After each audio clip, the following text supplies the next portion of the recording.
Chapter 1. The new beginning begins with a corpse. It is often said that a life devoid of certain elements is akin to a palette of black and white. Yet, what does it signify when the very world before one's eyes appears to be shrouded in monochrome? The sky, a ghastly pallor, raged with howling winds, while an uncountable number of ethereal entities drifted between the towering primordial trees that pierced the heavens. The color of death, a bleak shade of gray, enveloped every corner of the horizon. There was not a single hue that could be deemed normal. A bone-chilling cold permeated through every fiber of Duke's being. Though he yearned to shiver, he soon discerned that the frigidness did not merely arise from the external environment, but emanated from within himself as well. Gazing down at his translucent chest, he heard a whispering sound, faint yet reminiscent of the breeze, as if some soul were murmuring secrets beside him. Duke was utterly disoriented, and it would be more accurate to say that he was uncertain even of his own humanity. Perhaps it could be considered that even the afterlife was in disarray. Oh no, why on earth did I awaken to find myself dead? Duke clutched his head in despair, utterly unable to reconcile with this grim reality. I swear on my 10 terabytes of data, I am merely a struggling youth attending a third-rate university who has yet to even hold a girl's hand, and yet here I am, dead. Oh heavens, how dreadfully unfair this is. In a fit of rage, Duke lamented his fate. However, it seemed that his outburst bore some fruit, for suddenly, an electronic voice resonated near him. Congratulations, host. You have successfully traversed countless light years and spatial barriers to arrive in the balanced universe of Azeroth. As one among the few to achieve this extraordinary feat, you shall receive support from the Supreme Monarch Assistance System. Shall I name this system Sprite what the hell? Though he was reluctant to voice his thoughts, Duke instantly recognized the limited intellect of this absurd system. However, one term piqued his interest: Azeroth. No, let's hold off on naming for now. Am I truly in the world of Azeroth? World of Warcraft? Well, at least he had a preliminary understanding of his predicament. Damn it, this is a perilous world, a realm plagued by ceaseless wars. But the most critical point is I'm dead. I just crossed over and am already dead. Others who traverse usually become illustrious figures or heroic champions. Why, then, must I start as a mere ghost? Duke could not help but roar in frustration. I regret to inform you that upon your arrival, you encountered an irate wild boar, which successfully claimed your life. A chilling wind swept through, and Duke felt his innocent and tender heart suffer a blow of unimaginable magnitude. That I was slain by a wild boar. Slain by a wild boar. A wild boar. Damn it, I can be resurrected. Why did you not mention this sooner? You did not inquire. The system sprite seemed to attempt a tone of grievance, yet its monotonous mechanical voice felt utterly absurd. Duke immediately posed a question. May I first inquire about the difference between reviving in my corpse and reviving in place? Beep detecting host soul absence, conducting death hazard assessment, comparing various data from before and after the host's demise. It is determined that death results in a loss of humanity and memory. The estimated loss from a typical death is 10 of both humanity and memory. Even if revived at the corpse, there will be a permanent loss of 1, whereas reviving at the grave will incur a permanent loss of 20. Damn, if Duke were capable of sweating, he would surely be drenched. The system's sprite's revelation sent a wave of realization crashing over him. He had a dog, one he had raised from a pup to a venerable age of 16. At this moment, he could not even recall the beloved creature's name. This was troubling, yet the onslaught was not over. The system's sprite delivered a final blow. Calculations indicate that should the host lose more than 40 of their humanity, the majority of beings in this world will be disinclined to engage with the host.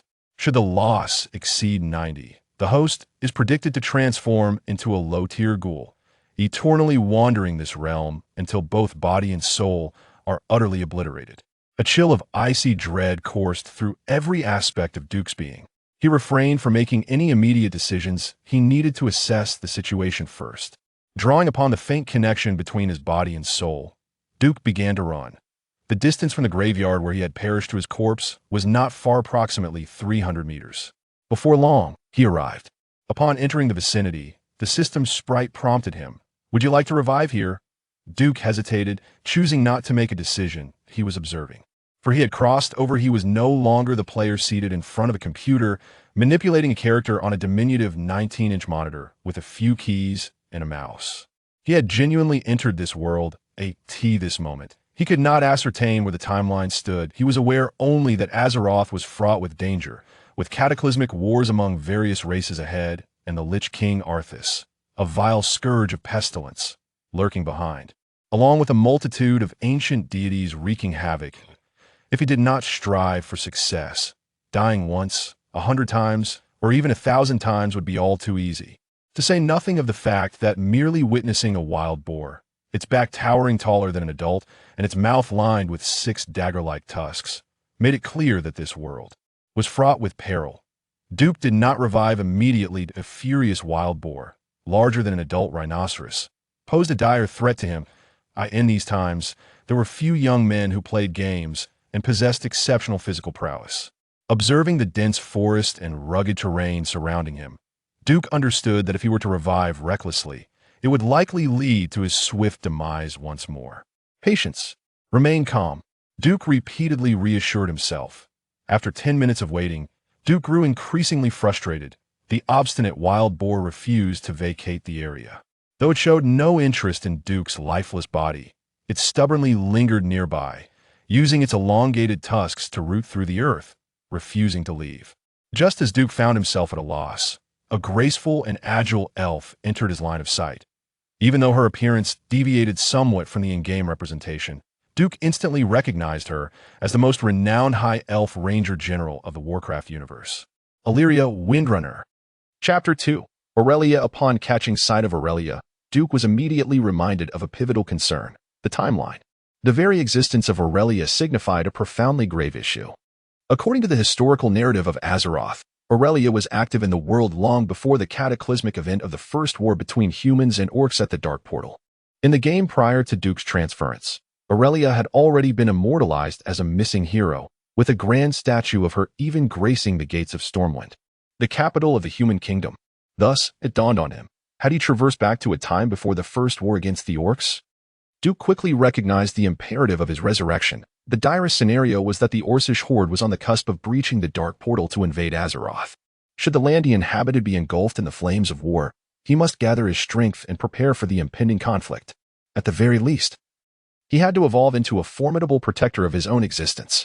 For reasons unknown, as Duke focused all his thoughts on Aurelia, the system began to operate autonomously. Beep. In accordance with your wishes, initiating color restoration for the target. Like a swift brush of vibrant hues across a monochrome canvas, the dreary gray faded away, and colors began to saturate every contour of her form and attire. This sensation was akin to a black and white animation morphing into a vivid cinematic masterpiece. In less than a second, Aurelia transformed into a being that appeared as real as any ordinary vision. As an immensely popular character within the game, Aurelia's real-world presence was equally breathtaking. This elven maiden exuded an aura reminiscent of a Valkyrie, her very being suffused with a striking grace. Yet, due to her lineage from an esteemed family of high elves, despite being a ranger, she occasionally radiated an air of noble elegance. Clad in a green cloak that fluttered in the wind, complemented by emerald shoulder armor and a bikini-like undergarment, her resplendent golden locks accentuated the porcelain delicacy of her skin. Her well-toned physique boasted the most exquisite athletic contours, with a swan-like neck and slender, alluring collarbone. Adorning her legs were knee-high boots of green with golden trim, enhancing her already statuesque figure, imbuing her with an exotic allure and unspoken sensuality. Had he still possessed the ability to breathe, his respiration would have mirrored the rhythm of a bellows at that moment. There was an irresistible magnetism, and Duke extended his hand towards Aurelia. In the blink of an eye, he comprehended the meaning behind the system's warning of losing his humanity. Duke was momentarily taken aback, as time seemed to suspend around him, overwhelmed by a wave of emotion that threatened to spill forth in tears. This was not the conclusion. Duke's nightmare had merely begun. He had been discovered. An unmistakable aura of hostility surged towards him. With an acrobatic flip, Aurelia spun gracefully, and as Duke beheld the object she wielded in her hand upon completing her maneuver, he was once again left in a state of bewilderment. In the blink of an eye, Aurelia had drawn her verdant longbow from her back.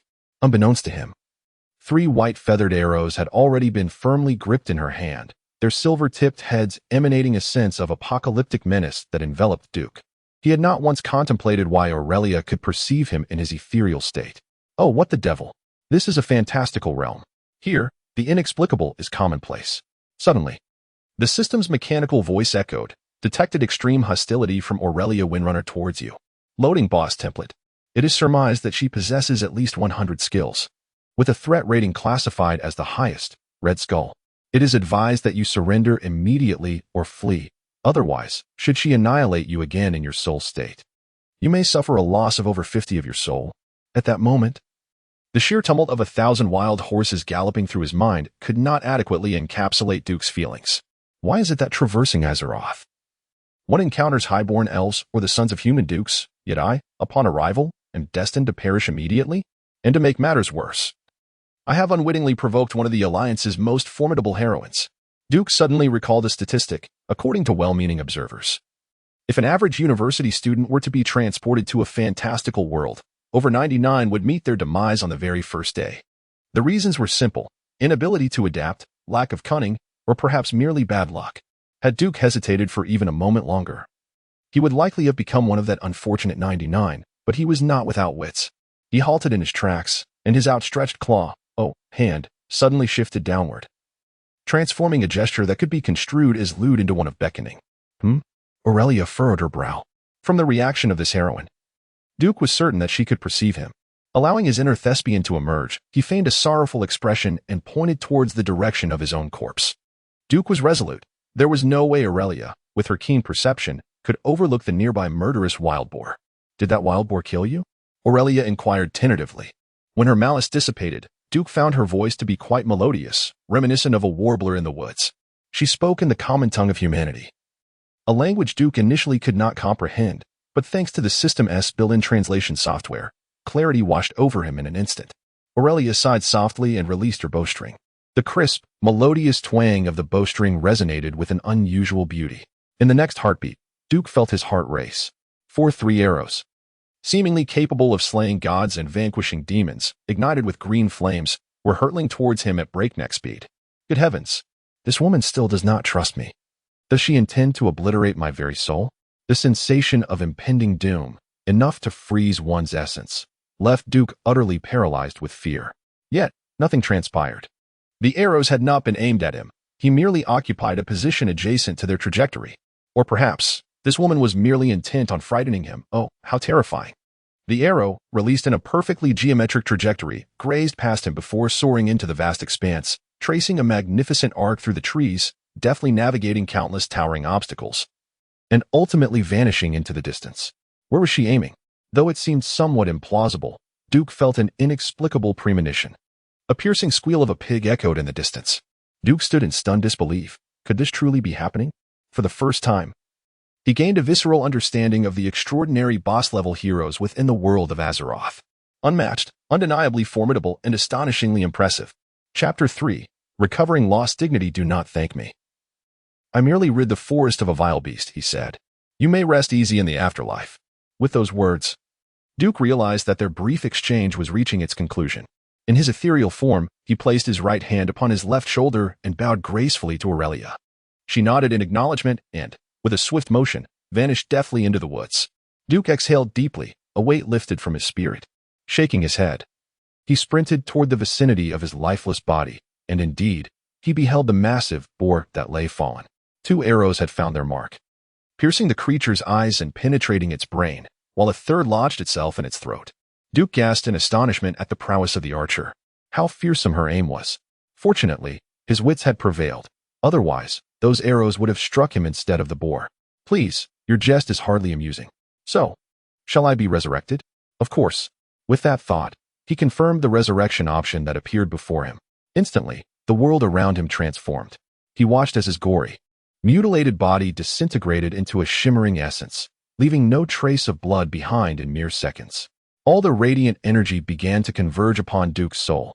As he beheld the world regaining its vibrant hues, listened to the melodious birdsong, and inhaled the fragrant aroma of the earth, Duke experienced, for the first time in his life, the profound joy of existence. He longed to laugh heartily. But the system notifications indicating soul power 99 and humanity 99 tempered his exhilaration. Well, I am alive again. My journey in this new realm has officially commenced. But how shall I become a formidable protector before the dark gate event arrives? His objective was clear, yet the path remained shrouded in uncertainty. Is there perhaps a novice gift pack available before I embark on this quest for strength? The coarse burlap garment clung painfully to his body, accustomed to modern attire. Duke found it quite uncomfortable. Though aspirations soared high, reality proved starkly unyielding. He patted his body, realizing he was devoid of possessions, entirely penniless, with empty pockets. Unbeknownst to him, Duke's gaze fell upon the beast that had claimed his life. This formidable boar was no ordinary creature. If I recall correctly, the hide can be sold for a profit in the game, can it? Suddenly, a troubling thought struck him. Do I have to skin it barehanded? Reluctantly, he abandoned that notion. Feeling somewhat disheartened, Duke wandered aimlessly for about 10 minutes until the sound of flowing water reached his ears. Throughout history, where there is water, there are often dwellings. Should that not hold true? After a few cautious steps along the riverbank, his foot slipped, and to his dismay, he tumbled into the water. Unbeknownst to him, as he was swept downstream, Aurelia's lithe and graceful figure materialized beside the deceased boar. Only the carcass and her arrows remained. The scent of human blood she had detected moments before had vanished. Gazing at the intense struggle marks on the ground, General Aurelia could unequivocally ascertain that a human sacrifice had once occurred here. Yet, there lay no corpse, no fragments of a body, not even a trace of blood, nor any signs of other creatures having passed by. What on earth could this mean? Deep within her heart, Aurelia buried a profound curiosity, only to break into a smile. A blossom of joy akin to spring's full bloom upon her exquisite visage. Indeed, she felt invigorated. On the planet of Azeroth, from which Duke had traversed, two primary continents were predominant, the Western Kalimdor and the Eastern Kingdoms. Approximately 9 millennia ago, a faction of High Elves was exiled by their kin from Kalimdor to the Eastern Kingdoms for their unwillingness to relinquish their precious magic. They journeyed to the northern part of the continent, Quel'Thalas, where they re-established their civilization. For millennia, Quel'Thalas was revered as a nexus of magical energy, with the Sunwell serving as an inexhaustible source of power for every High Elf, granting them immortal life and strength through their communion with nature's forces. Hence, the High Elves were a race of immortals, living for thousands of years with relative ease. However, such prolonged existence bore both advantages and disadvantages. The advantage lay in the endless time to squander, while the downside was the burden of experience, knowing too much and having seen too much. For one who revels in novelty and enjoys wandering, like the Ranger, this was undoubtedly a torment. In times of war, as the Ranger General of the High Elven Kingdom of Quel'Thalas, Aurelia could not abandon her post. Yet, on leave, she found herself drawn here, as if something intriguing was finally at hand. Aurelia's stunning countenance radiated with a euphoric curiosity. As an expert in guerrilla warfare, the darling of the forest, and one of the most formidable trackers, she leapt gracefully among the treetops, scarcely exerting herself before she discovered Duke's footprints. Oh, the first footprint was over 40 yards away from the original location of the body? Aurelia's smile deepened, reflecting the delight of finding an amusing toy. Almost airborne, the agile Ranger General darted across branches with such swiftness that she seemed a mere shadow. Before long, she arrived at the riverbank, only to lose sight of Duke's trail. The riverbed was strewn with pebbles. Such terrain rarely retained footprints unless one deliberately pressed down. Oh, it appeared he possessed some counter-tracking skills. The absence of clear footprints did not equate to the lack of any traces. The weight of an adult would still leave subtle impressions upon the stony ground. Aurelia followed a few steps, only to be astonished by the sudden disappearance of the tracks. Could he have been foolish enough to let the water wash them away? In a flash, Aurelia conjured another scenario in her mind, a mysterious man evading pursuit, feigning a journey downstream, only to step into deeper waters and retrace his path upstream. Aurelia genuinely misjudged Duke at this moment. Her perception of his cunning was magnified beyond measure. The graceful figure of the High Elf swiftly vanished from the riverbank, racing upstream with great urgency. Chapter 4. Day of Trials. Neither Duke nor Aurelia were aware that after their departure, a third group had indeed discovered the wild boar. "Is that not the prince?" exclaimed a servant in astonishment. "The prince?" scoffed a young man, seemingly of noble descent. The servant immediately bowed and stammered, "Esteemed master, it is merely a nickname. The Blackwell family possesses an award-winning pig named Princess. This sow is incredibly large and often sneaks into Stonefield's farm to pilfer vegetables. It appears that this princess has, at some point, consorted with a larger and more ferocious wild boar, resulting in the deaths of 3 farmers. Consequently, the bounty poster refers to this boar as the prince. Upon hearing this, the noble youth's interest was piqued. The sycophantic servants quickly grasped the situation. The current king was a remarkably sagacious ruler, dedicated to maintaining the noble's ambition. He had even decreed that noble heirs must achieve merit to inherit their father's titles. Unfortunately, as is often the case, policies are met with countermeasures. In an era devoid of large-scale wars, life was relatively stable, and there were few bandits or thieves. The only adversaries humanity faced were the multitude of wild beasts, magical creatures, and demi-humans. To expand their territory, humans needed to seize land from other beings, thus slaying the monsters listed on bounty posters could also count towards their merits. Indeed, how splendid! Young master, should you vanquish this prince from the town's bounty with your dazzling spells, you shall undoubtedly win the favor of the Viscount. The noble youth beamed with pride at the servant's flattering remarks. However, unbeknownst to him, a series of events were unfolding behind him, while Duke was still struggling to survive. After a strenuous effort to claw his way out of the swiftly flowing river, he was taken aback to find himself swept far downstream. Collapsing on the riverbank, he gasped for air, basking in the warmth of the sun behind him. Suddenly, the system announced, "Dear host, it is my duty to inform you that, given your constitution, the likelihood of catching a cold is 68. 3. Duke grimaced, reluctantly acknowledging the truth of the statement. With great effort, he peeled off his coarse burlap garments and slumped onto a relatively dry boulder by the river, resembling a lifeless dog sprawled out. What a dreadful predicament! It was evident that traversing realms was both a test of physical endurance and skill. This primitive natural environment posed a formidable challenge for a university student who found military training arduous. A bitter smile crossed his face as he recalled his incessant complaints about being reborn into a hellish difficulty mode. Compared to Azeroth, this was hardly even a threshold to the gates of hell. There exists a notion that individuals living through wartime rarely survive past the age of 40. Pressing his forehead, Duke muttered to himself, the information available is still insufficient. The only certainty is that if Aurelia remains, this must be an exceedingly early point in Azeroth's timeline. In the realm of World of Warcraft, it is said that Illyria vanished entirely after encountering an ambush following the expedition to Outland with Turalyon. Where there is fire, there are humans, or at the very least, humanoid beings. Duke, filled with a mixture of hope and trepidation, made his way towards the distant column of smoke rising into the sky. After a half-hour journey, following the meandering stream, Duke discovered what he had been seeking, a human settlement. Several brick and timber edifices, towering 4 stories high, broke through the canopy, proudly proclaiming the existence of human civilization amidst the wilderness. For reasons unknown, the sight of those exceedingly ordinary gabled roofs stirred an overwhelming urge to weep within Duke, igniting a profound sense of belonging. At the very least, he had found a human town, rather than the grotesque spectacle of an ogre's feast. With a heart brimming with excitement, Duke quickened his pace. Soon, he stumbled upon a gravel road, its surface strewn with stones, leaving little room for any plant life aside from the sparse grass. Although the experience was still incomparable to the sidewalks of his former life, it was infinitely preferable to the treacherous terrain of the forest. In the distance, vast swathes of trees had been felled, clearing a significant expanse of land, with cultivated fields sprawling near the forest's edge, bustling with life. The town at the heart of the fields was teeming with activity, a hive of movement and noise.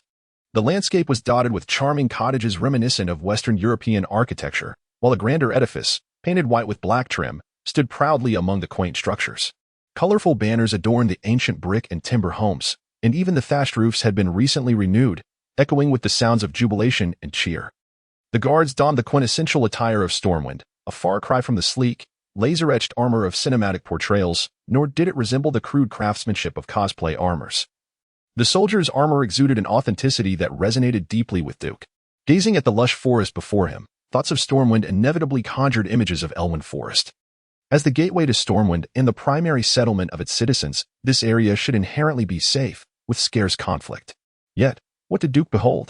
Armor marred with numerous scars. This sight imparted a singular truth. Danger lurked even in the game's most tranquil locale, Elwynn Forest, harboring perils unknown to Duke. For reasons inexplicable, memories of the beasts and various creatures he once dismissed in the novice zone resurfaced in his mind. Nevertheless, upon seeing them, Duke exhaled a sigh of relief. Phew. In the world of Azeroth, there once thrived a formidable human empire known as Rother. However, Approximately 1,200 years ago in the annals of game history, the Arather Empire fractured into 7 smaller kingdoms: Lurdarin, Dalaran, Alterac, Kultiras, Gilneas, Theramore, and Stormwind. Stormwind serves as the novice zone for all human players within the game. Duke was uncertain whether the history of this place mirrored that narrative. Yet it appeared to bear striking similarities. "Ah, good sir, are you also here to partake in the initiation trials? It seems that your petite frame is hardly suited to be a guard of Stormwind. Ha ha ha." Upon seeing Duke, the soldier on the left candidly jested. Perhaps he hails from a lineage of hunters, destined to become an archer? The soldier on the right chuckled as well. No, no, no, look at his delicate hands. Perhaps he is a noble mage. Ha ha ha. Duke was uncertain of what profession he might pursue, yet he understood that if he remained idle, he would inevitably meet his demise and transform into a ghoul in this world rife with war and devastation. However, no matter how downcast I may be, it is not for you 2 jesting soldiers to mock me. Just as Duke contemplated delivering a punch to these 2 buffoons, an officer with golden eyebrows, a square jaw, and a great sword at his waist approached. "Enough. Silence, you foolish pair." Upon the arrival of their superior, the 2 soldiers immediately fell silent, standing at attention, with a bead of cold sweat trickling down their cheeks. The officer turned to Duke, a gentle smile gracing his face. "The nobility of a person is determined by whether you or your ancestors have contributed to the prosperity of humanity. While ascending to the elite ranks as a professional is commendable, do not lose heart if you fail. The prosperity of Stormwind requires talents from all walks of life. Young man, do you agree with my words?" Yes." The officer extended his hand towards Duke. "I am Viri, the vice-captain." Duke reciprocated the gesture, and as their hands clasped, he felt a staggering blow of 100 points of damage. "Damn, this fellow has quite the grip." "Very well, Duke. Welcome to the trials at the Northshire Abbey. I sincerely hope you can become a professional, for I yearn for more elites among humanity." Thus, Duke entered. Viri gazed at Duke's retreating figure, stroking his chin. This young man does not possess the makings of a warrior. Chapter 5. Usurpation. Upon entering, Duke felt somewhat bewildered. Much like in the realm of Warcraft, there were numerous recruitment points for various professions. However, in stark contrast to 3D games, this was a tangible world. The warrior recruitment point was the most crowded, observing the warrior examiners and the candidates, each one possessing arms thicker than Duke's thighs. He realized his chances were slim. Was this a gathering of muscle-bound giants? Rage. To become a warrior, one must first tap into their rage. The examiner bellowed. Duke pondered. Rage? Does possessing a heart filled with discontent count as rage? The hunter examination was beyond Duke's capabilities as well. Hitting an apple 30 yards away with a bow and arrow? In this age, aside from archery teams from sports schools, who among university students had ever handled the bow, the rogue examination was equally implausible. Testing agility by requiring candidates to fly across a river by stepping on 3 small stones that barely protruded from the water's surface. This was merely the entry trial for novice rogues? At that moment, a multitude of thoughts flooded Duke's mind. Although he was aware of many forthcoming events in the world of Azeroth, it was of little consequence. With a lowly status, no one would heed his words. To make an impact, he needed to attain a higher position, regrettably.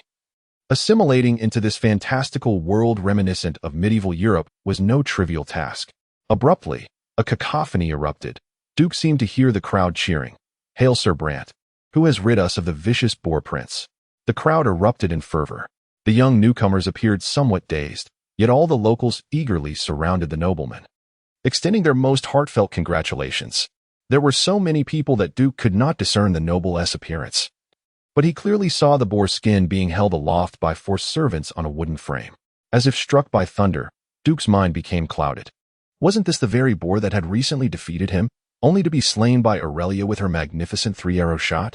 "Noble Sir Brant, how did you manage to vanquish this ferocious giant boar?" A member of the crowd inquired loudly. Immediately, Duke heard a sharp male voice. "Ha! I am a once-in-a-century arcane genius. A mere boar is no match for me. A single fireball spell to care of it." The crowd echoed in agreement. Yes, yes. Sir Brand is indeed an arcane prodigy. He has passed the magical trials and is now part of the Royal Arcane Academy of Stormwind. The crowd collectively praised Sir Brand. Duke was appalled by such unabashed audacity. To claim credit so brazenly was infuriating.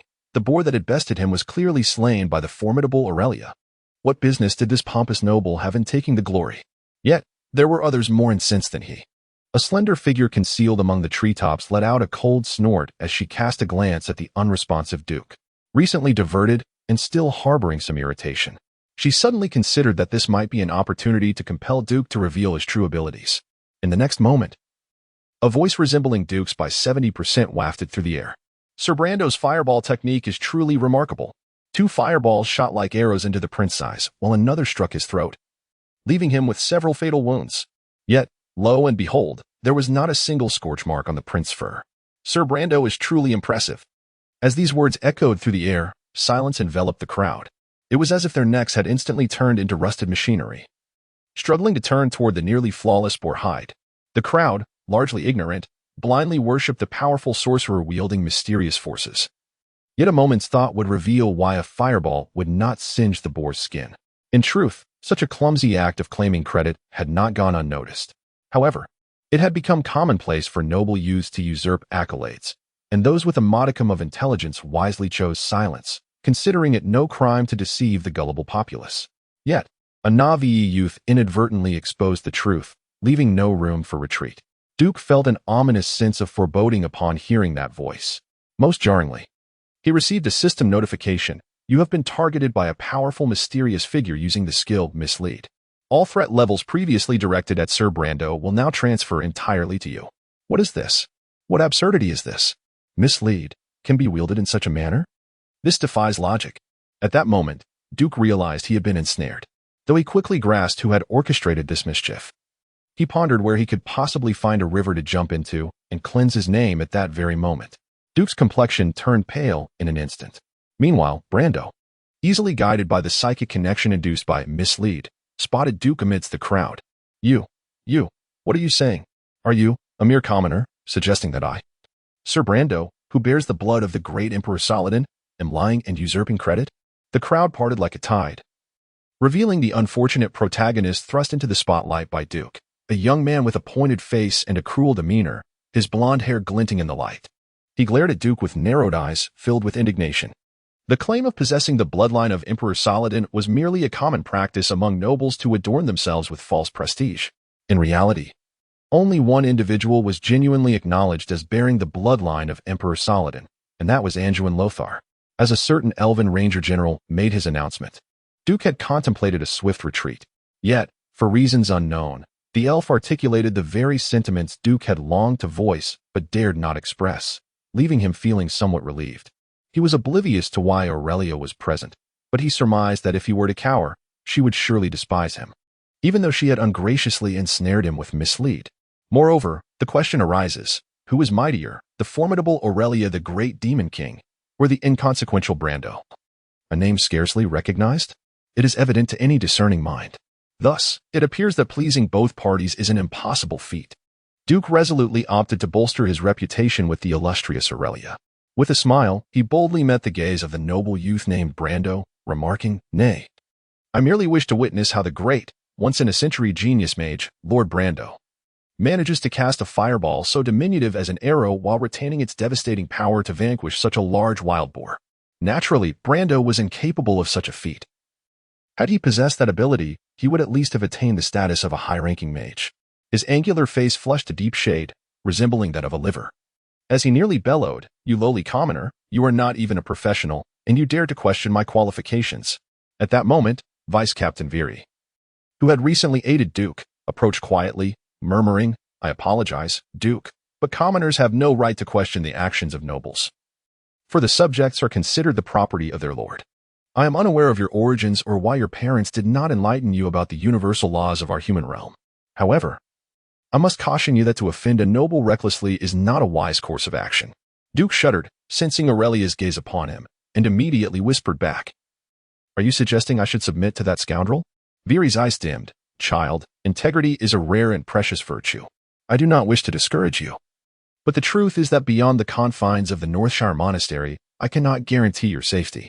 Moreover, Brando possesses both noble and apprentice mage status. Even ordinary nobles would hesitate to oppose him." Chapter 6. Pressing the tiger against the wall at this moment, several of Brando's servants approached with an air of menace. Brando, puffed up with indignation, placed his hands on his hips and tilted his chin high, casting a disdainful gaze upon Duke. He was eager to learn who had emboldened this ragged peasant to publicly question his reputation. Deputy Captain Viri, sensing the escalating tension, urged, "Child, If there are no other options, I suggest you kneel and apologize. Kneel? Apologize? What nonsense is this? Upon hearing this, Duke felt an explosion of fury, unknowingly embracing the burden of confrontation. As a time traveler and a young man nurtured by the ideals of modern enlightenment, he had never been accustomed to bowing before anyone. Perhaps, on a future day when he might shed his bachelor status to marry, he could consider such an act. Indeed, he might kneel to heaven, to earth, and to his parents, but never to a pompous noble like you. If initially Duke had been somewhat reluctant due to Aurelia's trickery at this moment, he was fully immersed in the role. Regardless, he had never held any fondness for Brando. Nevertheless, he guessed that being beaten to death would indeed be quite painful. With a fierce resolve, Duke bellowed, "Oh, so the noble is so grand. When a noble claims the sun is black, it must be so? I refuse to accept it.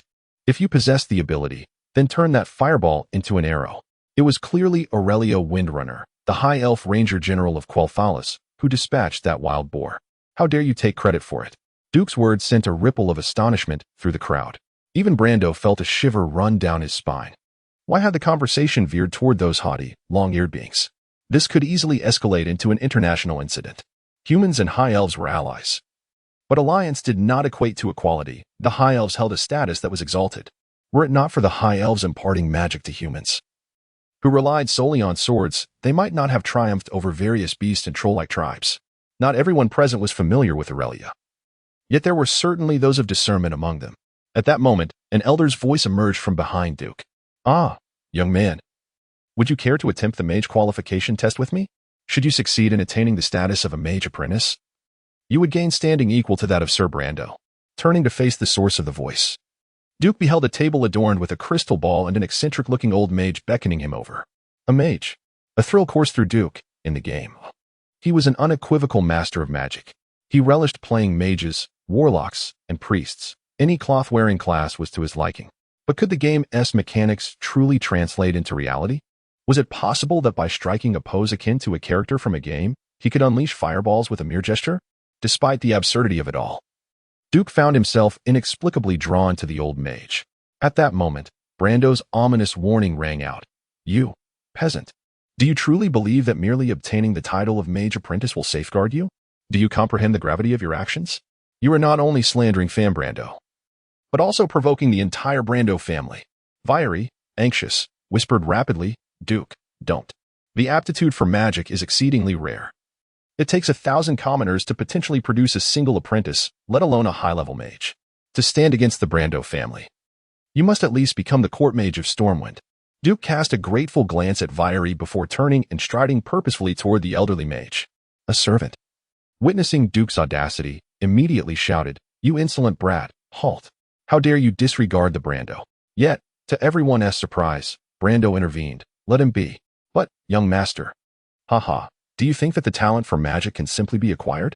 Among those illiterate peasants, 1 in 100,000 might possess it." Haha. Brando's boisterous laughter echoed in the ears of the onlookers. Each commoner's face reflected hesitation and resentment. On one hand, they yearned for a youthful hero to demonstrate to the arrogant nobility that talent and genius could arise from the common folk. On the other hand, they were acutely aware of the futility of such hopes. Setting aside the unimaginable aptitude for magic, the concepts of runes and magical theories left them utterly confounded. The commoners hesitated, their gazes lingering on Duke, filled with disdain and mockery, as they felt the weight of pity from those around them.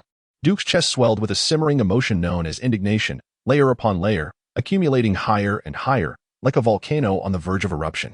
Gritting his teeth, he inquired, "What must I do?" Ignoring Fam Brando's hostile glare, the old man spoke. "This crystal ball contains the most fundamental formula for the fireball spell. Do you understand what a formula is? Ah, never mind, just attempt to sense it with your mind. If you can produce even a spark from this crystal ball, you will be recognized as a novice mage." Sensing? Just as he was about to place his hand upon it, the system sprite's dreadful voice echoed once more. Detecting unknown spell model. Comparing with host knowledge. Importing thermodynamic and fluid dynamics formulas.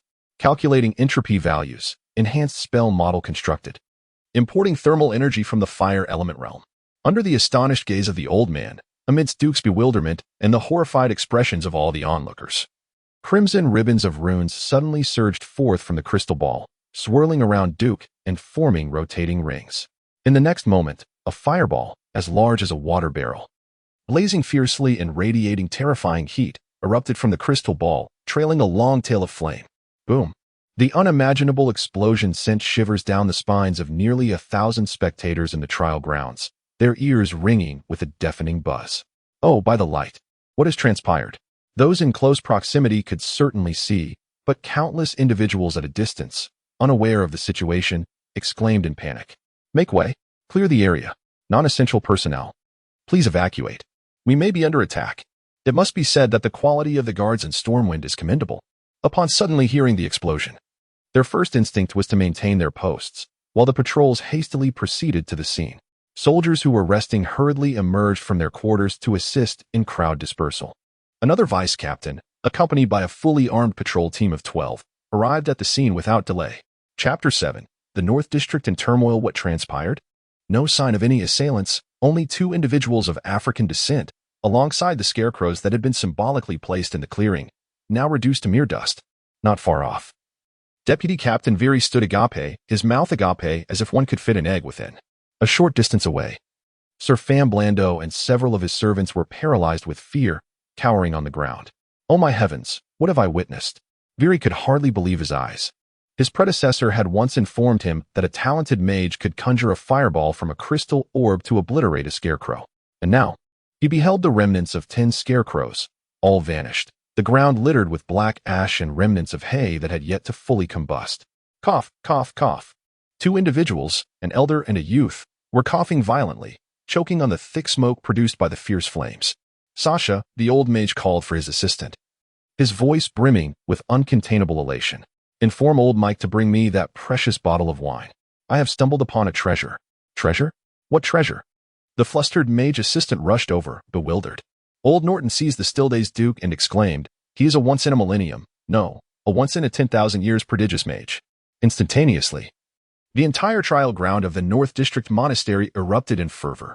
Regardless of the era, the most prevalent figures were brutish soldiers devoid of talent, while those skilled and gifted in their crafts were exceedingly rare.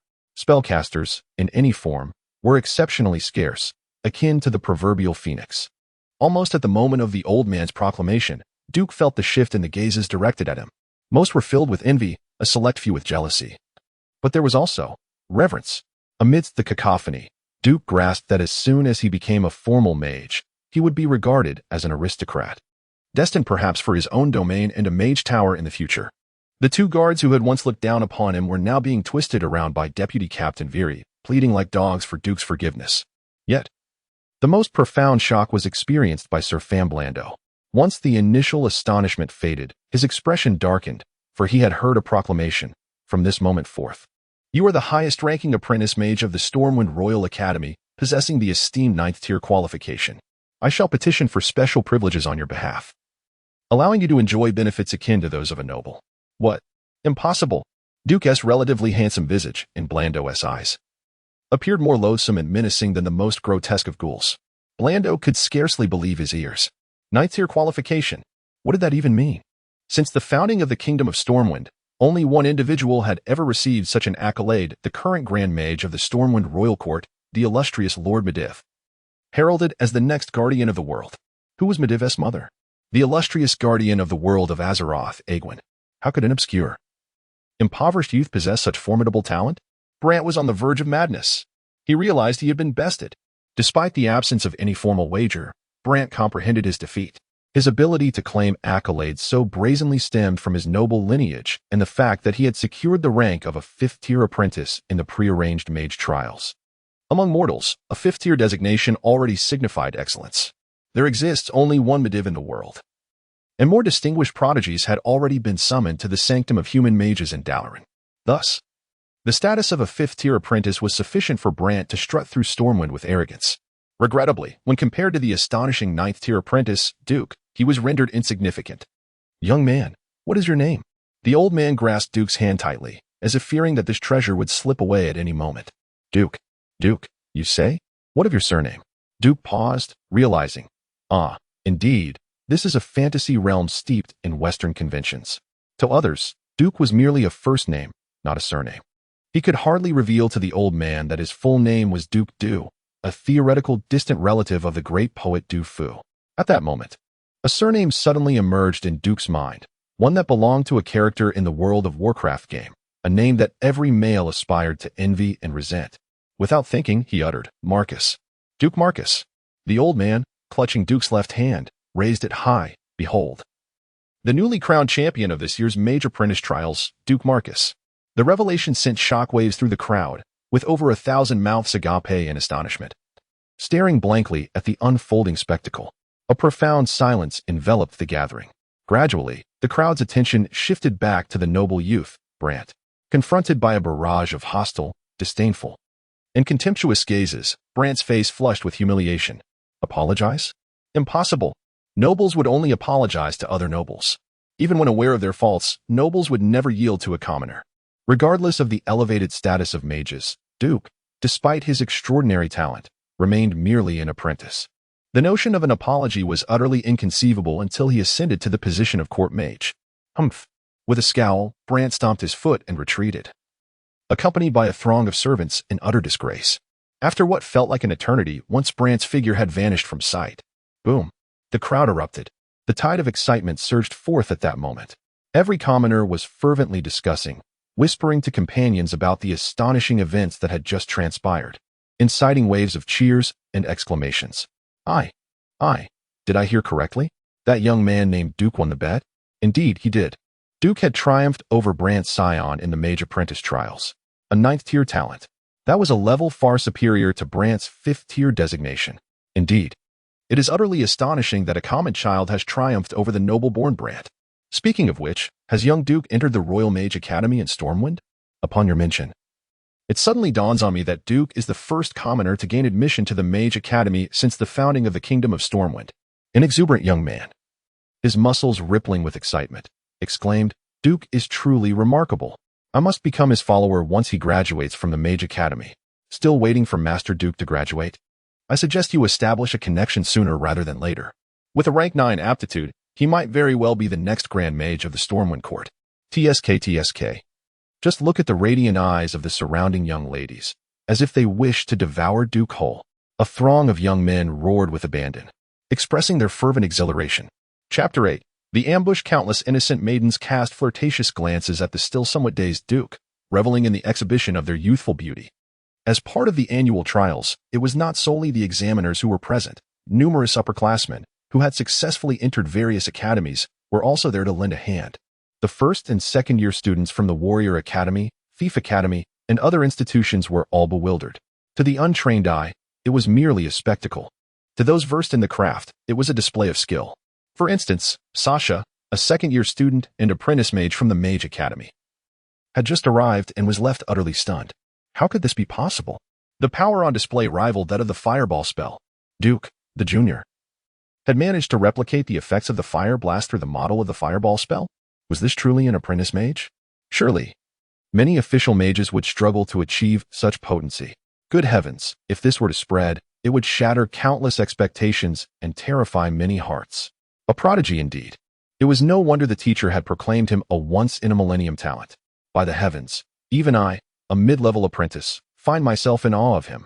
Alas, it seems Duke may soon surpass me, ascending to the status of a high-level apprentice, or perhaps even becoming an official mage before long.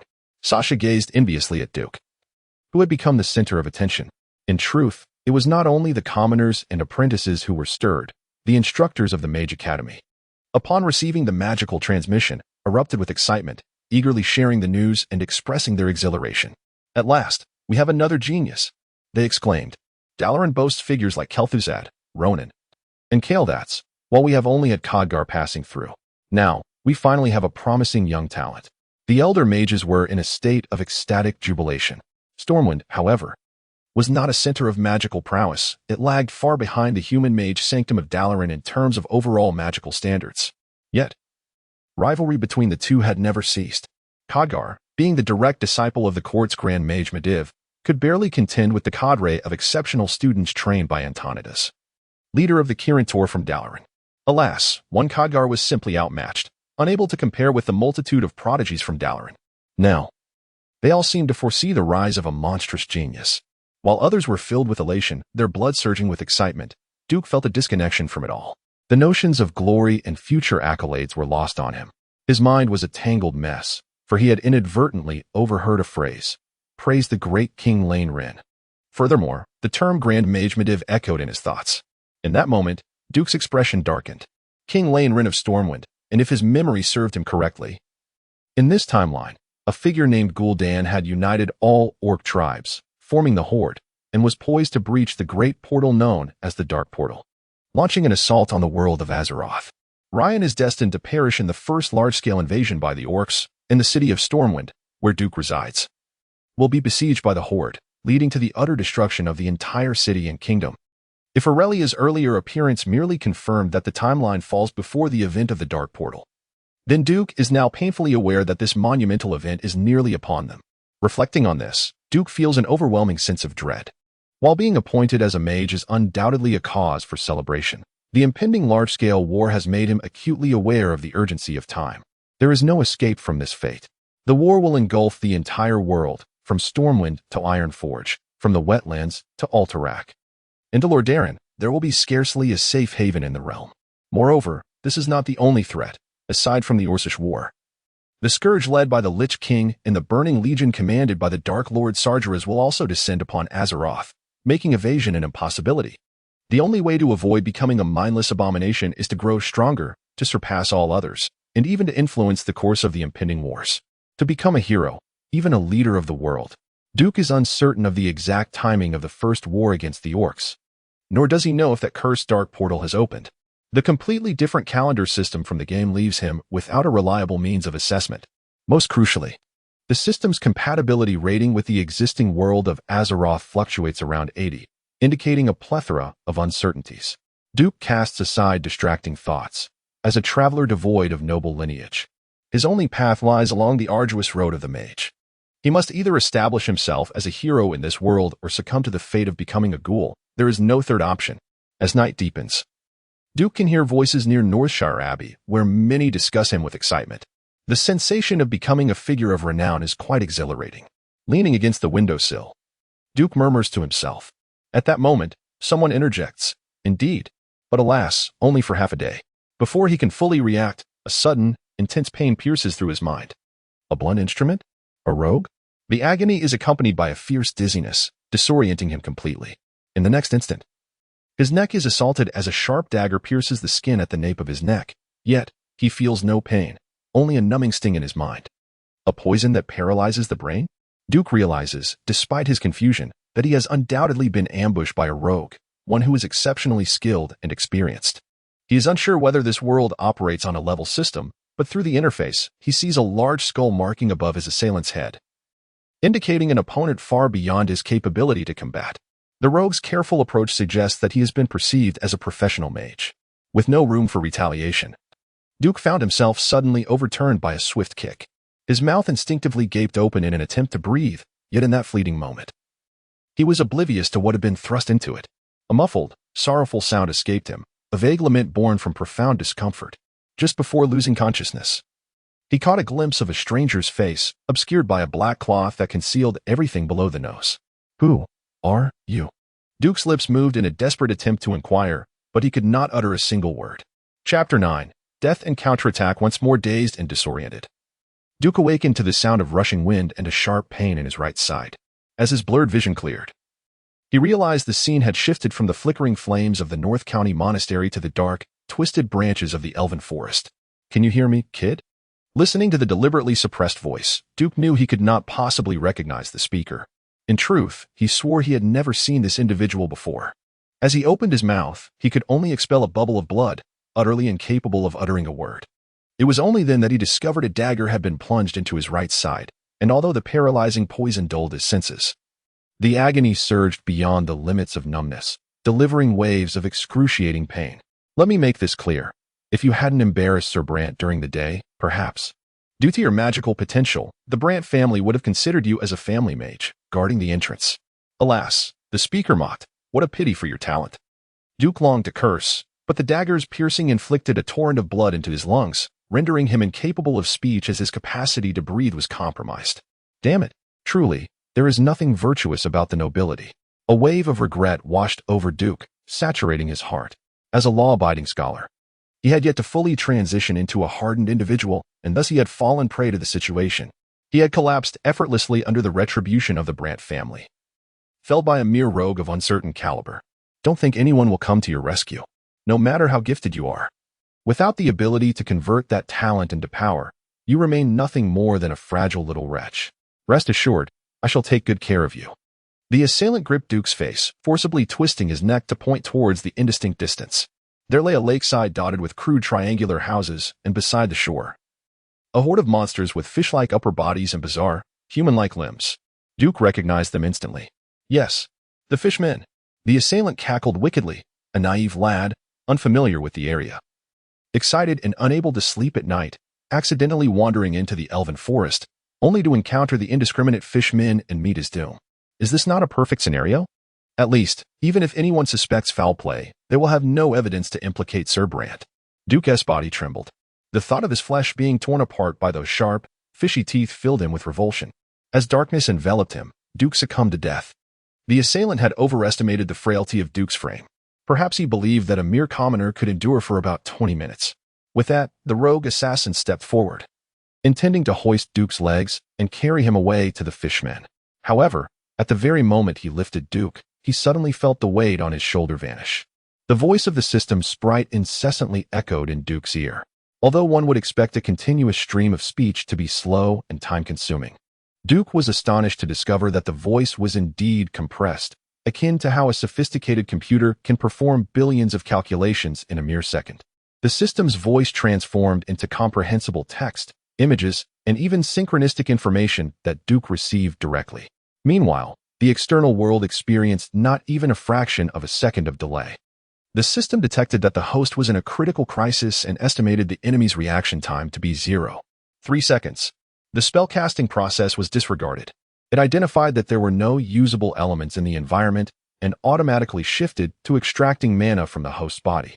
Entropy values were being calculated, and the spell model was reset. The special skill Calm and Collected was activated. Calm and Collected, a super magic specialization that automatically negates the casting time of the next non-instantaneous spell, transforming it into an instant spell. The system calibrated itself automatically. Level 1. Fireball, launched. Caught utterly off guard, the thief was horrified to see a blazing sphere of fire igniting behind him. A fireball as large as a basin hurtling towards him. With a resounding boom. The thief had no defenses in place, and was nearly struck head-on by Duke's fireball. He was sent flying, engulfed in flames, emitting a wretched scream. Was it over? No, not yet. Duke remained uncertain of his opponent's strength, battling the discomfort brought on by the system's abrupt casting of fireball. He fought to suppress the overwhelming nausea within him and began to conjure a second fireball. Duke was unsure whether he would succeed, or if he had enough mana left, but instinctively felt that this adversary was not yet defeated. He needed to deliver another blow. The system chimed incessantly. It detected mana backlash within the host's body, increasing the failure rate of the spell by 78, and began to automatically balance the input of fire elements. The casting time extended to 8 seconds, enhancing the spell's power. 8 seconds, an eternity that could determine life or death, given a choice. Duke would never foolishly stand still for 7 seconds conjuring a fireball. Tragically, this so-called apprentice mage possessed only this single spell. He had inexplicably mastered Fireball, yet he did not even know Firebolt, the spell preceding it. Thus, he could only conjure Fireball. The thief continued to roll on the ground, engulfed in flames. Although Fireball inflicted immediate damage, the flames entwined around him also caused persistent harm. However, Duke could clearly see that the fire was diminishing. When the thief regained his mobility, it would spell Duke's doom. At long last, the seemingly interminable 8 seconds, feeling as though they spanned 8 centuries, finally elapsed. With the anticipation of vanquishing his foe, another fireball, as large as a basin, erupted from Duke's palm. The look in his eyes spoke volumes. Chapter 10. The Return of Aurelia in the next instant. The thief raised his left hand, and a cloak woven from shadows suddenly unfurled. Even though Duke had not witnessed it firsthand, he understood that this must be the thief's signature skill, the Shadow Cloak. This ability boasted an impressive 90 chance of mitigating a spell's damage. By the gods, just how high was this thief's level? That earlier display of agony and tumbling was merely an act. For him, life was but a play. While Duke found himself ensnared in a performance that mirrored reality, Duke could foresee his impending demise once more, at that moment. He resolved that even if his body were to be desecrated and guarded, he would refrain from resurrecting immediately. It was only then that Duke astonishingly realized that his soul power still stood at 98, yet his humanity had dwindled to a mere 88. The system sprite appeared, due to your death occurring while you were engulfed in immense suffering and resentment. Such circumstances lead to a further loss of humanity. What now? Damn. Who said vengeance leaves one feeling empty? Not avenging results in a 10 loss, while avenging results in only 5. The choice was clear, but the prerequisite was the ability to take revenge. Duke was on the verge of tears. Time seemed to freeze, yet in that critical moment, Duke suddenly extended his left hand and grasped it firmly. The flames that should have entwined the thief leapt to the tip of his nose and erupted into a blinding radiance. It was akin to being struck by a flashbang. The intense brightness was far beyond what mere eyelids could shield. Regardless of whether he was a premium player or a mere thief, all would be rendered blind. Due to this somewhat absurd flash, the thief instinctively halted his shadow cloak. It felt as if a scorching tempest swept through, causing the thief and his garments to explode violently, with nearby trees suffering the same fate. An array of wood splinters, stones, and fragments of flesh erupted backward, only to descend moments later like a cascade of fireflies dancing in the sky, each fading away.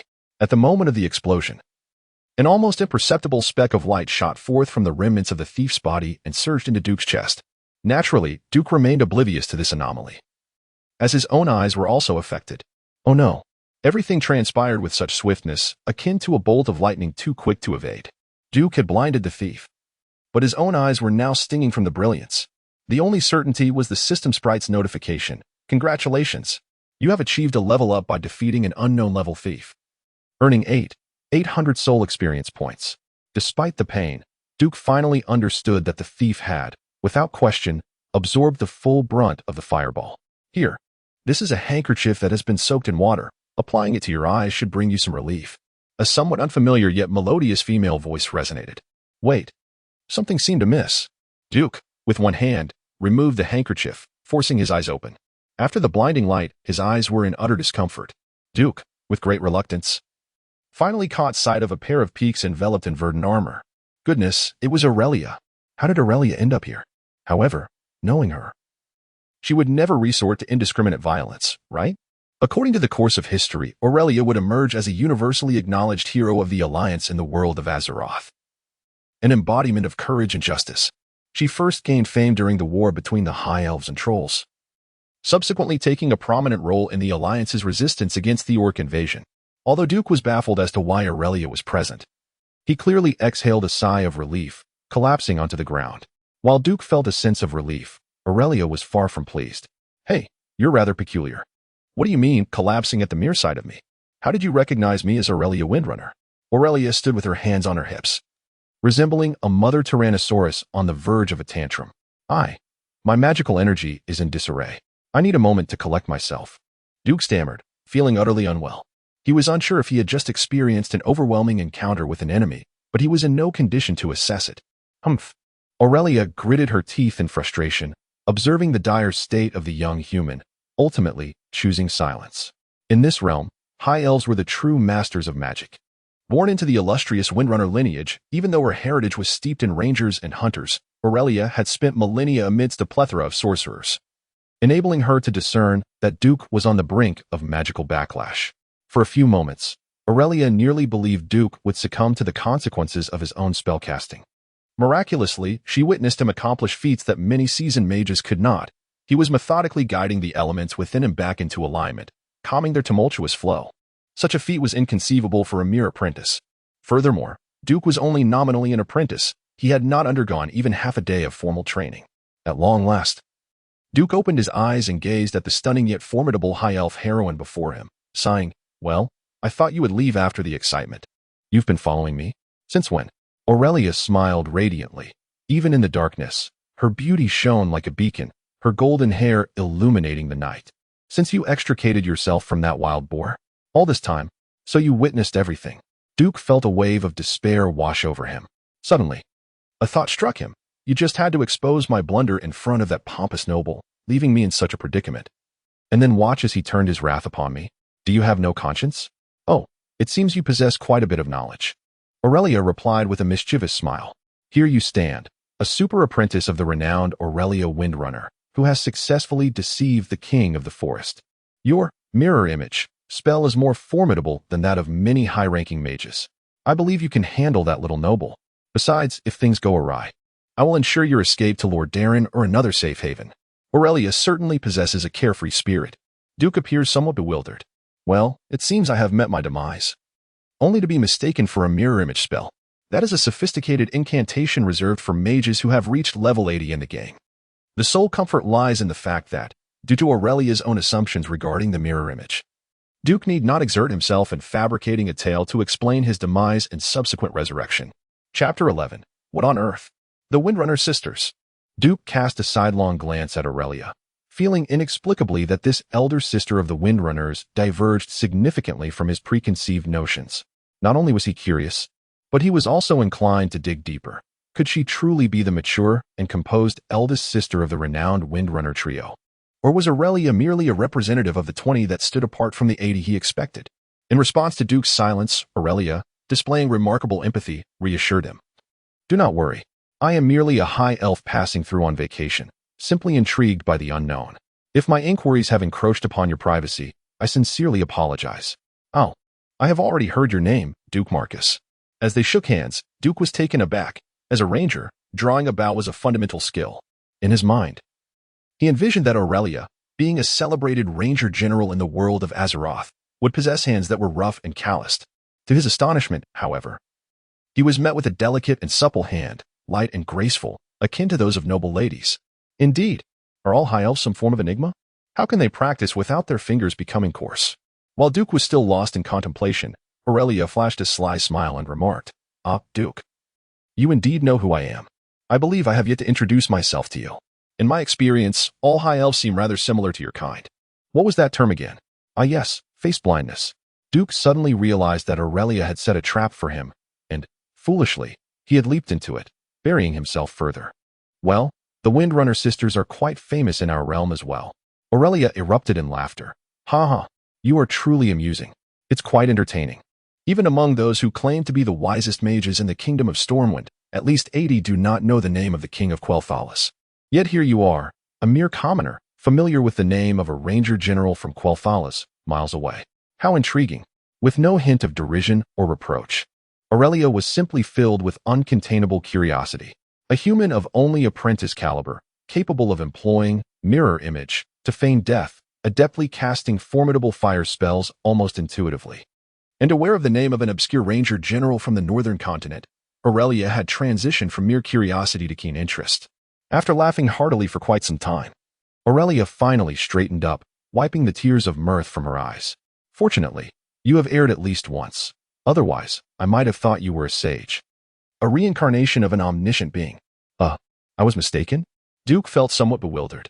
I truly have no idea where you heard about the Windrunner sisters. However, in our generation, we are 4 sisters.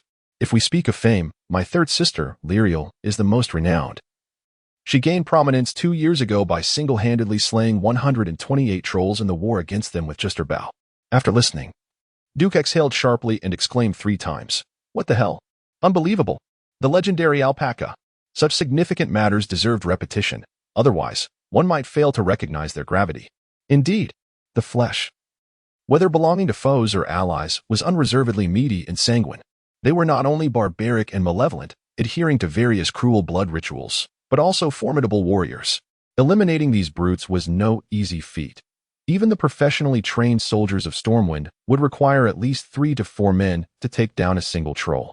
Yet Aurelia herself claimed that Lyra's single-handedly vanquished over 100. It seemed Lyra's had already transcended into the realm of heroes. However, the crux lay in the second point. It was Lyris, not Lyris. In the game Duke had played prior to his transmigration, among the renowned Windrunner sisters, there existed a less illustrious 4th sibling, the Soul Male, who was indeed Lyris. In the original timeline, Lyris was destined to perish during the troll invasion, which would later become one of Aurelia's greatest burdens. Yet now, the Windrunner sisters had transformed into 4, and Lyris not only had a more effeminate demeanor but also seemed extraordinarily impressive. Was this truly the 20 deviation determined by the system? Duke's heart was in turmoil amidst the night breeze. Damn it. He felt that trusting entirely in the events from the game before his transmigration would lead to his own tragic demise. He could almost envision the ghoul Duke from the mirror of fate beckoning to him. Observing Duke's astonishment, his mouth agape enough to fit an egg, Aurelia burst into a hearty laugh. Hee hee. It seems you are familiar with trolls, yes? ISNT Lear is remarkable. She is my proudest sister. However, having an exceptionally talented sister can be troublesome. Those scoundrel senators from Quel'Thalas constantly trouble me and my sister Sylvanas, claiming that our Windrunner family is monopolizing the entire Ranger Corps. Thus, in a fit of irritation, I took a year-long leave to clear my mind. Duke felt utterly flabbergasted. Was this truly permissible? Nevertheless, he grasped Aurelia's underlying meaning. She, a Ranger General, did not mind exposing the sordid affairs within Quel'Thalas, nor would she disclose his misdeeds as a thief. After all, Aurelia believed that a High Elf Ranger General and a mere human apprentice mage could not possibly have any fundamental, interest-based conflict. Duke sighed, all right.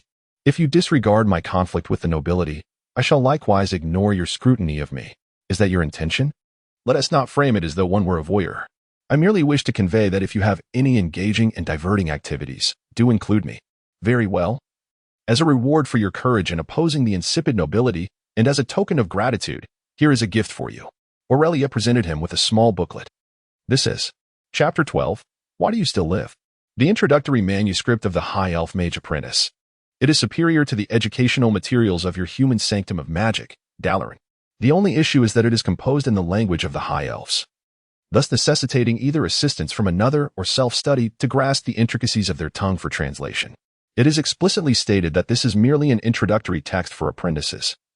It hardly qualifies as a breach of confidentiality. After all, the entirety of human magic in the realm of Azeroth is derived from the teachings of the High Elves. Nevertheless, even something as seemingly trivial as this holds immense value in the human kingdoms. Upon receiving the system notification indicating that he had acquired the introductory manuscript of the High Elf Mage Apprentice, Duke was overwhelmed with joy, nearly moved to tears. Well, who could blame him for being a novice at this point? Aurelia, I suppose I shall reluctantly yield to your persuasion. Suddenly, Duke recalled something. Wait a moment. Aren't you Windrunners traditionally all Rangers? How could such a thing exist? Aurelia's face flushed crimson. You little rascal, must I divulge that it was my sister, Veressa, who, out of sheer boredom and curiosity, wished to experience magic. The elders of Quel'Thalas, excited by the prospect of the Windrunner family finally producing an anomaly that would align with mainstream magical practices, went to great lengths to entice Veressa into the realm of magic with this. Yet, she discarded it after merely 3 minutes. And now, must I, her elder sister, return it after passing through Dalaran? Aurelia would rather die than admit such an embarrassing truth, thus she retorted, regardless, I did not steal or pilfer this. If you do not want it, simply return it to me. Observing Duke's anxiousness over the gift she presented, Aurelia couldn't help but chuckle. Oh, and here. Take this. Aurelia handed him a vibrant green leaf imbued with peculiar energy. You know how to blow a leaf, right? If you sound this, I shall come running. But remember, it must be for interesting matters to summon me. And, if you neglect to seek me for too long, I shall come looking for you. Duke burst out laughing. So this creature has decided to cling to me, has she? I cannot ascertain whether this is a blessing or a curse. With that, Aurelia vanished as swiftly as a whisper on the wind. Duke barely perceived her departure. Rubbing his temples, he mused. Goodness. It appears that the women of the Windrunner family are rather willful, except during their duties. What he thought was a private musing was suddenly met with Aurelia's voice echoing from the depths of the forest. I heard that. Coughing. Duke nearly choked on his own spit, exclaiming, cough, cough, unable to fight back, nor chase away, and instead being observed like a lab rat. This must be a karmic bond, indeed. Well, let us consider Aurelia gone for now. Just when he had not felt anything amiss, a wave of nausea washed over him, which he could not suppress. He retched, and Duke found himself violently ill. Ugh, Duke's retching was a cacophony. University scholars, after all, are merely somewhat cultured beasts. Among 10 university students, 9 have never even slaughtered a chicken, let alone witnessed scenes of carnage. Fortunately, it was night, and visibility was obscured. The corpses lay charred and indistinct. Otherwise, Duke might have been haunted by nightmares for a long time. The bodies needed to be disposed of, otherwise, if a ranger, woodcutter, or hunter happened upon a charred corpse, they could easily draw connections to Duke. After all, in the realm of humans, sorcerers remain a rarity.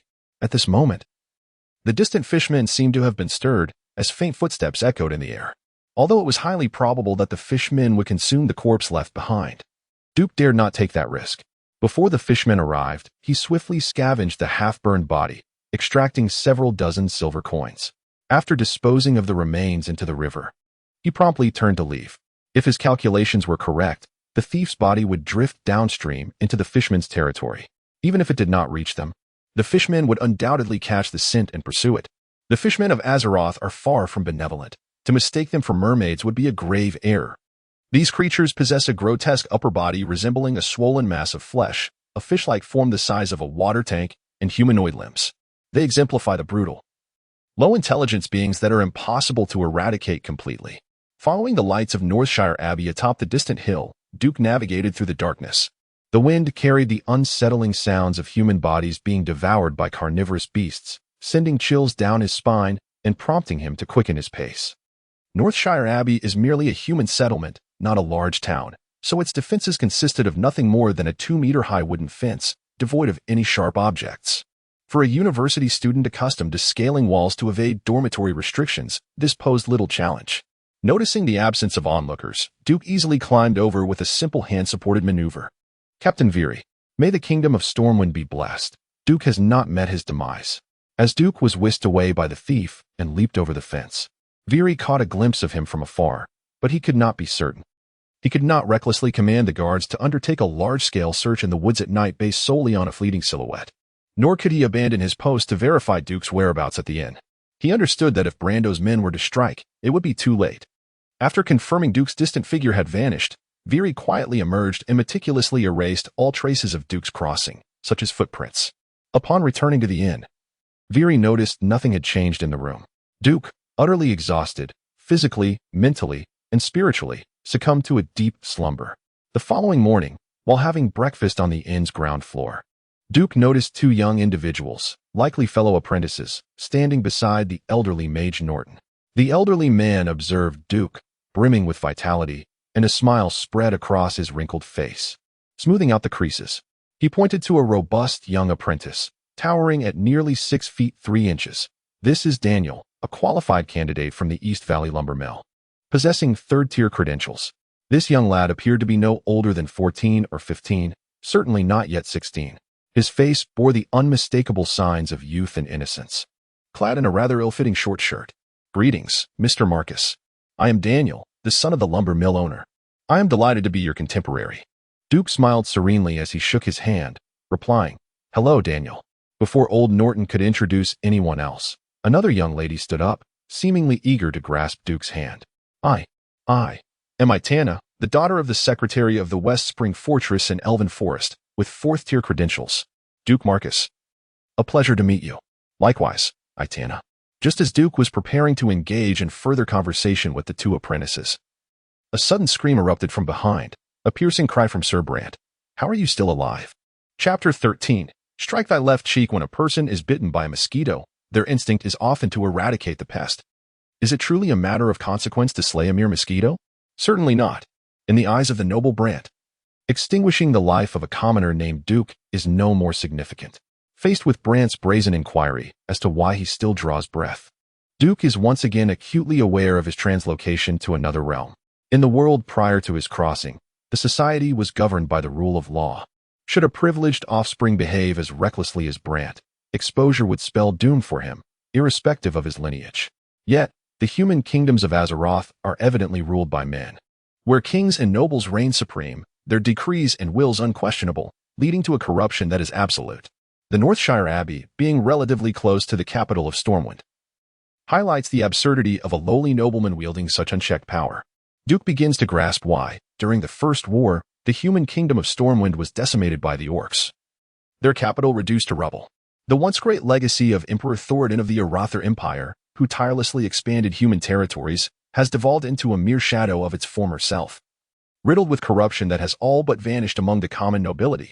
Were it not for the remarkable military prowess of Anduin Lothar and Stormwind, the untainted guardian Medivh, and the sagacity of King Lane, the current state of the kingdom would be akin to a foul and repugnant blight. Duke, however, is not well versed in the narrative of this timeline, as it is too early for him to have any substantial recollection. The only memory that lingers is of Anduin Lothar embroiled in endless disputes with the nobility when the dark portal was opened. If the celebrated hero of the human alliance could not contend with the aristocracy, what could a mere apprentice of magic like Duke possibly accomplish? From this perspective, Duke had resolved to remain composed, but it is essential to remember that he is a traveler from a world devoid of nobility and absolute power. Nobility above all? Nonsense. Duke is unperturbed by such notions. Unlike the common folk who tremble at the sight of nobles, such a reaction is inconceivable for him. A sardonic smile creeps across Duke's face. Ah, it seems Sir Brand is quite eager for my demise, questioning me first thing this morning as to why I still live. And Gasco? What has become of Gasco? It is at this moment that Brant realizes why his trusted aide has yet to report to him upon waking. Gasco would undoubtedly refrain from disturbing his slumber. However, he should have come forth to convey the latest developments afterward. Duke shrugs nonchalantly. I'm afraid I have no knowledge of the Gasco you speak of. Enraged, Brant advances towards Duke, fist clenched. Impossible. You should have. Damn it. You must have killed him. How dare you? Do you comprehend that he was my servant? Your actions are an affront to the Brant family and the entirety of the Stormwind Kingdom. A palm print was left upon Brant's left cheek. And as it struck his sharply defined face, the onlookers could distinctly see a cloud of powder erupt at the moment of impact. The tremendous force caused Brant's entire visage to contort, leading him to momentarily believe that his left eye had been obliterated. In a dizzying whirl, Brant found himself toppled onto the wooden floor. Duke, without lifting his eyelids, casually pointed to a dead fly on the nearby table and remarked, Tell me, are you truly so foolish? While I am swatting flies, why must you present your face to my hand? Indeed, there was little that Duke could not accomplish. It was remarkable how he could twist the narrative, claiming that a blow to the face was merely a strike against a fly. He was certainly a peculiar character. Protect the young master. At this juncture, Brant's servants rushed forward, prepared to disregard all else and deal with Duke first. Calm down. Just as Duke was about to unleash a fiery spell to teach them a lesson, he was taken aback to find Daniel and Itana, whom he had just met, standing resolutely on either side of him. What do you intend to do? Dare you attack an apprentice of the Stormwind Academy of Arcane Arts in the presence of Lord Norton, a high-ranking court mage? The servants were left bewildered, frozen in place as if ensnared by a petrification spell. Striking an ordinary commoner might be one thing, but the mages of the Stormwind Academy were not to be trifled with.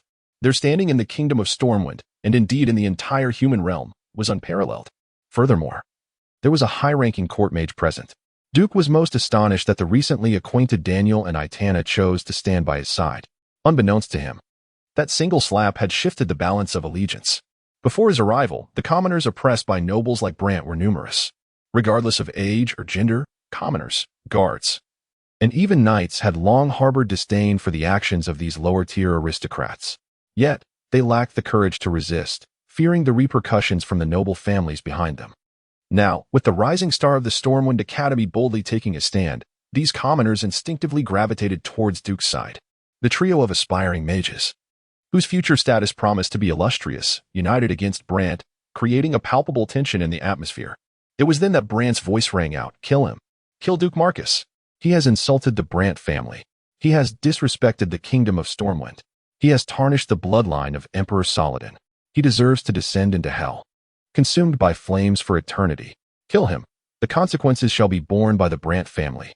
In a fit of rage, Brant shed even the slightest pretense of modesty. You wish to kill me? Then I shall strike you down first. Duke acted without hesitation, launching a fireball spell with reckless abandon. Even Daniel and Itana, positioned in front, barely managed to evade the ensuing blast, instinctively darting aside. Upon witnessing the enormous fireball, reminiscent of a water tank, Brando was instantly paralyzed with fear, causing him to lose control. The foul-smelling liquid swiftly stained the front of his white trousers, transforming them into a deep hue. Chapter 14. A second strike to the right cheek at that moment. An ice wall suddenly materialized in the trajectory of the flame burst spell. The colossal fireball collided with the chilling barrier, erupting in a shower of sparks, with flames splattering onto Brant's servants, causing those arrogant bullies to wail in agony. Instantly, the entire hotel lobby descended into chaos. In fact, when the dispute first ignited, several timid individuals had already fled the scene, yet many remained, eager to witness Brant's misfortune. Ultimately, they too found themselves nearly caught in the fray. Doors were slammed, windows were flung open. Mere moments later, aside from the beleaguered innkeeper and the principal parties involved, the rest scattered in disarray. Old Norton finally chose to intervene, albeit with reluctance. Initially, he had intended to mediate, after all. The mages of Stormwind shared intricate ties with the nobility, and escalating tensions would prove counterproductive. Unlike the aloof, purely scholarly human mages of Dalaran, who were solely devoted to the study of magic, the mages of Stormwind often held public office within the kingdom. Norton himself was a member of the Royal Mage Council. Yet upon witnessing Brant's descent into threats of death, he had reached a firm resolution. Even if Duke refrained from acting, he would personally deal with the troublesome Brant. To his astonishment, Brant brazenly declared his intent to eliminate his apprentice in front of him, a slap in the face that left Norton momentarily stunned. He had intended to intervene, but Duke, this so-called apprentice, exhibited an astonishing calmness that bordered on the extraordinary. In that fleeting moment of distraction, disaster nearly struck. If Norton were present when Duke succeeded in dispatching Brant, it would undoubtedly be a scandalous event that would reverberate throughout the kingdom. With no other recourse, he had to deflect the fireball aimed at Brant. As he observed Duke suddenly pivot and cast two murderous glances in his direction, Norton couldn't help but smirk ruefully. This young man had somehow turned his ire towards him as well. Just as Norton contemplated uttering a word of caution, he noticed the guards from Northshire Abbey arriving. Leading them was Lieutenant Veery, and to his astonishment, 4 soldiers followed behind, carrying a makeshift stretcher. Without further ado, Veery removed the covering from the stretcher. Brant, the worthless nobleman, had never before encountered such a gruesome and bloody sight. Upon seeing the blood-soaked, gnawed-away human leg bones, he retched violently. Veery spoke up. "I recognize those fine boots. He must belong to you, Sir Brant, correct?" Faced with Veery's probing inquiry, Brant, having regained his composure, finally nodded. "Yes, he is Gasco. My servant, a thief." He then pointed accusingly at Duke. "It was he who killed my servant." Duke smirked, poised to respond, but was abruptly interrupted by Veery. "Surely not. I encountered him late last night as he was leaving Northshire Abbey. I advised him against entering the Elwyn Forest at such an hour, but he refused to heed my warning. It appears he was unfortunate enough to have been attacked by murlocs." Veery's vivid recounting left Duke momentarily speechless. At that moment, he noticed Veery glance back at him and wink. Duke was momentarily amused and interjected, "Indeed, this Mr. Gasco must be a newcomer to the North County Monastery. A solitary soul, unfamiliar with the paths of life, restless with excitement at night, inadvertently wandered into the Elven Forest, where he encountered the gluttonous fishmen, ultimately meeting a grim fate." Upon hearing this, Fam Brant nearly exploded with rage. This was precisely the fabricated scenario he had concocted for Gasco to execute, just as no one could present evidence to implicate him. He too found himself unable to establish that Duke was responsible, especially with the patrolling captain as a witness. Covering his face with one hand, Brant pointed a trembling finger at Duke, stammering, You. He uttered the word "you" thrice, but could not continue. A thought flickered through his mind, and he quickly added, "What about the matter of him striking me? The deep sin of insulting the Saladin bloodline." "Enough." The seemingly most seasoned elder, Norton, suddenly roared, his voice imbued with magic, shaking the very glass of the inn's lobby. He grasped the dagger resting beside the corpse, his gnarled hand quaking. As an exceptionally experienced old mage, how could he fail to recognize the cerebral paralysis poison upon it? This substance was specifically employed by thieves to attack mages, significantly increasing the casting time if it struck its target. Such a thing was no trifling matter. Not only was it costly, but also exceedingly rare. Ordinary thieves could hardly procure it, save for those wealthy nobles who harbored a profound fear of mages. Even a fool like Norton understood the malice with which Brant had acted. He had been overly complacent, assuming that Brant would refrain from attacking Duke. Given his status as an apprentice of the Royal Academy of Sorcery, it now appeared he had grossly underestimated Brant's malevolence. The events of the previous night became clear. Brant had dispatched the thief Gasco to assassinate Duke. For reasons unknown, Duke had evaded death and turned the tables on Gasco. No wonder Duke was seething with anger. Anyone who had narrowly escaped death would feel the same. Norton's deductions were largely accurate, save for one miscalculation. It was not a near-death experience, but rather a genuine murder. Now enraged, Norton pointed at Brant's still intact face and exclaimed, "Ah, a mosquito." Duke understood all too well. With a swift stride forward, he unleashed a whirlwind-like slap.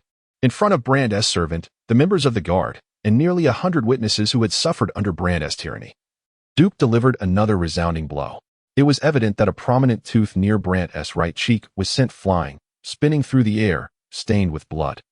before landing with a thud on a table, continuing to rotate even after its fall. As he faced Norton, whose white beard and hair billowed with the force of potent magical energy, Brant was utterly bewildered, his previously domineering gaze now filled with confusion and fear.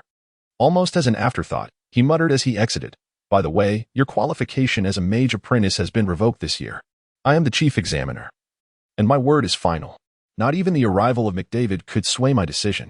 Chapter 15. Deadly Rivalry. Brando could scarcely believe his ears. "I've been expelled? I've truly been expelled?"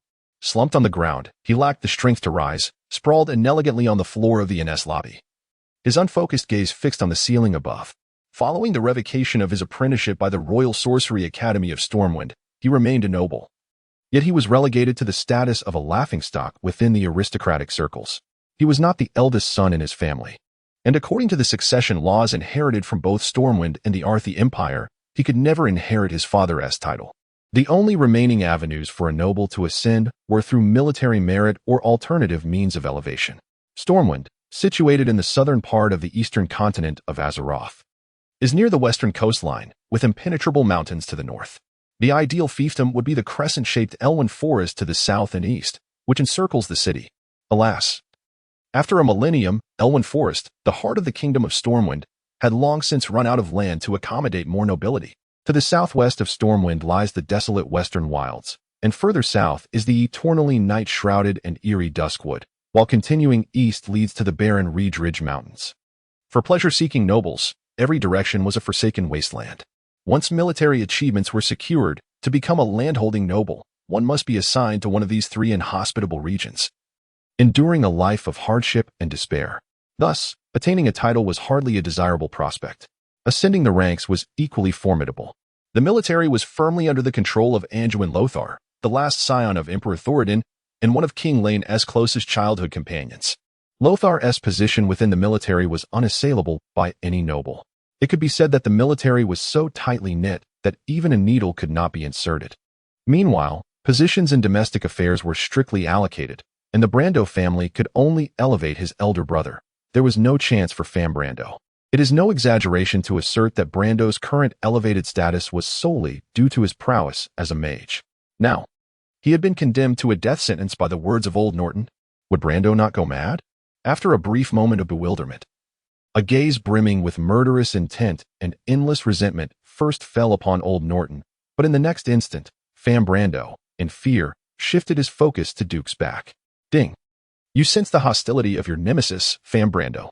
Your standing within the Brando family is permanently marked as deadly rivalry. In response to the system's prompt, Duke let out a soft snort, contemplating, "Do not presume that a single act of vengeance against me can be so easily erased. Just as you seek to kill me, I shall seek to kill you. I refuse to believe that I, who can be resurrected, cannot outlast a mere Brando. Let us see who ultimately prevails." Having irrevocably offended Fam Brando, and with hatred now solidified, there was no room for reconciliation. Even as he exited the inn, Duke held his head high. The surrounding crowd murmured quietly, their voices a mere whisper to Duke, who paid them little heed until he boarded the carriage that old Norton had prepared. It was then that he realized a significant change had transpired. He struck Brando twice, yet the absence of applause or cheers echoed loudly in his ears. As the cherished son of the local lord, no one dared to openly applaud.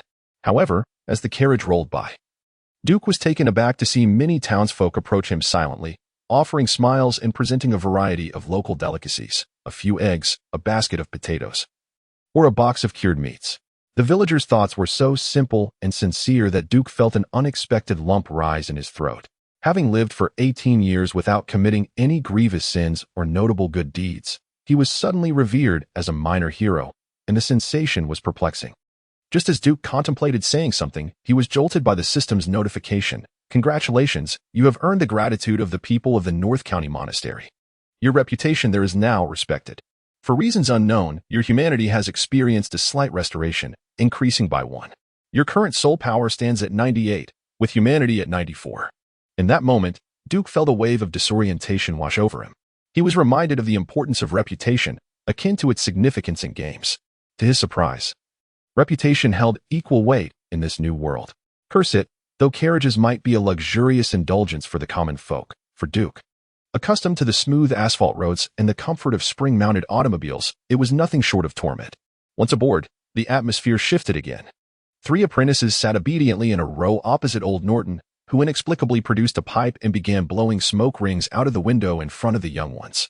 "Ah, little ones," he mused, "I too was once young and fervent like you." Despite secretly endorsing their actions, he felt compelled to deliver an unwelcome message. "You are in deep trouble." At this, Daniel and Itana's expressions changed dramatically. Initially, they instinctively positioned themselves beside Duke. But as the thrill faded, a sense of fear began to creep in. They had offended a noble, although their status as apprentices temporarily shielded them from this reality. Until they ascended to the rank of formal mages, both they and their families remained vulnerable to noble threats. As this realization dawned upon them, Daniel's face reflected his distress. Duke then spoke up. "May I inquire how apprentices were previously treated at the Magic Academy?" Chapter 16. The harsh realities. Old Norton sighed and exhaled a ring of smoke. "After you officially master the art of magic, you might be able to earn some coin through exploring ruins or undertaking missions for mercenary groups. However, until that time, you have 2 options. You can follow the path you've chosen, obtaining no more than 3 scholarships annually, personally funded by the Grand Mage Medivh, or showcase your talents at the preterm exchange meeting to secure a noble patron, thereby sacrificing your future to become a noble mage of that family in exchange for their full support during your studies." Pausing briefly, the old man provided an example. "Firstly, a single copy of the apprentice textbook from the Academy of Magic costs a whole gold coin. Of course, this assumes you are fully literate. Without the materials, you cannot learn anything. Additionally, you will need to acquire spellcasting components for practice." Upon hearing this, Daniel and Itana turned ashen. Coming from humble backgrounds, they had never anticipated such obstacles prior to their examinations. What does a gold coin represent? It would take their family countless years of relentless toil to accumulate such a sum, even without sustenance. Now, it seemed their momentary folly had led them to a dire predicament. It was painfully obvious that no noble would dare invest in them, while the situation remained uncertain. Tall and slightly stubborn, Daniel pressed his lips together in the face of adversity, maintaining his upright posture. In contrast, Itana appeared more fragile, her body instinctively curled inwards, her hands clenching the hem of her skirt atop her knees, her face contorted in sorrow, eyes glistening with unshed tears. Seeing their reactions, old Norton sighed deeply. A mere copper coin could thwart even the most valiant of heroes. Perhaps this was the very essence of that saying. At that moment, Duke retrieved a small booklet from his pocket. "May I lend this to Daniel and Itana?" "What is this?" Old Norton, whose gaze had previously been clouded, suddenly brightened, his eyes sparkling with clarity. "By the gods! Where did you procure the beginner's handbook for apprentices of high elven sorcery? Is it prestigious?" Duke stammered, taken aback by the old man's fervent reaction. "Of course, human magic is all derived from the teachings of the high elves. When it comes to sorcery, the high elves are the ancestors of humankind. Do not underestimate this mere handbook. Countless elderly sages in Dalaran yearn for an original copy." As he continued to examine the booklet, old Norton inhaled sharply. "By the gods of magic, you are not merely human, are you? You must be a descendant of the high elves, or perhaps the illegitimate child of the Sun King." Upon hearing this, Duke felt 4 piercing gazes fixated upon his face, igniting a flush of embarrassment. Bewildered, he was at a loss for words. Old Norton flipped to the back cover of the handbook, pointing to a signature that appeared to be incomprehensible to Duke and his companions. "Do you know what this signifies?" The 3 youngsters shook their heads in unison. With palpable excitement, the old man waved his arms and, nearly in a roar, exclaimed, "Kale, that's Sunstrider. This is the apprentice's journal once utilized by the contemporary high elf prince. Kale, that's. By the gods. Even the most rudimentary spellcaster's manual from the Sunstrider royal family is considered a coveted treasure in the eyes of any human mage. Pray tell, Duke, whence did you procure this item? This could very well lead you into grave trouble." Upon hearing the old man's words, Duke felt an unexpected surge of courage. "Well, this item, its provenance should be unblemished. It was given to me by a rather bored ranger general from Quel'Thala's who happened to pass by." "Ah, I see." Both old Norton and Daniel felt a wave of relief wash over them. Just then, Duke suddenly caught the sound of a voice carried by the wind from outside the window. "Humph, by the light. Aurelia, how dreadfully bored must you be to follow me?" The road was flanked by lush, dense forests. To be candid, the carriage was not moving slowly. One could easily imagine that Aurelia, in the depths of the woods, could outrun the carriage without breaking a sweat. However, Aurelia did not express any overt objections, which sparked a new idea in Duke's mind. Esteemed Master Norton, may I inquire? If I were to provide you with a copy of this High Elf Mage Apprentice Manual, what might I receive in exchange? Including 2 sets of Stormwind Academy apprentice manuals? Oh, and perhaps a month from now, I would also like a translation in the common tongue. Old Norton was momentarily taken aback. From the sheer delight evident on the faces of those nearby, he realized that Duke's cunning plan had come to fruition. By the gods. He was not merely transferring it, but was instead seeking a reward just for a brief glimpse of it. Moreover, he had roped him into being a translator. This lad is remarkably shrewd. Very well, in both public and private matters, he could never deceive Duke. You've bested me, lad. Old Norton shrugged in resignation. You shall receive what you desire. Considering your merit, I shall grant you an additional 20% above market value. The specifics will be calculated once we arrive at our destination. The old man's agreement ignited a sense of burgeoning opportunity within Duke. The journey from Northshire Abbey to Stormwind would take 3 days. This was a revelation that Duke only grasped after his departure. Although, geographically speaking, current known information aligns closely with the world map from the game, the actual expanses had undoubtedly been magnified many times over. That evening, Duke was unexpectedly ambushed. He awoke to a sharp pang in his ear, and upon opening his eyes, he was nearly struck dead with fright. Instead of the tense ceiling, he beheld a resplendent starry sky. In the next instant, he recognized the familiar emerald-scaled peaks of Hyjal, which provided him a sense of reassurance. High elves are an astute race. How can you recognize someone by their chest? A low, indignant whisper from Aurelia reached his ears. I'm just this tall. Indeed, Duke discovered, with a touch of dismay, that despite his transmigration, his body remained his own. Albeit perhaps due to being merely 13 years of age upon arrival, he had experienced a diminutive shrinkage. He, who had not yet entered puberty, gazed towards Aurelia, whose bosom was perfectly proportioned. Aurelia, gritting her teeth in frustration, realized that engaging a child in such a trivial discussion was futile. Pray tell, how could you lend the apprentice compendium of high elven sorcery to that old man? Duke had thought Aurelia was confronting him over a grave matter. He shrugged, displaying an air of helplessness. There was no other option. Very well, consider yourself pardoned. So, you summoned me in the dead of night merely for this? I have come to bid farewell. Chapter 17. Departure and arrival. Isn't it said that your vacation lasts a year? Duke, who had only recently become acquainted with Aurelia, felt a twinge of melancholy upon hearing that this esteemed ally was to depart. Well then, I wish you a smooth journey. Aurelia was taken aback. The phrase smooth journey was undoubtedly the most heartfelt wish one could extend to a windrunner. Unbeknownst to Duke, his words had warmed her previously agitated heart. All right. You've inadvertently coaxed me into a confession. Let me share a small matter with you. If you find yourself in trouble, seek him out. With that, Aurelia tossed a small object toward him. Upon catching it, Duke discovered a delicate silver trinket, inscribed with a name in High Elven script. Duke grimaced. I don't understand High Elven. Then learn, she retorted. Though I am a windrunner, hailing from a lineage of rangers who roam the forests, I must assert that High Elven magic is the most formidable of all. In that moment, Aurelia's pride as a high elf was unmistakably evident as she puffed out her chest. All right, your confidence is noted, Duke conceded. Realizing that in the realm of magic within Azeroth, the high elves reigned supreme. Hey, why do you seem eager to send me away? No, that is impossible, Duke exclaimed, feeling wronged. Suddenly, Aurelia leapt onto a tree branch, resting her left elbow on her right hand, gently cradling her chin, and gazed down at Duke. She shifted the subject abruptly. In truth, I envy you. Envy me? You are youthful, vibrant, and unafraid of authority. Unlike me, despite being a ranger general, my standing before those council members is likely inferior to that of an unthinking magical construct. Thus, when I witnessed you slap that noble brat, it was quite satisfying. Hey, you were indeed spying, Duke protested. I often wonder how wonderful it would be if I had the courage to strike those wretched council members as well. Alas, I cannot.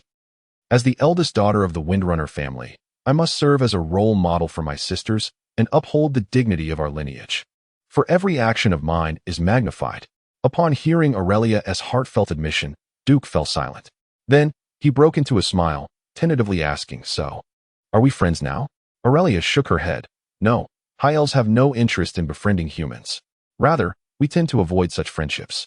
In comparison to our boundless lifespans, the fleeting years of humanity seem but a brief slumber. Just as feelings are kindled, they swiftly succumb to the harsh realities of life and death. A burden we find unbearable. Duke sighed inwardly, acknowledging the profound differences in values between their races. Yet, he smiled mysteriously. But I have a premonition that I shall see you again in 5 years. 5 years? Impossible. Those wretched old men will keep me occupied.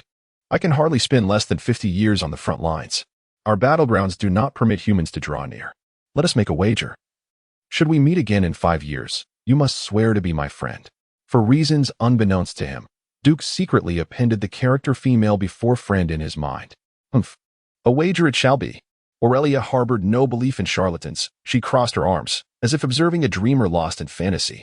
To her, Duke was merely a lecherous young man. As Aurelia departed, she regarded Duke as nothing more than a fleeting visitor in her life. Little did she anticipate that Duke had orchestrated this encounter.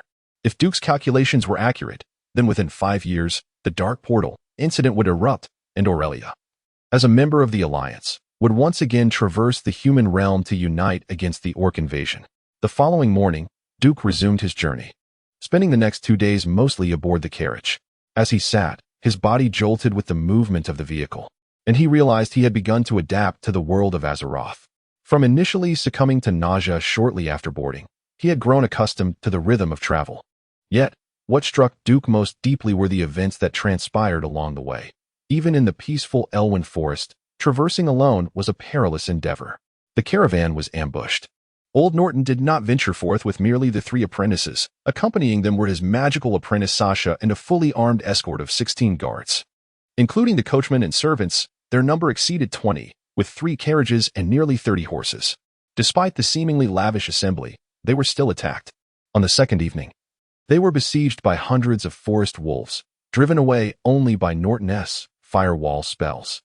The third night brought forth Warjin, those monstrous beings with the heads of wolves and the bodies of half-grown men, far more ferocious than any Duke had encountered in the game. These cunning and ruthless predators not only struck under the cover of night, but did so in packs, wielding crossbows and lurking in the underbrush to unleash a barrage of arrows, aiming to disrupt the caravan's defenses before closing in for the kill. Protected by 6 shield-bearing guards, Duke witnessed, not far from his side, a servant pierced through the neck by a crude crossbow bolt. He beheld the dying visage, the blood-flecked lips still striving to part in a futile attempt to speak. Just as Duke believed he was acclimating to the world of Azeroth, he was once again engulfed by a suffocating sense of discomfort. Death, even with the knowledge that one could attempt to evade it repeatedly, would never become familiar. Duke found himself at a loss for words. The only solace was that, against all odds, they finally arrived in Stormwind by the evening of the 3rd day. Unscathed but profoundly aware of the dangers that lurked in the shadows. Chapter 18, the enigmatic chessboard Stormwind, was somewhat different from Duke's imagination. The game depicted Stormwind with its enormous white walls, where one would be greeted by grandiose music upon entering through the gates, complemented by statues of 5 heroic figures exuding a palpable sense of explosive power lining the Grand Avenue. The initial impression was nothing short of breathtaking. However, at this moment, Stormwind appeared ordinary to Duke. The 24-foot walls were clearly in disrepair, with visible cracks marring their surface. The towering watchtowers showed substantial peeling on their outer walls, leading to doubts about their resilience against a siege. As a mage, Duke enjoyed certain privileges. He did not have to join the lengthy queue of citizens waiting to enter. Instead, the caravan proceeded directly through the gates. Upon entering the vast archway, Duke was surprised to find no expansive lake serving as a moat behind the walls, nor any inner fortifications. This realization elicited a bemused chuckle from him. For Stormwind, it had been nearly a millennium since it last faced an external threat. Isolated monsters posed no real danger to the heart of this human kingdom. Fortunately, the warriors of Stormwind, under the tutelage of Anduin Lothar, still possessed formidable combat prowess. Otherwise, the kingdom would merely be a hollow shell. Even so, Stormwind could only be regarded as a deeply slumbering giant, oblivious to the decay of its limbs, wrought by something called nobility. Only through trials of blood and fire, having nearly faced annihilation, did the kingdom emerge renewed after surviving the first war against the orcs. The thought of such a grand human city on the brink of destruction was disheartening, a sensation akin to being the sole sober soul amidst a drunken throng.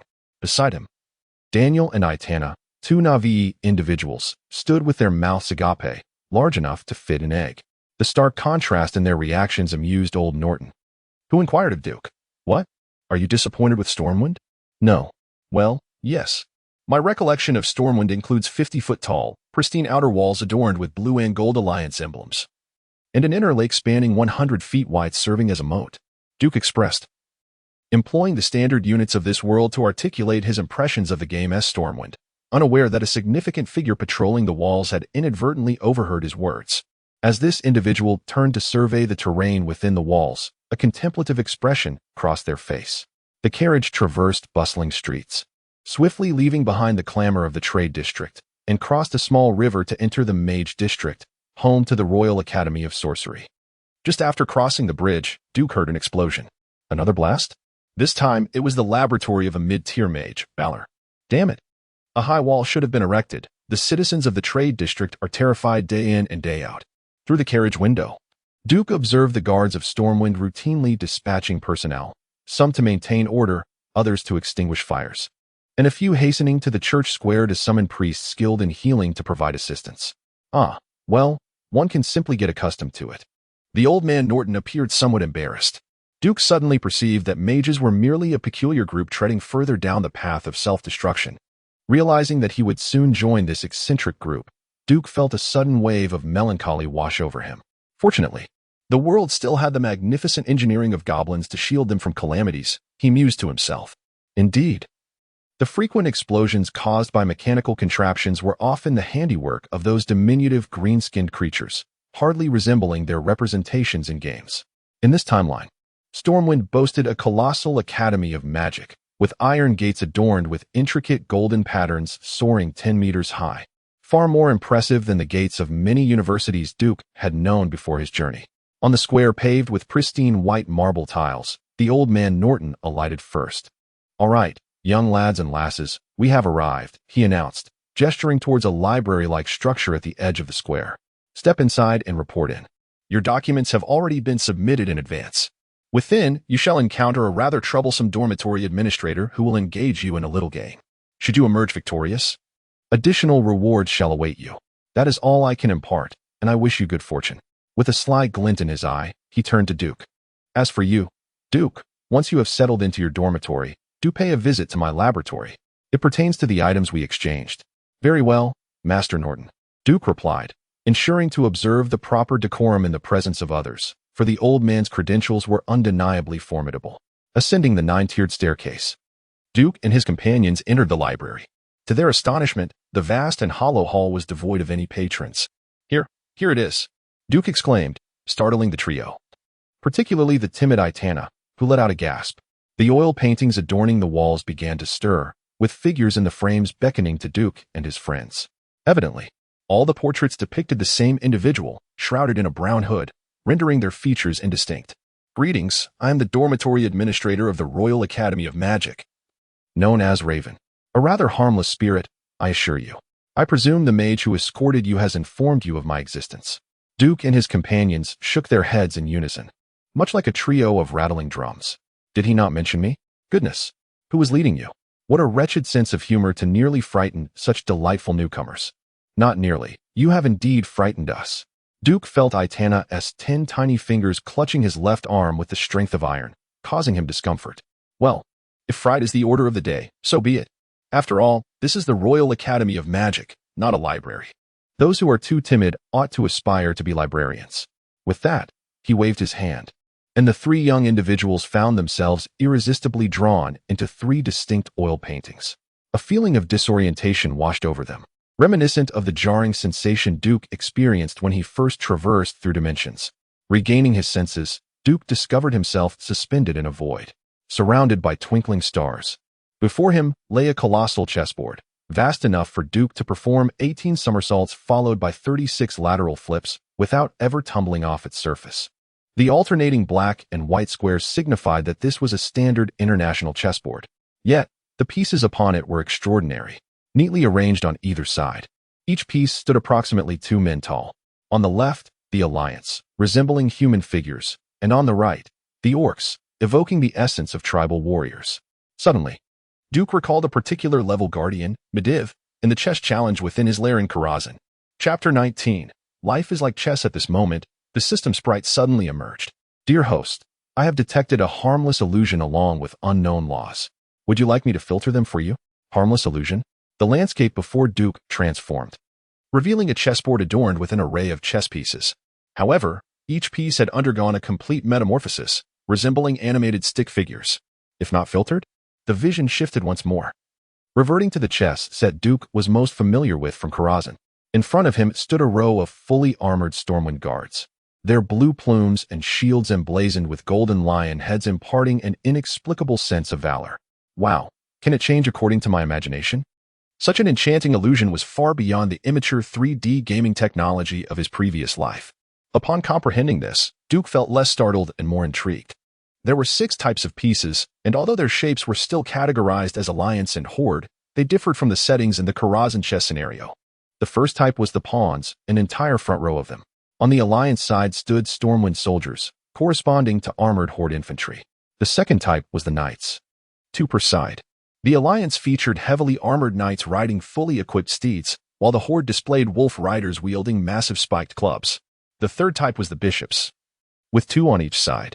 The Alliance had 2 ice mages, whereas the Horde presented 2 doomsday sorcerers. The fourth type was the rooks, again 2 per side. The Alliance had 2 healing priests, while the Horde featured shamans. The fifth type was rather peculiar. In the back row, the Alliance boasted the Guardian of Azeroth, the chief court mage of Stormwind, Medivh, while the Horde's mage appeared shrouded in obscurity. As for the sixth, there was no doubt, it was the king, the Alliance's king. Varian Wrynn, clad in silver armor and wielding a massive hammer, faced off against the Horde chieftain, Blackhand, brandishing an axe. At that moment, the figure who referred to himself as the administrator, Raven, spoke up. Hee, little one, are you not frightened? Duke smirked. No, I am indeed startled. You don't seem overly scared, Raven replied. Well, don't take this little game to heart. It is merely a small jest of mine. Of course, your performance in this game will directly influence your status and living conditions at the Royal Academy of Sorcery. Thus, I hope you will give it your all. Raven's words hinted at the benefits his role as dormitory administrator could bestow upon Duke, yet numerous hidden traps lay beneath. Duke chose not to expose this, allowing a mysterious smile to grace his lips. Very well. I assume you would not wish for me to engage in a mundane game of chess? Show me the unique, arcane rules that mages possess.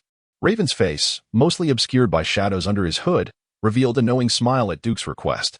This is the Sorcery Academy, where a few dullards are engaged in a mundane game of chess with my companions, destined to reside beside the lavatory for the next year.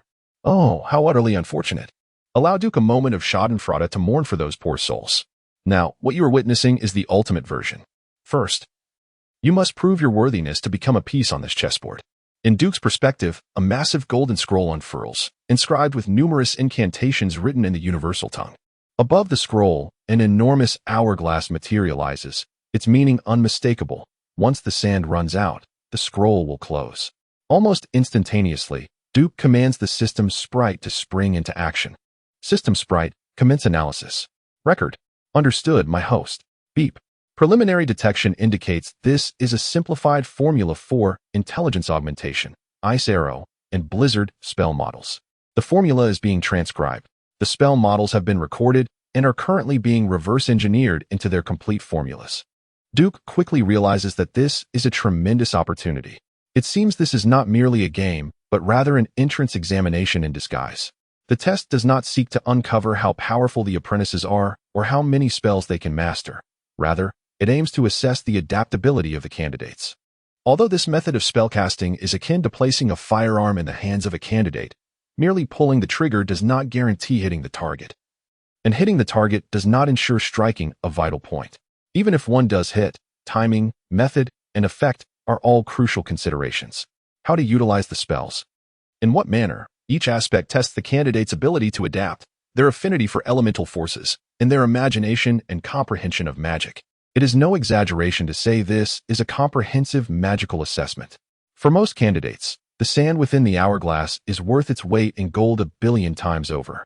Many have recognized this as an exceptional opportunity to acquire spells for free, even in their simplified forms. They could pave the way for a smoother journey down the path of magic. Each examinee gazes greedily at the scroll. Yet, Duke stands out as the most peculiar of them all. He merely casts a sweeping glance over the towering scroll before bowing his head in contemplation. Little does anyone know. He is not pondering, but rather enduring an information bombardment from the system sprite. The discovery of the spell model, intelligence augmentation, reveals its ability to temporarily replenish your lacking intellect, allowing your meager mind to accommodate more spell models for a time. Rejoice!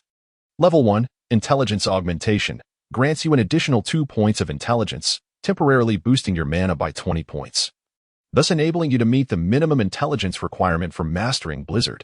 Icero, youngster. Do you wish to make your opponent consume an ice pop made from your foot bath? Level 1, Icero can certainly fulfill that desire. Blizzard. Do you want to leave your opponent in disarray amidst the frigid winds? Would you like to see them frozen into a snow stick in the sweltering summer heat? Level 1 Blizzard is a treasure you deserve. Upon encountering the initial lines reminiscent of an advertisement, there was a fleeting moment when Duke felt an urge to have the system's spirit broadcast something utterly absurd. What is this nonsense? Please refrain from explaining spells in such a tone. Oh, what a pity it is that I have extracted this manner of narration from the depths of your mind. Clearly, this style constitutes 70% of your daily conversations. I presumed you would appreciate it. Why then, do you wish to lodge a complaint against me? The system's spirit presented a counter-argument to Duke in the most solemn of tones. Very well. Duke found himself vanquished. Chapter 20. Violent passage yet. The true challenge lies ahead. It is not mere words, but an unequivocal system prompt. Detection of fluid mechanics and introduction to HVAC underway. The so-called air conditioning is the process of transferring heat from one space to another. Optimization of the spell model in progress. Optimization complete. When you cast Ice Arrow, you can preemptively extract the fire element, instantly siphoning the heat between you and your target, thereby creating a cold pathway conducive to the flow of frozen energy. You have acquired the super magic specialty, Path of Ice, within the elemental spell classification of ice. Your ice-based projectiles' potency is augmented by 33, and their velocity increases by 45. To attain further specialties, please provide the system with additional reference data. Based on the knowledge detected, you have altered the scattering pattern of Blizzard. Your Blizzard spell now possesses a special mode, expanding its attack radius by 40, albeit with a reduction in power by 20. Much like an antiquated mobile phone inundated with 1,000 text messages, the fluorescent green text flashing across Duke's retina nearly drove him to madness. His mind was forcibly inundated with a plethora of knowledge, both that acquired post-transmigration and the long-forgotten wisdom from his university days. For Duke, university was merely a gaming arena, where examinations were approached as last-minute cramming sessions, only to be forgotten after the test. He had never anticipated that the knowledge he ought to have forgotten would be flawlessly summoned by the system's sprite at this very moment. It turned out that these seemingly forgotten pieces of information had always been stored within the recesses of his mind. While Duke was lost in contemplation, the sands in the hourglass had silently trickled away. The scene before him transformed abruptly. Duke found himself standing on an enlarged chessboard, teetering on the edge of a white square. 3 meters away, at the opposite square, stood a generic-faced apprentice mage. Upon seeing his opponent, Duke immediately recognized him as his adversary. As if to accommodate Duke, the novice began to conjure an ice arrow. Forgive Duke for using the term conjure to describe his opponent's efforts. The fellow truly resembled someone suffering from constipation, struggling to produce the spell.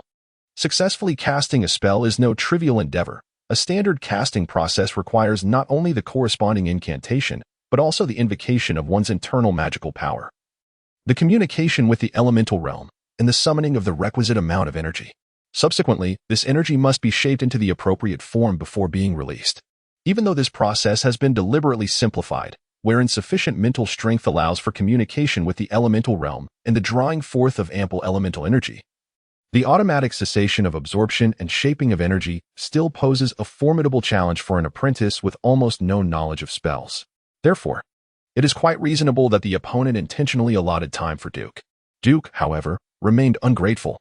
With the assistance of the system sprite, Duke had discerned that if the opponent were indeed a genuine apprentice mage, this individual had already failed in casting spells for the 3rd time within a mere 2 seconds.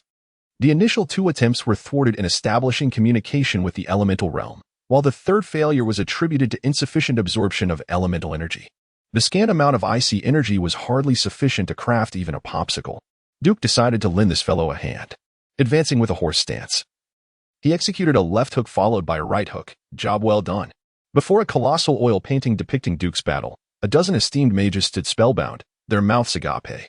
Observing Duke, who had reduced his opponent's visage to a grotesque semblance of a pig's head, exuding pride, the arena fell into an eerie silence. It was some time before anyone dared to speak. Old Norton, about to voice a comment, was abruptly interrupted by a voice resounding through the chamber. No. Duke Marcus's choice is indeed commendable. You have long been shielded by followers of the melee class, perhaps leading you to overlook a crucial fact. Engaging an enemy with spells that require extended casting time while remaining in close proximity is an exceedingly perilous endeavor for a mage. The old mage fell silent. In the second round, Duke's opponent was evidently of a significantly higher caliber. Under the control of the Raven, the adversary could now fully unleash a frost arrow spell. The distance between them had increased from 3 meters to 10. However, the challenge remained manageable for Duke. The opponent's casting time stretched to a lengthy 8 seconds. This provided Duke ample opportunity to mockingly jog toward the foe, effortlessly evading the oncoming attack. There was no escaping the conspicuous preparatory stance of the spell. With a deft sidestep, Duke evaded the assault and once again utilized his fists to impart a lesson to this individual. Before the oil painting, the old mage cast a disapproving glance at the mage who had previously spoken on Duke's behalf. What will you say this time? The other mage remained unfazed. No matter how potent a spell, if it cannot strike the enemy, it is rendered futile. The logic was irrefutable, leaving the old mage at a loss for words. Hey, we are currently recruiting apprentice mages, not conducting mock battles between mages and rogues. As the mage struggled to defend Duke, the latter sprang into action during the 6th round. A level 1 frost arrow, extremely effective. To the untrained eye, it was merely a spectacle, yet to the discerning practitioner, it revealed its true intricacies. Why did Duke's frost arrow, clearly derived from a standard spell model, possess such terrifying potency? In the eyes of most formal mages, merely executing a flying ice projectile was already remarkable, meriting the label of excellent.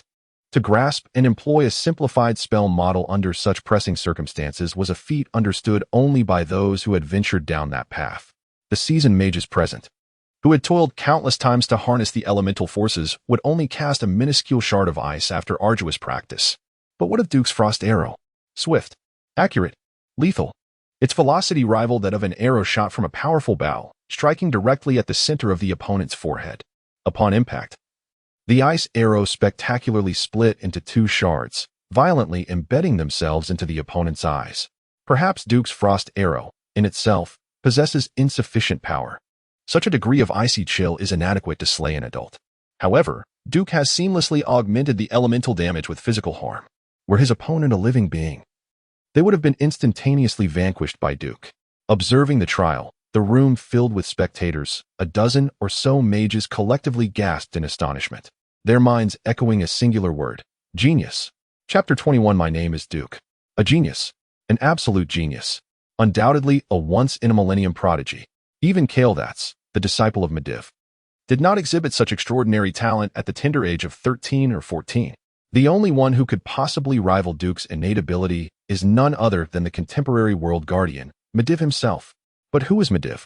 His mother is Egwene, the most potent protector of the Tirisfal Council, secretly established by the Council of Dalaran and the Silvermoon Council of the High Elves to prevent world disasters and annihilation.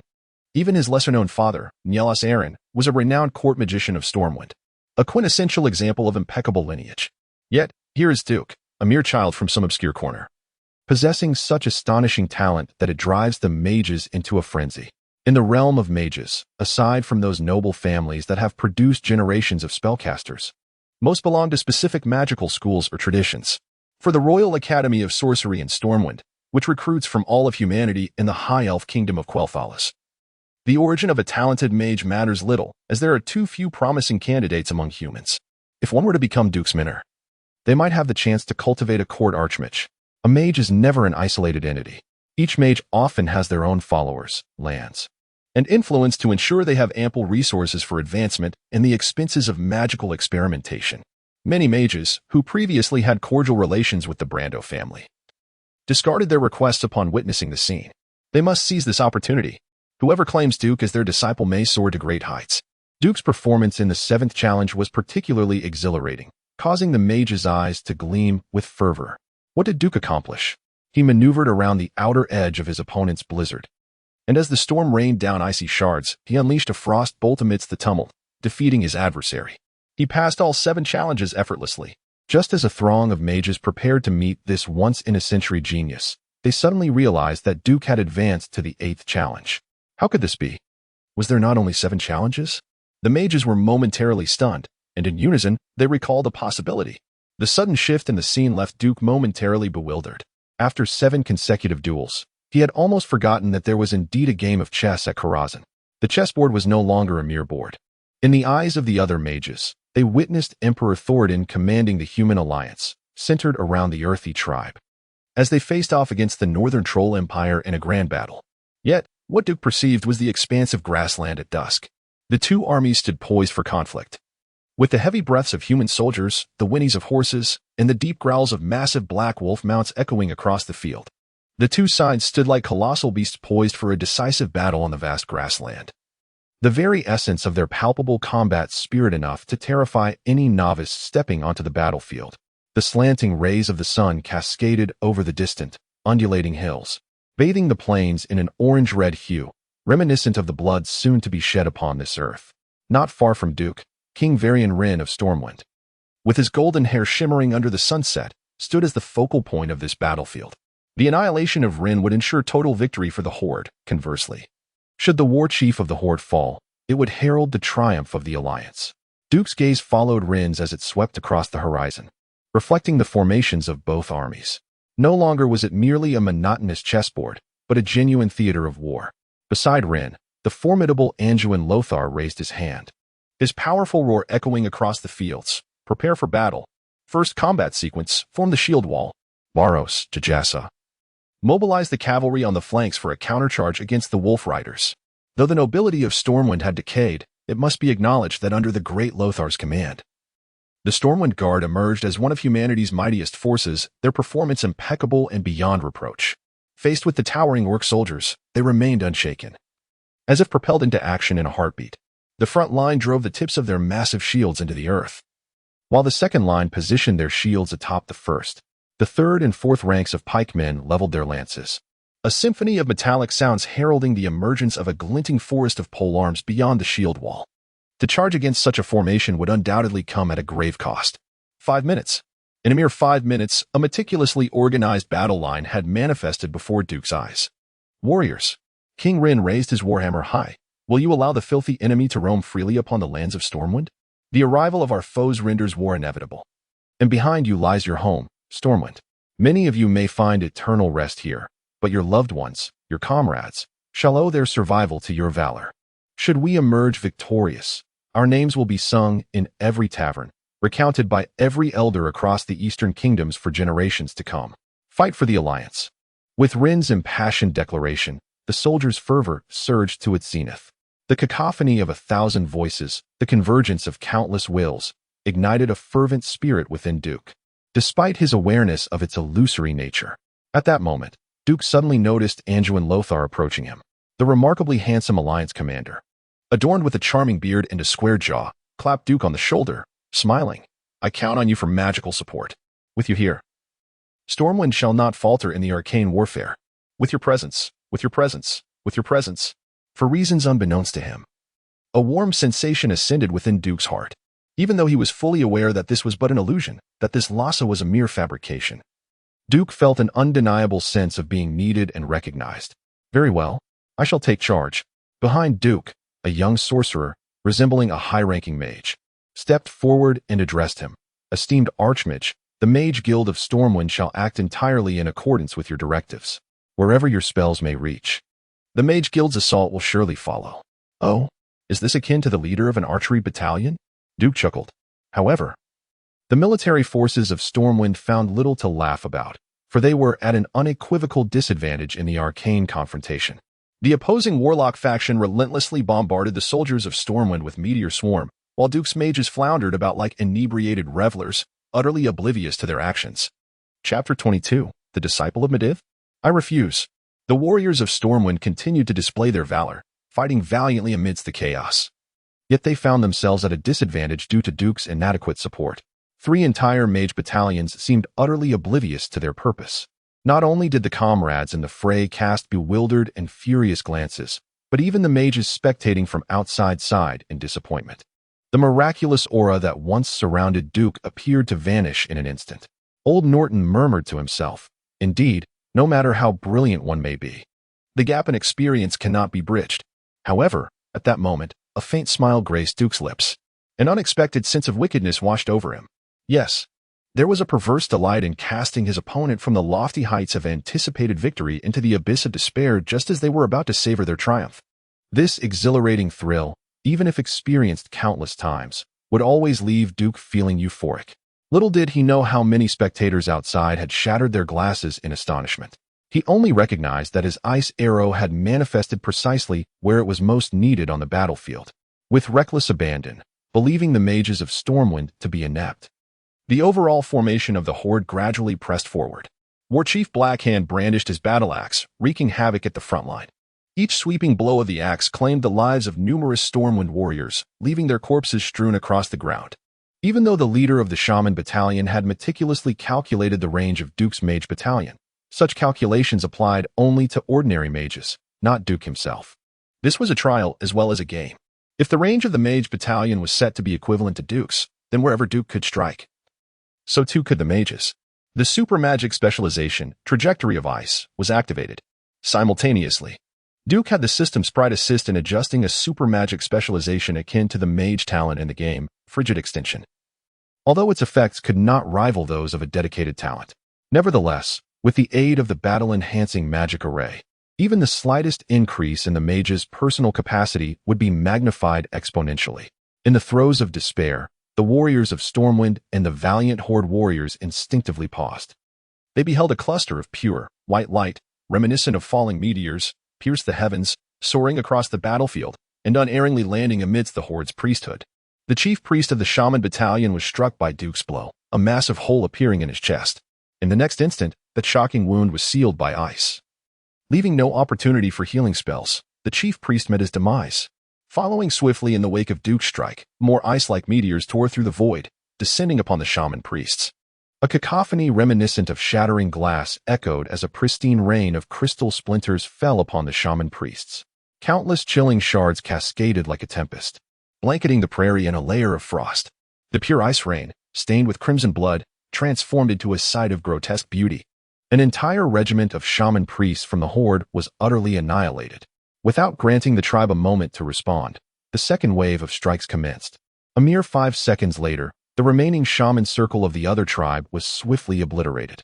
The mages gasped once more, astonished. A prodigy, an unequivocal prodigy. Not only was his magical prowess astonishingly high, but his martial instincts were equally astute. The primary distinction between the mages of Stormwind and those of Dalaran lay in their allegiance. The former served the royal house and the cause of war. Although the Kingdom of Stormwind had not experienced large-scale warfare for centuries, the integration of mages with conventional warriors had remained a focal point of study at the Royal Academy of Sorcery. Duke's performance seemed to have opened a new window for these rigid-minded old mages. For a moment, the observation room fell into an eerie silence. Over there, the trial concluded, and the orc chieftain, bereft of shamanic support, became a cornered beast, leading to a resounding victory for the forces of Stormwind. It's over? Duke had anticipated a 9th round. He felt he had not yet had his fill of the contest. Before him, the reappearing administrator, a raven, chuckled awkwardly. Little one. No need to feign ignorance. You've long known this was no mere dormitory trial. Rest assured, young one, you shall receive additional rewards. Heh. The scene shifted once more, and when Duke regained his senses, he found himself in a resplendent hall. The hall resembled a buffet, with numerous apprentices already gathered, chatting in small groups. Some apprentices, famished, eagerly devoured pastries from the tables. Duke spotted Daniel and Itana. Duke, over here, Daniel called out warmly. Inadvertently drawing the attention of the entire assembly, their gazes laden with ill intent. What have I done wrong? Daniel, not particularly dull-witted, sensed the shift in atmosphere immediately. No, you did nothing wrong. Duke stepped forward, gently raising his arm to pat Daniel's shoulder. Indeed, the error lies with you, Duke Marcus. Master Norton must have made a mistake.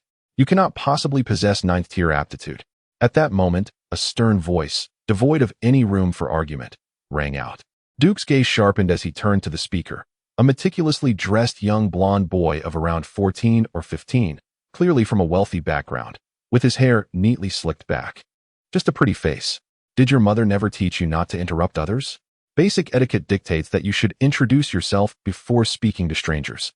Duke's retort caused the young man's face to flush a mix of red and green. Yet, his good upbringing allowed him to maintain his composure. I am Philip Jandel of the Riverwind Fortress. As a direct descendant of the millennial Jandel magical lineage, I am merely a 7th-tier apprentice, and I profoundly doubt your claim of 9th-tier aptitude. Abruptly, a voice interjected. No need for doubt. Just moments ago in the 6th round, Duke Marcus decisively defeated you with overwhelming superiority. The proclamation sent ripples through the assembly. Initially, everyone presumed it was merely a simulation devised by the Academy, akin to a virtual battle between fictitious characters. Who could have anticipated that it was, in fact, a mage duel based on real individuals? The court mage approached Duke Marcus. Greetings, Duke Marcus. I am Mediv, the Grand Mage of the court. Would you be interested in becoming my apprentice? Chapter 23. Beyond greatness at this moment. Mediv was not yet the bearded elder he would later become. Instead, he appeared youthful and striking. His deep blue eyes, imbued with wisdom, seemed capable of perceiving both the past and future of the world, exuding a calm yet enigmatic charm. His shoulder-length, wavy brown hair, tinged with a hint of flaxen, lent him the air of an artist.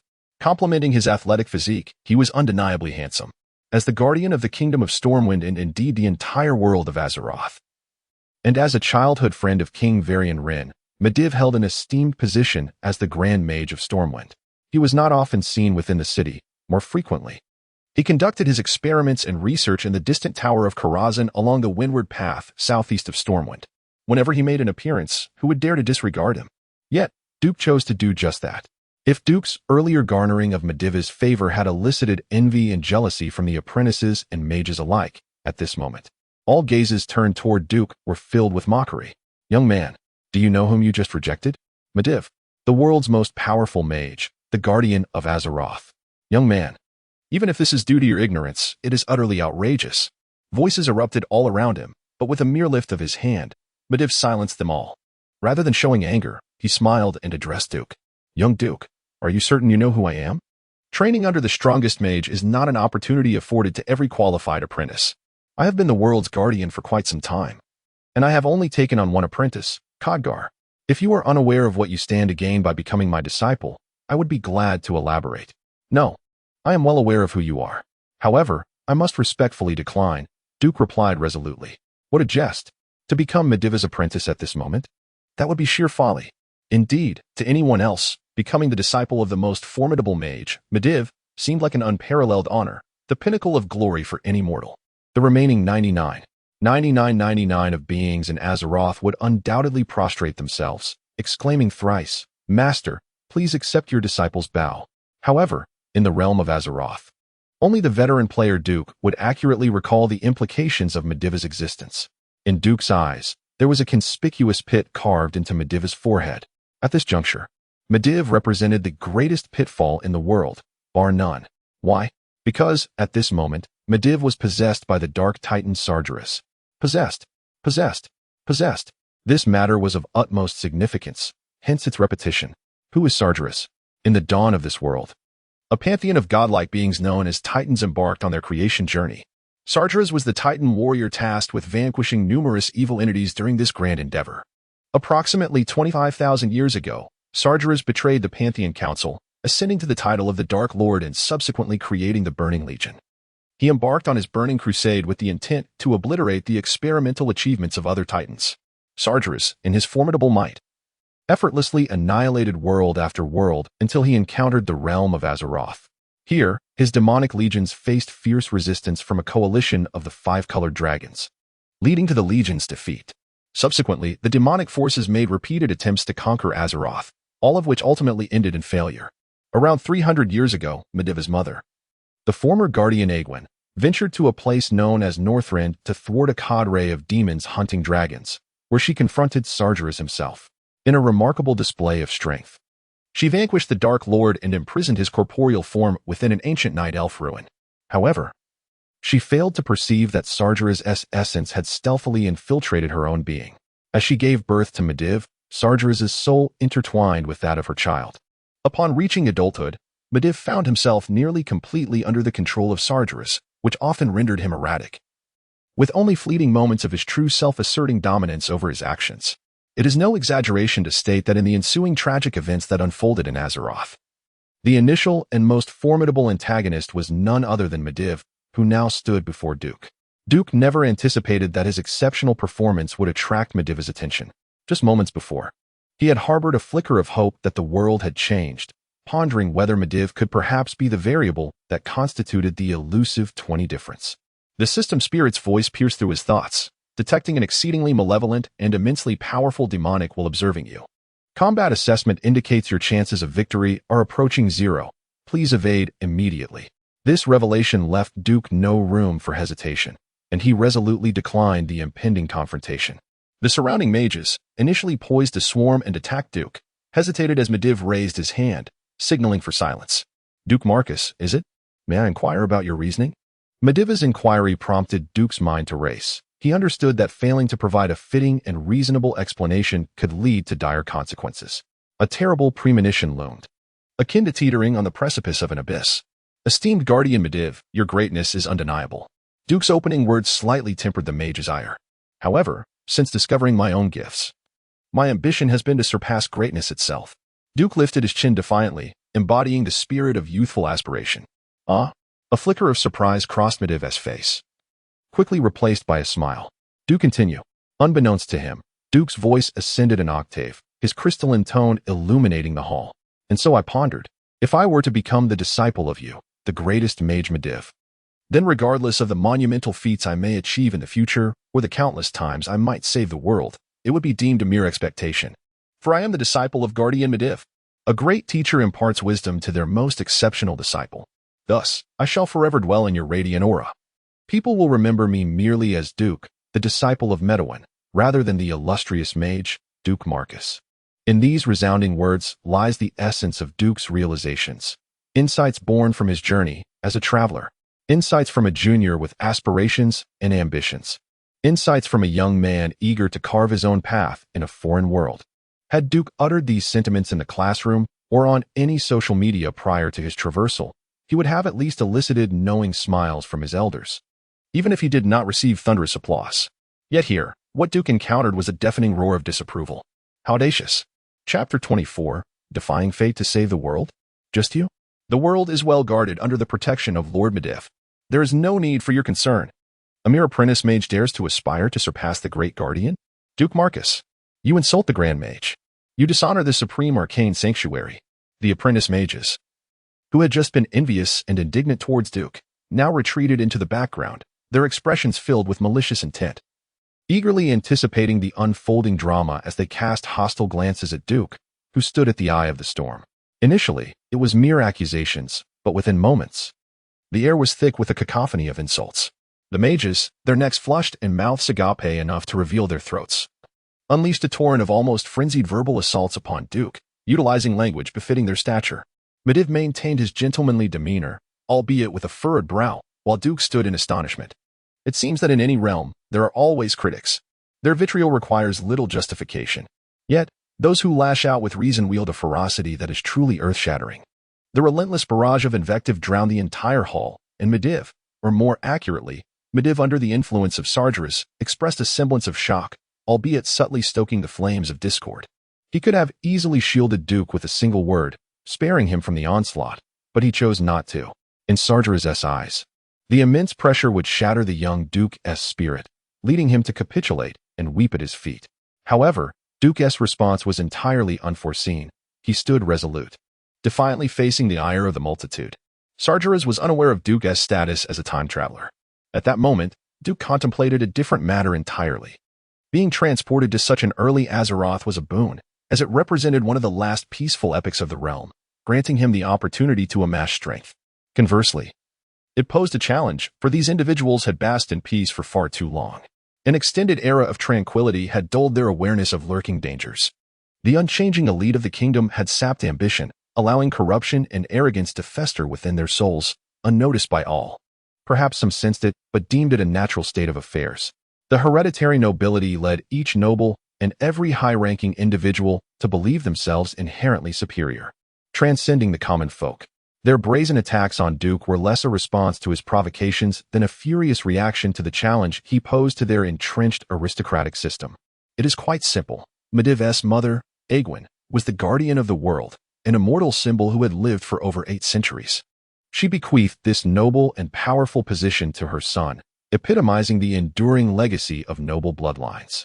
At this moment, the audacious Duke proclaimed his intention to transcend the noble legacy, embodying the essence of an ordinary mortal. Undoubtedly, this act was a grievous affront to the highest echelons of power. A bitter smile crept upon Duke's face, for he realized that in any world, history bears a striking resemblance. Countless great empires of antiquity perished on Earth, and today, history appeared poised to repeat itself. Thus, he felt compelled to take action. Suddenly, Duke perceived that all sounds around him had faded into silence. The multitude of fingers pointing at his chest and face blurred into insignificance, as the esteemed mages resembled mere puppets in a poorly executed shadow play, utterly incapable of swaying Duke's thoughts. Initially, Duke was engulfed in confusion, uncertain of his capabilities or his purpose. Perhaps he would merely drift along, motivated solely by his own survival and progress. A persistent question had plagued him. If the fate of Azeroth remained shackled to its dismal inertia, what course of action should he undertake? Now, the answer crystallized in Duke's mind with increasing clarity. What a fate! Resist it. Reverse it. Never shall I be a slave to destiny. I, Duke, shall be the master of my fate. Despite the furious, even pathological gazes surrounding him, and the undeniable fact that he stood as the sole anomaly in the room, seemingly weak and destined to yield, Duke felt a fervent tide of blood surging from his heart, coursing through his arteries like a stampede of wild horses, resonating with a thunderous roll that ignited his fervor and reverberated through every fiber of his being. Duke's lips curled into a subtle smile. He should have been enraged. He should have scoffed. Yet, his spirit seemed to transcend his corporeal form, floating above the hall, observing these seemingly powerful yet fundamentally timid individuals from an elevated perspective. His gaze appeared to traverse the boundaries of time and space, vividly replaying scenes from the game in his mind's eye. He witnessed Stormwind fall to the relentless onslaught of the savage Orcish horde, this beautiful bastion of humanity reduced to ashes amidst the flames of destruction. He then beheld the resurgence of humanity under the leadership of Anduin Lothar, as a vibrant new kingdom arose from the ruins of devastation. This cycle of destruction and rebirth continued, exemplifying the indomitable spirit of humanity. Countless heroic figures emerged from the crises that threatened to obliterate the world. Suddenly, Duke erupted into laughter. Ha! Ha ha ha! The resounding arrogance of his laughter reverberated throughout the hall, rendering every scornful mouth agape and every accusatory finger frozen in midair. The mages were rendered speechless. Duke's proud gaze swept across the room, revealing that merely aspiring to transcend legend was already deemed sacrilegious. It appears that merely harboring aspirations of greatness has become a transgression in your eyes. How astonishing it is that the esteemed Royal Academy of Sorcery in Stormwind possesses such a narrow-minded disposition. No wonder the most revered sanctuary for mages is acknowledged as Dalaran rather than Stormwind. Very well, if you choose not to retain me, then I shall take my leave. Farewell to all. Or shall you condemn me to death in the name of the esteemed guardian Mediv for my perceived affront? Chapter 25. The request for promotion. If Duke was somewhat bewildered before the appearance of Mediv, at this moment, he had undergone a profound transformation. Perhaps it was the dire predicament caused by Mediv, now possessed by the malevolent Sargeras, that clarified Duke's thoughts. Given that Mediv had, as in the pre-journey game, fallen victim to Sargeras' control, Duke had little expectation of favorable outcomes in light of Azeroth's historical tendencies. Lurdaran, Dalaran, Alterac, Kul Tiras, Gilneas, Theramore, and Stormwind, these 7 grand kingdoms, with the exception of the distant island nation of Kul Tiras, would soon be reduced to ruins, either obliterated by Orcish forces or overrun by the Scourge. The sole human realm capable of rising anew from the ashes was Stormwind, the last bastion of hope for humanity. As a human, Duke was unequivocally certain that his own destiny was entwined with Stormwind's fate. Reflecting on the calamities that awaited Stormwind and the entire kingdom, Duke understood his course of action. He must first amass strength, power sufficient to influence the events surrounding the Dark Portal. Currently, facing off against Sargeras was a futile endeavor. Even in his diminished state, Sargeras wielded the formidable powers of Mediv, the Guardian. As an outsider, Duke recognized that no one would believe his words. Indeed, the more he spoke, the swifter his demise would be. However, aligning himself with Mediv, now under Sargeras' control, would lead to certain death. Confronting such a master of soul manipulation was akin to courting doom. Duke had resolved to take a bold stand, genuinely risking everything. On the surface, Duke appeared to challenge authority, yet he was cleverly ensnaring Sargeras. As long as Sargeras maintained Medivh's faade, he was compelled to treat Duke openly and honorably. Especially considering Duke was still a mere youth. Medivh raised his right hand and snapped his fingers, as if instantly draining the sound from the hall. The onlookers gaped. Arms raised, their expressions still animated, yet unable to utter a single note. Members of the Royal Sorcerers' Society of Stormwind, I simply wish to inquire, where is your decorum? Where is the noble grace befitting your station? Is it erroneous for a young boy to share his grand ambitions? Must we escalate matters to such severity? What incited the earlier fervor? Was it not Sargeras, that scoundrel, employing demonic tricks akin to a rage aura? Yet now, Sargeras presented himself as a wise and just sage, earnestly admonishing all the mages who had spoken out of turn. Witnessing this scene made Duke want to retch. He remained silent, fixing a defiant gaze upon Medivh. Sargeras chuckled and approached, seemingly intent on gently patting Duke's shoulder. However, Duke recoiled as if fearing contagion from a plague. Ah, it seems you harbor a deep-seated prejudice against me. You could have easily intervened earlier. Duke spoke the unvarnished truth. A hint of embarrassment flickered across Medivh's face. My apologies, I too was taken aback. Duke remained fixated on Medivh. Indeed, this was a breach of decorum from the Royal Academy of Sorcery in Stormwind. Duke, your aspirations are not entirely unwarranted. The doors of the Royal Academy remain open to you. As an act of atonement, you may select any mage within the Academy to serve as your mentor. I assure you, in my capacity as headmaster, no instructor will refuse your request. Upon your enrollment, you will gain access to all materials and spell formulas at a 20% discount. As Medivh's words echoed, the crowd erupted in astonishment. A privilege.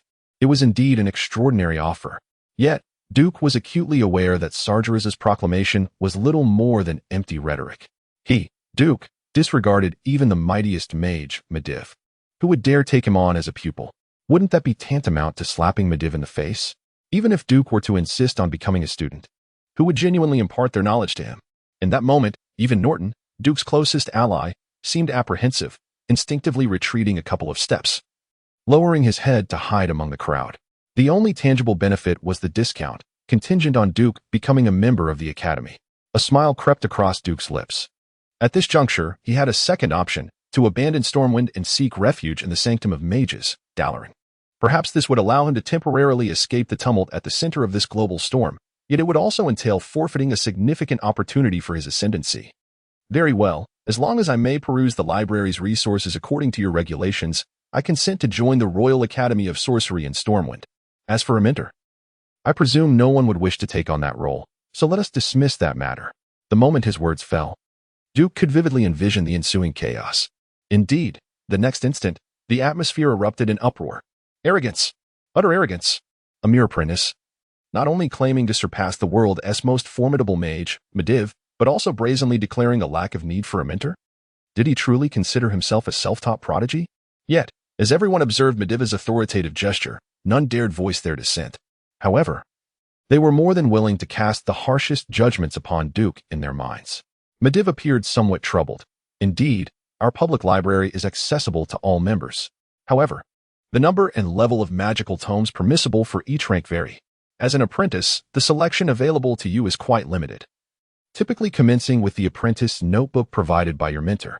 Duke stepped forward confidently and inquired, "May I ask, what are the criteria for becoming a formal mage?"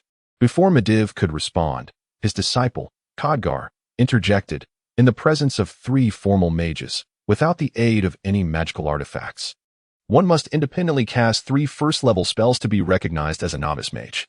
At that moment, Khadgar appeared remarkably youthful, likely around the same age as Duke.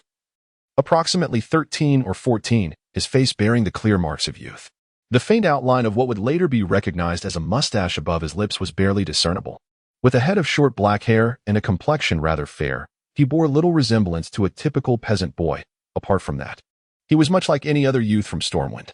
Since the age of 6, Khadgar had been sent by his family to Dalaran to study various arcane arts, and only recently had he officially become a disciple of Medivh. Despite Khadgar's remarkable intellect, he was still not yet an apprentice mage. It was at this moment that Duke Marcus's resonant voice commanded the attention of all present. I, Duke Marcus, hereby request to undertake the examination for novice mages. Chapter 26, The Promotion Examination, Part 1. The entire assembly was struck with astonishment, their mouths agape, as if one could fit a fist within. I could not have misheard. That audacious novice mage apprentice dared to request a promotion trial on his very first day at the Stormwind Academy of Magic? Such arrogance, such audacity. Surely there must be limits. Yet, Duke dared to challenge them. It is said that Duke had only recently been recognized for his magical aptitude. Should he succeed, Khadgar would surely feel profound shame, having spent 8 years without attaining the rank of a formal mage, while Duke, after merely 3 days, would be vying for the title of mage. Regardless of Duke's success, this event would undoubtedly etch a significant chapter in the annals of Stormwind's Royal Academy of Magic. Should he triumph, he would gain renown throughout the academy, marking the emergence of a prodigious talent. Conversely, if he were to fail, he would become synonymous with the term overreaching, forever branded upon the pillar of disgrace. In that moment, the air thickened with tension. Medivh, with his characteristic grace, inquired, "You are aware of the criteria for passing. So, Duke Marcus, do you affirm your decision to undertake the trial at this moment?" "I affirm," Duke proclaimed with unwavering determination. "Very well," Medivh conceded, releasing his right hand. A soft incantation escaped his lips, and a peculiar azure light ignited in his palm. Like flames swayed by a tempest, the blue radiance began to emanate from his hand. The brilliant light transformed into shimmering ribbons, effortlessly delineating a circular space of over 10 meters in diameter, centered around Duke.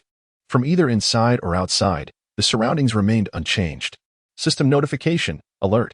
You have been drawn into an unknown independent space by Medivh Sargeras. Fortunately, Medivh bore no hostility.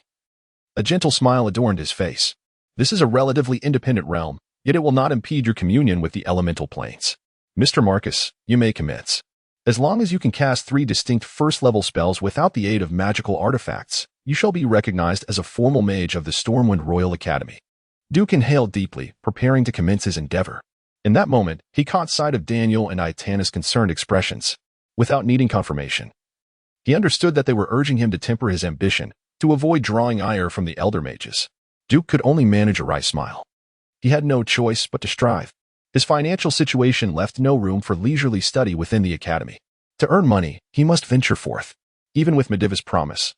Should he temporarily leave the academy as an apprentice, he would surely be besieged by the conservative forces of the entire Stormwind Kingdom. Even the ability to resurrect would be of little consequence. In the wilderness, the demise of an apprentice was hardly a matter of concern. However, a mage was a different story. Even the most novice of mages would automatically be recognized within the ranks of the Stormwind Kingdom's mages, acknowledged by the highest commander, Lothar, and known to the King of Stormwind, Varian Wren. With the title of a prodigy, it is impossible for him to go unnoticed. If both the king and the commander were to pay attention to him simultaneously, neither the nobles nor the mages who despise him would dare to act recklessly. This serves as Duke's protective charm, sufficient to guide him through the perilous beginner phase. Taking a deep breath, Duke prepared to cast his spell. The nurturing style of spellcasting demonstrated in the apprentice trial as Crystal Ball is typically unattainable for any novice. An apprentice lacks the acute magical perception required to deduce an entire array of incantations, formulas, and connections to the elemental realm from a fixed, exceedingly complex spellcasting apparatus. Under normal circumstances, this would be as implausible as expecting an infant to battle lions and tigers. All the mages present understood that Duke had not procured even a fragment of a spell formula through any formal means. Yet, as Duke intoned the incantation, the mages were left astounded. They had no inkling that, at this moment, Duke had even allowed the system to control his tongue. While his consciousness had practiced the convoluted incantation within the system as if singing along to karaoke lyrics, rehearsing it countless times. What flowed from Duke's lips was an impeccably standard High Elven tongue. However, he could distinctly feel a stable connection forming between his body, soul, and a different dimension, the elemental realm. A searing breath surged forth, rapidly coalescing around his arm. It was evident to all that a colossal fireball was materializing in Duke's grasp. Fireball? No. This is flame burst. The surrounding mages involuntarily gasped in awe. How old were they when they first successfully cast flame burst? Surely, none had accomplished it before the age of 20. Yet, this young lad had managed it. Not a single excess of elemental power escaped. The precision of the energy absorbed was nothing short of exquisite. Such mastery of control, wielded by an apprentice who had awakened his magical powers for less than 3 days? Whoosh! As if to slap Medivh's face, the water tank-sized flame burst, hurtled towards him. For a powerful guardian, this posed no challenge. Medivh didn't even twitch a finger. The blue radiance enveloping Duke simply swelled, and everyone witnessed the complete obliteration of Duke's fireball. You executed your first spell remarkably well, Medivh declared, observing the beads of sweat trickling down Duke's brow. Do you require a moment's respite? The formal examination for novice mages is timed at 1 hour. No need. Duke opted to press on. Despite the disheartening realization that his mana had dwindled from a full 26-26 to a mere 12-26, he refused to halt. A vague premonition stirred within him. If he continued to push his potential, perhaps a breakthrough might await him. With a vigorous shake of his head, Duke dispelled the weariness and despondency clouding his mind. In synchrony with his gestures, a soft, pale blue radiance coalesced in his hands. Even from a distance of 10 meters, the mages could distinctly sense the chilling aura emanating from the orb of light cradled in Duke's grasp. Frostbolt. Chapter 27. Promotion Examination, Part 2. In the eyes of countless formal mages, the seemingly unremarkable ice arrow was accurately unleashed. The magical energy did not dissipate, nor did it possess earth-shattering power. It simply shot towards Medivh.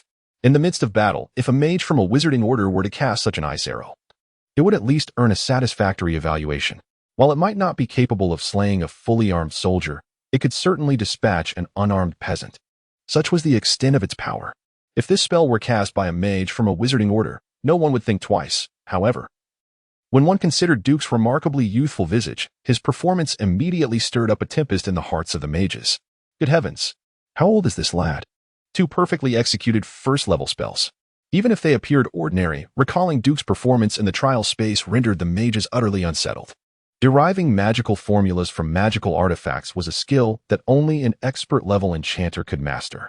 What a terrifying genius! Reflecting on their earlier reckless assault on this undoubtedly sheltered prodigy, these haughty mages felt a twinge of regret, as if they had miscalculated their flattery. It was evident to all that Duke's magical energy was nearly depleted. Casting a third spell would be exceedingly strenuous for someone of his apprentice level. At this juncture, no one doubted Duke's ability to cast a third spell. The only variable was time. Just then, Duke suddenly raised his seemingly feeble fingers, which began to gesture aimlessly in the void. As his fingers moved, everyone could clearly see a blue luminescence, emblematic of arcane brilliance, coalescing in the wake of his index finger. Enhance intelligence. An elderly mage let out a soft chuckle, inwardly acknowledging, indeed, a novice is still a novice. One of the most standard preparatory spells before casting is Enhance Intelligence, which temporarily augments one's intellect, not only increasing the mana cap but also slightly enhancing the potency of spells. No one felt the need to admonish or mock Duke to them. His actions at this moment were simply those of a novice. It was precisely because this ordinary error appeared amidst his otherwise flawless performance that they found solace in their own discomfort. No matter how talented he might be, Duke remained human. Over there, it was evident to all that Duke was not faring well. He was clearly straining to extract his potential, compelling himself to immediately cast a third first-level spell. Under the influence of Sargeraz's will, Medivh epitomized the demeanor of a superior, a wise elder. Young Duke, I strongly advise against proceeding immediately. Well, perhaps we shall witness a miracle. His keen insight quickly discerned Duke's intentions. To first drain his mana with Fireball and Ice Arrow was, indeed, Duke's deliberate strategy. It felt as though his lifeblood was being siphoned away by a syringe as Duke sensed the essence within him diminishing like a torrential flood. Nonetheless, he had yet to reach his limit. Should he lose consciousness, the system spirit would seize control of the spell. If he were to perish, resurrection awaited him. Thus, Duke resolved to expend every last ounce of energy to complete this final incantation. For a true apprentice mage, this would undoubtedly be a grave risk, yet for Duke, it represented merely a relatively safe endeavor. He aimed to achieve this transformation under the watchful gaze of many. If he could accomplish this, any future miracles he conjured would be deemed normal, thereby mitigating the risk of exposing the peculiar existence of the system. Initially, the arcane runes of the mysterious arcana world through Duke's mental ocean like a tempest. Soon, under the deliberate deceleration commanded by the system, Duke began to meticulously analyze the functions of these cryptic symbols. It was challenging to articulate precisely how the intellect enhancement spell operated. If one were to seek an apt metaphor, it would be akin to a tool, for instance, with a grappling hook. One could ascend cliffs that human hands could not climb. At present, Duke was undertaking a perilous leap.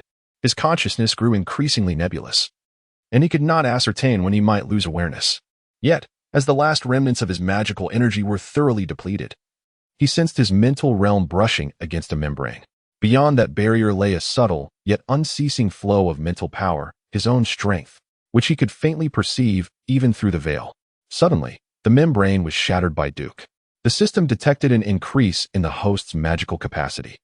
Ignoring the system spirit's notifications, Duke focused all his attention on the breakthrough. He was determined not to miss the exquisite sensation. As though something not entirely his own erupted within him, even though this magical essence was faint, akin to a gentle mist wafting through the air. It invigorated him like a parched traveler in the desert, for even the thinnest veil of moisture could nourish his body and spirit, propelling him onward. Level 1. Intellect Enhancement completed. However, what garnered the utmost reverence from all mages was the arcane radiance flickering subtly upon Duke's form. This was undeniably the mark of a true mage. Chapter 28. The Earth Mage. The arcane protective shield had been undone by Medivh at some unknown moment. It was precisely because Duke had yet to master his formidable powers that a palpable aura of arcane energy emanated from him. Clearly, the mystical forces were transforming Duke's very being, as his exposed arms and feet shimmered with a striking blue-violet arcane radiance. This abrupt ascension momentarily disoriented Duke's sensory perceptions. He turned his head slightly, his eyes half closed, seemingly unaccustomed to the blinding brilliance of the magical lights within the hall. Yet, in an instant, he opened his eyes wide and gazed directly ahead. His deep black eyes, tranquil as the still waters of an ancient well, betrayed no ecstasy of advancement, nor any trace of particular emotion, no anger at the mage's earlier rebukes, nor any desire to retaliate against those who had looked down upon him. It was as if the process of ascension was as mundane to Duke as the simple acts of eating and drinking. An illusion gripped everyone present. They felt as though they were not witnessing a novice mage, newly liberated from the burdens of apprenticeship, but rather beholding a demigod of magic, rising like the sun on the horizon, comparable to Medivh himself. The pale blue glow surrounding Duke was not overly bright, yet for a fleeting moment, it seemed to overshadow all the luminescence of the magical lights in the grand hall. Duke strained to support himself upright, his movements reminiscent of a rusted mechanical construct. However, moments later, he stood tall, proudly positioned in the very center of the spotlight. Despite having already captured the attention of all at that instant, every gaze sharpened and focused even more intently upon him. Suddenly, Duke stumbled forward slightly, even though he regained his balance immediately. This seemingly trivial act caused those around him to instinctively take 2 steps back, as if he were an otherworldly overlord or a resurrected ancient deity. Had he inadvertently ascended? Compared to Duke, the magical apprentices in the hall felt utterly humiliated. They were not mere commoners, but elite individuals from various human kingdoms, many hailing from prestigious families of mages or noble lineages. The phrase either rich or powerful aptly described the majority among them.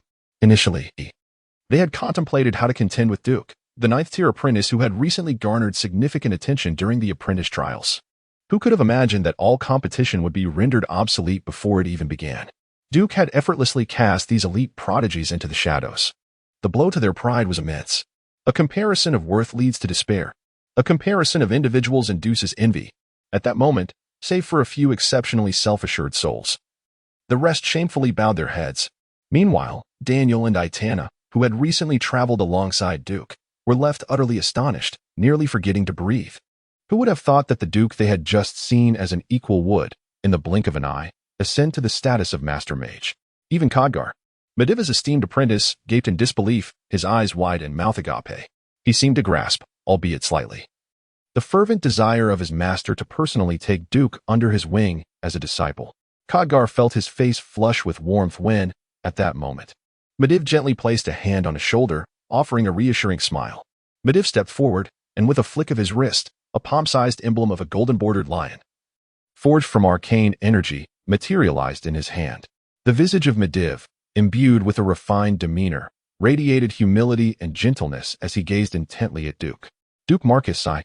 Medivh, as the guardian of the earth and the grand magus of the Stormwind Court, hereby extend a heartfelt invitation on behalf of myself and my dear friend, His Majesty King Lane, for you to join the Royal Arcane Academy of Stormwind and the National Mage Corps of the Kingdom of Stormwind. Might you consider accepting this offer?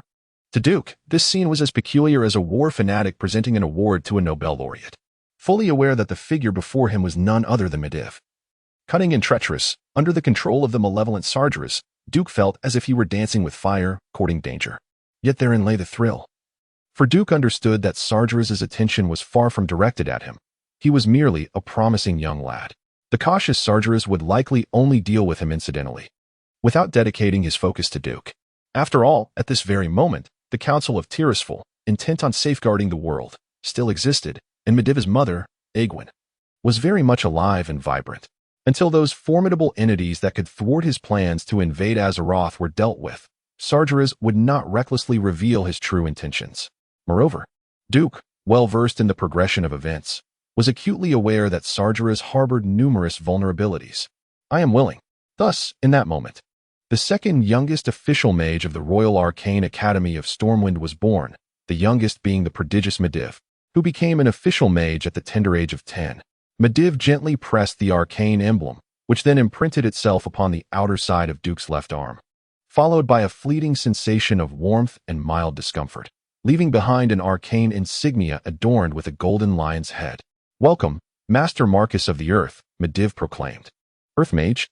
Khadgar interjected, stepping forward to elucidate. The title of novice mage is merely a general term for the comprehension of laypeople. In truth, there exists a myriad of classifications among mages. For instance, the most basic official mage is an Earth Mage, with each level categorized from 1 to 9. Above that, there are Sky Mages, Morning Star Mages, Radiant Moon Mages, and Dawn Mages, among others. Mediv added with a smile. "If you are fortunate enough to reach my level, you will come to understand." Duke blinked in acknowledgement. This contrasted starkly with the simplistic game mechanics, which merely categorized levels from 1 to 100 without regard for titles. Having traversed into a fully realized world of Azeroth, such oversimplifications were inherently unfeasible. With some time remaining before the event of the Dark Gate, I must strive diligently towards the aspiration of becoming a Dawn Mage. Chapter 29. The old man's bet the atmosphere was peculiar. At that moment, applause erupted around. Whether it stemmed from genuine congratulations or from envy and resentment wishing for Duke's downfall, the clapping was fervent. "Congratulations, my Lord Marcus. Congratulations, congratulations." The flattery was incessant. Having attained the status of a formal mage, the treatment naturally differed. Almost everyone donned a facade of smiles, as if the previous inquiries and even insults were merely figments of Duke's imagination. "Duke, you are still young. The adult world can indeed be quite harsh. One merely needs to grow accustomed to it," Mediv said with a gentle smile. Naturally, a clever attendant had already presented a goblet filled with exquisite wine. Originally intended to celebrate the birth of the kingdom's foremost apprentice mage, the timing was impeccable, though the occasion felt slightly diminished. As Duke mechanically lifted the goblet, Mediv initiated a toast, downing his drink in one swift motion. As a venerable elder and a highly esteemed court archmage, Medivh's admiration for Duke was evident to all present. This was a glory that mere mortals could only dream of. "Ladies and gentlemen, I have many matters to attend to, so I must take my leave," Mediv announced, departing with an air of nonchalance. As a court archmage favored by the king, he continued to fulfill his duties in assisting the monarch. At this point in Duke's known timeline, Mediv was indeed at his most active and diligent.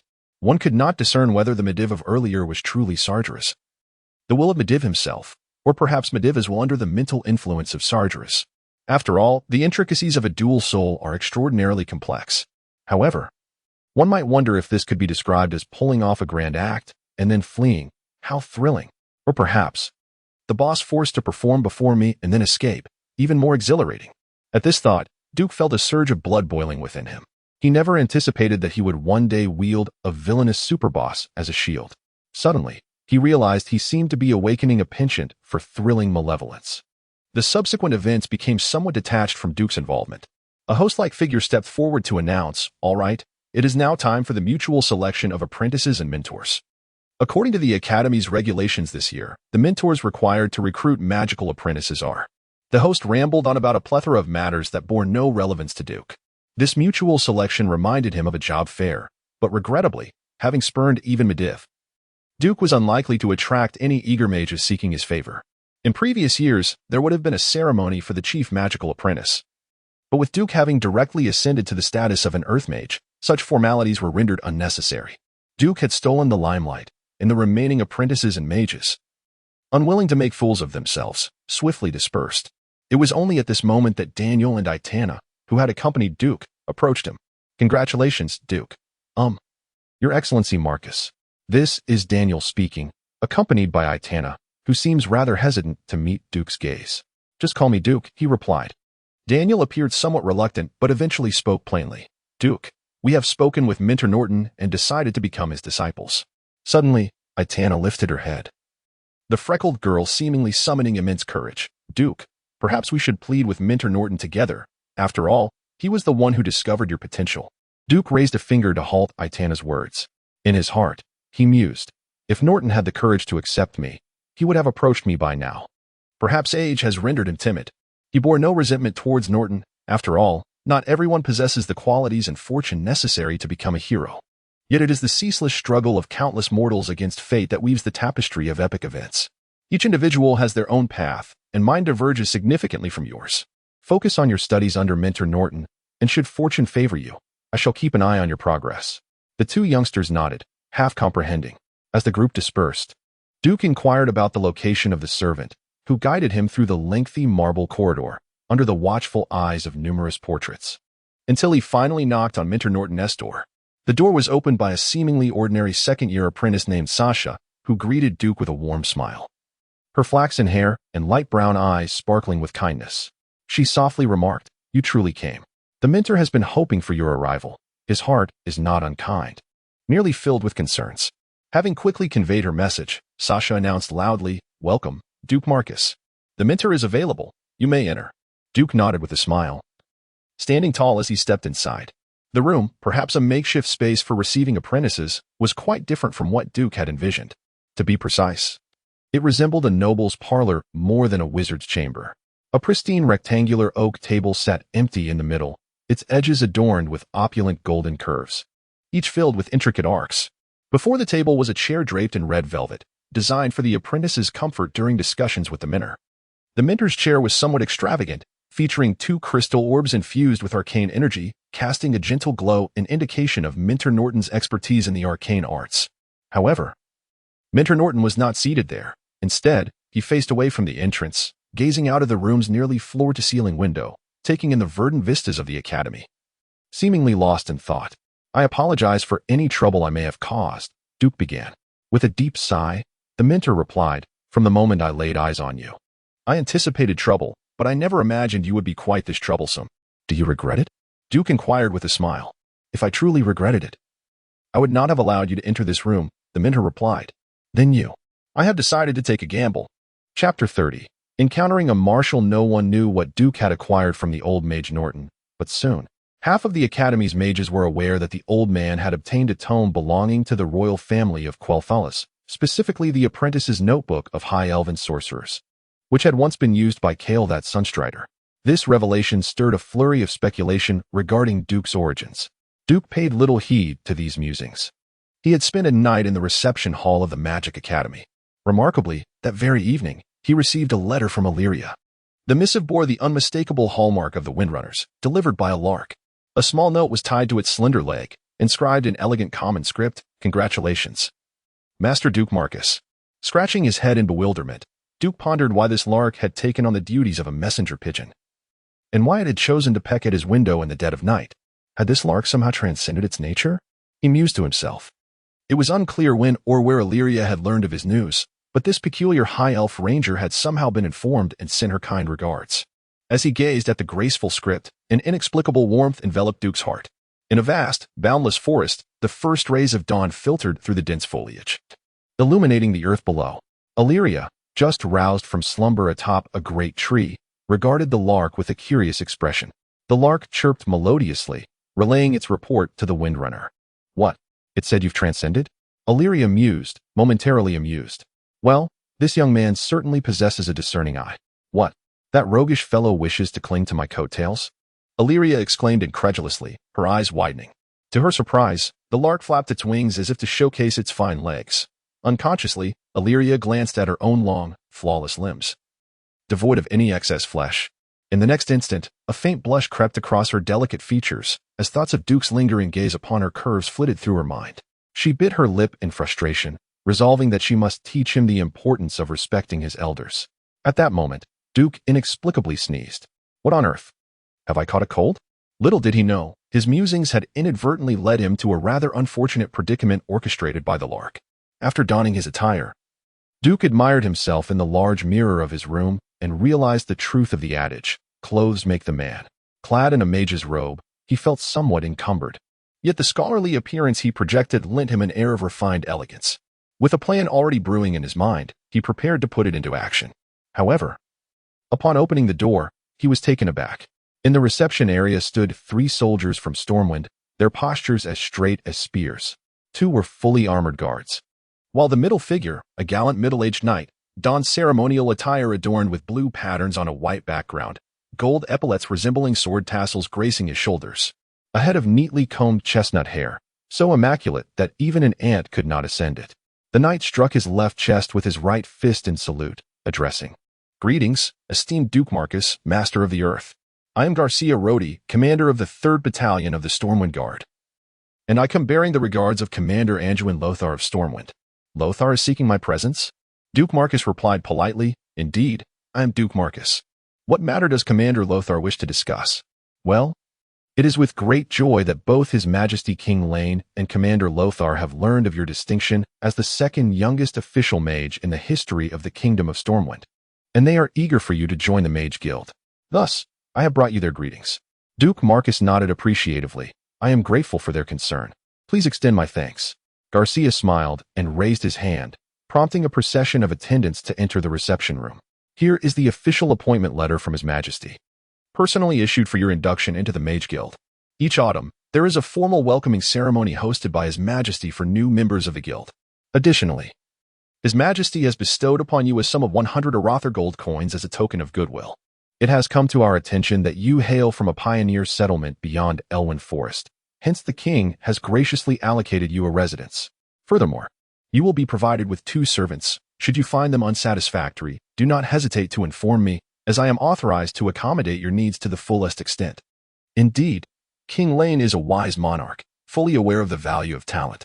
For a young mage of common birth, he has shown remarkable regard. Noticing the unabashed envy in Garcia's eyes, Duke Marcus immediately recognized that even for one newly appointed as a mage, this was a commendable reward. In Duke Marcus's financially strained perspective, it was akin to a timely blessing, serving as a pivotal impetus for his forthcoming plans, akin to a first pot of gold. "Once again, I express my gratitude for His Majesty's generosity." Perusing the list handed to him by Garcia, Duke Marcus was startled to discover a stack of names. "This is..."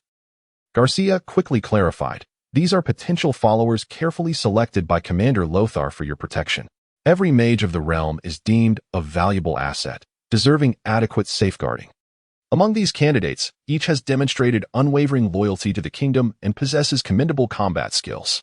As per your rank, you may select up to 2 squire knights to serve as your personal attendants." Duke Marcus could not help but chuckle. As a fervent player of PK in the game, he had never envisaged that a mage, typically associated with fierce combat, would one day require protection. Embracing this new life, he began to peruse the list when one name caused his heart to race: Reginald Windsor. Chapter 31. The Future Marshal at this juncture. Reginald Windsor is merely an ordinary young soldier, a knight in training, akin to the countless recruits under Anduin Lothar, who have yet to experience the true horrors of war and would fall victim to an orc's axe in an instant, even in the future. Reginald is not a paragon of martial prowess. He can manage against ordinary foes, but when faced with formidable tribal chieftains or legendary heroes, he is destined to be vanquished in a single blow.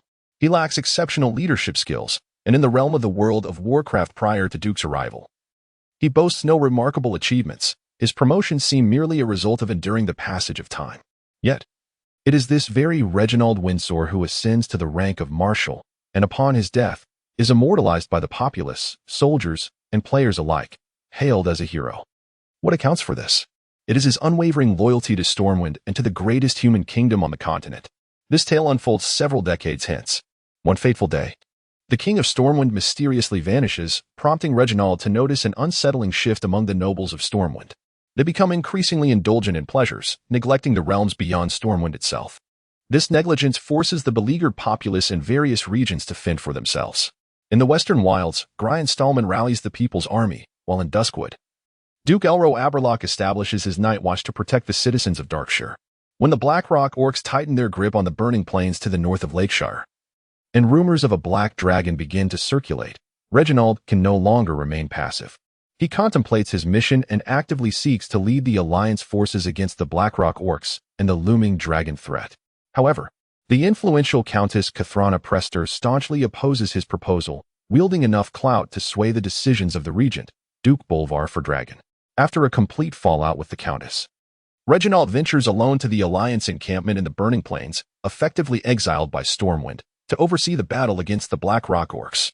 Yet, from that point on, Stormwind fails to dispatch any reinforcements to the Burning Plains, and Marshal Windsor is captured by the Dark Iron Dwarves during an assault. Alone in his prison, he contemplates the intricate web of events that led to this moment. Connecting the dots, he identifies the most glaring anomaly, Countess Kathrana Prester, who appeared mysteriously in Stormwind just before the king's disappearance. However, he possesses no evidence to substantiate his suspicions. When we locate Marshal Windsor in the Dark Iron prison, he refuses to emerge, vehemently cursing Duke Bolvar for Dragon as a complete fool. In truth, having unraveled the entire scenario, he finds a twisted sense of security within the walls of the Dark Iron stronghold. His reluctance to escape is not born of cowardice, but rather a profound fear of dying before he can expose the Black Dragon's insidious plot. When Duke and his companions discovered a mysterious note in the depths of Blackrock Mountain and presented it to Marshal Windsor, he was filled with exhilaration. He glimpsed hope and uncovered evidence, a beacon to unravel the enigma. He urged the players to retrieve the 2 stone tablets and dashed forth from the Forsaken prison. Their destination was Stormwind, for the Kingdom of Stormwind, for the Alliance, to unveil the true identity of Lady Kathrana Prester. Upon entering Stormwind, amidst the witnesses of the 5 great heroes of the Second War, he regained the trust of his former friend. Along the way, all the soldiers knelt in reverence to him. He strode into the Stormwind Keep, wielding the tablets acquired from the Dark Iron Dwarves to expose the true form of Lady Kathrana Prester, none other than the Black Dragon Princess, Onyxia. In a fit of rage, the Black Dragon delivered a fatal blow to Marshal Windsor before soaring away. Duke suddenly smiled, for in those countless days and nights, he had traversed every inch of this land, guided by a whimsical mage named Lil Demon Fei. Even as time sped by, this once celebrated game had fallen behind the times, ridiculed by younger players for its obsolescence. Yet, his affection for it remained unwavering. When sleepless, he did not gaze at the moon outside but logged into the game, mounted his beloved pure white griffin, and soared through the skies, surveying the beauty of this continent. He once feared that the lackluster box office of the Warcraft movie would preclude any sequels. Not only did he purchase 10, 20 tickets, but he also organized viewings with his old friends, for it was this game that had accompanied him through such long and splendid times. He believed that this was the best way to safeguard it. Yet now, he had discovered an even better means of protection. Duke's musings were nearly a whisper as he lifted his gaze to the rising sun. Duke understood all too well that he was utterly powerless against Sargeras, who had already acquired Mediva's body and the immense power of the Guardian. Even the combined forces of the continent might not suffice. The opening of the dark portal was irreversible. As sunlight warmed Duke's face, he felt once more the pulse of destiny. The sun would rise day after day, and the only aspect of fate he could grasp was the progression after the dark portal's opening. With a deep breath, Duke raised the list in his hand, pointing to the name of Reginald Windsor. "Greetings, Captain Garshin. I shall take him." His name? Garshin's expression turned peculiar, the strangeness stemming from Duke's fervent reaction upon seeing Windsor's name. "Is there a problem?" Duke retorted. "Well, since his name is on the list, it indicates that Lord Lothar deems him a reliable and capable young man. I have no objections. I am merely curious as to why you have chosen him, Your Grace." The mystic Duke replied with a smile, "Because I sensed the bonds of fate." Chapter 32, The Pioneer, The Bonds of Fate, which can be directly translated as metaphysics and luck. This seemingly unfounded rationale ultimately reduces itself to the realm of intuition, an inherently unreliable category. Captain Garcia refrained from further inquiry. After all, Duke was adept at navigating this situation, operating well within the parameters set by Lozer. Following a brief exchange of pleasantries, he assured Duke that within an hour, Mr. Reginald Windsor would be gracing him with his presence. A true soldier is invariably disciplined. The troops trained in Stormwind are hardly subpar. When Duke encountered Windsor at the reception hall, he could not suppress a smile. Windsor's lips conveyed compliance, yet his countenance was rife with discontent, practically emblazoned with the words "I despise you" upon his forehead. Within the game, Duke had only perceived Windsor as a caricature of an elder gentleman. However, upon meeting the real Windsor, Duke found himself surprised to discover that even the esteemed marshal had once been youthful and rather endearing. Although the marshal still sported his signature golden buzz cut, his age rendered the notion of a 14-year-old accumulating a substantial beard rather improbable. A scruffy beard was out of the question. The faintest hint of golden stubble graced his eagle-like nose. Coupled with his square jaw and distinctive golden eyebrows, Windsor's facial expression resembled that of a poker face. What pleased Duke most was Windsor's physique, his bulging biceps and robust thighs exuding an explosive sense of strength. With such musculature, even 10 of Duke would likely find themselves outmatched. Of course, when compared to adult orcs whose arms are thicker than a human thigh. Windsor still found himself at a disadvantage in terms of sheer power. Duke chuckled and remarked, "What's this? Windsor, are you dissatisfied with becoming my follower?" It was evident that Windsor epitomized the archetypal soldier, blunt and unapologetic. "Indeed, my aspiration is to become a valiant warrior of Stormwind, fighting on the front lines to defend the kingdom. Rather than serving as a personal guard, even if that guard is tasked with protecting a formidable mage such as yourself. Furthermore, I perceive you as not particularly formidable." No sooner had Windsor finished speaking than Duke took action. Calm and composed, allowed for the next spell to be cast instantaneously. Frostbolt was unleashed, directly imparting a lesson to the future Marshal Windsor. The highly effective Frostbolt bewildered Windsor, clad in his battle gear. The resilient armor proved utterly incapable of preventing the icy chill from penetrating his chest. Had Duke not been merciful, Windsor might have been left with lingering ailments. Moments later, seated before the only lit hearth in the academy, intended for warmth, Windsor, wrapped in a blanket, shivered and conceded, "All right, I apologize for my earlier statement. You are not formidable." Duke, smiling, offered Windsor a cup of ginger tea. Windsor, now tentatively recognizing Duke, appeared less rigid in his demeanor. "However, I still believe that becoming your follower conflicts with my aspirations. What, at its core, is your dream? Have you ever contemplated it?" Windsor felt somewhat bewildered. Had he not already articulated his dreams? Duke interjected, "In truth, our aspirations are aligned. We strive for the resurgence of the kingdom of Stormwind." A shiver coursed through Windsor's body. Following Duke's words, he lowered his gaze. Duke began to speak, weaving a narrative. Once, to confront the menace of trolls, the great Emperor Saladin unified the various tribes of humanity and established the magnificent Arather Empire. The footprints of humankind began to span the continent, with new city-states arising one after another. However, as prosperity flourished, the once indomitable core began to fragment. The lords of the City of Tides began to gradually relocate their wealth to the thriving northern region of Lordaeron, forsaking the barren south. Even Saladin's heir, the last scion of the earthy bloodline, was left abandoned within the crumbling walls of ancient Tides. Many long years passed, until finally a band of knights arrived at what is now known as King S. Vale. A knight stood before his comrades, raising his sword, and declared, "I swear by my blade, the kingdom of Stormwind shall uphold the glory of the Arather Empire, vanquishing all oppression and injustice. My people, my subjects, shall adhere to Emperor Saladin's oath and continue forth on the path to human prosperity. Should the day come when decay and apathy blind our descendants, may the kingdom of Stormwind perish in despair." 12 centuries ago, the lion banner of Stormwind rose in this great canyon, illuminated by the dawn of that day.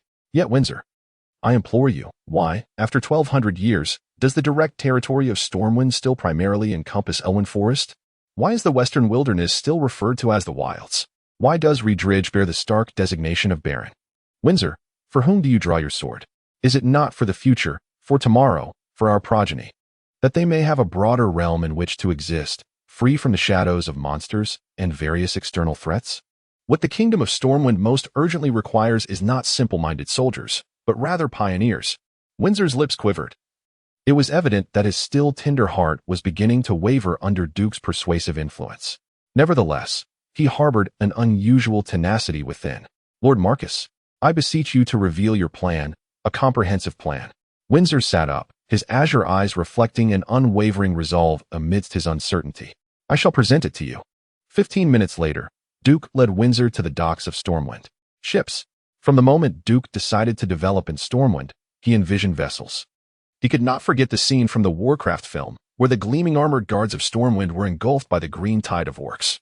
In the labyrinthine terrain, orcs, with their overwhelming strength and agility, were invincible.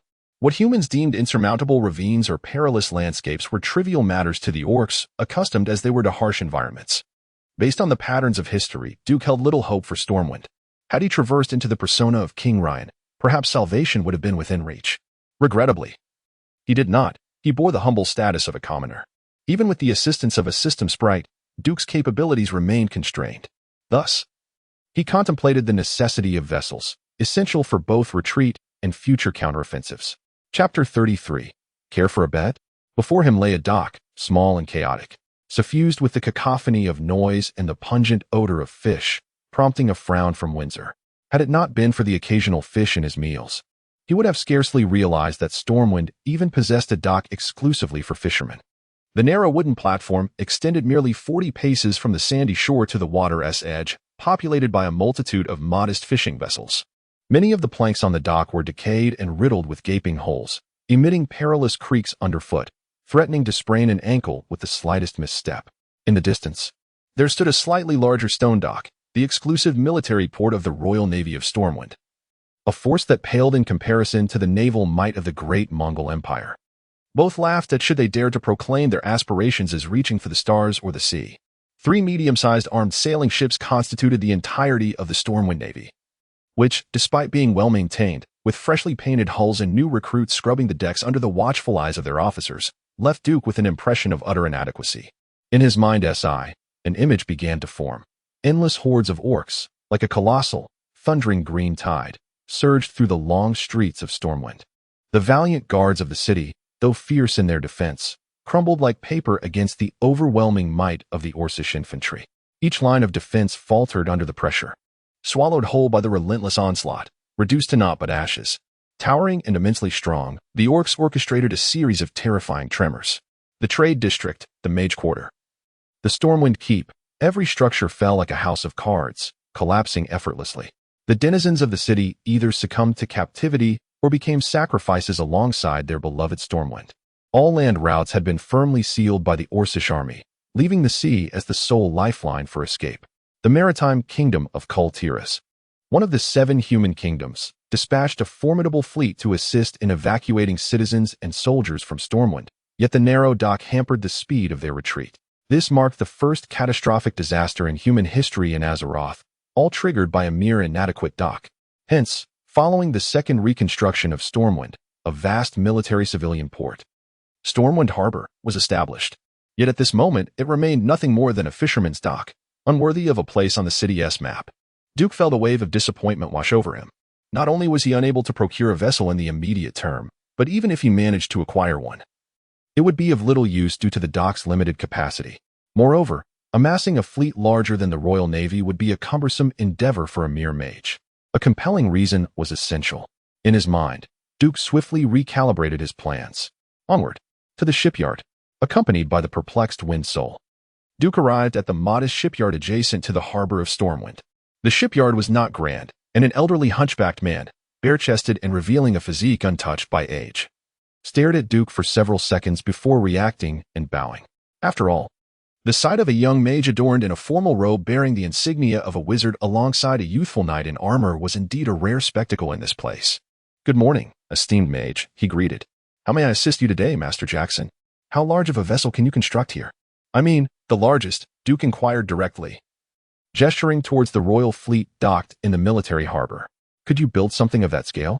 Old Jackson paused momentarily, then managed a wry smile. "How could that be possible? Even the warships of the Kingdom of Stormwind are commissioned from Kul Tiras. Here, we can only craft coastal fishing boats or cargo ships of a few dozen tons." "Very well. I shall order 10 vessels," Duke declared on the spot. At this proclamation, the room fell into stunned silence. Not only Jackson, but also the accompanying Windsoul was taken aback. "Wait," Windsoul exclaimed, nearly yanking Duke out of the shipyard and dragging him to a secluded area. "My Lord Marcus, the money is yours, and I have no intention of questioning your financial decisions. However, if you were contemplating building ships as an investment, even as a mere knight aspirant focused on honing my martial skills, I must warn you, you are bound to incur losses." "Oh," a contemplative expression graced Duke's face. "What leads you to such a conclusion?" "For the sake of the wise King Lane, I implore you to abandon this dreadful notion. I am aware that your studies as a mage require substantial financial resources, and I also understand that most lucrative ventures in Stormwind have been monopolized by the nobility. Yet, You cannot afford to squander your wealth on ships. Windsor gestured dramatically, employing his utmost physicality to emphasize the gravity of the situation. Continue, Duke urged. Only the impoverished are willing to consume fish that is both pungent and foul. The nobles have no appetite for such fare. Likewise, constructing small cargo vessels serves no purpose. The coastal waters they can access lack even a decent town. Once you've loaded your cargo, to whom will you sell it? Beyond these coastal regions, one encounters nothing but cursed Naga and Murlocs. Duke remained silent, a smile lingering on his face. Windsor grew increasingly agitated. It is not that no merchant ships will come. In fact, the Kultiran trading fleet arrives once a year, docking only at the military harbor. They come to offload goods from Lord Darren that cannot be sold locally to the nobles of Stormwind. Upon hearing this, Duke began to grasp the situation. At that moment, the kingdom of Stormwind was still perceived as a backwater by the nobility of the major human kingdoms across the continent. Indeed, had it not been for various invasions and the undead scourge that annihilated nearly all the human realms north of Stormwind, who would have anticipated that this kingdom would become humanity's strongest and safest refuge? Duke, listen to me, Windsor urged. Unless you can earn the noble's coin, no side endeavor will suffice to meet the financial demands of your magical studies. This is also the reason why so many mages aspire to become court sorcerers or the exclusive magicians of the nobility. Duke suddenly broke into a brilliant smile. Windsor, how about we place a wager? Another bet? You are on the verge of losing everything. Windsor suddenly felt an ominous premonition. What if you win? Firstly, I shall address you simply as Reggie, for your name is excessively long and cumbersome. Furthermore, you will henceforth accompany me. I will reveal to you who truly embodies the hope and future of the Storm Kingdom. Chapter 34, The Western Wilderness. Here I come. Old Jackson. The same words apply. I require 10 vessels to meet the standards for coastal transport and fishing. Construct them to the largest specifications possible. When can I expect to receive the ships? Duke's words startled old Jackson. He never anticipated that this seemingly naive young mage was indeed serious about shipbuilding. An opportunity for easy money should not be overlooked. With a resigned sigh, old Jackson replied, I do not possess sufficient materials. I only have 5 keels available for new ships. To procure more, I would need additional time. If you only require 5 new ships of 30 tons each, I can guarantee their quality within a month. Each vessel will cost 50 gold coins. In truth, a 30-ton vessel is rather modest, translating to a mere 15 meters in length and just over 3 meters in width, only slightly larger than a dinghy. Agreed. Let it be settled. Here's the deposit. With that, Duke promptly produced the 100 gold coins given to him by Lhasa that morning. This is more than necessary. As a courtesy to you, esteemed mage, a 10% deposit suffices. Then please assist me in recruiting some sailors. Old Jackson's weathered face revealed a hint of hesitation as he bit his lip. Ultimately speaking, there are many young men idling at the docks. I can certainly help you find some. They are good lads, and while their swimming skills and character are commendable, they are not seasoned sailors. I cannot guarantee their willingness for high-risk ventures. Duke chuckled nonchalantly. No worries, it's merely fishing and transporting some goods. In fact, I prefer the young men to be clean and honest, should I discover anyone attempting to conceal goods. With serene composure, Duke conjured a fireball the size of a water barrel, which hurtled from his hand and detonated spectacularly in the sea beside the shipyard, sending up a tremendous column of water. Windsor, standing nearby, was utterly petrified. Had Duke been holding back earlier? If such a fireball had struck him, he would have been reduced to cinders in an instant. The shipbuilders, including old Jackson, trembled uncontrollably, their legs shaking. My apologies, it was not my intention to intimidate you. However, what I am about to undertake is of utmost importance, and I cannot allow any unsavory characters to infiltrate my crew. With that, Duke nodded and departed with Windsor in tow. Upon reaching a table, Duke spread out a sheet of paper approximately the size of A2, securing it in place. He grasped a quill that required dipping in ink to write, and quietly activated the system's assistance. A system prompt echoed, ding, detecting host's memories of geometric drawing and auxiliary information from drawing software such as AutoCAD. System optimization in progress. Drawing assistance functionality complete. In less than 10 minutes. Under Windsor's astonished gaze, Duke produced a detailed elevation cross-section of a sailboat, which he presented to Windsor. However, the blueprint was beyond Windsor's comprehension. However, he could barely recognize the name inscribed on the golden ticket, acknowledged by the 7 kingdoms and redeemable in their main cities, which belonged to the esteemed Archmage, Norton. Windsor gasped in surprise. It appeared that, regardless of his presence, Duke was indeed preparing for something grand. Of course, this involved leveling up, or rather, honing his magical prowess while simultaneously laying the groundwork for this investment. The realm of mages is not a sphere where mere foot soldiers can intrude, and despite his skepticism, Windsor felt a profound gratitude for Duke's trust. After all, in his eyes, 500 gold coins represented a substantial fortune. This sum was sufficient to sustain a modest family and affluence for a lifetime. To his astonishment, Duke handed over this considerable amount without even a single inquiry. Very well. Rest assured, I, Reginald Windsor, shall not disappoint your expectations. In a major metropolis prior to his transmigration, such a sum would undoubtedly equate to a property worth millions. Yet, in Stormwind, this was merely an ordinary standard compared to the opulent estates of the nobility. Duke had no inclination to dwell here. Since the house was destined to be consumed by the flames of war, there was little reason to invest further thought. Nevertheless, Duke's investment quickly attracted the attention of other interested parties. Fam Blanford erupted in laughter upon hearing the news of Duke's shipbuilding venture. That fool is actually attempting to build ships? Stormwind has no specialties to sell. Despite the substantial taxes we collect each year, we are merely at the mercy of the traders from Kultiras, or, worse yet, the goblins. Very well, I shall enjoy watching Duke lose everything. The Blanford family is not Navi. When Lothar subtly inquired about their grievances with Duke, the family sternly warned Fam Blanford, until the situation was thoroughly assessed. Any form of contact with Duke, be it direct or indirect, was strictly prohibited. Otherwise, incurring Lothar's wrath would spell doom for the entire Blanford family. The inability to act against Duke did not preclude them from showering him with the most scathing curses. In truth, it was not just the Blanford family. Many mages within the Academy of Sorcery cast disdainful glances at Duke's endeavors. In their eyes, it was a disgrace for a noble mage to engage in commerce. Even the most neutral mage would perceive Duke as neglecting his true calling, squandering his talents and time. After all, the ocean of magic is vast. While the human lifespan is woefully brief in comparison to the time required for mastery, yet Duke paid little heed to such matters. He hired a carriage and a band of mercenaries, spending 5 days traversing the Elwyn Forest until he arrived in the Western Wilderness, southwest of Stormwind. The Western Wilderness. Here I come. Chapter 35, The Unknown 20%. As the carriage rumbled southward from Stormwind, crossing Mirror Lake and Westfall Keep, Duke gazed out at the scenery.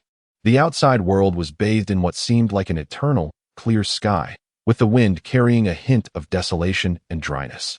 His vision was filled with expanses of yellow earth and fields. The Westfall Wilderness offered a refreshing temperature akin to Elwyn Forest. Yet the relentless gusts from the sea and duskwood swept through this land. Had it not been for the fields dotted with relatively plump grains, Duke might have mistaken this place for a barren wasteland. In truth, perhaps due to the presence of underground rivers, the soil here remained reasonably fertile. Regrettably, the Westfall Wilderness was rife with dreadful creatures, the most disconcerting of which were the circling vultures. Duke witnessed a mercenary, whom he had hired as a token guard, fall victim to an attack.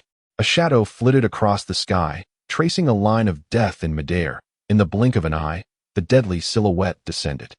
It was evident that in mere seconds, the young mercenary's skull would be struck by the vulture, shattering like a rotten watermelon. Though the young mercenary was well equipped, donning a standard iron helmet discarded by a Stormwind guard, such a swift blow was far beyond the defense of an unprepared novice. The sheer force of the impact would likely snap his cervical spine. One could only imagine his imminent demise. In that moment, fear gripped the entire caravan. At least 6 or 7 mercenaries who witnessed the scene displayed expressions of terror, while the mercenary leader, Uncle Macaro, wore an expression of utter horror. Yet, the vulture's speed was so formidable that they had no time to draw their bows in retaliation. Just as disaster loomed, a hand emerged from the carriage window. Duke's hand. Indeed. He remained composed, invoking the combination of calm and fireball. This technique was more than sufficient to dispatch ordinary soldiers and humans. However, as a targeted spell, it did not guarantee a hit in the tangible realm of Azeroth. Success depended on the mage's own foresight. Foresight, in itself, is a nebulous concept, reliant on experience and instinct. Limited by his mana reserves and lacking a reliable means to replenish them, Duke had yet to fully grasp the intricacies of his fireball spell. Instinctively, he felt that, given the speed of the fireball, it would likely land near the vulture's path. Yet, after Duke's dynamic vision detected the swift creature, a mere half-second passed before a sudden clarity enveloped him. Perhaps the vulture could choose to roll left or right, but Duke doubted its intelligence. Thus, He opted to account for a lead. With a brilliant flash and an overwhelming wave of heat, a massive fireball, trailing a long tail of flame, erupted from the carriage window, soaring directly towards the vulture's trajectory. Excellent. Oh, no. The mercenaries' tumultuous cries vividly mirrored the unfolding events. In the initial moment, they were elated by Duke's intervention. However, they soon realized that as the sovereign of the western wilderness skies, this vulture, derogatorily referred to as the corpse bird by most farmers in the area, possessed extraordinary agility. With a powerful flap of its left wing, the fireball, the size of a water tank, was likely to narrowly miss the beast that recklessly attacked the living. Its target remained unchanged. Each mercenary wore an expression of indescribable regret. Yet, in the next instant, a youthful hand emerged from the carriage window and snapped its fingers. The massive fireball seemed to be gripped by an invisible hand. With a thunderous explosion, it abruptly detonated beside the corpse bird. This was not a full-scale explosion, but rather a directional detonation, perfectly avoiding the young mercenary's side.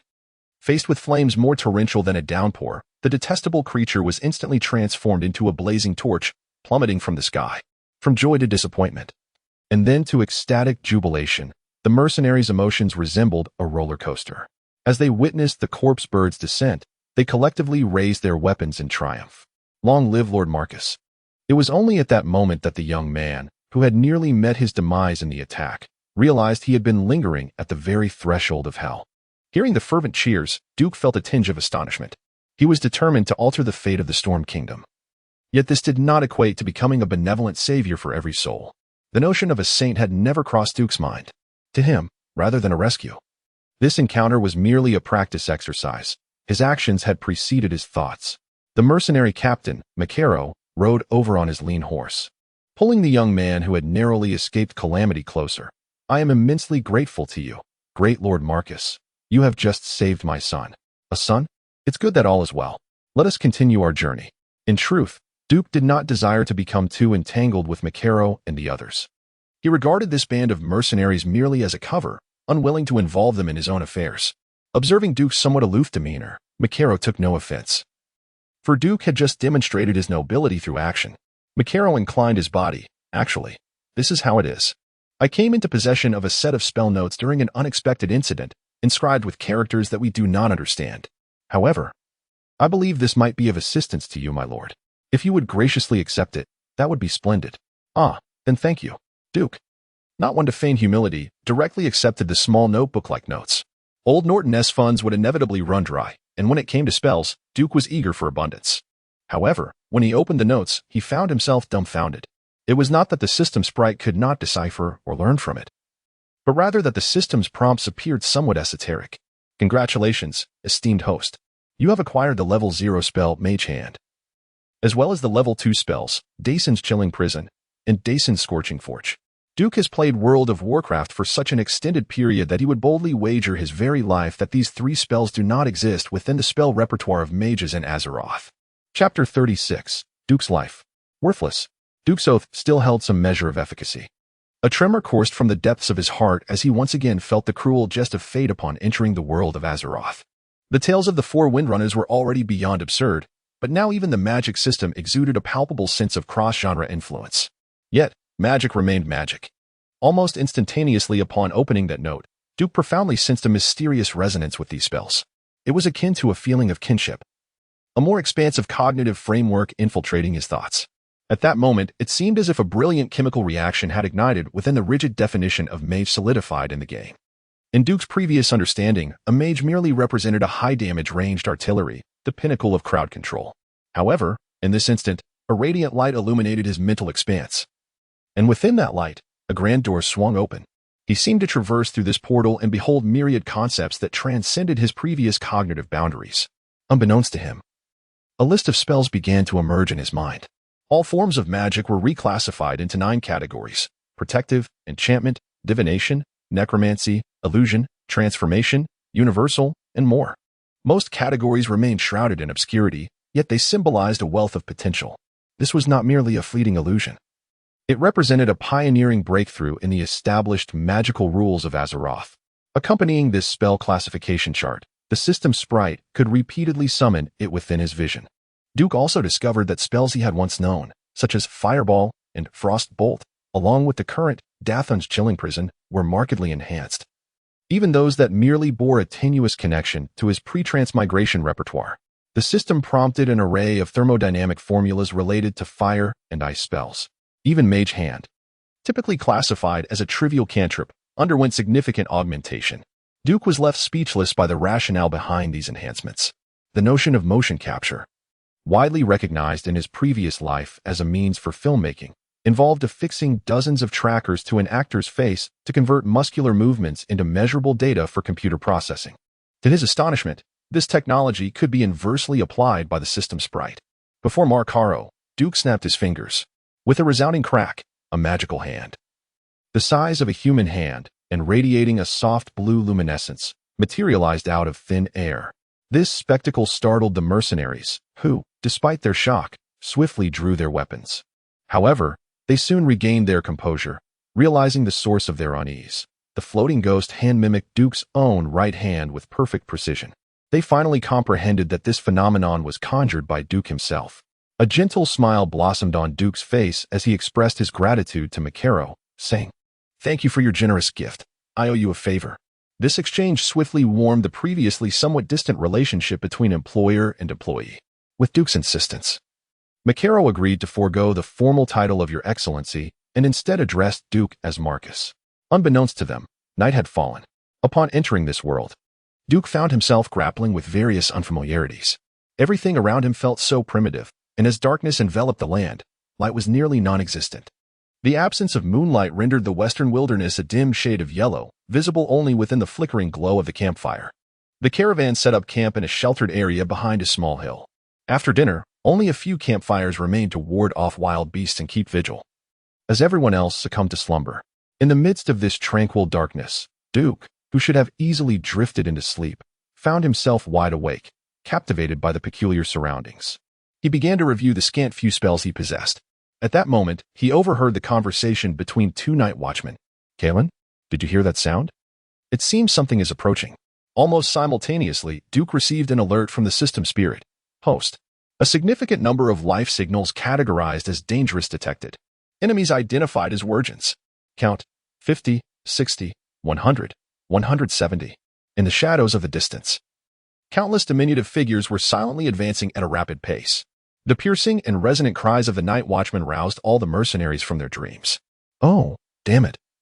It's Hog. My God, it truly is Hog." The name Hog seemed to possess a terrifying allure that sent shivers down the spines of those who heard it. Those who grew up in the elven forest were often awakened by the howls of Wurgens, for no matter how powerful humanity had become, nor how much they had claimed dominion over the elven forest in a practical sense, they could never forget the nightmare that was Hog. This colossal Wurgen, roaming the southern outskirts of West Spring Fortress, haunted their memories. It is said that the name Hog is merely a designation bestowed by humans upon this particular Wurgen or its lineage. While the lifespan of Wurgens remains uncertain, the inhabitants of the elven forest invariably referred to the largest among them as Hog.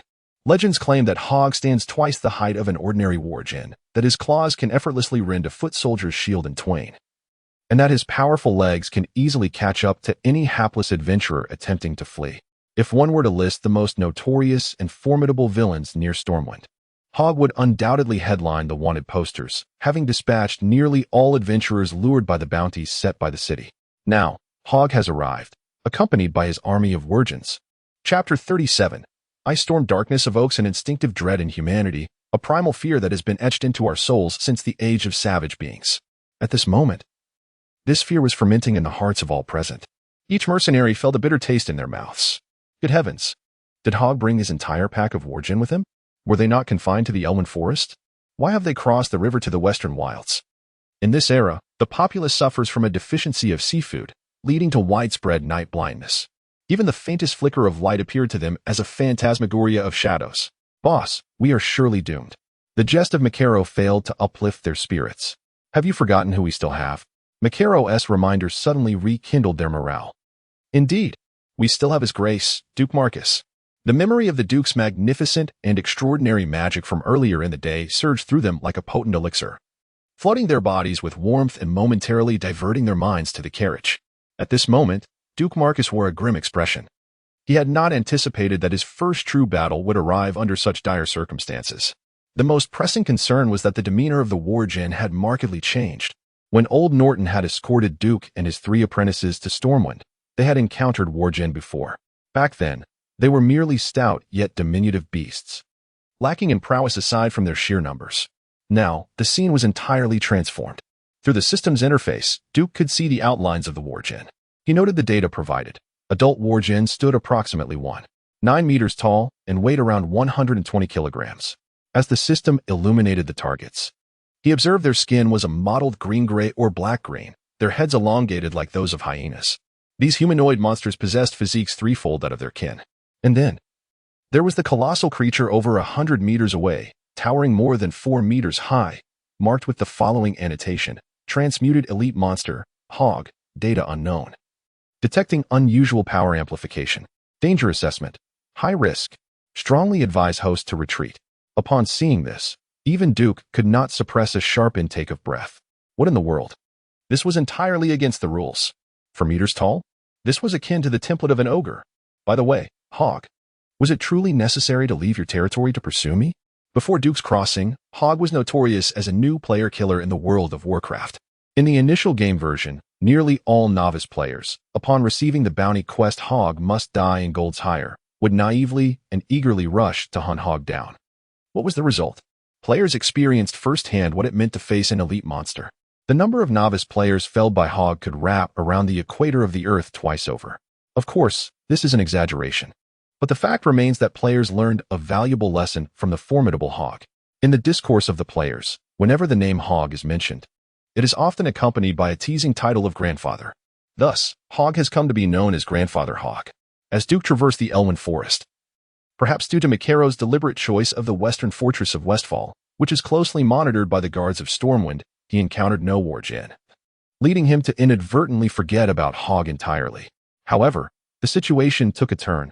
Rather than Hog asserting his dominance within Elwyn Forest, he had crossed borders to pursue them here. This unexpected turn left Duke quite bewildered.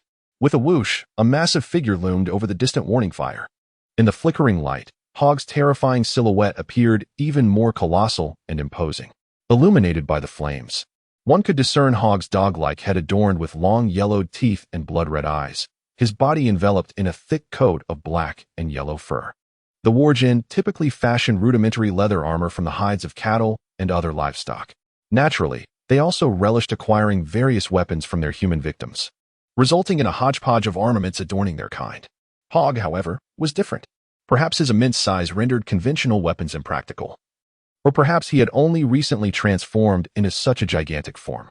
Before Duke and the mercenaries stood Hog, devoid of any armor, his physique brimming with explosive power and covered in an extraordinarily thick coat. Heavenly, had he assaulted a watchtower or the fortress of Westfall? The mercenaries observed several longswords embedded in Hog's body, the standard longswords of the human guards from Stormwind seeming akin to mere toothpicks stuck into them. It was unclear whether Hog intended to showcase his brute strength or if his mind was in a frenzied state. He did not remove the swords that should have inflicted him with continual, albeit minor, pain. In his right claw, he grasped what appeared to be a flagpole, nearly large enough for an adult human to embrace, still bearing a fragment of the Stormwind banner.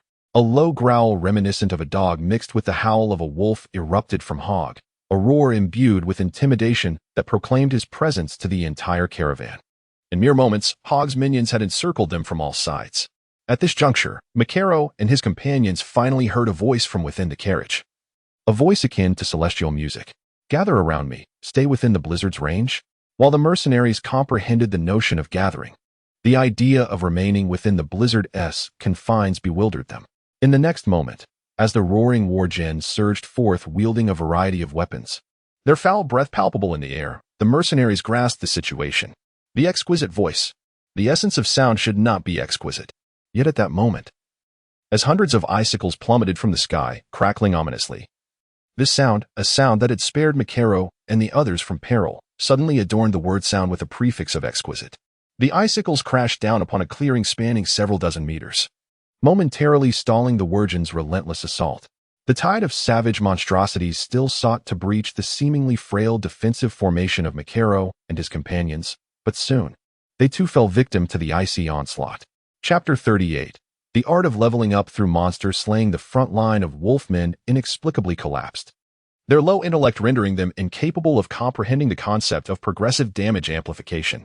Indeed, the outer layer was adorned with a flurry of snowflakes. Yet the slow descent was merely an illusion deceiving these dim-witted creatures. As one ventured inward, the density of the icicles increased, transforming from the size of a thumb to that of a goose egg, and even to the size of a brick. These icicles screamed as they plummeted from the heavens, some even generating fierce currents of air in their wake. Upon impact, the shards exploded, sending chilling crystalline powder swirling into the air. The biting cold gradually numbed their senses, rendering them oblivious to the fact that what struck them was not mere hail, but elongated ice spikes akin to deadly ice picks. A few of the less astute wolfmen, thinking themselves clever, raised their small leather shields in a futile attempt to charge through this deadly arena forged by the icy Tempest. Yet their fate was not much better than their fallen brethren. One by one, they were skewered by the descending ice. Makaro and a dozen others initially held their breath, anxiously positioning their shields before them, swords poised against the wolfmen's onslaught. What they witnessed was the wolfmen charging under Hog's commanding roar, only to fall again, and charge once more, only to meet the same fate. It seemed as though they were not fearsome beasts capable of bringing about their demise, but rather hapless pigs being herded to the slaughterhouse. The group began to observe that the not-so-broad icy Tempest encircled them, sparing them from harm, yet fluctuating in density with the ferocity of the wolfmen's assaults.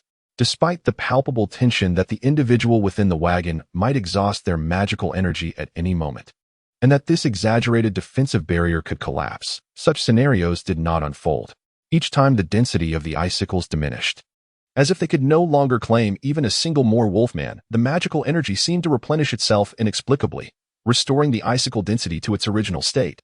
Under Hog's furious roar, the wolfmen made repeated attempts to scatter, only to resolutely charge at Makaro and his companions once more, inevitably becoming frozen corpses within the icy storm. From initial trepidation to a gradual numbness, the group could not help but feel desensitized. It was as if the attackers were not minions of the nightmare of elven forest, but rather a flock of sheep abandoned by shepherds to endure the blizzard. Some murmured about the bounty that could be earned from the multitude of wolfmen's claws. Makaro's son, in youthful folly, recklessly extended his sword to test the potency of the nearby icy Tempest. Makaro's face paled. He could vividly imagine his son turning into an ice sculpture, much like the foolish wolfmen. After all, in his eyes, even the renowned sky mages and the morning star mages could not possess such delicate control. To his astonishment, as the sword was thrust forth, the encircling icy Tempest seemed to bulge outward, forming a small circle. "Hey, Dad, I'm fine." The distance was perilously close, as a massive axe blade, fashioned from a stone tied to a flagpole, nearly grazed him. The massive axe swept through the air, stirring up sand and ice shards that grazed his forehead, leaving a series of bloody gashes. He could scarcely fathom the aftermath of such a direct blow. Presumably, both his head and neck, along with the theoretically protective helmet, would be obliterated in an instant, transforming into an indistinguishable mass of flesh and metal. Observing the awe-inspiring strike that cleaved through the blizzard, each mercenary gasped in astonishment. Witnessing Hog's formidable figure breaking through the onslaught of ice shards, penetrating the defensive perimeter, one could not help but question if any human could rival this beast. The answer was indeed, there was. The carriage door, which rarely opened except for Duke Raza, creaked ajar. The azure and white robe, adorned with the emblem of the Earth Mage, stood out as the most brilliant sight in the moonless night. Suddenly, the fierce blizzard shifted direction, no longer descending from above, but rather radiating outwards from the carriage's center. The agonizing howls of the Wirgins reached a fever pitch in that moment.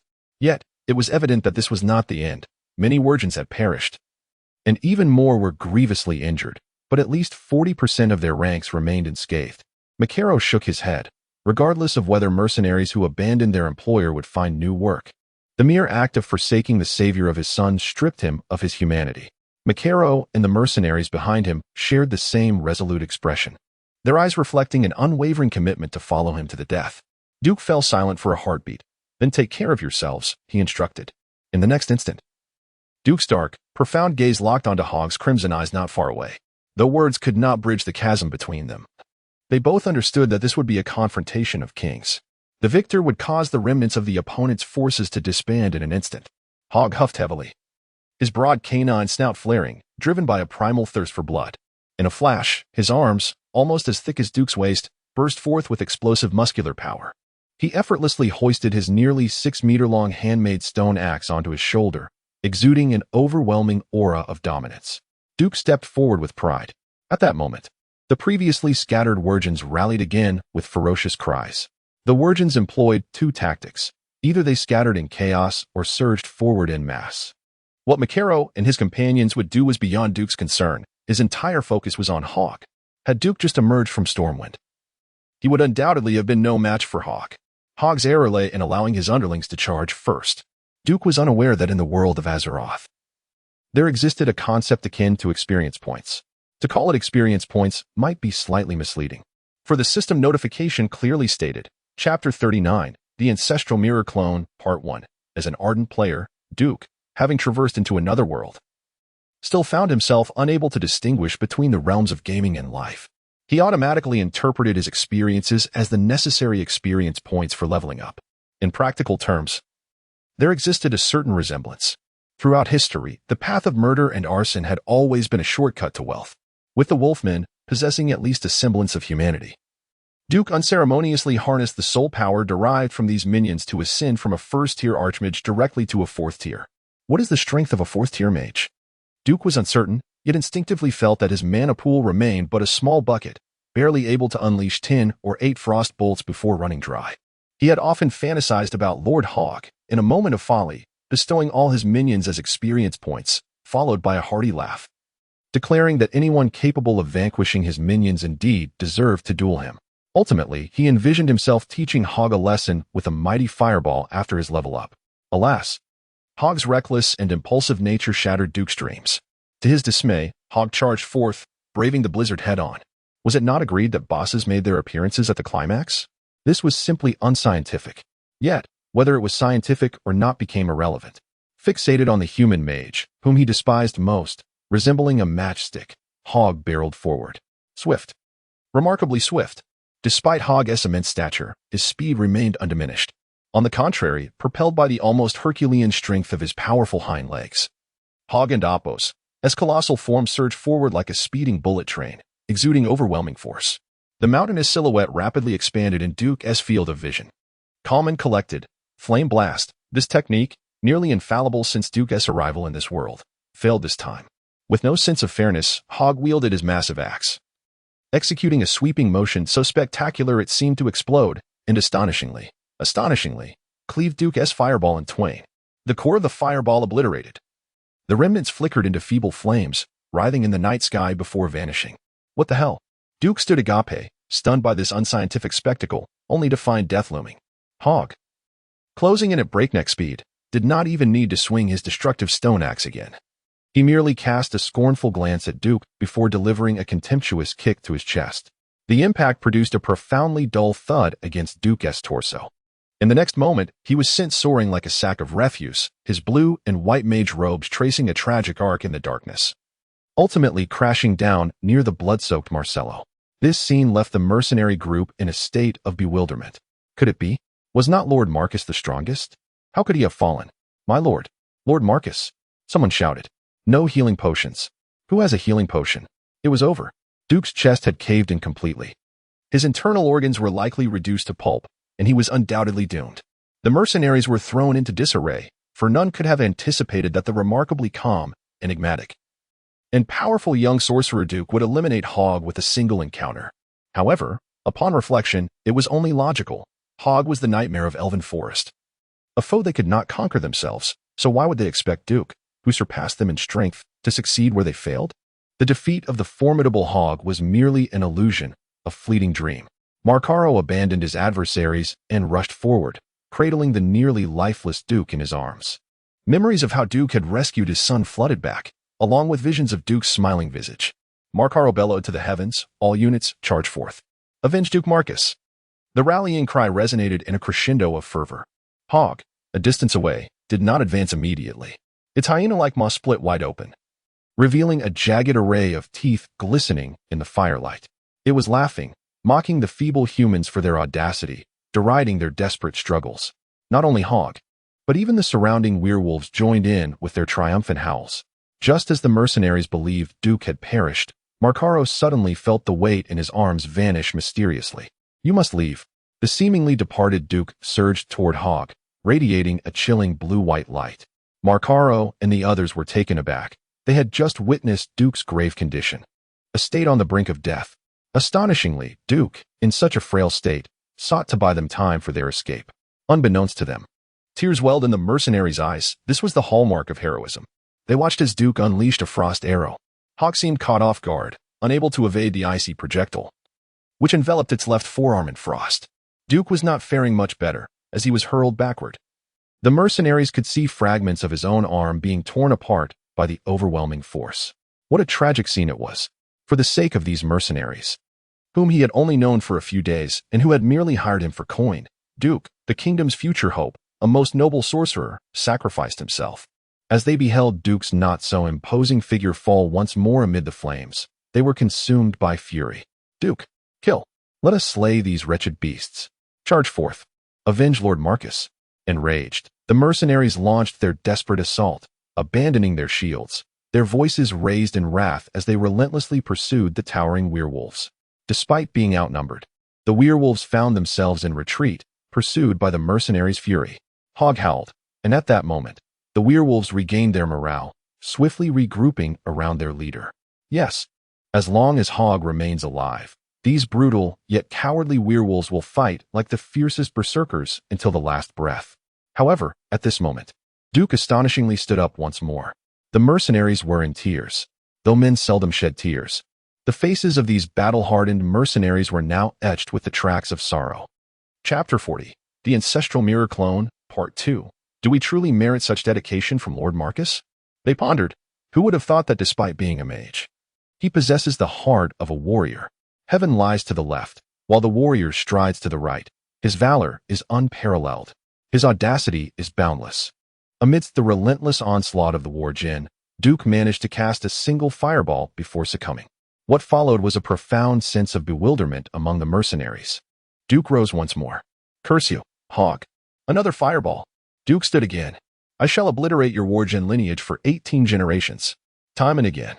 In the face of Hog's fierce retaliation, Duke fell repeatedly, only to rise unscathed, hurling curses and massive fireballs at the towering Hog. Even a fool could perceive that although Hog was fierce and resilient, the flames upon him never extinguished. Instead, they grew fiercer. Hog's wounds accumulated. Its roars lost their thunderous resonance. Its war djinn minions were slower to heed its commands. Even as its rationality waned, it sensed impending doom. Gradually, Duke was able to first cast a fireball, then follow up with an instant fireball, before finally being struck down. All the mercenaries felt their tears drained.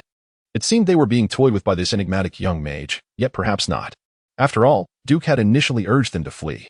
Was he not fighting for their survival, those burdensome companions? As a mage with an abundance of life-preserving skills, surely he could escape unscathed? Each time Duke fell dramatically, only to resurrect in a blaze of glory. It became a topic of discussion over their meals at the tavern. Yet, they sensed an unusual shift. The ordinary war djinn had long since scattered, retreating to a safe distance, gazing in awe at their leader's struggle against the seemingly indomitable Duke.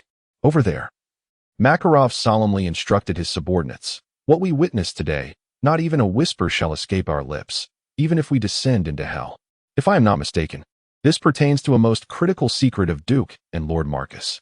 If fortune favors us, we may become Lord Marcus's loyal vassals for life. A collective shiver ran through them, and they nodded in agreement. Such an extraordinary ability was indeed unprecedented. How many had perished for inadvertently uncovering the secrets of the powerful? To sell oneself and escape death was a stroke of immense fortune. Meanwhile, as Hog's vitality waned under the weight of accumulated injuries, Duke bellowed an incomprehensible incantation for the arcane beam cannon, stepping with a grace that belied his agility. He deftly mounted Hog's drooping left arm, gaining leverage to ascend to Hog's shoulder, and then, with a flourish, plunged 2 fingers into Hog's eye sockets. At point-blank range, an instant fireball, the anguished wail of Hog, unlike the spirited cries of his initial onslaught, culminated in a heart-rending lament brimming with his profound resentment and dissatisfaction. The sound abruptly ceased, for Hog's immense head was filled with flames that surged and expanded within. Mere seconds later, the back of Hog's colossal skull shattered with a thunderous explosion, akin to a watermelon bursting apart. The distant war djinn, witnessing this spectacle, were instantly struck by fear and scattered in disarray. Standing triumphantly upon the vast chest of Hog's fallen form, drenched in a deluge of blood and carnage, Duke felt little sense of accomplishment. In the game prior to his traversal, Hog was merely an elite creature of level 11. Despite its fearsome reputation as a rookie killer, it remained an unremarkable adversary. To his astonishment, Duke realized that he had expended 11 lives just to vanquish Hog. This thought filled him with a profound sense of despair. However, at that moment, as he finally had the time to review the system notifications, Duke was taken aback. Congratulations, host. You have successfully slain the demonized elite creature, Hog. You have thwarted an assassination attempt by one of Sargeras' minions, as Hog contained a trace of demonic essence. Presenting what remains of its head to a certain priest in Stormwind might yield unexpected rewards. You have acquired the design blueprint for the skinning battle axe, a creation even lowly creatures could craft. Upon reading this, Duke nearly leaped with joy, immediately engaging in fervent inquiry with the system spirit within his mind. He was so animated that he nearly choked on his own excitement. I despise demons above all else. Unbeknownst to him, his fearsome expression had terrified Makaro and his companions. Recalling Makaro's earlier words, they trembled and knelt before Hog's enormous carcass, bowing their heads, too intimidated to even gaze upon Duke. Makaro spoke. We are grateful to you, Lord Marcus, for saving us. We are at a loss for how to repay you, and we hope that with our insignificant lives, we may contribute to your grand endeavors. Oh, Duke, roused from his stupor by the sound of their voices, suddenly felt intrigued. His initial question had been why Makaro would utter such words.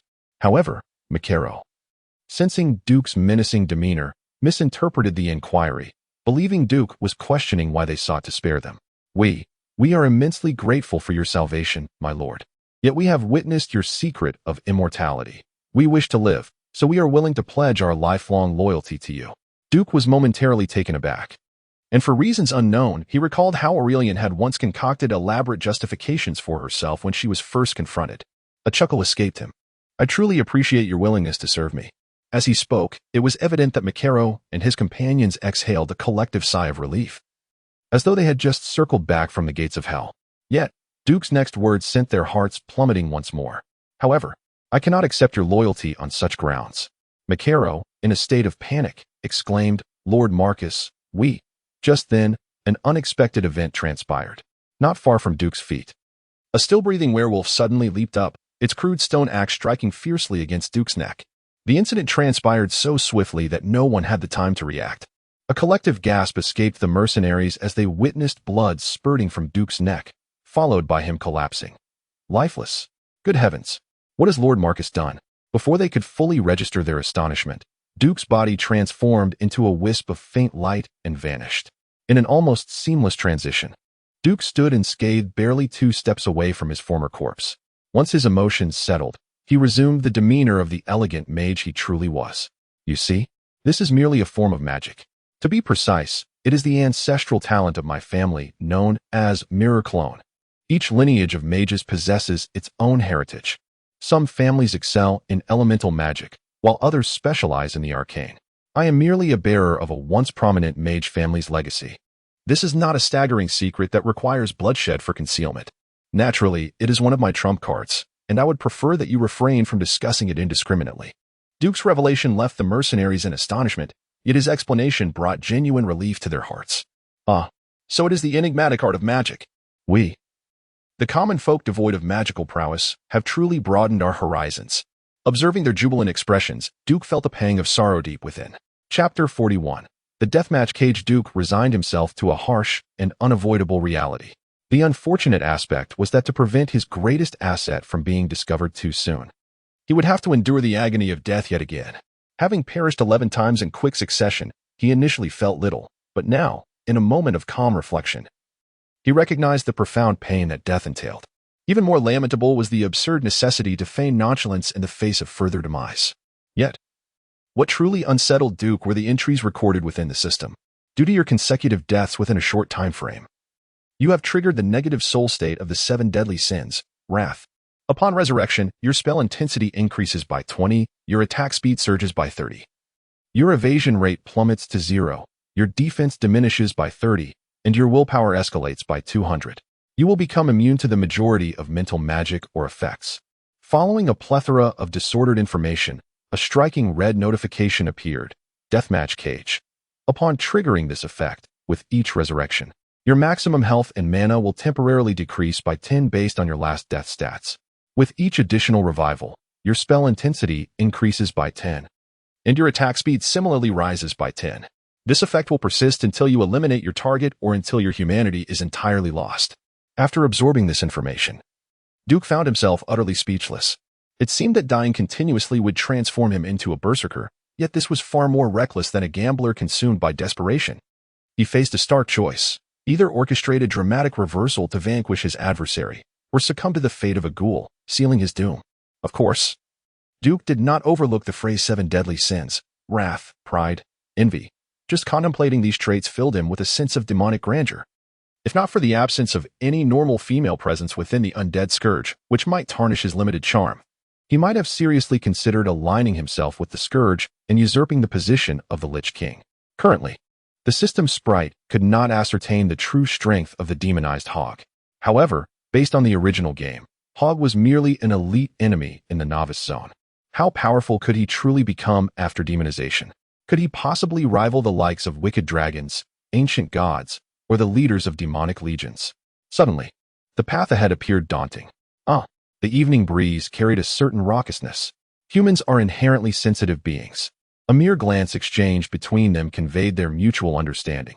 It seemed this secret held considerable significance for Lord Marcus. If not the utmost importance, then certainly considerable. In that fleeting moment, they had gauged the extent of secrecy surrounding Duke's ancestral mirror clone. Following a grand battle, it was customary to clear the battlefield, a laborious task that Duke need not undertake. Continuous resurrections brought about immense fatigue, not only physically, but also spiritually. The deterioration of his soul left Duke feeling somewhat unwell. Thus, he opted for an early rest. The following morning, as the first light of dawn broke, the battlefield from the previous night had been largely cleared. Numerous war gen, felled by the icy Tempest, had begun to thaw. Their massive forms would not afford the luxury of burial, and once fully defrosted, they would serve as carrion for the vultures. Makaro approached the carriage with due reverence, reporting that the Kingdom of Stormwind had issued a unified bounty on the war gen, 10 silver coins for a pair of adult war gen claws. However, given the size of these war gen, the reward would likely be considerably higher. The crux of the matter lay with the claws of Hog, for in addition to Stormwind, at least 5 towns within Elwyn Forest had put forth independent bounties. What is to be done, my Lord Marcus? Duke, his gaze somewhat detached, pondered. What do you believe should be done? To retain the sun would amount to surrendering a hostage. Regardless, any gain is a gain. Even the smallest of mosquitoes are still flesh. He continued, Makaro, here is what I propose. I shall no longer require your mercenary company for my protection. I have more pressing matters to entrust to you. Speak, my lord, Makaro exclaimed, filled with fervor. A watchtower was reportedly attacked by Hog and his minions a few days ago. Therefore, not only must you promote my accomplishments, but I also want you to allocate half of the bounty you receive to the injured and the widows of the victims as a form of compensation. Makaro quickly grasped the implications and inquired, and what shall happen once all is settled? We owe you our lives, and we are eager to serve you, he added. Duke contemplated, recognizing that his plan indeed required someone to run errands. Very well. He had already learned that at this moment, Moonstream Town was not the desolate settlement overrun by the Defiance Brotherhood, teeming with bandits and marauders as it would later become.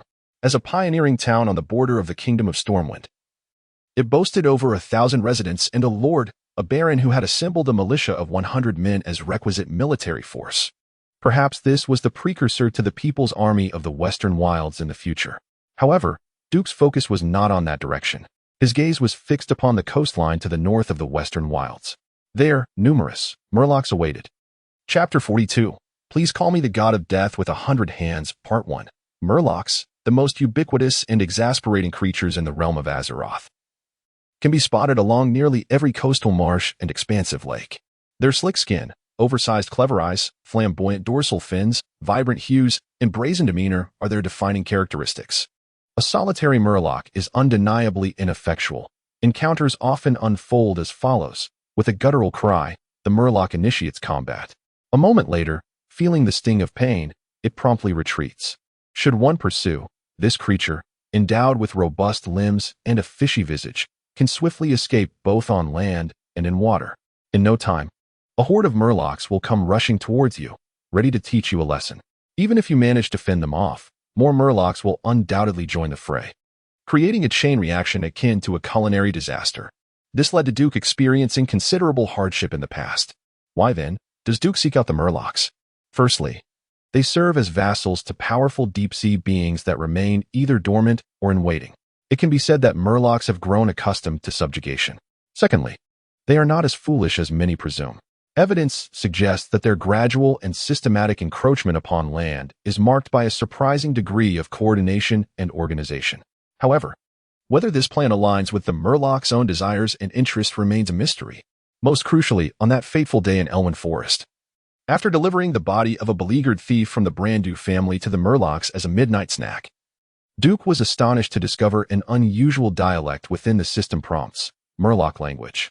The system had inexplicably deciphered the relatively simple Murloc tongue.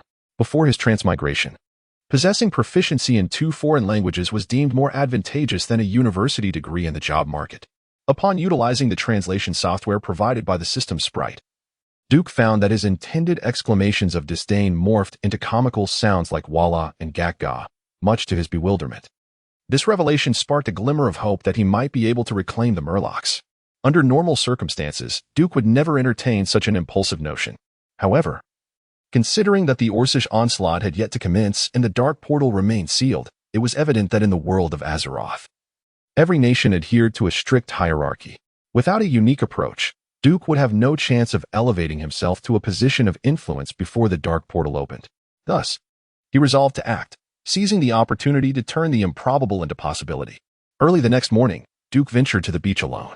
He had initially planned to communicate with the murlocs through magic, eliminating the dim-witted ones and leaving behind those of slightly higher intelligence, ultimately appointing a murloc sage as his representative. Yet, to his astonishment, he discovered 2 large murloc tribes engaged in a fierce conflict. Lo and behold, hundreds of murlocs were locked in combat. The scene promised to be a chaotic spectacle of blood and fury. Duke suddenly realized how foolish it was to harbor such expectations. Hundreds of fishmen clashed, the scene resembling an enormous game of hide-and-seek. Behold, Fishman Tribe A gathered 3 of their kind to face off against 2 from Tribe B. Alas, there was no real battle. The outnumbered fishmen fled at the first encounter, their short legs propelling them away faster than rabbits. Suddenly, 2 from Tribe B encountered 2 amusing fellows from their own tribe, transforming the odds to 3 against 4.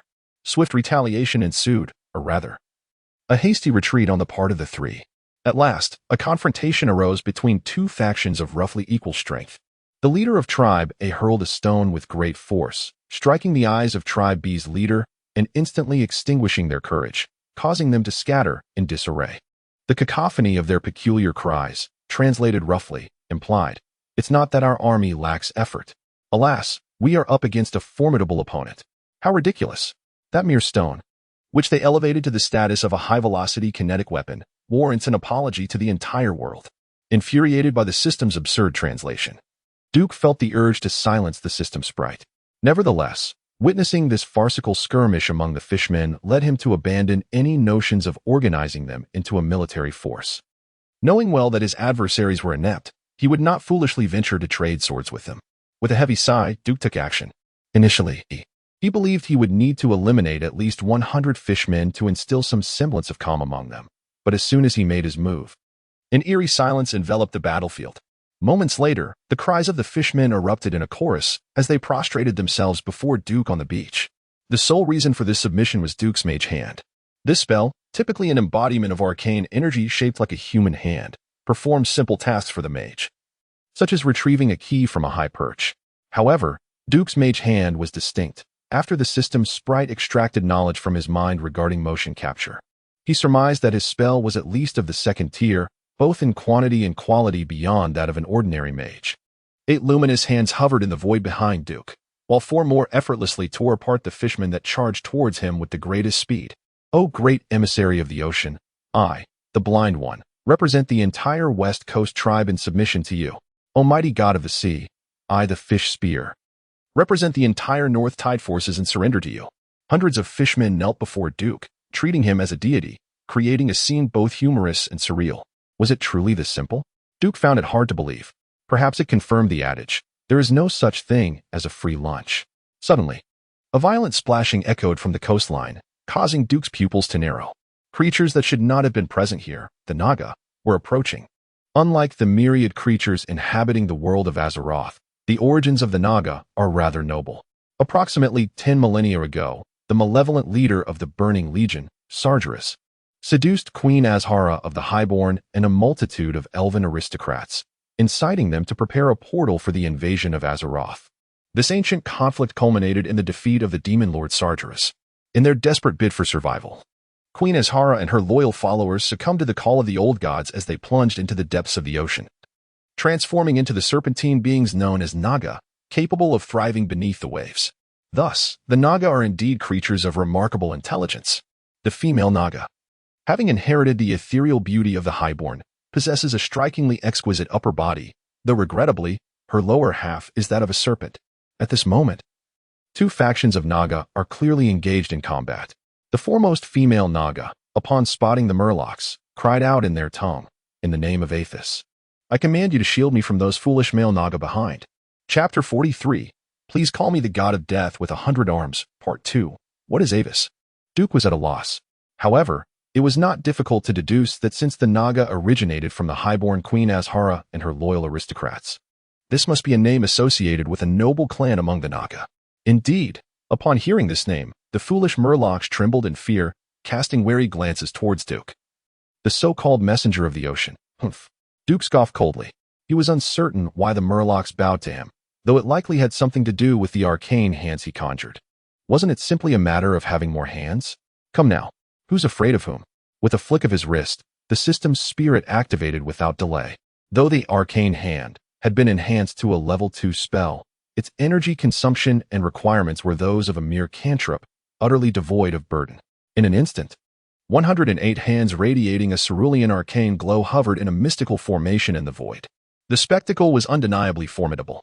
The only thing that left Duke astounded was that every one of these hands was distinctly raised with a middle finger.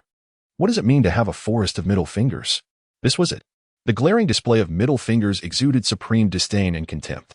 What is going on? Why are they all middle fingers? Duke roared inwardly at the system spirit. I detected that this gesture was the most common among hosts and inadvertently set it as the default for arcane hand. Change it. Replace them all. From now on, just regular hands will suffice. As you wish. Fortunately, it seemed that universal gestures did not hold sway here.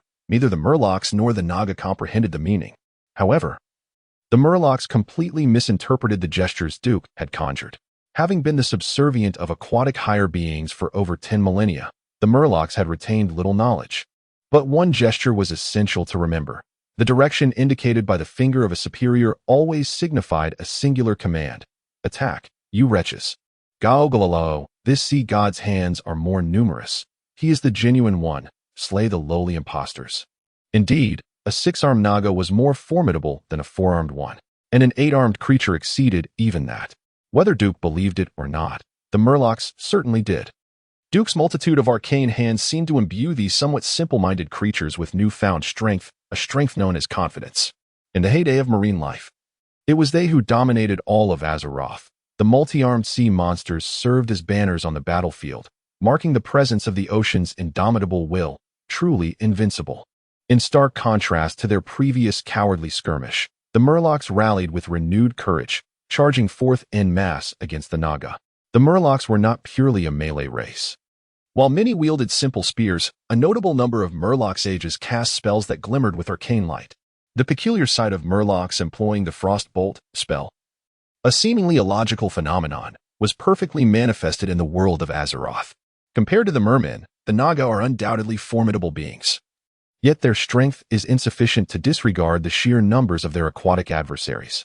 The lead female Naga, named Aethys, turned pale, entirely unwilling to overlook the frenzy of the mermen. Ultimately, she managed to utter a single word: flee. The ocean behind them offered no refuge. Their only option was to risk a dash toward the mouth of a small river on Duke's left, seeking asylum in the wilds of the west. A smile crept across Duke's lips as he refrained from obstructing the retreating Nagas. Instead, his finger, guided by the hand of the sorcerer, pointed towards the group of Nagas behind them. The mermen clashed with the Nagas that followed, and even if the battle did not result in a complete rout, it would certainly lead to a feast for the predators. Many male Nagas brandished their enormous tridents, wielding them with such ferocity that each strike could cleave a merman in twain. Yet the merman's reckless bravery astounded them. Once, a mere jab at a single merman would send the others fleeing in terror. But now, though fear and panic still flickered in their eyes, it was palpable that they were driven by a deeper, more profound terror, a will far more potent than their own. All of this evidently stemmed from the human hovering by the shoreline, surrounded by numerous luminous hands. How audacious! A mere human dares to command our Naga subordinates to assault us. The largest of the Naga leaders seethed with rage, ignoring the ice arrows of the merman's sage. He swung his trident with abandon, executing 3 sweeping strikes that dyed the surrounding waters crimson with the blood and entrails of the merman.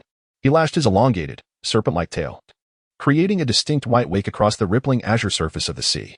In a mere 20 seconds, he breached the entire merman line, charging ashore to stand merely 10 paces from Duke.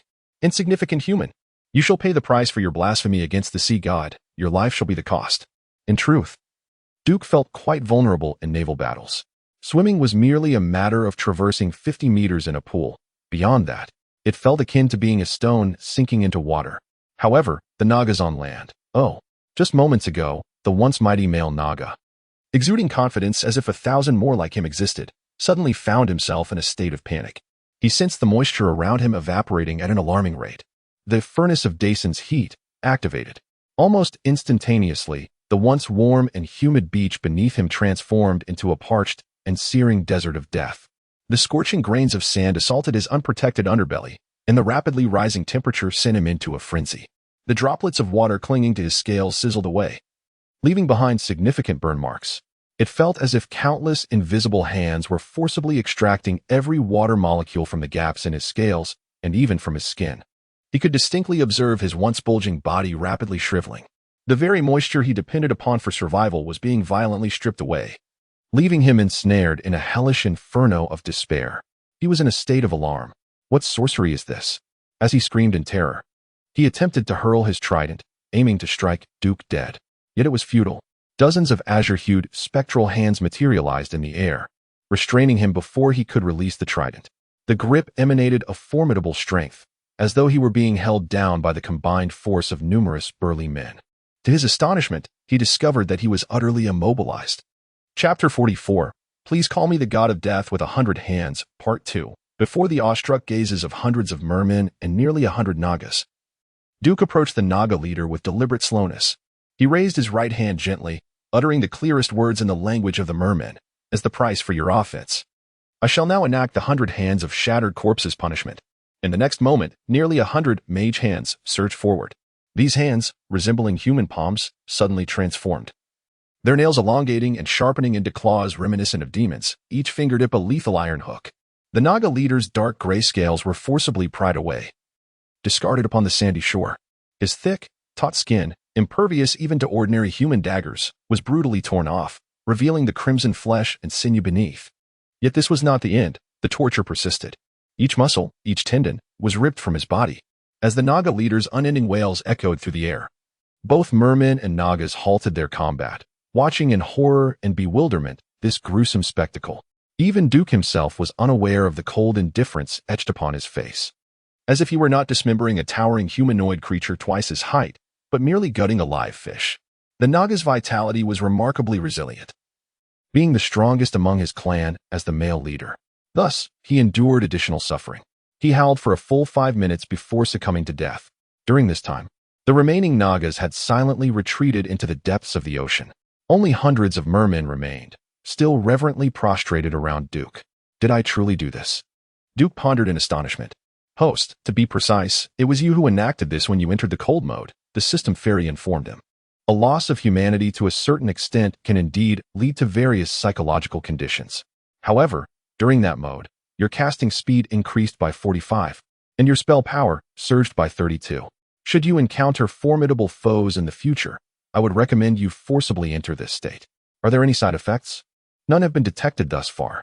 Very well, I shall contemplate this. The system then prompted.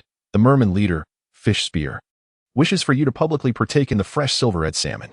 Doing so would enhance the loyalty of both merman tribes. Duke felt a bit flustered. Fresh silverhead salmon. If he recalled correctly, it was a specialty of the Thorns Valley. Well, the Thorns Valley lay just south of the western wilderness, so it was not surprising for Fish Spear to have captured some. Observing the pitifully large eyes of the merman, Duke acquiesced. After all, salmon is simply another name for sushi-grade fish, and eating raw salmon was not a novel experience for him. Unfortunately, there was neither soy sauce nor wasabi. Wait, what is this? To his surprise, Duke noticed a heap of weeds nearby, from which the merman had apparently procured wasabi. It is known that when wasabi is dried and ground into powder, it becomes a form of mustard, typically growing in valleys and along riverbanks. Duke directly took the wasabi, thus bypassing the step of grinding it into powder. He unsheathed a small knife and settled for eating it raw. Unbeknownst to Duke, this scene was observed from a distance by a group of Naga who had fled to the nearby river. Due to the considerable distance, they could only see Duke gesturing over the bloodied male Naga and then partaking in the raw fish. Ugh, one of the Naga retched. Devil, this human is undoubtedly a fiend. Not only is his magical prowess formidable, but he also possesses an uncanny ability to predict everything. And he is a terrifying being who dares to consume Naga flesh uncooked.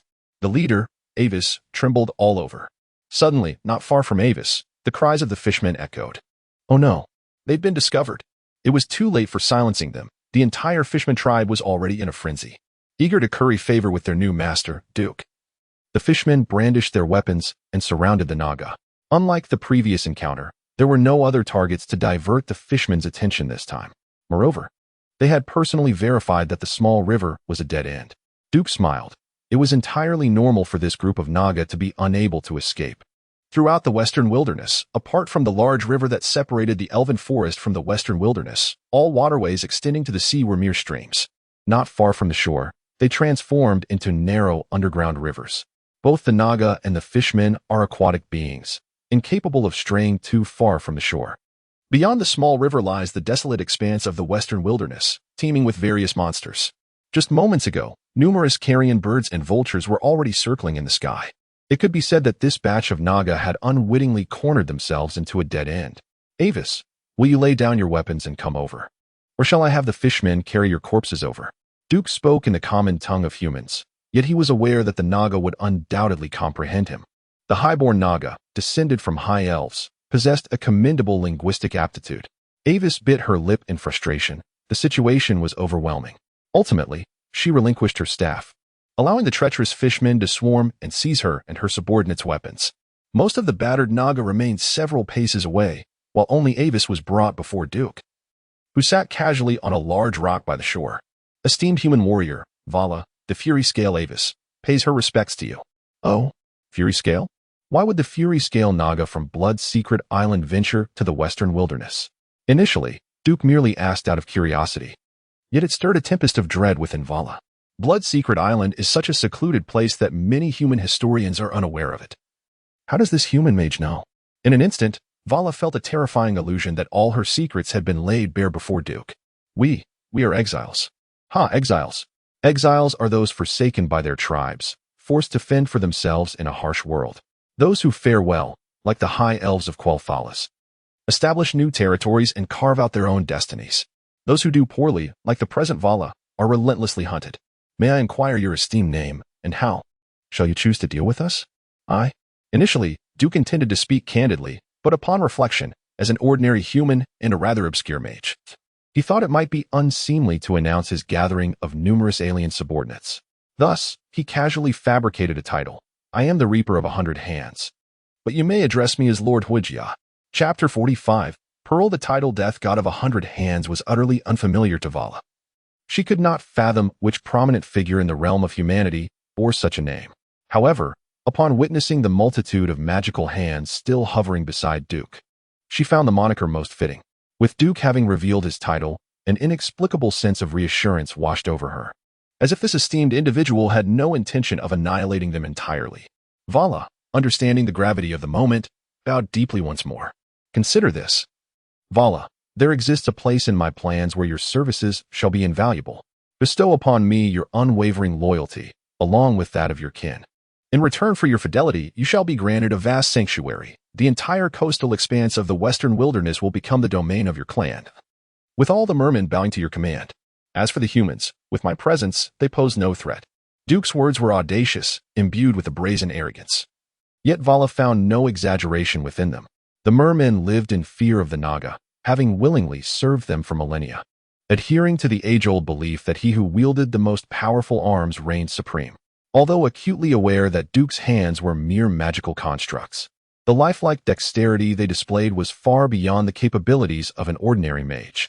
Feeling the overwhelming arcane aftershocks from Duke's recent vanquishing of the male Naga leader, Nurik, Vala felt a chill run down her spine. It was evident to her that Duke was an adversary far beyond her reckoning. Thus, she resolved to pledge her loyalty, even if only temporarily. I, Vala Angry Scale Avis, represent the Angry Scale subclan, and I am eager to serve you, my master. With a wave of her hand, she spoke in the Naga tongue to her 30-odd kin, prompting all the Naga to prostrate themselves before Duke. Rise, Duke commanded imperiously, and as he spoke, the magical hands, twice the size of the Naga-s, gently lifted them by their elbows. The countenance of the Naga shifted dramatically. They had yet to witness Duke's true strength firsthand. Relying solely on the sight of the many mermen willingly serving him and the lifeless body of Nurik, which stood as a testament to his might. Yet, the overwhelming power emanating from the magical hands instilled a deep sense of dread within them. These hands, conjured from arcane energy, bore a strength capable of either elevating them or tightening around their throats to extinguish their lives. The Naga's reverence for Duke deepened considerably. Having established their roles as sovereign and subjects, Duke felt that something essential was still lacking. Suddenly, he recalled the soul mark imprinted upon his chest by Mediv. System Spirit. Can I create a soul mark akin to Mediv's? After calculation, the system responded, Host, your magical capacity is insufficient to imprint a mark while the subject resists. Conversely, should the subject remain unresistant, the mage mark would merely equate to a level 0 spell in your capacity. Can we enhance it? Duke's intent was instantly grasped by the system spirit. Affirmative. At that moment, a cold, white luminescence ignited upon Duke's right index finger, a manifestation of ice energy's arcane brilliance. Vala, open your heart. I have a gift to bestow upon you. At present, the authority lies firmly with Duke, and Vala dares not oppose him. Swaying her lengthy serpentine tail, she approaches Duke. Although his demeanor appears riddled with flaws to her, lacking even the most fundamental mage's shield, she feels that a single strike could obliterate this human who is poised to enslave her. Yet, Vala cannot bring herself to act. The mage's hands floating around Duke are shrouded in enigma, leaving her utterly unaware of their true potency. With utmost deference, she steps forward, closing her eyes and allowing Duke's fingers to touch her forehead. As a radiant white light seeps through her eyelids, it intensifies to a nearly unbearable brilliance. A coolness penetrating her soul from her brow. A wave of icy comfort envelopes her, nearly dissolving her thoughts. Vala soon realizes that this is no ordinary mage's mark. Alas, she is bound to pledge her loyalty to this diminutive human until death. In that moment, she extinguishes her final flicker of rebellion. As the years pass and her power grows, the strength of her ice spells will proportionately amplify. This formidable might, gazing at Duke's youthful visage, Vala can scarcely believe that this is his doing. He has bestowed upon her the legendary arcane specialization, a gift said to be comprehended only by the individual. Turning her gaze to the water's surface, she glimpses the luminous insignia upon her forehead, a black emblem featuring a hooded skull of death, surrounded by countless ethereal mage's hands. Indeed, it bears the mark of the death god of 100 hands. With all other thoughts dissipated, she bows deeply. Master, what are your commands? Which clan of Naga was pursuing you? Very well, Raven points to a massive, one-eyed fishman in the past month, aside from settling your tribe. You have brought the entire western wilderness coast fishmen under your command alongside the old blind one. I will personally demonstrate my strength to all the leaders of the fishman tribes. And what else? I desire pearls. All manners of pearls, the more exquisite, the better. Have the fish spear tribe handle this task. I shall return here in a week's time to collect. At this moment, Duke finally reveals his true intentions. Yes, it is indeed pearls. The world of Azeroth is not the same as the one Raven traversed, where pearls were cultivated. In the entirety of the 7 human kingdoms, and even the elven Quel'Thalas, pearls are rare luxuries. It is simple. All pearls reside in the ocean, which is the domain of the fishmen and Naga. Humans can construct mighty warships to conquer all surface targets, but are powerless against the depths. Though some have attempted to negotiate with the Naga, their lairs lie beneath the waves. Who could possibly do what Duke has done and seize an entire small tribe in one fell swoop? Previously, Duke had merely intended to negotiate with the fishman tribes. Upon hearing Duke's demands, Vala lets out a quiet sigh. Differing races possess differing values, and pearls are truly of little concern to the Naga. Chapter 46. The Pearl Route Part 1. The wind swept across the desolate plains, revealing endless stretches of yellow earth and unutterable desolation, imbued with the bitter pangs of existence. As pioneers, the inhabitants of Moonstream Town in the western wilderness grappled with a myriad of troubles, as if encountering adversity had become an intrinsic part of life. Has another mind collapsed? Have we encountered beasts in the wild again? Werewolves? Corpse birds? Bloodfang wild boars? A plethora of monsters became the sole topic of conversation among the patrons at the town's only tavern. Amidst the flickering candlelight, the tavern was suffused with the scent of sweat from men who had labored throughout the day, the heavy aroma of alcohol, and the fervent clamor of discussion. However, recently, a new subject had emerged, an enigmatic young mage named Duke Marcus. Did you hear that a mage by the name of Marcus took down Hog? A farmer suddenly inquired of his companion. That formidable werewolf Hog, standing over 2 meters tall? Where is his head? The farmer pressed on. They say his head and claws were sent to Stormwind and displayed in gold's hire for all to see. Remarkable, a miner marveled. Of course, Lord Duke Marcus is the second most extraordinary mage in the history of the Kingdom of Stormwind. A prodigy who ascended to the rank of official mage with a 9th-tier talent. Interjected a middle-aged mercenary, pride evident upon his countenance. Moonstream Town was modest in size. With a population of merely 1,000, most residents recognized one another, even if names eluded them. Oh, you know Lord Marcus? Indeed, I am one of his subordinates. The mercenary declared unabashedly. Come now, the followers of a mage are all formidable, far surpassing even our town's finest knight, Lyric, the miner jested. Yet, the next moment, words escaped him. Indeed, the entire tavern fell silent. Ah, Macaro, there you are. A simple greeting accompanied by a striking entrance. Clad in a blue and white mage robe. Adorned with a dazzling mage emblem, Duke Marcus's presence was undeniable. The 5 sharp icicles levitating above his shoulder only deepened the impression he made on all present. The sight of ice columns suspended in midair seemed illogical, yet in the presence of such a powerful mage, even the most absurd became plausible. Lord Marcus, you are. Macaro hesitated, refraining from further inquiry. The world of mages was beyond his comprehension. Yet that did not prevent him, and those around him, from feeling a profound sense of awe. Macaro glanced at the bag in Duke's hand, which was adorned with numerous spherical protrusions, momentarily taken aback. Having arrived earlier, Macaro was accompanied by several of his subordinates. He promptly guided Duke to his room, while his companions stationed themselves at the entrance. Below, the rest of Moonstream Town erupted in excitement. Wow, is that Duke Marcus? So young. Truly impressive. What brings him to Moonstream Town? There is nothing of worth in the western wilderness to attract someone of his stature. Could it be he has discovered new mines or specialties? How could that be possible? In the vast wilderness of the West, aside from the cultivation of various grains and the presence of a few ordinary iron and copper mines, what else could one find? To everyone's surprise, Duke has indeed developed a new specialty for the West. Within the chamber, several mercenaries, including Macaro, were dazzled by the treasures that adorned the table. Pearls, of all sizes and hues. From the modestly colored small pearls to the lustrous ones, the vibrant colored pearls, the more precious black pearls, and finally, the most resplendent golden pearls, the size of an infant's fist. Such an abundance of pearls nearly caused Macaro's heart to cease beating.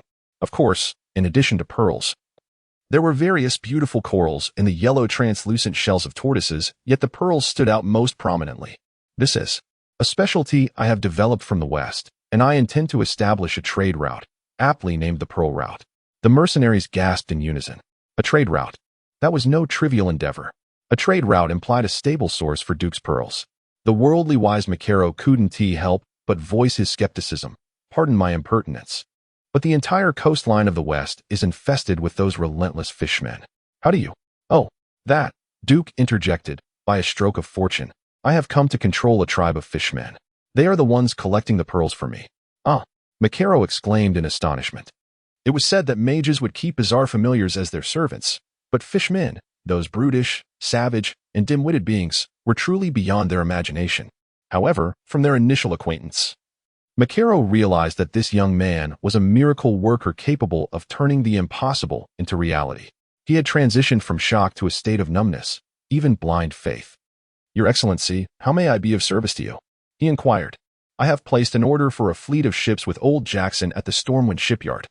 and I have already settled the payment. They should be ready by now. Please have them bring back as many as possible. The sailors are at the dock, and I can offer double wages for the first batch, paid in full before departure. Also, please ensure that the bow of each ship bears my flag. Gazing at the peculiar flags Duke produced, each one unique and seemingly nonsensical, Makaro felt a twinge of doubt. Nevertheless, he refrained from questioning further and instead asked, "And what of you, Your Excellency?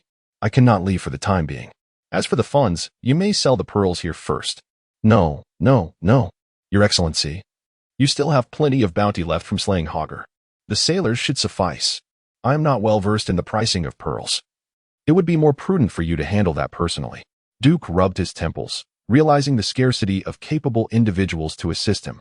It was an era where illiteracy was rampant. Finding a muscle-bound brute was easy, but locating an intelligent ally was a daunting task. Most commoners would only engage with merchants as a last resort. Yet here, Duke found himself unable to leave. The threat from the Naga tribe of the Thorns had to be resolved before he could hope for any semblance of comfort. Operating independently? Do you believe the nobility will interfere? Your insight is astute, Your Excellency, Makaro replied, deferentially. No matter, let them come. A cruel and cold glimmer flickered in Duke's ebony eyes. Chapter 47, The Pearl Route Part 2, following Duke's rise to fame after vanquishing Hogger. He achieved notoriety once more in Stormwind City due to another matter, the Pearl Route. The ramifications and scope of these two events are utterly distinct. Hogger, formidable as he may be, remains merely a creature of the Elwyn Forest. To the upper echelons of the Kingdom of Stormwind, Hogger ultimately represents a trivial local issue. The emergence of the Pearl Route, however, has not only sent ripples through the noble circles of the kingdom, but has even stirred King Varian himself. In the heart of Stormwind, within the opulent confines of the keep, the resplendent white marble floor reflects the morning light of dawn. In the octagonal royal reception hall, royal guards, armed with their sharp halberds, stand as straight as pines. Clad in shining armor, their vigilant eyes and resolute expressions attest to their readiness to confront any peril. These are the elite trained under the guidance of Anduin Lothar. Since entrusting the royal knights to Lothar, the king has never been disappointed by his childhood friend. Having ascended to the throne at the tender age of 20, King Varian has now ruled for 2 decades. With his dark, chestnut-streaked curls and a face marked by striking masculinity, he possesses a pair of eyes that radiate both warmth and authority. Seated upon his golden-edged throne adorned with the blue and gold lion standard of the kingdom, he peruses a report. The Pearl Route in the Western Wilds? The Earth Mage Duke Marcus seeks exclusive rights to the trade route he pioneered, a duration of 10 years. Anduin, that name rings a bell. King Varian tilts his head, casting a glance at his dear friend and most steadfast subject, Lothar, with a handsome visage and eyes that gleam with unwavering determination. Every contour of Lothar's face epitomizes the essence of masculinity. His long black curls, which might appear disheveled on another, exude a distinctive virility on him. While both are strikingly handsome, the most notable distinction between Anduin and Varian lies in their skin tone. Anduin, accustomed to outdoor training, displays a healthier, sun-kissed complexion, whereas Varian's skin bears a pallor that suggests a lack of sunlight. As the childhood companion of King Varian, Lothar is also in the prime of his life, vibrant, seasoned, and poised for grand endeavors. Anduin Lothar swiftly scans the report handed to him, nodding in affirmation. Indeed, it is he.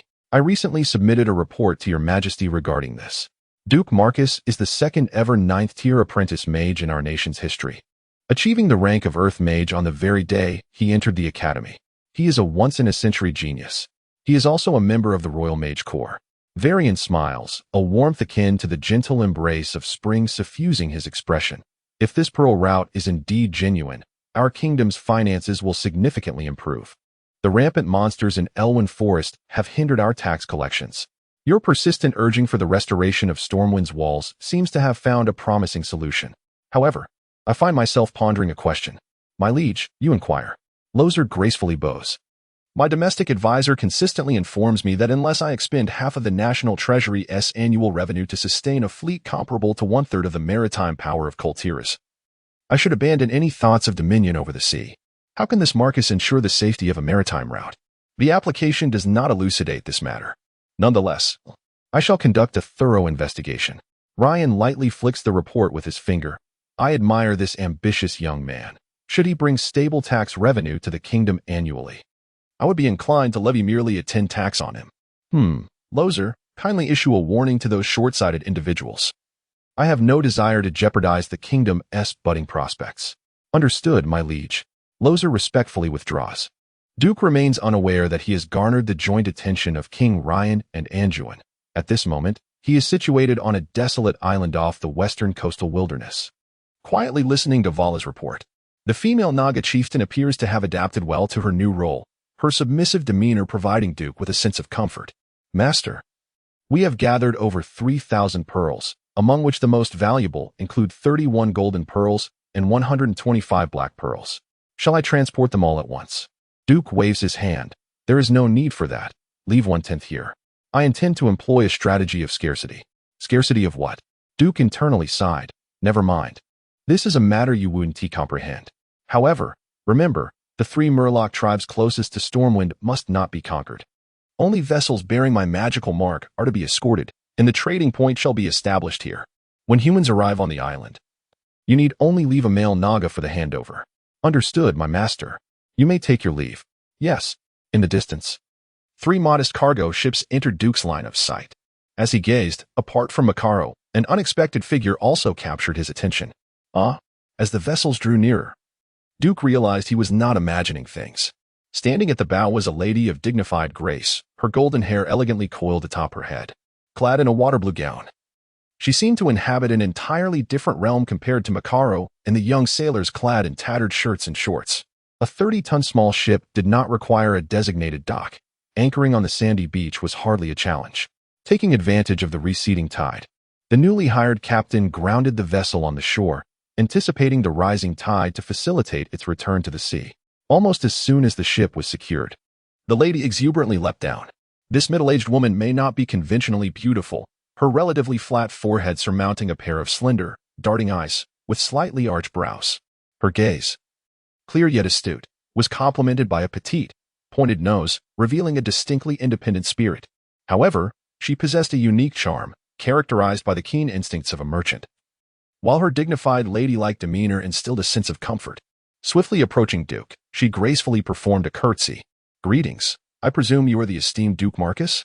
Duke replied, Indeed. I am Duke. May I inquire your name, dear lady? I am Elizabeth Jones, the sole supplier of jewelry processing in Stormwind. It has come to my attention that you possess a considerable quantity of pearls, and I believe we could forge a delightful collaboration. The name Elizabeth Jones was unfamiliar to Duke, yet he was aware of an Isabel Jones, who would later emerge as the jewelry processing supplier for the new Stormwind. Chapter 48. The Pearl Route, Part 2. When the other party introduced herself, Duke remained unperturbed. If at the outset of his journey as an archmage, Duke was akin to a rising star with boundless potential, he now exhibited signs of transforming from a fleeting comet across the sky into a steadfast celestial body. The absence of sufficient financial resources to support his magical studies had been the most significant constraint on Duke's growth. However, what would transpire once this constraint was lifted? Duke could undoubtedly emerge as an immeasurable new force in Stormwind City. His esteemed status as a mage allowed him to transcend noble influences, and his identity as a mage inherently limited the time he could devote to commercial pursuits. Thus, Elizabeth Jones's visit bore significance beyond mere discussions of collaboration. Her personal appearance on this desolate island spoke volumes. Greetings, Jones. Duke greeted with polished elegance, neither overly effusive nor dismissive. Elizabeth Jones, an elegant lady in her 30s. Initially assumed Duke would be amiable due to his age, but soon realized her misjudgment. Duke was evidently not a naive youth easily swayed by flattery. Consequently, Elizabeth resolved to regard Duke as an equal, a prospective business partner. In a voice imbued with genteel softness, she inquired, May I inquire about the quality, quantity, and acquisition methods of your pearls, my lord?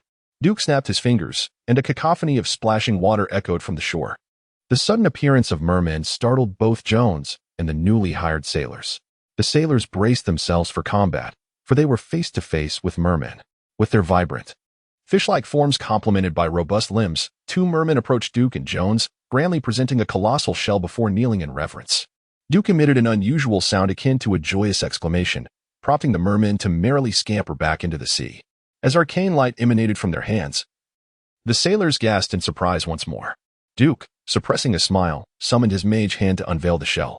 In the gentle morning light, the enormous shell, large enough to contain a 5-year-old child, revealed a dazzling array of pearls that nearly blinded Elizabeth Jones with their brilliance. In her eyes, an abundance of exquisite new pearl jewelry seemed to materialize. Only the sailors quietly whispered their astonishment. Good heavens!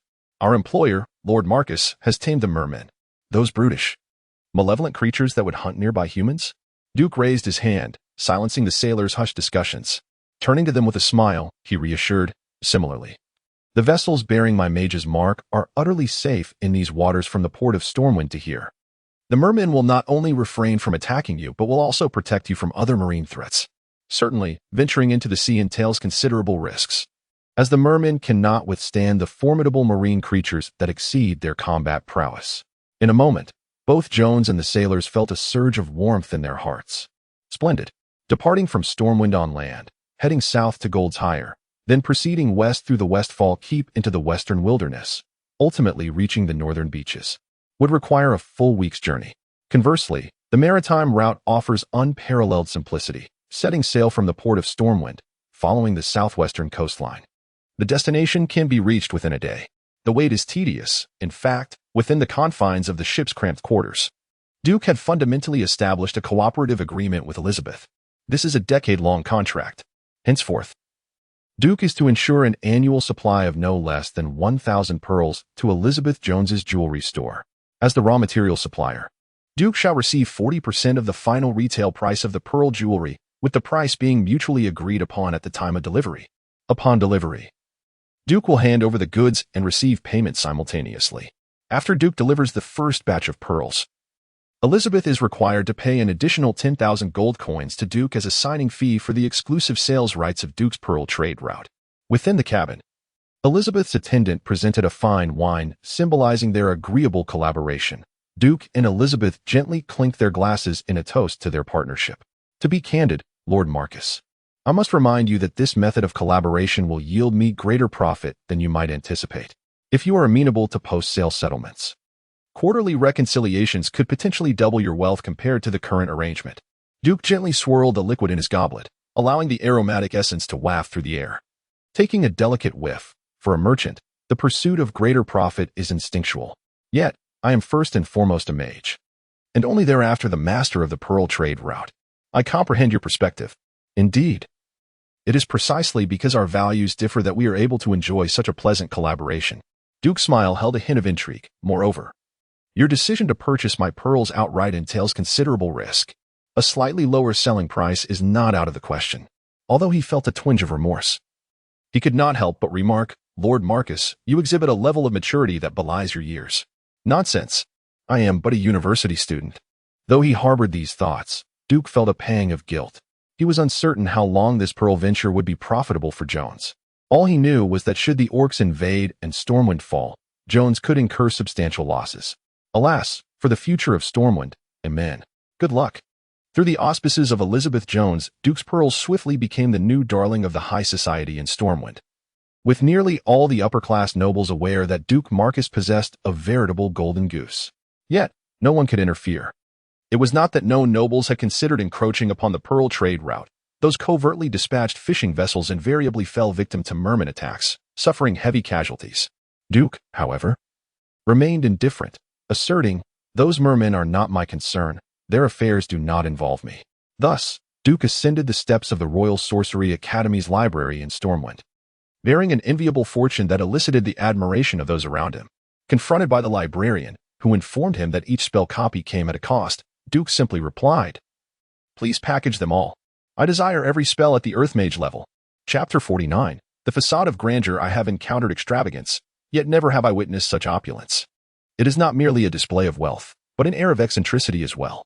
The administrator appears to be on the brink of demise. An elderly man whose face is a tapestry of wrinkles, reminiscent of a wrinkled bulldog. However, Duke can distinctly sense the abundant arcane energy coursing through the old man's being. The system sprite has classified the old man's power level as Crimson Skeleton, indicating that this seemingly frail individual, who might choke on his own saliva, is, in fact, a formidable boss-level entity, far surpassing Duke's own abilities. Duke's expression shifted to one of astonishment. Indeed, Stormwind is truly deserving of its reputation as the second most potent sanctuary for human magic, second only to Dalaran. Young man, I recognize your exceptional talent. Yet no matter how remarkable your aptitude, it is impossible to master the entirety of the vast ocean of magic. Here, magic can be categorized into 9 distinct schools, including protection, enchantment, prophecy, and elemental manipulation, among others. Take, for instance, the school of elemental manipulation, which entails the shaping of energy and is further divided into subcategories such as fire, frost, and arcane. Ah, I am aware of this, Duke interjected. Knowing the multitude of schools, you still harbor the audacity to aspire to master them all? Do you comprehend that even if you were to learn all the second-tier spells available to Earth mages, the sheer volume of knowledge would cause your beard to grow an extra inch? That is an exaggeration, Duke retorted, dismissing the significance of second-tier magic. Boasting that acquiring spells was a trivial endeavor and arrogantly declaring himself a genius of exceptional caliber. In truth, he sought to conceal his ability to learn spells instantaneously. As he spoke, in an effort to substantiate his claims, Duke effortlessly conjured a second-tier spell, Ice Armor, to demonstrate to the old man. Instantly, he connected with the realm of ice elements, summoning a torrent of frigid air from the void, coalescing around his form. A chilling white light emanated from his arms, enveloping them at a visibly rapid pace. Not only his arms, but also his legs and torso were adorned with a shimmering, icy luminescence. The white light flowed in a streamlined fashion, cloaking Duke's entire being. For an ordinary mage, mastering a spell upon mere contact with its formula is nearly inconceivable. Even for an adept sun mage, encountering an unfamiliar second-tier spell and mastering it on the spot is no common feat. While other mages might achieve an armored appearance with their ice armor, Duke, however, transformed the simple spell into a spectacle. Before the old man materialized a complete set of armor, reminiscent of the Stormwind Guard's full regalia, complete with orderly shoulder plates, a gleaming breastplate, and robust waist armor. What Duke fashioned was not merely impressive. He even crafted a chainmail of interlinked iron rings to protect his upper arms. The majestic lion head engravings adorning the belt and arm guards were equally splendid, apart from its colorlessness and the icy material from which it was forged. It was unmistakably a full ensemble befitting a soldier of Stormwind. Upon observing Duke, the old man was instantly stripped of any doubts regarding his talent and abilities, leaving only a profound sense of astonishment and resentment. Is the mastery of magic truly so effortless? If it were that simple, the Royal Academy of Sorcery in Stormwind would not need to dispatch a multitude of personnel each year to scout apprentices from across the nation, and indeed from the 7 human kingdoms. Each year, the number of candidates participating in the examinations ranges from several thousand to tens of thousands. Yet only a mere handful possess the innate aptitude for magic. Among these few, the vast majority lack sufficient potential, merely sought after by the Academy to serve as assistants, even if they could not ultimately be trained as official mages. The hope is that with time, they might become formal Earth mages before the age of 40, thereby augmenting the ranks of the mage corps. Consequently, it is not uncommon to find apprentices in their 40s or 50s within the Academy. Therefore, at Duke's age, he is exceedingly young, not only among the formal mages but even among the apprentices. When Duke relinquished the opportunity to become Mediva's disciple, the old man felt a twinge of resentment, lamenting the loss of such a promising talent. Yet, how much time has passed? Nearly a month. In just 1 month, Duke's prowess had surged from a first-tier Earth mage to a 5th tier. Duke could distinctly sense the elemental forces within him circulating slowly yet methodically. The incredibly gentle elements concealed an unimaginable ferocity. Whenever Duke wished, these forces could be transformed into the most violent flames or frost to assault his adversaries. This was merely a month's time. Was this duration ample? Even if Duke had begun his training as Mediva's core disciple from the outset, such a terrifying and solid advancement within just a month would remain unattainable. Even Mediv, lauded for his extraordinary talent, had only achieved similar progress at that age. Having been nurtured by the most formidable mage of Azeroth at that time, his mother, Egwene, the old man himself, transitioning from a first-tier Earthmaster to a 5th tier, required a full year and a half of rigorous study, all within the second most powerful mage nation of humanity, second only to Dalaran. For those wandering mages in lesser-known regions, deprived of formal magical education, achieving such progress within 5 years would be celebrated as a monumental event for an entire town. Confronted with Duke's astounding progress, the old man found himself utterly speechless. Such rapid advancement in just 1 month, coupled with a solid foundation, was not only shocking to him, but also deeply disheartening. How could a talent rated at 9 tiers be so fearsome and astonishing? The old man's heart was profoundly affected. Casting another glance at Duke, who displayed no hint of arrogance or pride, he silently mused, this lad, even among high elves, would undoubtedly be regarded as a monstrous entity. However, Duke was oblivious to the old man's thoughts. He was utterly astounded by the spell list of the Royal Academy of Sorcery. He found himself utterly perplexed.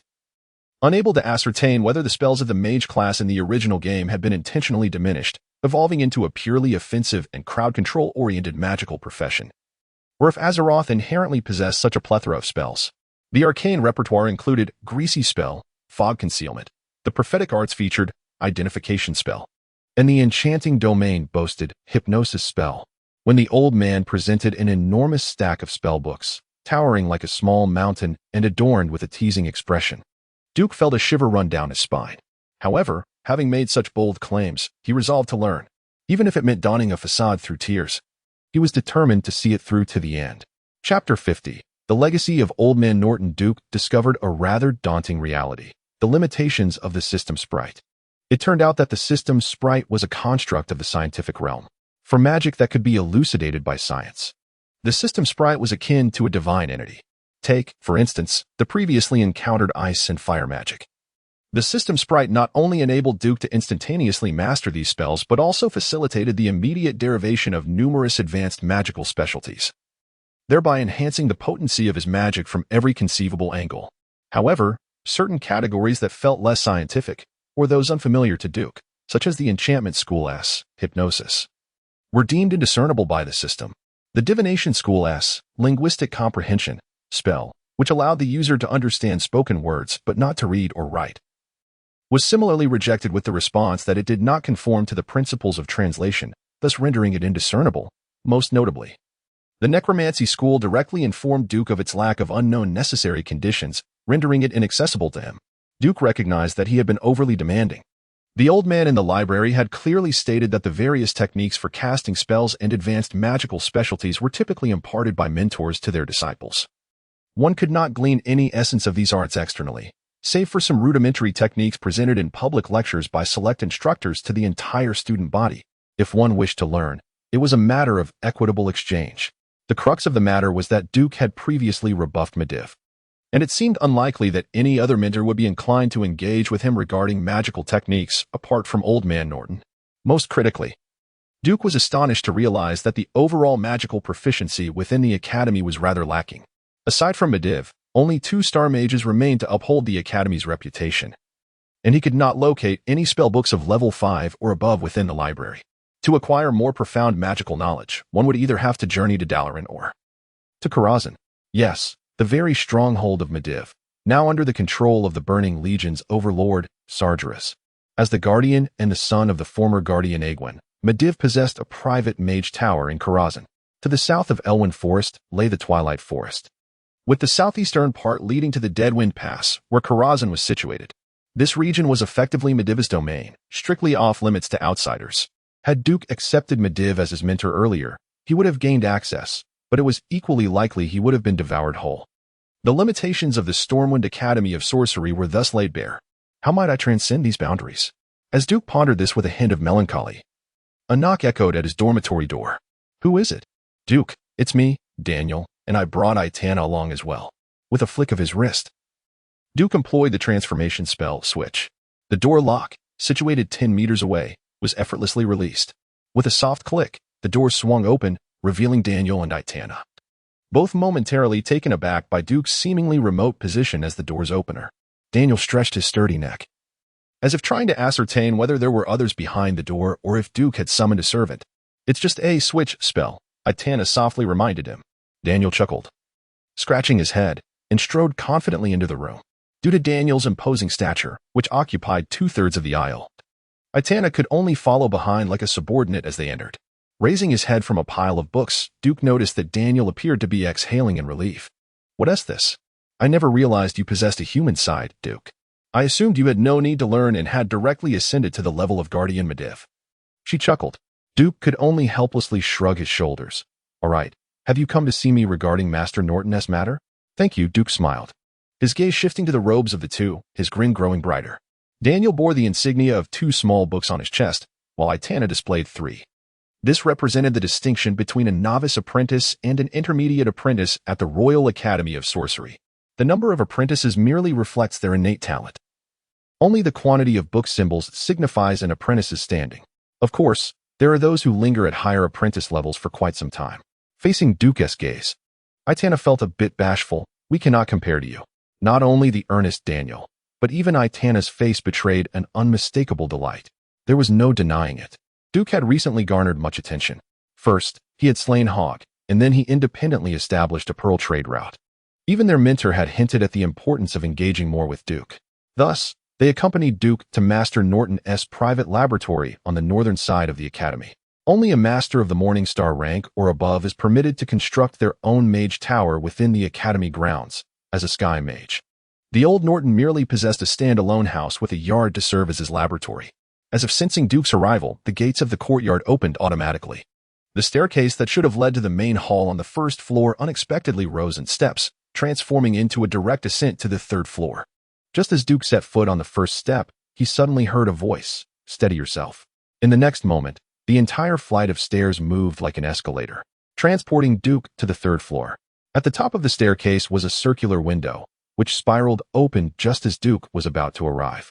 Through the bright light, he beheld Master Norton, seated in a recliner, examining a manuscript through a single convex lens akin to a magnifying glass. "You've arrived?" "I have. I hear you've gathered quite a bounty in the western wilderness. Master Norton, do you require research funding?" "I can." The old man waved his hand dismissively. "I am old, lacking in motivation, and no longer require material possessions." In that moment, Duke sensed an unprecedented weariness emanating from the old man. What had transpired in Norton's life? The old mage lifted his head, gazing at Duke, and suddenly smiled. "It's nothing. I merely witnessed my own limits and the potential within you. Even if I am unworthy to be your mentor, I sincerely hope you will accept my legacy." Chapter 51. The secret of the manuscript. Duke was taken aback, his breath betraying his astonishment. The old man regarded him, his seemingly aged and murky eyes twinkling with wisdom. The room was sparsely furnished, adorned with soft beige walls, 2 comfortable armchairs, and a low coffee table, nothing more. It was so minimal that it offered no distraction from the presence of the other. After a brief moment of surprise, Duke turned his gaze to the venerable mage who had bestowed upon him the opportunity for a new beginning in the world of Azeroth. Within the old man's eyes lay a complex expression, a blend of despair from self-abandonment and hope resting in another. Duke perceived in the elder's visage the final wish of a man who had devoted his life to the pursuit of magic, yet had achieved little in the way of great accomplishments. Faced with the aspirations of this elderly soul nearing the end of his journey, Duke felt unable to refuse and ultimately nodded in agreement. "If you consent, I shall henceforth address you as master." The old man, as if struck by lightning, trembled in disbelief, his eyes widening in shock. Did that arrogant young man, who even the world's most formidable mage, Medivh, dismissed, truly just call him master? The suddenness of this happiness left him momentarily incredulous. Duke, well, I had indeed hoped to be your teacher, but Medivh, Actually, the old man faltered, words escaping him in disarray. Duke stepped forward and grasped the elder's hand firmly. "Do not underestimate yourself. If it were not for your suggestion at the Northshire Abbey, I might have already met my demise at the hands of that villain, Brant. My refusal to become Medivh's apprentice is not merely a matter of pride. There are profound reasons behind it that you will come to understand in due time." The old man's lips quivered, his eyes glistening with unshed tears. Ultimately, he did not weep but let out a long sigh. "Please forgive this old man who possesses some magical skill yet lacks courage. I feel unworthy to be your teacher, to serve as your mentor. I ought to be a refuge for you. In that moment, my failure to step forward meant I had forever lost the chance to be your teacher. However, I would be honored to guide you as you take your first steps into the realm of magic." Seeing the old man's resolute spirit, Duke could only nod in acceptance. A teacher and a guide are not synonymous, yet it must be this way. The old man immediately adopted the demeanor of a strict instructor, producing the volume titled A Beginner's Manuscript for High Elf Mage Apprenticeship along with a translation he had personally authored. "I have studied this beginner's manuscript extensively, and I have discovered that for millennia, humanity's exploration of the magical domain has taken a circuitous route."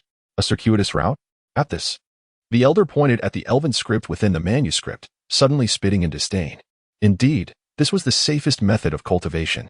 1,000 years ago, when humanity had no contact with magic, this approach was indeed the most secure. Yet the cunning elves had a trick up their sleeves. A trick up their sleeves? Duke perked up, intrigued. Indeed, a trick up their sleeves.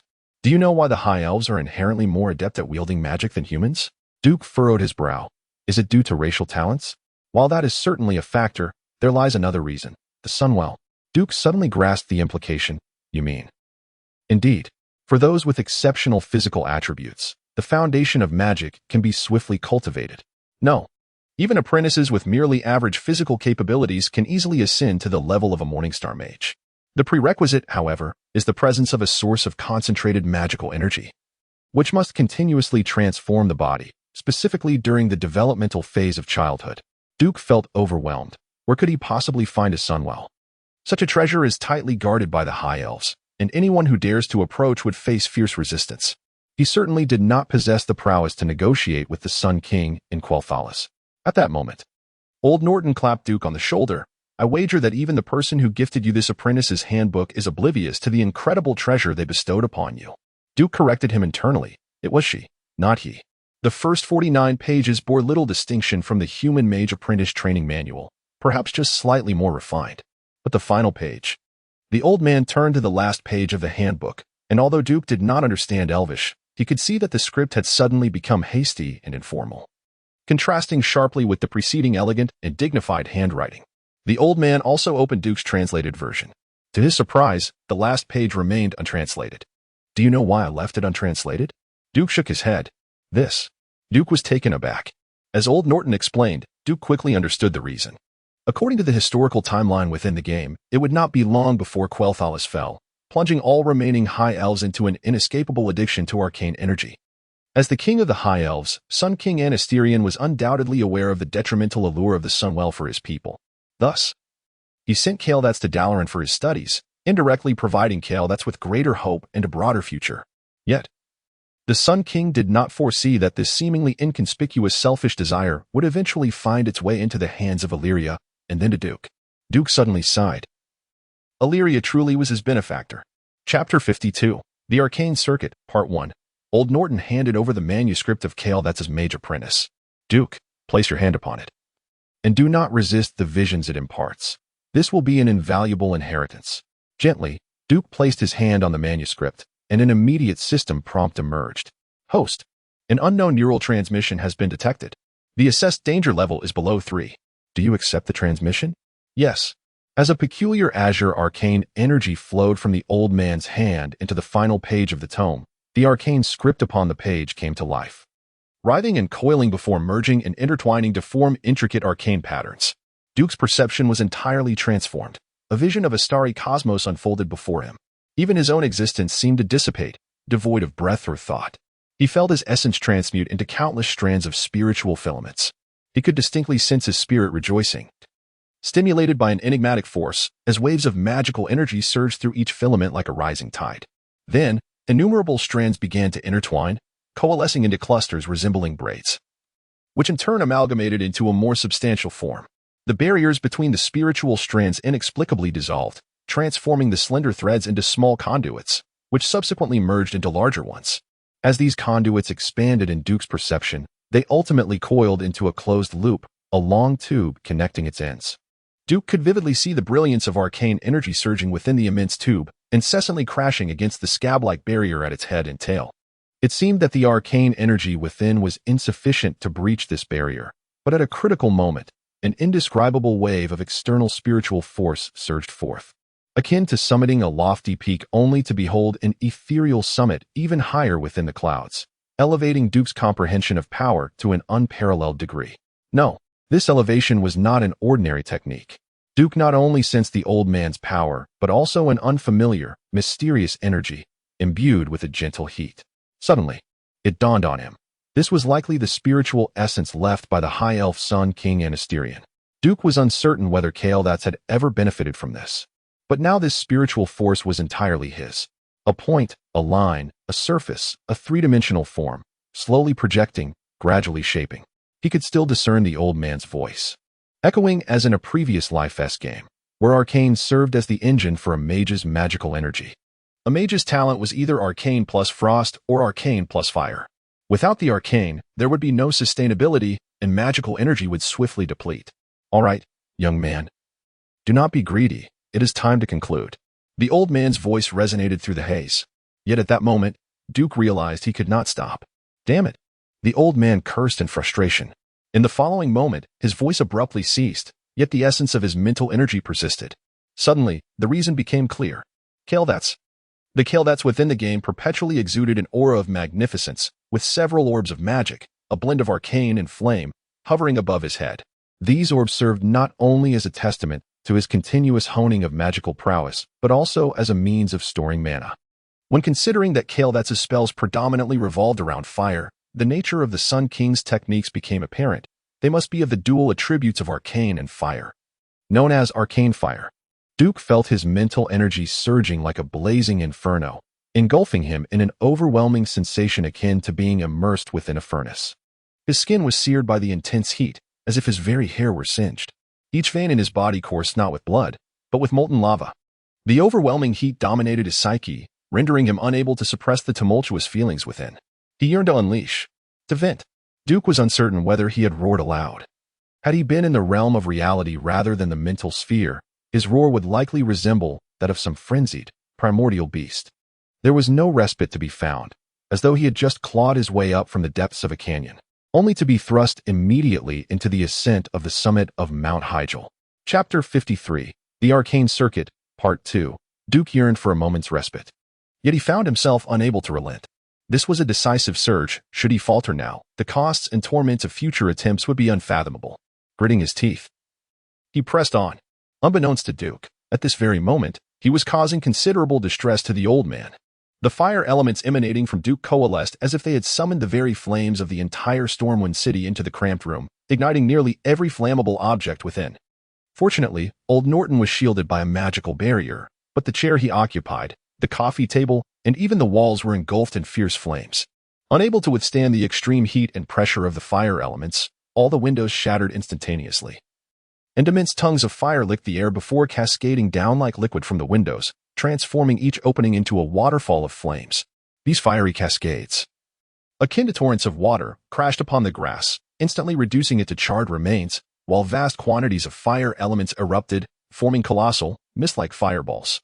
Upon colliding with solid obstacles, these fireballs detonated, scattering countless fiery arrows in all directions across the courtyard.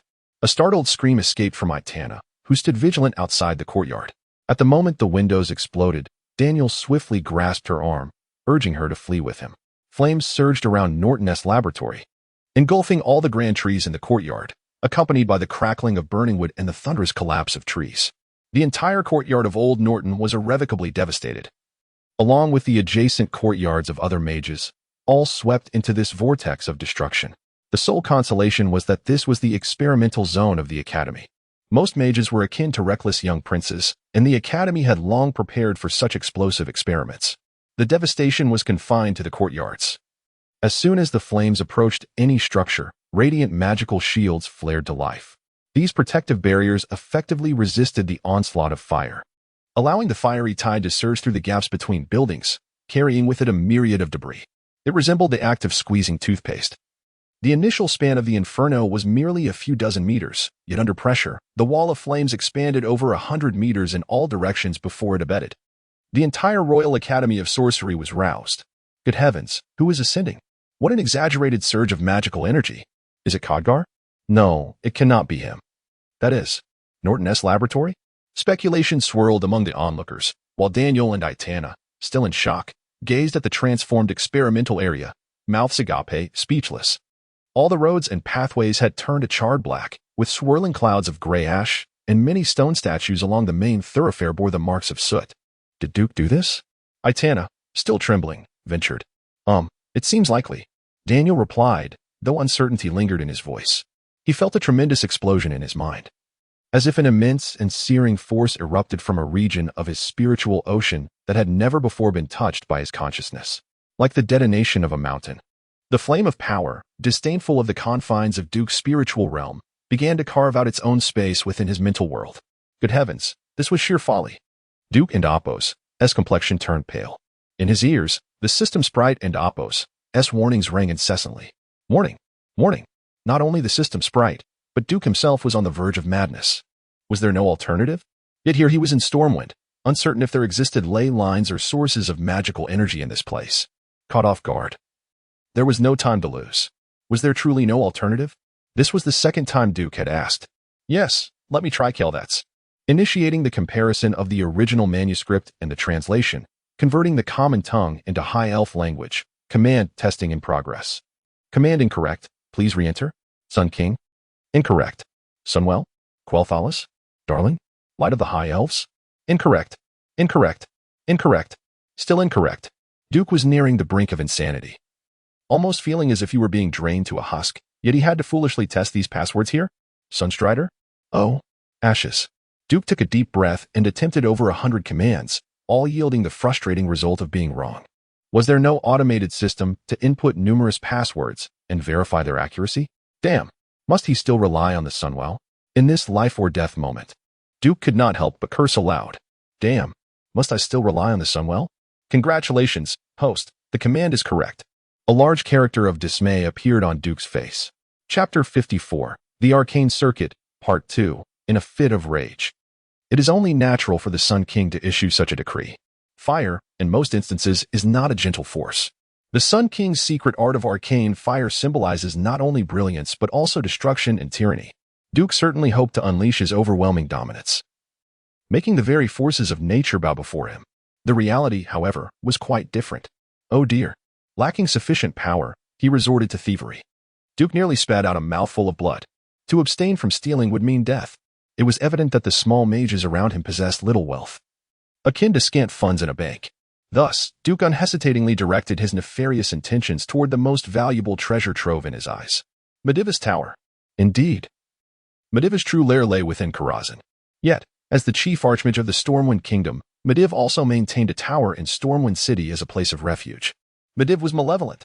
Mediv was a boss. Defeating a boss meant distributing loot. Was this not a matter of cosmic justice? To trespass uninvited into another mage's tower was tantamount to declaring war upon that mage, a grave offense. But who cares? If the demon lord Sargeras truly lowered his pride and refused to allow Mediv to serve as a paragon of virtue, unwilling to generously forgive Duke, then Mediv would have every right to obliterate him. So what? It was of no consequence to Duke. Yet, fate seemed to play a cruel joke on him. Duke had been prepared to raid outright. At worst, he could change his appearance and flee. He had not triggered any magical prohibitions of the tower. As calmness returned, Duke's curiosity reached a boiling point. Staring in disbelief, he thought, is this even possible? The rationale was akin to an ordinary person stockpiling provisions for unforeseen circumstances. The arcane energy stored within gems would gradually diminish over time, a protracted process, usually spanning several months. High-quality gems could preserve much of their arcane energy for years without loss. Host. Scans reveal that these gems bear inscriptions in Elvish, came the voice. Duke understood. The Sun King, no. This was a clandestine backdoor left by the entire elven race for their own kind. If the humans and elves were to turn against each other at a critical juncture, that would spell trouble. Well, at least now, having pilfered Mediva's stored arcane provisions, there would be no evidence left behind. Was it truly theft to take from the supervillain of the Dark Faction? Certainly not. It was merely enjoying the spoils of war. To his surprise, Duke genuinely relished this process of claiming loot without having to vanquish the boss. Given that the host could now automatically absorb ambient arcane and fire energy within a 30-meter radius, the basic calculation for arcane energy was rendered obsolete. The specifics, it was noted, were left for the host to explore. Your current mage level is 9th rank Earth Mage. Chapter 55. It turns out talent cannot be earned by points. Duke furrowed his brow, realizing that this was perhaps the only course of action for the time being. Slowly, he opened his eyes to behold Norton, the old man, trembling and hiding behind a magical shield, still shaken from his earlier fright. Well, I suppose I shall have to refer to Prince Keldats as my senior from now on, Duke quipped playfully. The old man nearly fainted, exclaiming, please, don't scare me. To secretly learn the legacy of the elves, no, the Elven King, would be fraught with peril. Fear not, the Sun King shall soon, Duke began, but abruptly remembered that some secrets must remain undisclosed, and he fell silent. What of the Sun King? Norton pressed. Where did you gather such mana just now? Not wishing to involve the old man any further, Duke gestured for silence. I borrowed a bit from Mediv, he whispered. Instantly, Duke's heart plummeted and began to race violently. Mediv had vanished. Being well-versed in the historical tapestry of Azeroth, Duke understood the gravity of this revelation. Mediva's disappearance was a monumental occurrence for the Kingdom of Stormwind and indeed for the entire world. During Medivh's absence, Sardras, who lurked within him, grew dissatisfied with merely influencing Medivh's decisions from the shadows. He began to consume Medivh's very soul. When Mediv re-emerged into the light of Stormwind, he would unleash the infamous first opening of the Dark Portal, ushering the orcs into the realm of Azeroth. This event would mark the inception of a tumultuous era filled with crises and cataclysms for Azeroth.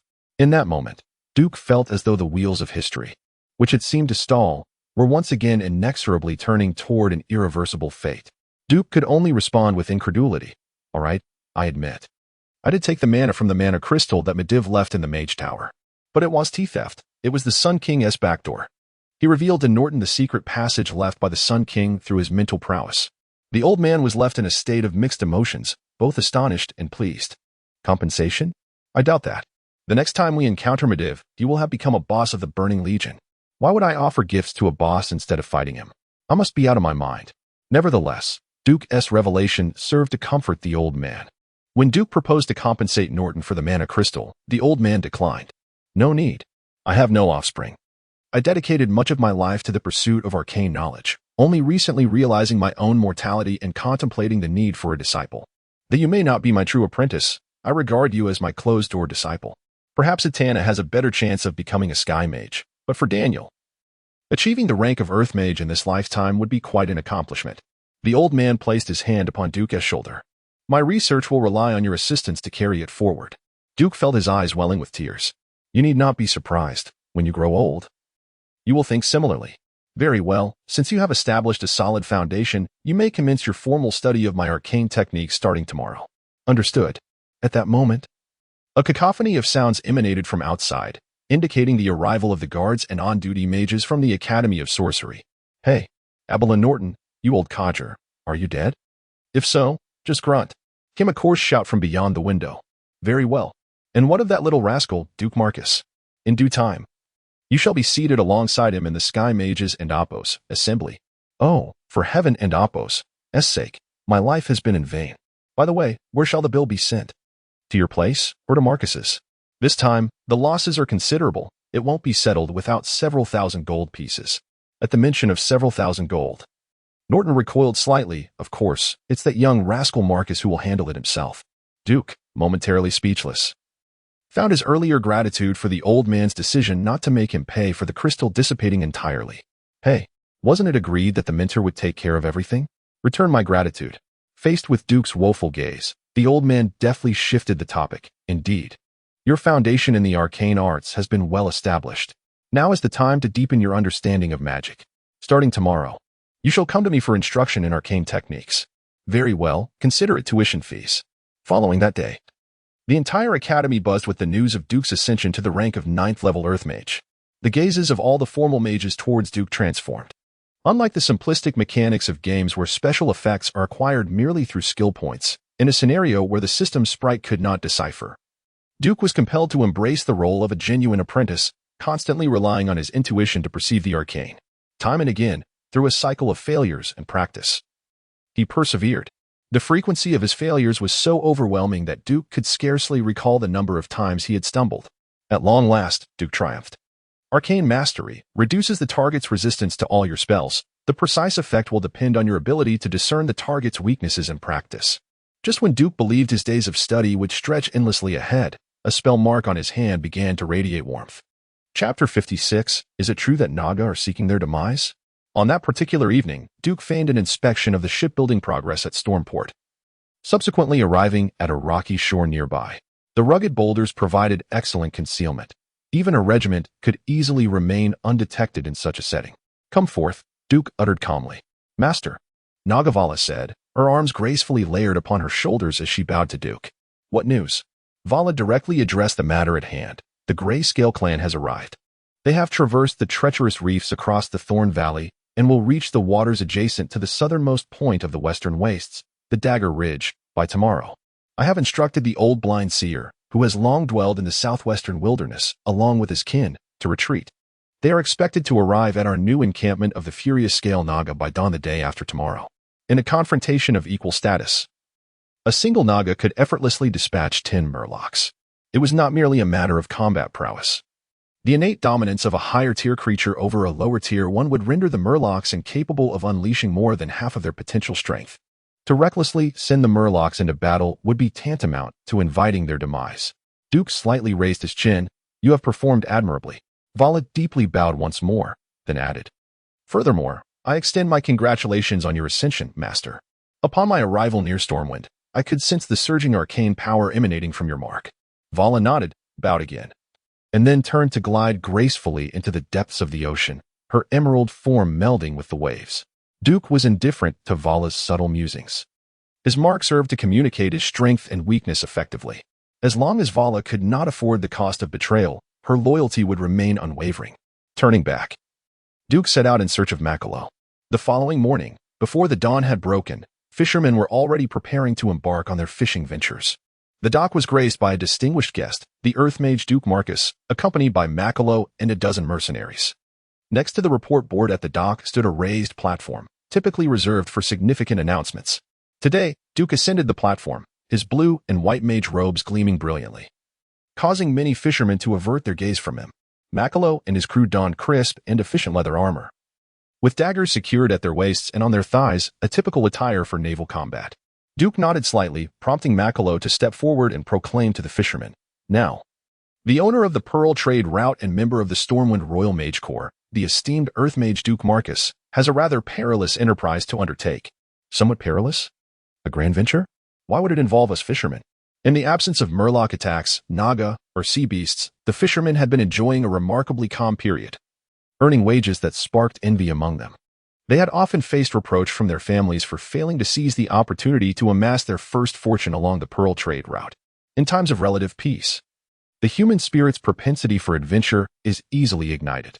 Observing the two mercenaries at Makalo's side hoisting a substantial chest of gold coins, the fisherman's eyes widened with astonishment. There was both surprise and delight. The astonishment stemmed from the realization that the fisherman's wages were hardly worth such a unit of gold. Fortunately, this is undoubtedly a lucrative venture.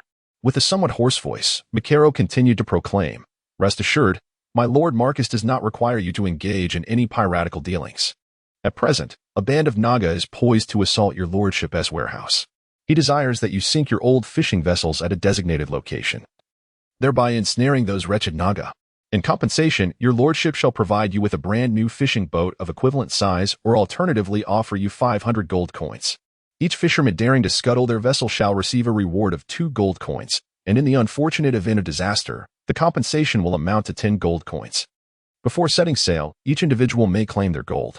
At this juncture, the venerable old Jackson, bare-chested, took the stage. "My Lord Marcus has placed an additional order for 40 boats with me. The funds for the shipbuilding have been fully paid in advance. You may procure whatever type of fishing vessel you desire from my establishment." Old Jackson's words bore greater weight than those of the outsider Makaro. Some fishermen were swayed, trembling with anticipation as one queried, "We merely need to sink our old fishing boats at the specified location, then swim away, to receive a new vessel and claim our bounty? Where there is ample reward, there will undoubtedly be brave souls. A fisherman, on average, would be fortunate to return home with 2 or 3 silver coins from a single voyage. And what are the risks of venturing out to sea? In these times, fishermen constantly confront peril. Even in coastal waters, they contend with formidable sharks, murlocs, and a plethora of monstrous sea creatures. Thus, even 10 gold coins would entice many willing souls. Mine. I have long desired to replace that decrepit boat." Unbeknownst to Vala, the happenings in Stormwind were far removed from her concerns. This female Naga leader was acutely aware of the troubles that lay ahead. With Duke's support, she had rallied nearly half the fishman clans of the western wastelands to her cause, and now the shallow bay was inundated with those clamorous fishmen, numbering over 2,000. At a glance, such an astounding quantity was sufficient to besiege a human settlement. Yet Vala understood all too well that, absent Duke, these fishmen were merely a rabble, capable only of engaging in opportunistic skirmishes. A male Naga, bearing a long scar that stretched from his forehead to the corner of his mouth, with his left eye sightless, approached wielding a colossal trident, its blade wider than a human body. "High Priest, the latest news has arrived. Grayscale has dispatched nearly 400 Naga this time, alongside over 3,000 fishmen. We need not elaborate." Chapter 57. Is it true that monsters can be farmed here? Another dawn breaks. casting a cerulean glow across the vast expanse of the sea. However, upon closer inspection, one can discern a multitude of peculiar shapes darting swiftly through the crystal-clear shallows. Like schools of migratory fish drawn to the confluence of warm and cold currents, countless fishmen, comparable in size to handcarts, lead the charge towards a bay located in the northern part of the western wilderness. The bay, though modest in size, presents a crescent-shaped entrance approximately 60 meters wide, with its innermost depths measuring less than 2 meters in shallow waters. Were it not for the unsightly fishermen's huts cluttering the sandy shores, this spot might have been a perfect seaside resort. The massive congregation of fishmen surged like a dark tide at the mouth of the bay, coloring the waters outside. Within this tumult, a male Naga glided into view, his formidable serpentine tail undulating through the waves, supporting his muscular upper body that emerged above the surface, wielding a trident. The robust male Naga, his gray scales glimmering, proclaimed with an air of arrogance, "In the name of our shared lineage from Queen Ishara, surrender the younglings and the human responsible for slaying our chief warrior. The Grayscale clan offers you a chance to lay down your weapons and capitulate." A mocking expression crossed the male Naga's face as he shook his head, seemingly foreseeing this outcome, before vanishing beneath the water's surface. Can we truly rely on that human? The one-eyed male Naga beside Vala could not help but inquire. Named Gannard, this male Naga appeared reluctant, yet ultimately nodded gravely in understanding. From the distant sea, a cacophony reminiscent of boiling water erupted as the black mass outside the bay visibly stained the entrance, followed by a chorus of the fishmen's characteristic croaks. In the blink of an eye, the fishmen's army surged towards the beach. Their overwhelming force crashed upon the shore like monstrous waves, instilling fear. Regrettably, the tumultuous waves of the fishmen were shattered by an unconventional shore. Throwing axes, skinning battle axes.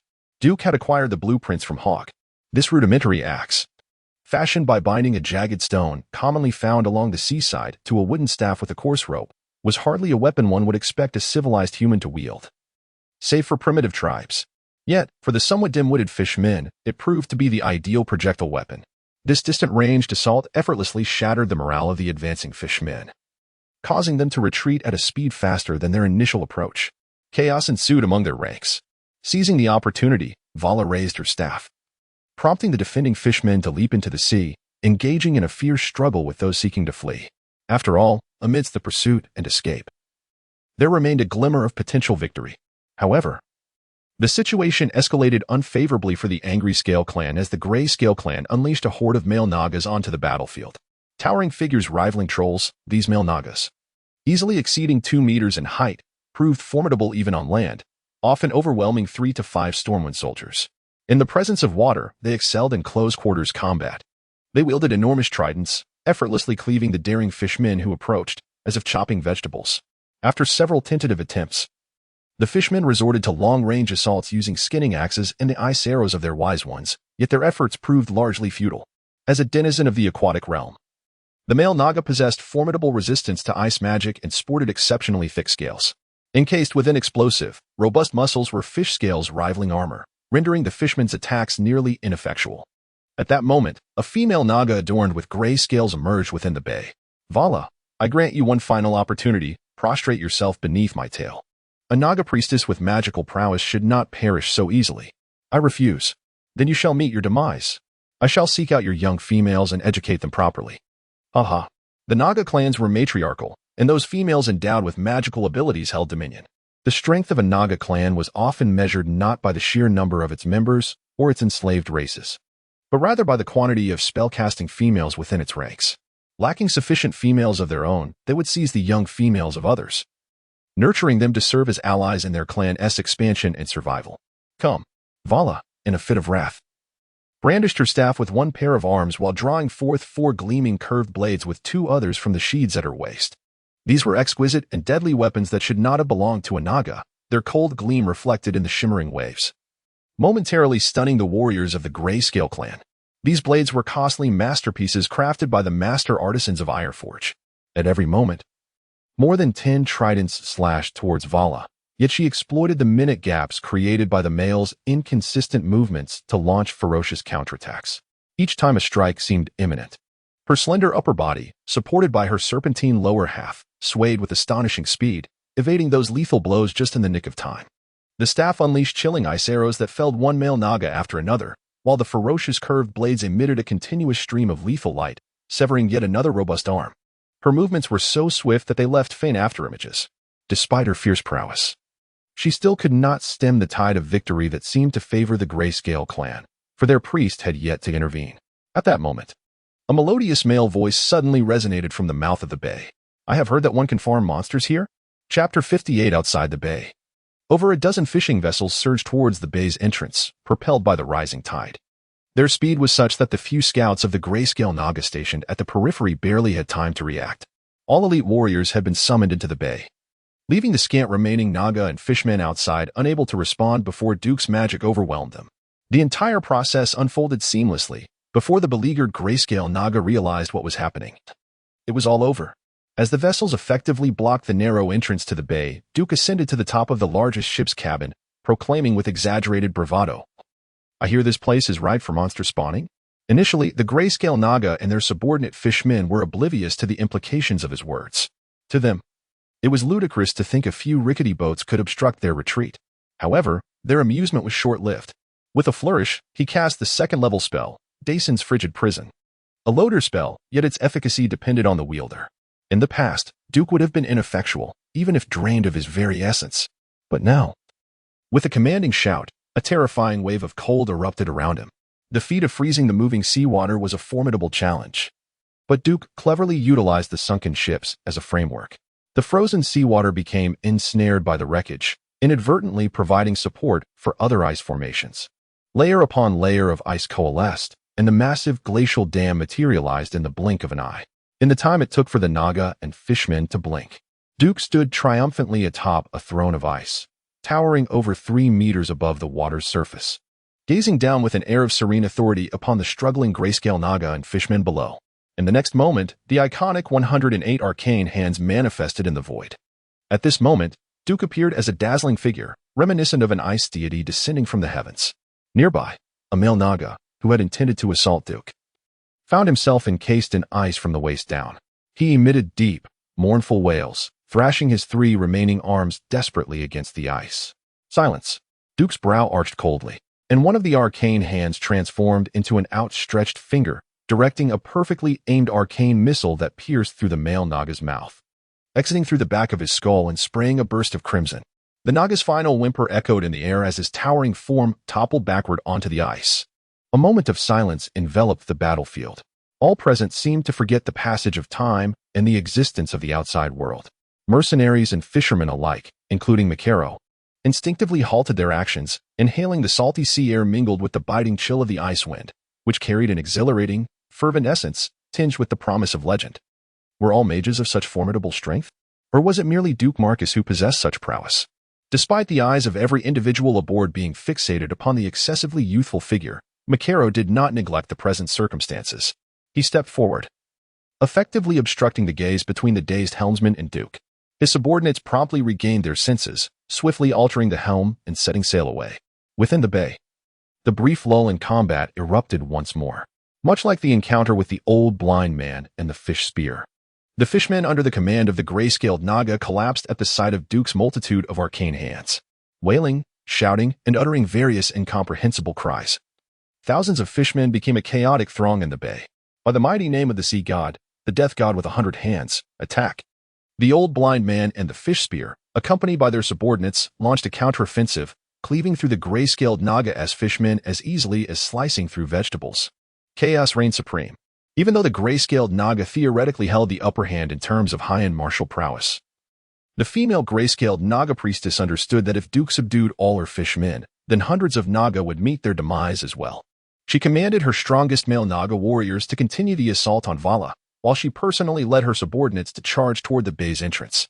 It was imperative to eliminate Duke and create an opening. Observing the advancing Naga, Duke let out a cold smirk. "Hey, system sprite. What is the evaluation of the arcane missile barrage plan I proposed last time, using the hands of mages?" With the system sprite at his disposal, it was tantamount to possessing the extraordinary ability of multiple spellcasting, with the only distinction being the potency. The arcane missiles of the Azeroth world differed slightly. Due to the relatively lower power of a single missile, it was customary to fire 3 simultaneously in a triangular formation to ensure lethality. Thus, a single volley consisted of 3 missiles. 80 strikes? Let us reduce that to 36 instead. A multitude of arcane hands unfurled behind Duke, resembling wings. Raising his right hand, he brought it down forcefully. As if responding to their leader's command, the arcane hands in the void simultaneously pivoted, unleashing a barrage of missiles. The fist-sized arcane energy surged forth, its intense lethal energy expanding, accompanied by a brilliant blue-violet luminescence that aggressively stimulated the Naga's vision. Every 36 arcane hands constituted a wave, and 3 rounds of arcane hands seemed to engage in an unending volley.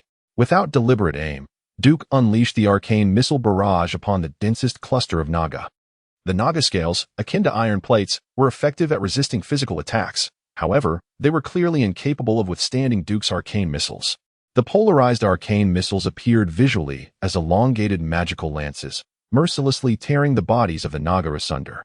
Dozens of heavy and sharp tridents were shattered, and over 100 robust figures were pierced. If the bay had previously been awash with the blood of fishmen, now this immense pool of crimson had welcomed a new contributor, the blood of the gray-scaled Naga. Chapter 59, The Cult of the 5 Fireballs. At this moment, the sun's radiance seemed to pale, overshadowed by the fallen Naga, slain by Duke, lying helplessly in the shallow waters less than 1.5 meters deep. Their lifeless bodies sent forth intense psychic shockwaves, akin to a hurricane, dispelling the morale of the fishmen under the command of the gray-scaled Naga. Gaga-olo. That human is the true god of the ocean. The gray-scaled Naga is merely a counterfeit messenger of the sea. We, the razor-toothed fishmen, have rebelled. The defection of the fishmen exacerbated an already chaotic situation. When the gray-scaled Naga priestess realized she could no longer command any of her minions and saw thousands of fishmen simultaneously launching a clumsy assault against her, even she, despite her dull intellect, understood that the tide had turned against her. But would Duke show them mercy? Unbeknownst to him, a mocking cold light flickered in his obsidian eyes as he muttered to himself, "Incompetent fools. Slow-witted. You aren't even worthy to be my underlings." It was akin to playing a tower defense game. Duke needed only to focus on neutralizing the most significant threat. As for the foot soldiers, the system's sprites would assist him in targeting and shooting. Numerous Nagas rushed toward Duke from the small iceberg at the bay's mouth, yet none reached him. Suddenly, Duke was assailed by ice arrows launched by 3 female gray-scaled Nagas. A faint, sardonic smile graced Duke's lips. If he were to be injured by such level 1 ice arrows, devoid of any extraordinary magical prowess, it would be utterly disgraceful. He summoned a portion of his magical energy, raising his left hand to conjure an ice wall along the projected path of the 3 incoming arrows. The ice arrows struck the suddenly materializing wall, losing all their intended potency, their chill merging with the structure of the wall itself. Now it's my turn. Duke abruptly channeled the majority of his magical energy. Each arcane missile consumed little energy, but fire spells were a different matter entirely, notorious for their high mana cost. Duke could simultaneously maintain 80 arcane missiles but only 5 fireballs. His hair and shoulders seemed to ignite, crimson flames surging more than a meter above his head. The fire magic drawn from the elemental plane converged in the void before the mage's hand. Upon witnessing the 5 colossal fireballs suspended in midair, the gray-scaled Naga priestesses drained of color, their faces paling in terror. They cried out, erecting magical shields. While even the most loyal male Naga positioned his massive form between Duke and the priestesses, attempting to shield his leader with his life. Yet, what could it accomplish? Under the command of the system sprites, violet-blue arcane missiles plummeted from the sky, converging their assault upon a single point. In an instant, the trajectory of the shots between Duke and the gray-scaled Naga priestess leader was cleared. The Naga leader screeched, desperately twisting her serpentine waist into shallow waters. Attempting to evade the impending fireball attack, Duke let out a hearty laugh as the immense fireballs descended. Ha! Behold my cult of the 5 fireballs. The speed of the Naga priestess was remarkable. From the moment she began to move until the fireball struck, she had already distanced herself a full 4 meters from her original position. The rapidly approaching fireball inexplicably curved mid-air, tracing a clear arc in the void, leaving Vera, who was still embroiled in battle, utterly dumbfounded and almost oblivious to the ongoing conflict around her. The gray-scaled Naga priestess struggled to swim a few more steps, only to be met with a face full of fireball. A magical shield saved her life, sparing her from an immediate demise. However, this merely prolonged her existence for a brief moment. Once struck, she seemed marked for inevitable defeat, no matter how she struggled or attempted to evade. She was relentlessly hit by the second, third, fourth, and fifth fireballs. The second strike left her charred, the third had blown off several of her arms, and the fifth was essentially a brutal act against a corpse. Before the watchful eyes of thousands of murlocs and hundreds of Naga, the esteemed leader of the gray-scaled Naga clan and high priestess met her end at Duke's fiery spells in the shallow waters. The intense heat instantly evaporated all moisture surrounding the gray-scaled Naga priestess, creating a temporary void that took a full second for the sea to refill. Who dares to defy me? Step forward. Although Duke spoke in the common tongue of humans, the murlocs grasped his intent. He was beckoning the next challenger. Was there anyone left to challenge? The foremost warrior of the gray-scaled Naga had been reduced to sashimi by Duke's hand, and their priestess had become little more than charred remains. In an instant, the battlefield fell silent once more. Duke's imposing gaze swept across the crowd from left to right, detecting no one who dared meet his stare. In the name of my hundred-handed death, I command you to submit to me or face annihilation. Thousands of murlocs knelt, their guttural cries echoing in a language signifying submission. Even the system's translator could not compel Duke to examine their words. The two remaining female Naga priestesses of the gray-scaled clan folded their 6 arms in reverence, bowing as a sign of submission, along with all surviving male Naga. Though Duke had contemplated their capture, over 100 male gray-scaled Naga had already been reduced to mere paste by arcane missiles before he vanquished their leader. Observing the more than 280 gray-scaled Naga, Duke suddenly felt a sense of relief that he had dispatched their leader so swiftly. At that moment, Vera Fury Escalates, bloodied and bearing no fewer than 10 wounds, approached. She too bowed deeply. Congratulations, master. Duke glanced at her injuries. How are your wounds? Very well, from this day forth. You shall command these gray-scaled Naga and murlocs. Within a month, I want everything pertaining to the gray-scaled Naga brought here. The astute Vera furrowed her brow. Master, is there something significant about to happen? Does the dark portal count as significant? Indeed it does. Duke could hardly inform Vera that indeed a significant event loomed on the horizon, perhaps in 2 or 3 years, or even within a matter of months. He himself could not ascertain.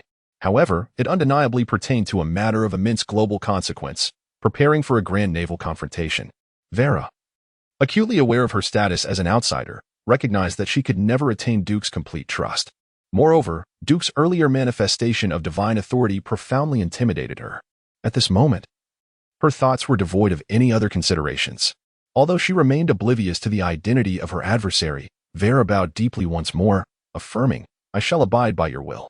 Chapter 60, Duke of the Sea, Part 1. Yet another resplendent victory. An abundance of witnesses and a plethora of spoils. For 3 consecutive days, the corpse of the gray-scaled Naga chieftain, along with hundreds of murlocs, hung at the port of Stormwind, within a radius of 300 nautical miles across from Stormwind. The formidable Duke Marcus had eradicated the majority of the Naga and murlocs. Fishermen, you may now indulge in deep-sea fishing. If you join our Hurricane Trade Association, you shall receive superior protection and enhanced profits. Should you lack a vessel, we can provide one for you. Simply sign a 5-year labor contract with our association, committing to at least 25 weeks of fishing each year and agreeing to remit 30 of your catch to the association. A brand new fishing boat shall become your property, and upon the contract's completion, it shall belong entirely to you. As one of Duke's orators, Makaro has officially pledged his allegiance to the Duke. He now frequently rallies more fishermen and young men at the docks to join the newly established Hurricane Trade Association. In truth, Duke has adeptly employed techniques reminiscent of those used by taxi companies in his previous life to entice unemployed fishermen or their descendants, proving remarkably effective. The diverse variety of fish and marine products further bolstered Duke's commercial expansion. Notably, in the past month, Duke assembled a whaling fleet. On board the grand vessel, Duke tapped a few massive barrels beside him. These are the buoys. Once we pierce the whale with a harpoon tethered by a rope, we need not engage in a struggle with this colossal creature. We merely need to prevent its descent, and when its strength wanes, victory shall be ours. Duke's explanation left Windsor in awe. A pearl trade route. In an era where diving often meant risking encounters with murlocs, Naga, and sharks, most people could only hope to stumble upon pearls from shells washed ashore. However, Duke continuously produced various underwater treasures that drove the nobility wild. The emergence of the pearl trade route similarly invigorated the maritime merchants of Kul Tiras. A wager of 500 gold coins, it would be worth at least 2 additional zeros. Thus, Windsor boldly claimed to be the envoy of the pearl trade route, seeking artisans. Moreover, Duke persuaded the Stormwind military to lend a griffin, allowing Makaro to fly directly to Windsor bearing a gold note of 20,000 coins. While others relied on brute force to throw harpoons, Duke employed a clever ruse, utilizing the mage hand to affix the harpoon to the whale's tail. The sailors gazed in astonishment as the large barrels bobbed on the surface, defying the depths. Over an hour later, the exhausted whale surfaced, prompting a raucous cheer from hundreds of sailors aboard the whaling ships. Windsor and Makaro stood transfixed. Reginald, do you comprehend the utility of this magnificent creature? Reginald Windsor, affectionately dubbed Reggie, found himself unaccustomed to Duke's near-blind trust and familiar demeanor. Duke chuckled and shook his head. Most whale meat is rather unpalatable. What I seek lies within the whale. Duke would never openly express his ambition, the coveted ambergris from sperm whales. This exquisite substance, when transformed into perfume, would undoubtedly drive the noble women of the human realms in Azeroth into a frenzy. He possessed a general understanding of the process, recognizing it as the key to unlocking the doors of wealth and convenience. Duke had already devised a comprehensive method for brewing soy sauce, a skill he had inadvertently memorized while indulging in idle musings about the craft. He intended to segment the process, assigning different master artisans to each component. In fact, the initial batch had already emerged, yielding surprisingly delightful results. Days later, within the regal halls of Stormwind Palace, King Varian Wrynn, accompanied by the Queen, their young prince, and princess, along with Anduin Lothar, beheld a dish presented by the royal chef, a dish he had never encountered before. This was. The king lifted his gaze, curiously regarding his chef. It was a recent culinary innovation from Stormwind, raw salmon. Fish, that foul-smelling creature? And how does one consume it raw? In Azeroth, the populace remained oblivious to the art of removing fishy odors. In the minds of most nobility, fish was considered the fare of the lower classes. Yet, under the chef's guidance, imparted through Duke's teachings, Varian and Anduin learned how to drizzle lemon juice over the chilled salmon, how to complement it with mustard and soy sauce for a raw-tasting experience. With a spirit of experimentation, both Varian and Anduin took a bite. Indeed. The flavor was quite unique. I believe I am beginning to appreciate this delicacy, Varian mused as he delicately wiped his mouth. The young prince and princess eagerly clamored for seconds. At that moment, Anduin interjected, Varian, do you recall the rather ostentatious Duke Marcus? This dish was also his creation. Oh, isn't he a mage? When did he become a chef? King Varian inquired, intrigued. In truth, this Marcus the mage had been involved in numerous ventures. Anduin recounted Duke's recent endeavors to Varian, detailing his efforts from reclaiming Naga and Murloc territories to establishing the pearl trade route, expanding the fishing grounds, hunting whales, and crafting soy sauce and mustard among other spices. The more Varian listened, the more he became enamored. I rather like this young man. My tax collector has mentioned him on more than one occasion, praising his punctual and full tax payments. It appears we are destined for prosperous times. Alas, if only Medivh had not vanished, I would have eagerly recommended this dish to him. The crux of the matter lay in the fact that he had recently submitted a formal report, seeking to establish a whaling crew of 200 armed with harpoons and crossbows, alongside a proposal for the construction of a grand stone dock. Chapter 61, Duke of the Sea, Part 2. Ryan furrowed his brow in an instant. What are his intentions? Although Ryan was not particularly versed in maritime affairs, he was aware that even the renowned port of Minithil merely utilized wooden docks. It was only the grand naval power of the Kingdom of Kultiris, with its daily influx of substantial vessels, that had forsaken wooden piers for more robust stone wharfs. My liege, initially, I shared your concerns. Yet, he has demonstrated his loyalty in another manner. He proposed to bestow upon your majesty a gift by fully financing the establishment of a naval fleet for the Kingdom of Stormwind, consisting of 16 medium-sized sailing ships. He would solely handle the funding. The vessels could be ordered from Kultiris, the cannons procured from Ironforge, and all personnel would be sourced from our own ranks. He even covered the cost of their training.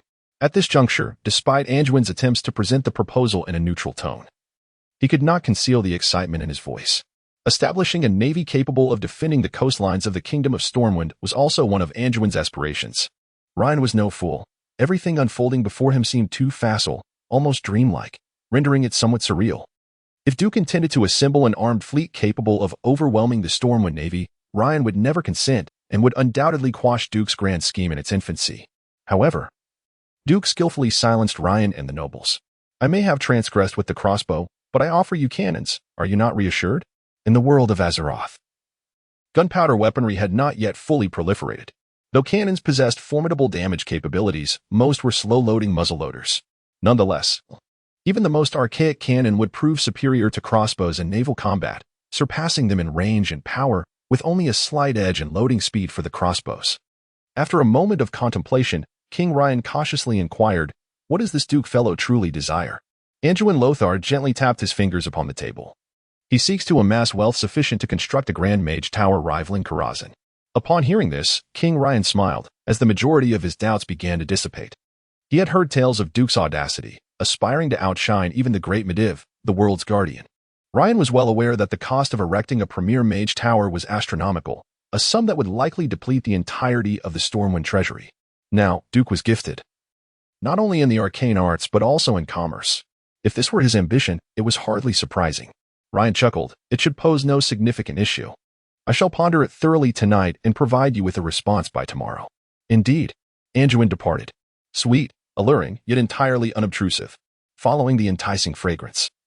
Ryan was astonished to discover that its source was none other than his beloved. The queen lay draped in a nightgown, reclined upon the grand bed. "Oh, my queen.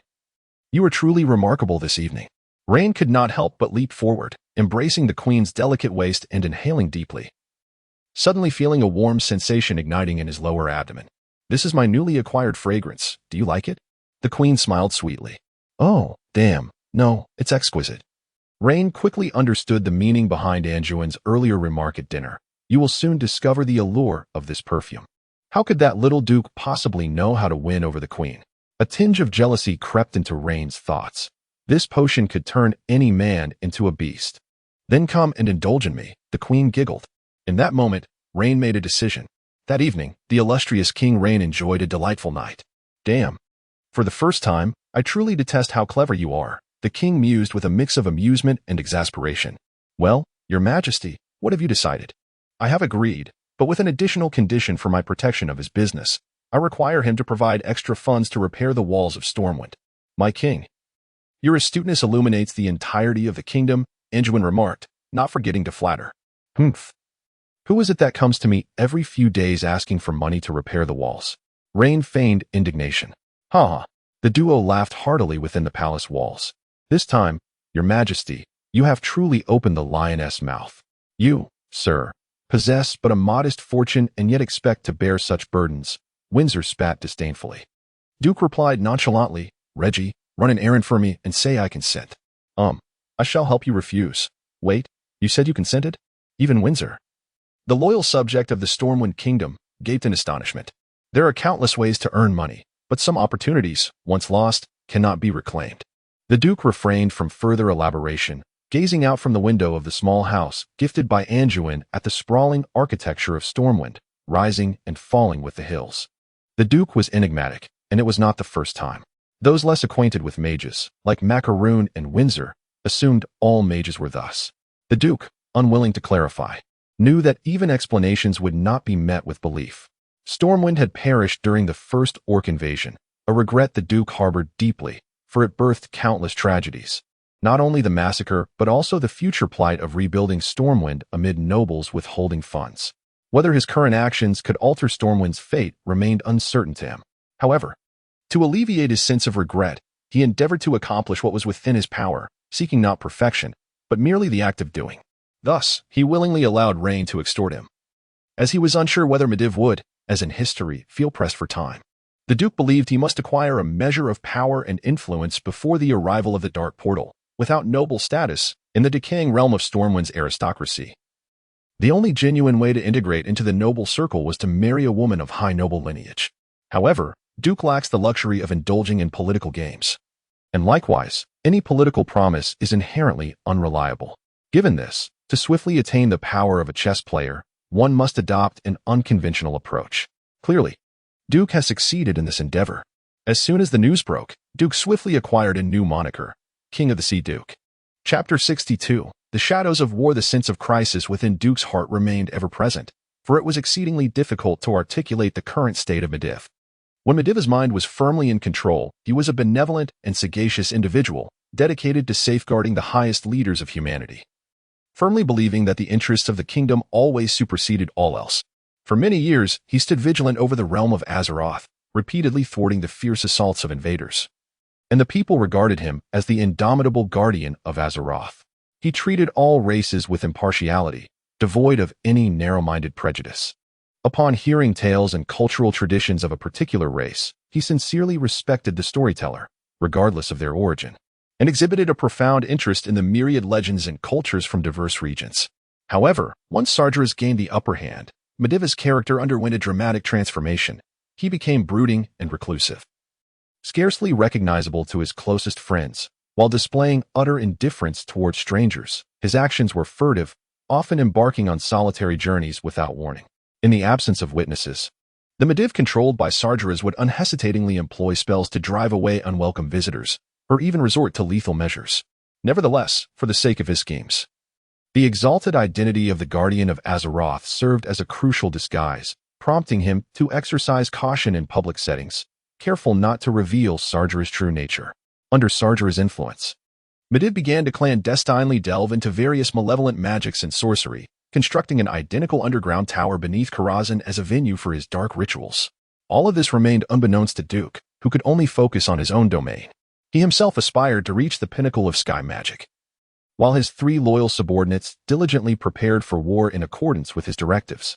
Makarov had nearly become Duke's plenipotentiary, endowed with significant authority over gold disbursement, effectively making him the sole decision-maker regarding donations to the navy of the Kingdom of Stormwind. Windsor assisted Duke in training sailors, with javelin throwing and crossbow operation becoming essential courses for the crew. On the waters adjacent to the main shipping lanes of Stormwind Harbor, apprentice sailors spent their days practicing javelin throws at straw-filled target ships from small skiffs. According to Duke's standards, a javelin must achieve an accuracy rate of over 80 at a distance of 30 meters against a humanoid target to qualify as a formal whaler. As for crossbowmen, they were required to hit a skiff-sized target from 100 meters away to be deemed proficient. This was undoubtedly a tall order for the fisherfolk's offspring who had never ventured into such realms. Yet, the promise of substantial wages compelled them to strive relentlessly to join Duke's whaling fleet. Duke's reputation as the Sea King was exemplary. For the less palatable parts of the whale, he ordered them to be marinated with spices such as ginger and sold at low prices to the common folk. This affordable pricing enabled many impoverished families, who could barely afford black bread, to indulge in whale meat. The relatively mild-flavored whale meat became one of the staple foods for the impoverished districts of Stormwind. Improving the diet of the impoverished was once a distant dream. Yet it inadvertently kindled a fervent desire among the common folk to join Duke's whaling fleet. With ample financial backing, the bustling city of Stormwind embarked on 3 monumental projects simultaneously. First, the construction of an expansive stone civilian dock, an impressive 30 meters wide, stretching 100 meters out to sea, resembling a colossal wand character. 5 such docks were to be built, capable of accommodating over 60 medium-sized vessels at once. Second, the expansion of the naval port was undertaken, designed as a refuge against external threats, featuring 2 imposing sluice gates at its outermost perimeter. Third, a shipyard was established, large enough to construct 3 vessels, each nearly 50 meters in length, simultaneously. Among these 3 endeavors, the dock was completed first. Initially, the tasks of dumping stones into the sea, driving piles, and securing the dock's foundation were remarkably labor-intensive and time-consuming. However, a miracle occurred every evening. After the laborers finished their work, they would find the wooden piles firmly embedded in the rocky seabed by the following morning. There were even reports from night watchmen of strange, large creatures lurking beneath the water at the port, yet not a single casualty was reported. On one occasion, a drunken man fell into the sea at midnight and was washed ashore by the receding tide, landing with a comedic thud as if propelled from the ocean in a parabolic arc, landing awkwardly on the beach. The 2 old sailors, taken aback, exchanged bewildered looks, while Windsor rushed over to offer some encouraging words, even omitting the need to report the incident to the guards. Nevertheless, this incident prompted Lhasa to summon Duke for a discussion. Stormwind has always welcomed amicable outsiders. Mr. Duke Marcus, are you certain that your employee roster does not require the addition of some names from the Naga? Lhasa inquired thoughtfully. I have an inkling that your desires extend beyond mere wealth and fame. With a sigh, Lhasa continued, Very well, it seems you possess unique insights into maritime affairs. You are far more knowledgeable than I, a landlubber. The harbor plan you submitted has been deemed perfect by all my captains. The design of the civilian harbor is entirely entrusted to you, and we are also eager to hear your thoughts regarding the military port. Thus, as the designer of the new storm port, Duke was granted greater autonomy. He established a designated direction for all vessels and cargo to navigate in a clockwise manner, thereby circumventing chaos. To ensure the militarization and secrecy of the naval port, Duke thoughtfully proposed the construction of a moat to separate it from the civilian harbor, supplemented by numerous antler defenses and imposing walls. The civilian harbor lay to the south of the military port, with all warehouses strategically positioned between the two. Duke deliberately left a vast passageway capable of accommodating 100 individuals simultaneously, nestled between the city gates and the harbor. Beside the warehouse, there exists a 50-meter buffer zone, followed by the walls of Stormwind. Within these walls lies the newly constructed fish market. 3 months have elapsed since the completion of these developments. Chapter 63. The entrance for the majority of the nobility and mages of the Stormwind Kingdom. This was not an unusual occurrence. In truth, few were excessively concerned. The formidable guardian of Azeroth posed no threat to their safety. His recent silence and solitary travels were not unprecedented. The focus of everyone and Oppo's attention, however, was Duke. Quite simply, Medivh appeared to them as a distant figure, an illustrious being residing among the clouds, unattainable. Over the past year, all commoners, and even those less fortunate among the nobility, idolized the self-made Duke. The youngest Earth Mage, a member of the Royal Mage Corps, the sovereign of the seas beyond the western wilderness, the undisputed master of the Pearl Route, and the inventor of Chanel perfume. Such a plethora of accolades resided upon the brow of this singular young man. Rumors circulated that King Lane had resolved to bestow upon Duke the title of Sir. For someone of common origins, this would undoubtedly be a meteoric rise, at least. That was the perspective of the nobility. Benefiting from Duke's expansion of the Pearl Route over the past year, the Stormwind Kingdom reaped a substantial increase in tax revenue. Even after Lane had afforded Duke significant concessions, the nearly 100,000 gold coins and taxes left the King's tax officers bewildered. Not only were the walls of Stormwind being repaired, but even the long-neglected Stormwind Keep basked in the glow of this prosperity. The stonemasons of the Stonemasons Guild expressed their gratitude for Duke's remarkable achievements. Originally, Duke had not been entitled to attend the New Year's banquet. Yet Lane and Anduin jointly extended an invitation to him. On Saturday, at 8 o'clock in the evening, a procession of carriages approached the Stormwind Keep. Each was drawn by majestic and robust steeds, towering nearly to the height of a man. The horses' coats gleamed with vitality, their manes meticulously groomed, with some even styled into intricate braids. A variety of carriages, whether opulent or understated, clearly bore the marks of fresh renovations, with the scent of newly applied paint lingering in the air. Prominently displayed on the exteriors of the carriages were the family crests, each emblematic of their heritage and honor. Under the watchful gaze of the newly armored guards of Stormwind, elegantly dressed noble gentlemen and ladies descended from their carriages, stepping onto the long red carpet. Some, escorted by messengers, proceeded directly inside, while many more greeted one another at the grand entrance of the Stormwind Keep. Small circles formed, noticeably abuzz with excitement. Duke Fortigen, I did not expect you to arrive so early. A middle-aged man addressed a young gentleman clad in a black tailcoat, his chestnut red hair catching the light.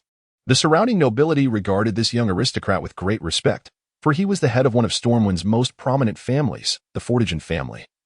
Having inherited the title of Duke at a tender age, his mother was a lady of considerable renown among the upper echelons of the kingdom's nobility. The Earl of Caden couldn't help but feel a twinge of embarrassment, for the Brando family was his vassal. Nevertheless, he quickly diverted the conversation to other matters. Regrettably, all recent discussions in Stormwind City inevitably revolved around one individual, Duke Marcus. It was rumored that King Uther and Lothar had consented to the Duke's arrival at the banquet in his custom-made carriage. I am indeed curious to behold what manner of carriage this is. As one noble spoke of it, all the aristocrats involuntarily turned their gazes towards the horizon. Finally, they beheld an unfamiliar carriage. Good heavens, what is that? Gliding along the inner city canal of Stormwind was a vessel that resembled neither a boat nor a carriage. It could not be classified as a boat, as it lacked both a bow and a stern, nor could it be deemed a carriage, for it traversed the water. If one were to draw a comparison, it resembled more of a palanquin, borne aloft by 4 imposing male naga. The outer rim was adorned with a purple circular magical array, while the center displayed a spiral lightning motif, emblematic of the arcane. A resplendent arcane glow signified that the master of the carriage was seated within. The design was simple, resembling a swirling blue tempest. elevated by the four formidable Naga. At the front sat a driver clad in the standard apprentice knight uniform of Stormwind, as this peculiar carriage made its way along the canal to the fortress of Stormwind. At the small dock of the fortress, the Naga swayed their colossal serpentine tails and triumphantly bore the carriage before the red carpet of the welcoming hall. The guards of Stormwind stood resolutely on either side, their expressions devoid of any particular emotion, evidently having been informed in advance. Some recognized the driver as the somewhat renowned knight candidate, Reginald Windsor. The vehicle was gently set down, and Windsor nimbly leaped down to open the door.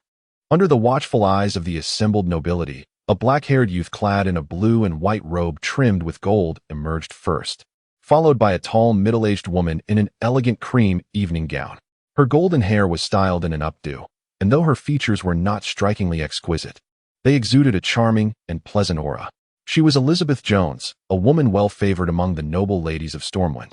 The second to emerge was the venerable Mage Norton, staff in hand. Yet, the focus of everyone's attention remained steadfastly upon the Duke. As the four mighty Naga carried away the carriage and joined Windsor in the driver's line, the nobles were left both astonished and amused. Should such colossal Naga be considered drivers or horses? A peculiar smile crept upon the lips of Duke Burwald. What an amusing fellow. Just then, a surge of potent arcane energy erupted before the red carpet, revealing a magical array with a diameter of 4 meters. Following a brief flash of arcane light, a figure both familiar and unfamiliar materialized. Medivh, the Guardian of Azeroth. Chapter 64. The Guardians Battle of Ethiash. A radiant violet arcane glow, accompanied by a cascade of shimmering runes, drifted away, marking a pivotal moment for the royal guards of Stormwind. These guards, having witnessed Medivh's grand entrances countless times, initially stood motionless.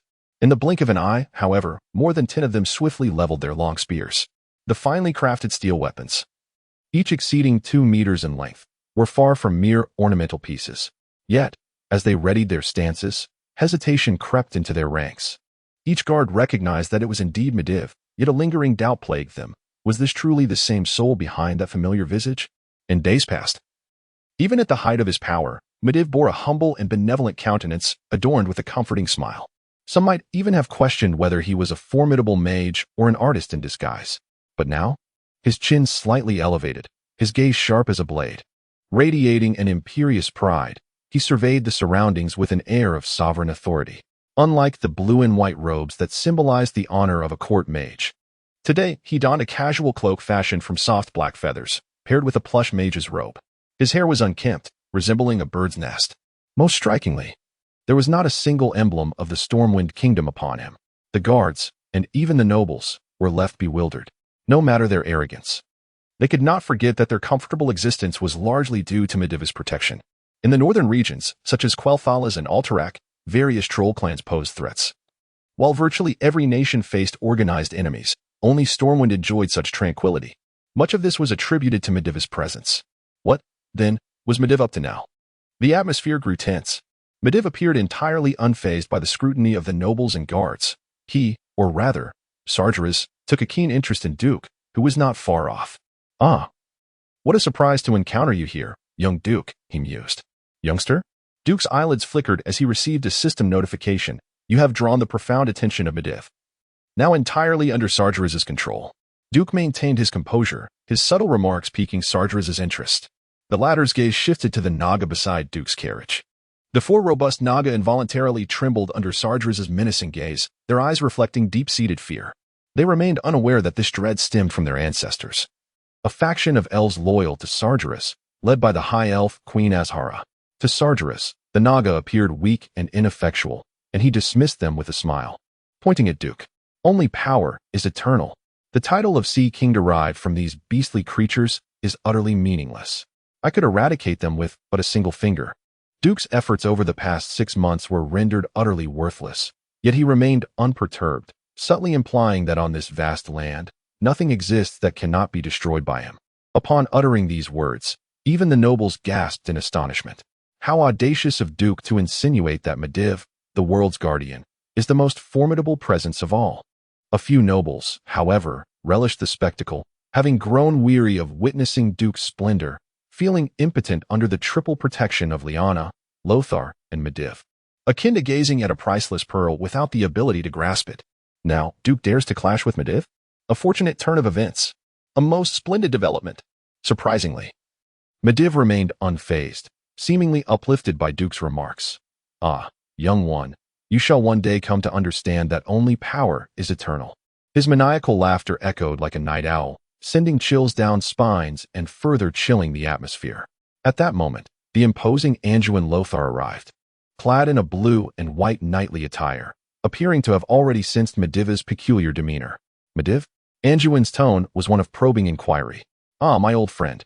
The Medivh under Sargeras's control displayed a hint of mockery before donning a facade of warmth. He spread his arms wide, his black feathered cloak billowing behind him, resembling a hawk poised to swoop. Anduin, suppressing an unsettling intuition, stiffly endured the embrace from Medivh. Witnessing this, Duke discreetly exhaled in relief. He understood that the night would likely pass without incident. The demon lord Sargeras possessed boundless life, and this was not the first time he had failed to invade Azeroth. Each failure stoked his fury and humiliation. Millennia of hatred had long been etched into the very soul of the demon lord. Even with control over the world's most powerful mage, Medivh, wielding that terrifying magic, Sargeras still found it insufficient. Mere slaughter could no longer quell his rage. He yearned to toy with every existence in this world, to see them fall to his machinations, pleading for mercy and worshipping him amidst their anguish and despair. Thus, Sargeras would continue to play the role of Medivh until the end. Disregarding Duke, Sargeras, wielding Medivh's famed staff, Atish, the legendary protector's staff, amiably walked the red carpet alongside Lothar, entering the banquet hall. The staff was a deep orange hue, resembling a chicken leg, with a slender shaft slightly taller than a man. Its most notable feature was the 3 semi-transparent spectral ravens that periodically circled above the staff's head. Duke felt a twinge of embarrassment, yet his heart surged with anticipation, wondering if in this lifetime, he might have the opportunity to acquire this singular artifact, just as he had in the game. Chapter 65. The title What Drives the Overthrow of the Boss. Reputation. Equipment. A sense of achievement. Even though Duke has traversed into the world of Azeroth, the fervor of a player within him remains undiminished. Artifacts have transcended mere powerful equipment. They have evolved into a near-religious belief. An audacious thought surged uncontrollably in Duke's mind. Eliminate Medivh, who is possessed by Sargeras, and seize the legendary Atish. The mere thought of that wondrous staff, with its extraordinary magical enhancements, set Duke's heart racing with excitement. Duke exhaled a deep breath, and beside him, his companions Elizabeth Jones and the old mage Norton expressed their concern. Are you all right? They inquired in unison. Duke understood that their concern was not for his well-being, but rather for his connection to Medivh. I will be fine, Duke assured them confidently, instilling a sense of reassurance. Disregarding the gloating gazes of certain nobles, Duke followed the attendants, striding towards the banquet hall alongside Norton and Jones. After today, the noble circles would undoubtedly be rife with various interpretations of the events. Duke held no interest in their political games. He chose to ignore the misfortunes awaiting them, silently allowing the system's sprite to record their details. The opulent banquet hall, slightly larger than a football field, dazzled with its gilded splendor. The lofty dome was adorned with exquisite murals, a testament to humanity's artistic expression, chronicling civilization and history. On the grand ceiling, Duke beheld the 7 kingdoms of mankind, the high elves of Quel'Thalas, the dwarves of Ironforge, and the mighty Emperor Saladin vanquishing the trolls. Duke was so engrossed in appreciating the murals that it vexed Lady Jones beside him. Oh, my dear Prince of the Sea. The New Year's banquet is a significant gathering for the nobility. While I understand your esteemed status as a mage, establishing good relations with the nobles would greatly benefit our business endeavors. I implore you, for the sake of your mage tower, at least greet a few of the most important nobles. It was no secret that Duke earned money to construct his mage tower, which served as a perfect pretext to ease the tensions with the neutral nobles. Thanks to Jones, who was well connected among the noblewomen, the sales of perfumes had flourished. However, Duke shook his head and leaned closer to her, saying, "Tonight, something monumental is about to unfold. I suggest you set aside your promotional aspirations." Jones stiffened at his words. Despite months of pleasant collaboration, she struggled to comprehend the thoughts of this seemingly immature young man. His perspective appeared to transcend the mundane, his gaze often resting beyond the realm of ordinary imagination. Lady Jones dared not defy Duke, for he was essentially her employer, with most of her business tied to him. At this moment, the herald announced, King Ryan and his consort entered the venue, adorned in resplendent golden attire, holding hands with the beautiful queen. accompanied by their 2 children. Amidst the escorting guards, Ryan's face beamed with joy. The kingdom's fortunes had improved, and the return of his friend Medivh filled his heart with elation. Everyone could sense the king's exuberance. Esteemed guests, beloved subjects of the kingdom, I extend a heartfelt welcome to you all. I, Ryan Urian, am delighted to preside over this New Year's banquet. In the past year, our realm has enjoyed bountiful blessings, and the people have thrived like never before. Here, I wish to formally introduce and express my gratitude to a remarkable young man. He is our newly appointed member of the Royal Mage Order, the Earth Mage, the master of the Pearl Route, the benefactor of New Stormport, and the sponsor of the naval vessels of the Stormwind Kingdom, Duke Marcus. Mr. Marcus, please step forward. Ryan gestured, his palm outstretched towards the Duke. Marcus, taken aback, had not anticipated such a grand introduction before the entire nobility. This was indeed a mark of the king's favor. Suddenly thrust into the limelight, Marcus felt a mix of astonishment and anxiety. His mouth slightly agape in a display of his inner turmoil. Do not be anxious, young man. This is well deserved. Anduin Lothar, the illustrious commander, had seemingly appeared beside Marcus. Patting his shoulder encouragingly, Marcus found himself bemused. Lothar, must you be so opportunistic?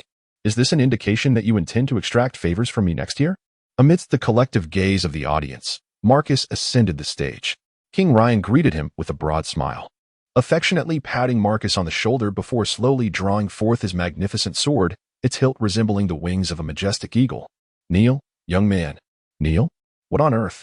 Marcus was momentarily bewildered. It was Lothar, ever astute, who whispered, His Majesty wishes to bestow upon you a title. You are free to decline if you choose not to kneel. Is this a surprise attack on me? Very well. A title is a title. I shall kneel. After a brief moment of contemplation, Marcus decided to kneel on one knee. King Ryan, satisfied, squinted his eyes in delight, brandishing the splendid sword as he lightly tapped the sides of Marcus's shoulders with its blade. Duke Marcus, regardless of your origins, since you are willing to serve the Stormwind Kingdom and dedicate your courage and wisdom for the benefit of its people, in light of the smiles of our citizens, I hereby grant you the title of Sir. May you henceforth remain steadfast in your duties, creating greater wealth and happiness for the kingdom and its people.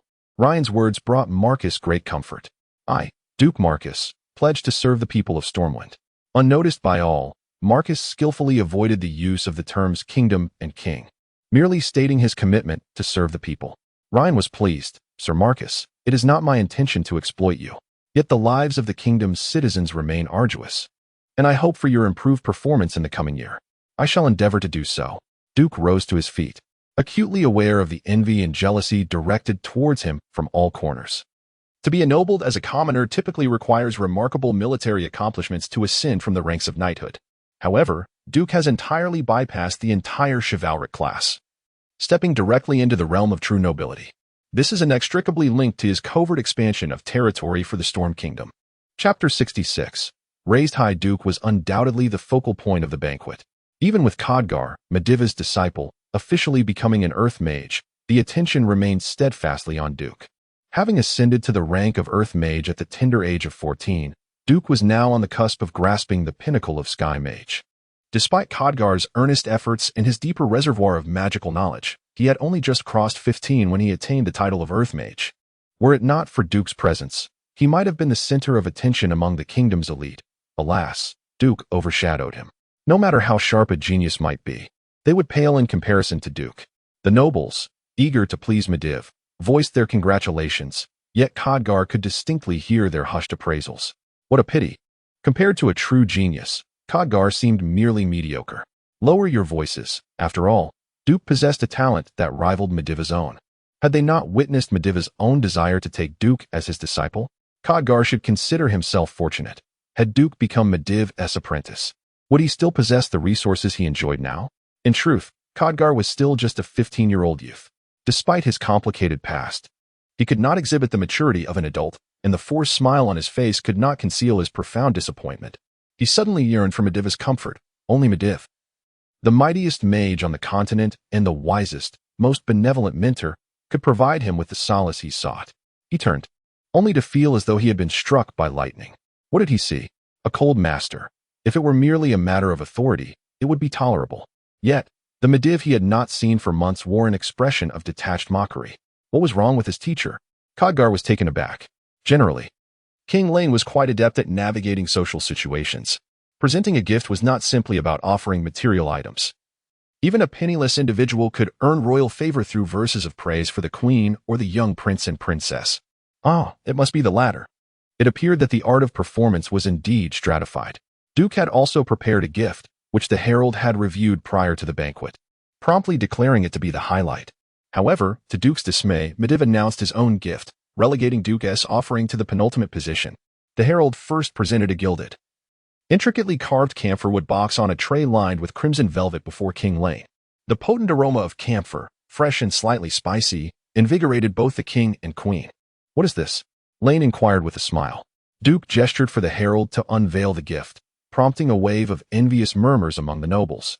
Inside lay a shimmering white pearl cream, renowned for its whitening, acne-fighting, and blemish-reducing properties. This newfound indulgence, which had only recently surged in popularity, was lauded by noble women who had experienced its effects. Manipulated by Duke and Jones, this small round box, no larger than a palm, was priced at nearly 20 gold coins. Now, Duke had generously gifted several pounds of it to the queen, eliciting audible gasps of astonishment from the noble maidens. The queen's eyes had long since transformed into crescent moons of delight. "Oh dear, Sir Marcus has truly gone to great expense," she remarked. For the sake of the queen's beauty, every effort was worthwhile. The Duke bowed deeply. The pearl cream, though claimed to be crafted from the finest ground pearls, was a farce. Having traversed a CX island, the Duke, now corrupted by unscrupulous merchants, would never squander such an abundance of pearl powder. Such notions were utterly absurd. The essence of pearls and the nacreous layer from the shell are akin. The so-called pearl powder is merely scraped from the shells. Those knowledgeable on CX Island would never purchase pearl powder, for one could acquire a basin full from fishermen cultivating artificial pearls for a mere 15 coins. The luxurious box containing the pearl cream, valued highly in the eyes of the Storm King, the Queen, and the nobility, was truly the most precious element. Yet, this secret would remain unspoken by the Duke. The offering presented to the king was a perfectly spherical pearl, the size of a goose egg, its flawless and delicate luster radiating a soft iridescence under the bright candlelight. This inherent gentle beauty, coupled with an elusive charm and elegant demeanor, evoked the epitome of femininity. Upon gazing at this magnificent pearl, the faces of the nobles revealed longing and envy. Such a splendid pearl would undoubtedly bring prestige before the kings of the Seven Kingdoms. Even Ryan was momentarily taken aback, his face alight with excitement. The Duke had truly outdone himself. Such an opulent pearl would suffice to crown a royal diadem. "My dear minister, your generosity astounds me," the king remarked. "This exquisite pearl, fortuitously salvaged, is a treasure deserving only of your majesty." The Duke bowed deeply, lowering his visage towards the floor, not out of excessive decorum, but rather to stifle the laughter that threatened to escape him. Before his journey through time, who was unaware that the larger and more beautiful a pearl, devoid of blemishes, the more likely it was to be false. Pearls are formed when an oyster, disturbed by foreign particles, secretes nacre to encapsulate the irritant. Achieving a perfectly round pearl is not a challenge. One merely needs to insert a larger glass bead inside, allowing the oyster to do the rest. Presently, the Duke had several giant oysters, each measuring over 2 meters, abandoned in the wild western seas, with Vala having punctured the shells to secure the colossal oysters. Whenever the Duke desired, he could produce pearls the size of a human head. It must be said, the Duke's adeptness and social graces stemmed from a desire to undermine Medivh, who was under the influence of Sargeras. The offerings Medivh was poised to present were already vaguely anticipated by the Duke. His intention was to first curry favor with Ryan and Anduin, so that when Medivh ultimately shattered their hearts, their anguish would be profound and enduring. Having garnered the king's admiration, and with Ryan promising to extend further conveniences to the Duke, he withdrew. The focus of the gathering shifted to Medivh, who wore a smile that seemed more sinister than sincere, casting a dubious gaze over the assembly. Chapter 67. The Black Hourglass in a buoyant mood.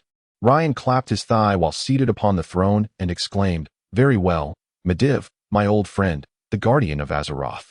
Logically, there should be no formalities between us. However, since you have expressed a desire to present a gift, let us see what you have brought forth." A nearly cruel smile graced Medivh's face, instilling an unsettling premonition in Ryan. Not only Ryan, but even Anduin instinctively stepped forward. As friends intertwined since childhood, their reaction should have been different.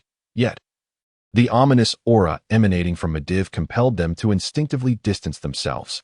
Medivh did not resort to aggression. Instead, with a flourish of his hand, he conjured an enormous hourglass, nearly the length of his forearm, and placed it into the hands of the attendant. It was a peculiar transparent hourglass, encased in light brown birch wood, with a glass interior. However, the sand within was astonishingly black, exuding an aura of foreboding and destruction.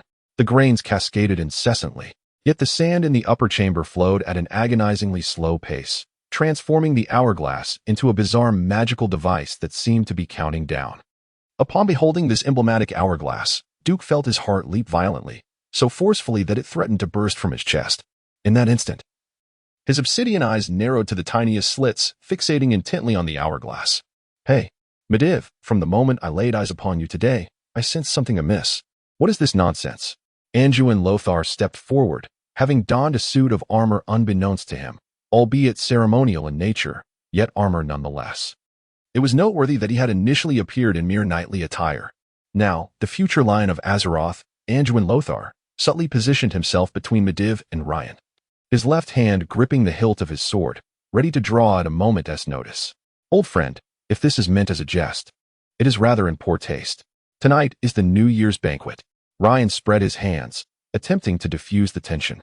Medivh, however, was unyielding, his visage rife with evident derision and mockery. "What this is, you shall soon discover."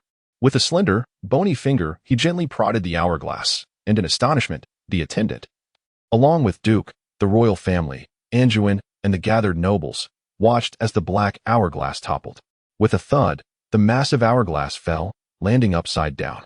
Convention would dictate that the sand within should flow in reverse due to gravity.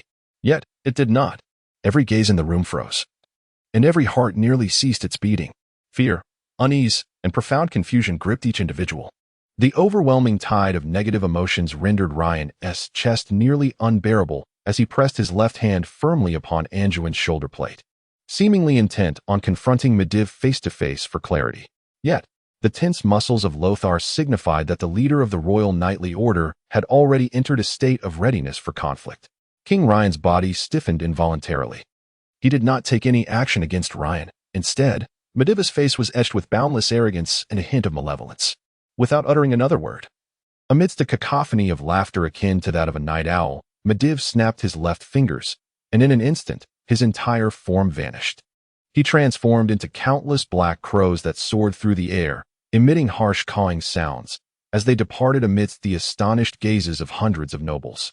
The air was thick with the ominous presence of countless black feathers. Could the banquet continue?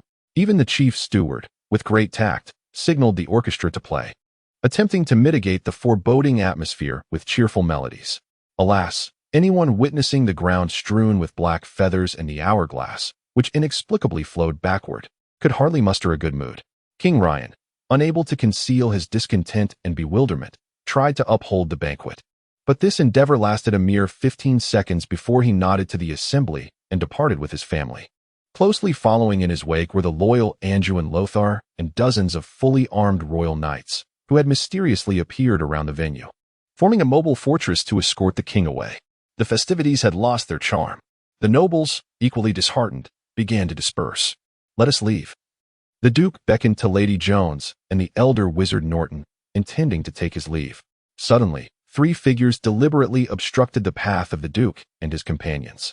The Duke was momentarily taken aback, realizing he did not recognize the lead figure. This high-ranking noble, with a brown center-parted hairstyle, nodded to the Duke. "Greetings. I am Duke Bolvar Fordragon." Upon hearing this name, the Duke's heart skipped a beat. Bolvar was no ordinary individual. In the original history of Azeroth, Bolvar would eventually become the regent of the Kingdom of Stormwind, tasked with caring for the young king Varian Wrynn. Later, after a treacherous ambush while leading an expedition against the Scourge, Bolvar miraculously survived in a state that defied humanity. The Lich King sought to transform him into a Death Knight, but Bolvar resisted through sheer willpower. After the Lich King's demise, he would further sacrifice his broken form to contain the Scourge, ultimately becoming the next Lich King himself. It can be said that Bolvar Fordragon epitomizes the Paladin's virtues and stands as a paragon of human morality. Even though he had not yet attained the greatness of his future self, the Duke could not help but feel a profound respect towards such a figure. Hello, I am. The Duke's abrupt change in demeanor puzzled Bolvar, but he paid little heed, for he had more pressing matters at hand. Sir Marcus, may I trouble you to come a bit closer? The Duke, puzzled, nodded. Bolvar leaned in and whispered, I apologize for interrupting your upcoming plans. But Sir Anduin Lothar specifically requested that you accompany me into the palace to discuss the recent events with His Majesty. The Duke felt somewhat flustered. Had he truly attracted the attention of both Lothar and King Uther? Apologies, but Archmage Norton is also summoned by your Majesty, Bolvar interjected. As they traversed the elongated corridors of Stormwind Keep, neither Duke nor Norton could muster the inclination to admire the opulent surroundings.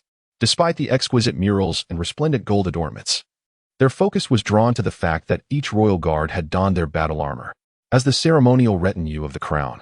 Each guard possessed a set of ceremonial armor, adorned with intricate carvings, flowing capes, and helmets crowned with vibrant blue plumes, elements designed to capture the eye. However, the astute Lothar understood that in the theater of war, every constraint could mean the difference between life and death, especially with so many present. This suit of armor was strikingly minimalist, facilitating movement with every pattern merely hand-painted. It lacked the raised engravings that would stir the air with a mere swing. Purely for aesthetic purposes, a flimsy cloak that would shred at a touch was draped over the armor. The guards' expressions were filled with vigilance, and they even had spare lanterns prepared at their feet. The royal palace, a bastion that merged the keep and castle, led them deeper into its heart. Upon reaching the innermost sanctum, Duke was astonished to find, standing guard at the entrance, not only 16 formidable royal guards, but also 2 mages radiating powerful magical auras. Sky mages. The presence of such esteemed mages at the gate underscored the magnitude of Mediva's influence on Lothar. Upon seeing Bolvar arrive with Duke and Norton, one of the guards produced 2 scrolls, and one of the mages lightly touched the scroll, conjuring 2 holographic likenesses in midair, those of Duke and Norton.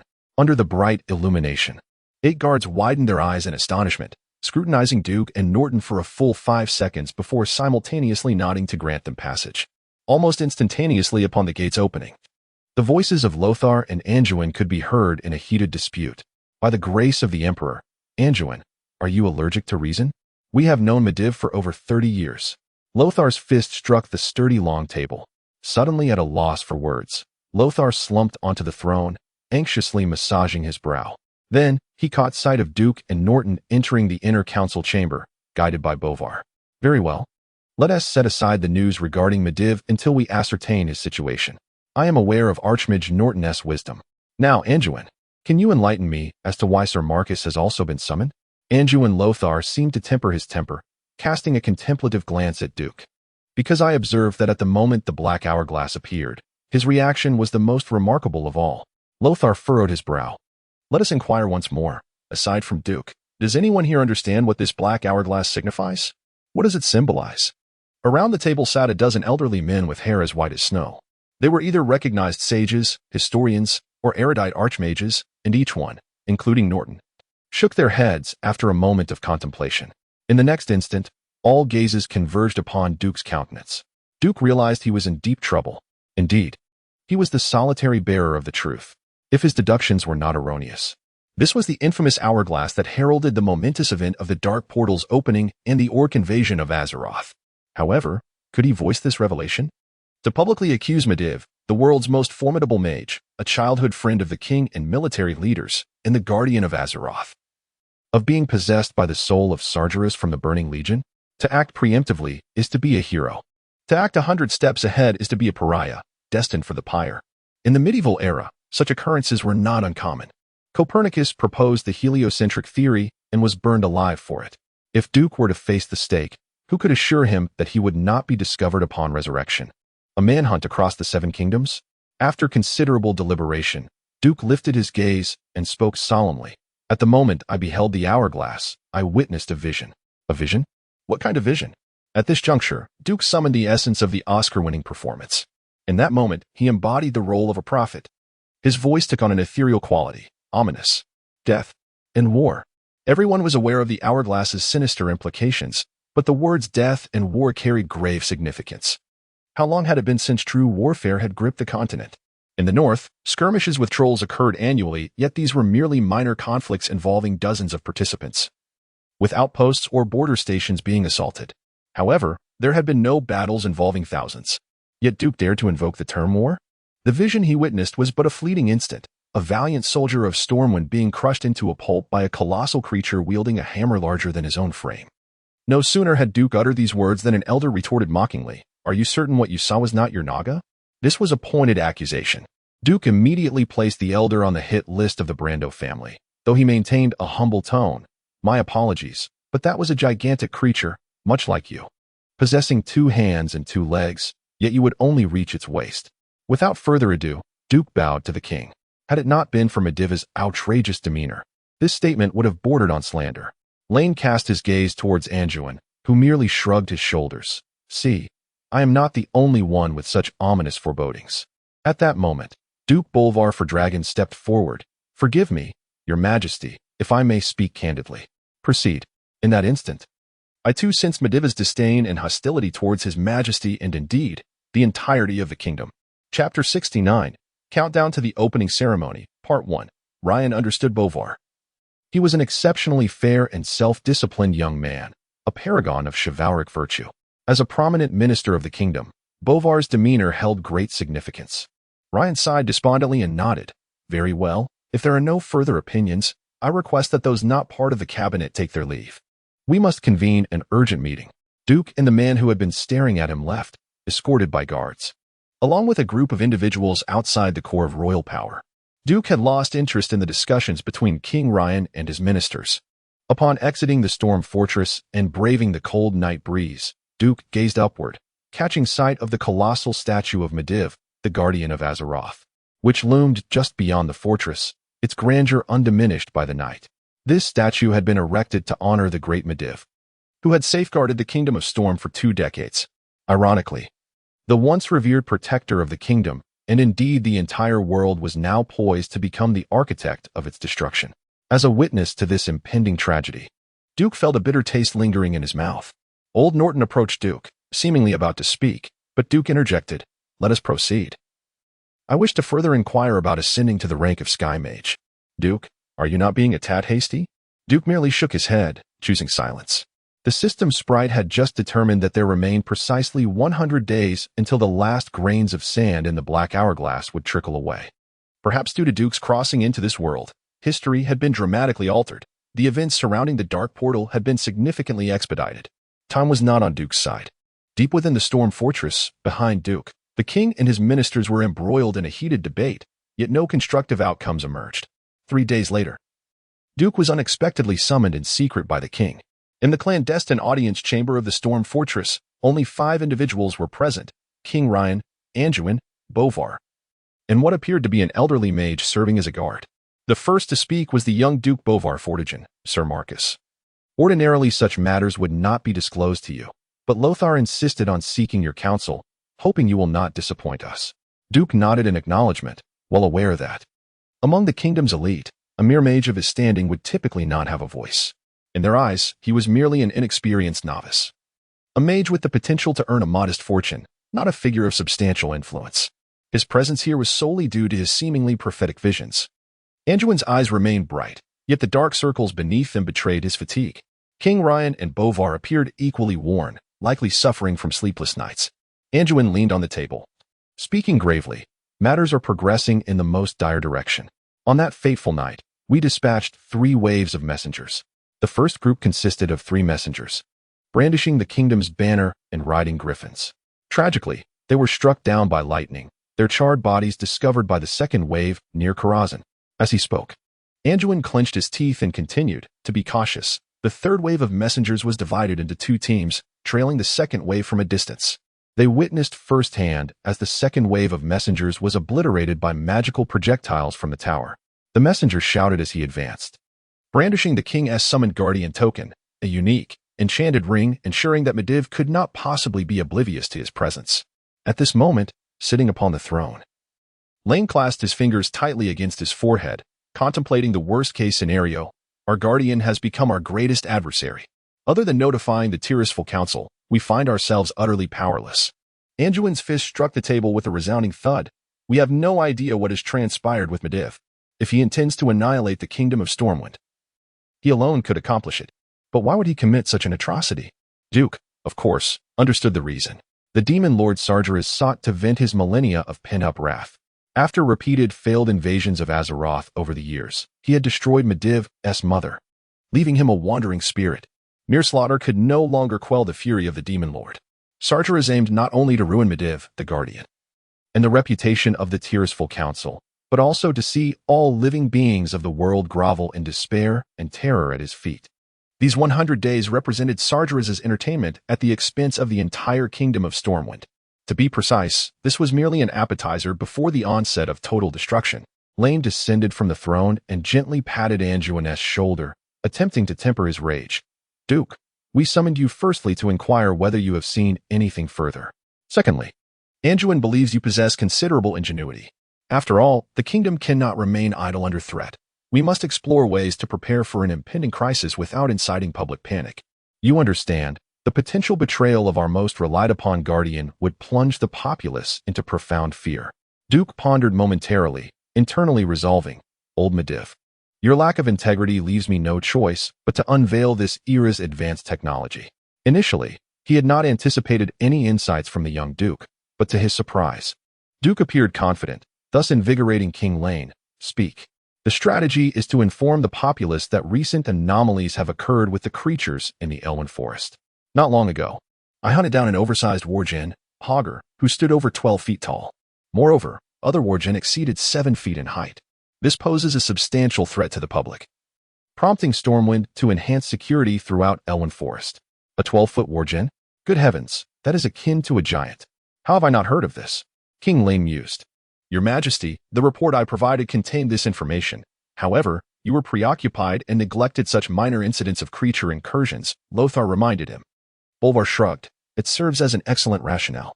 We can seize this opportunity to reorganize and expand the militia in the various towns. After the busy farming season, dedicating an hour each day to impart basic military training to the populace. As for the weaponry, are we to arm those farmers in advance?" Ryan's retort made Duke realize that, in any era, farmers wielding weapons are not a sight the rulers wish to behold. Anduin cast a glance at the king. "We could transport some weapons to key towns and send trusted officers to oversee them." Chapter 70. The Countdown to the Opening Ceremony, Part 2. Upon witnessing the conclusion of the debate among the three, Duke continued, "The second point pertains to early warning systems. Towns with the means should construct watchtowers at elevated positions.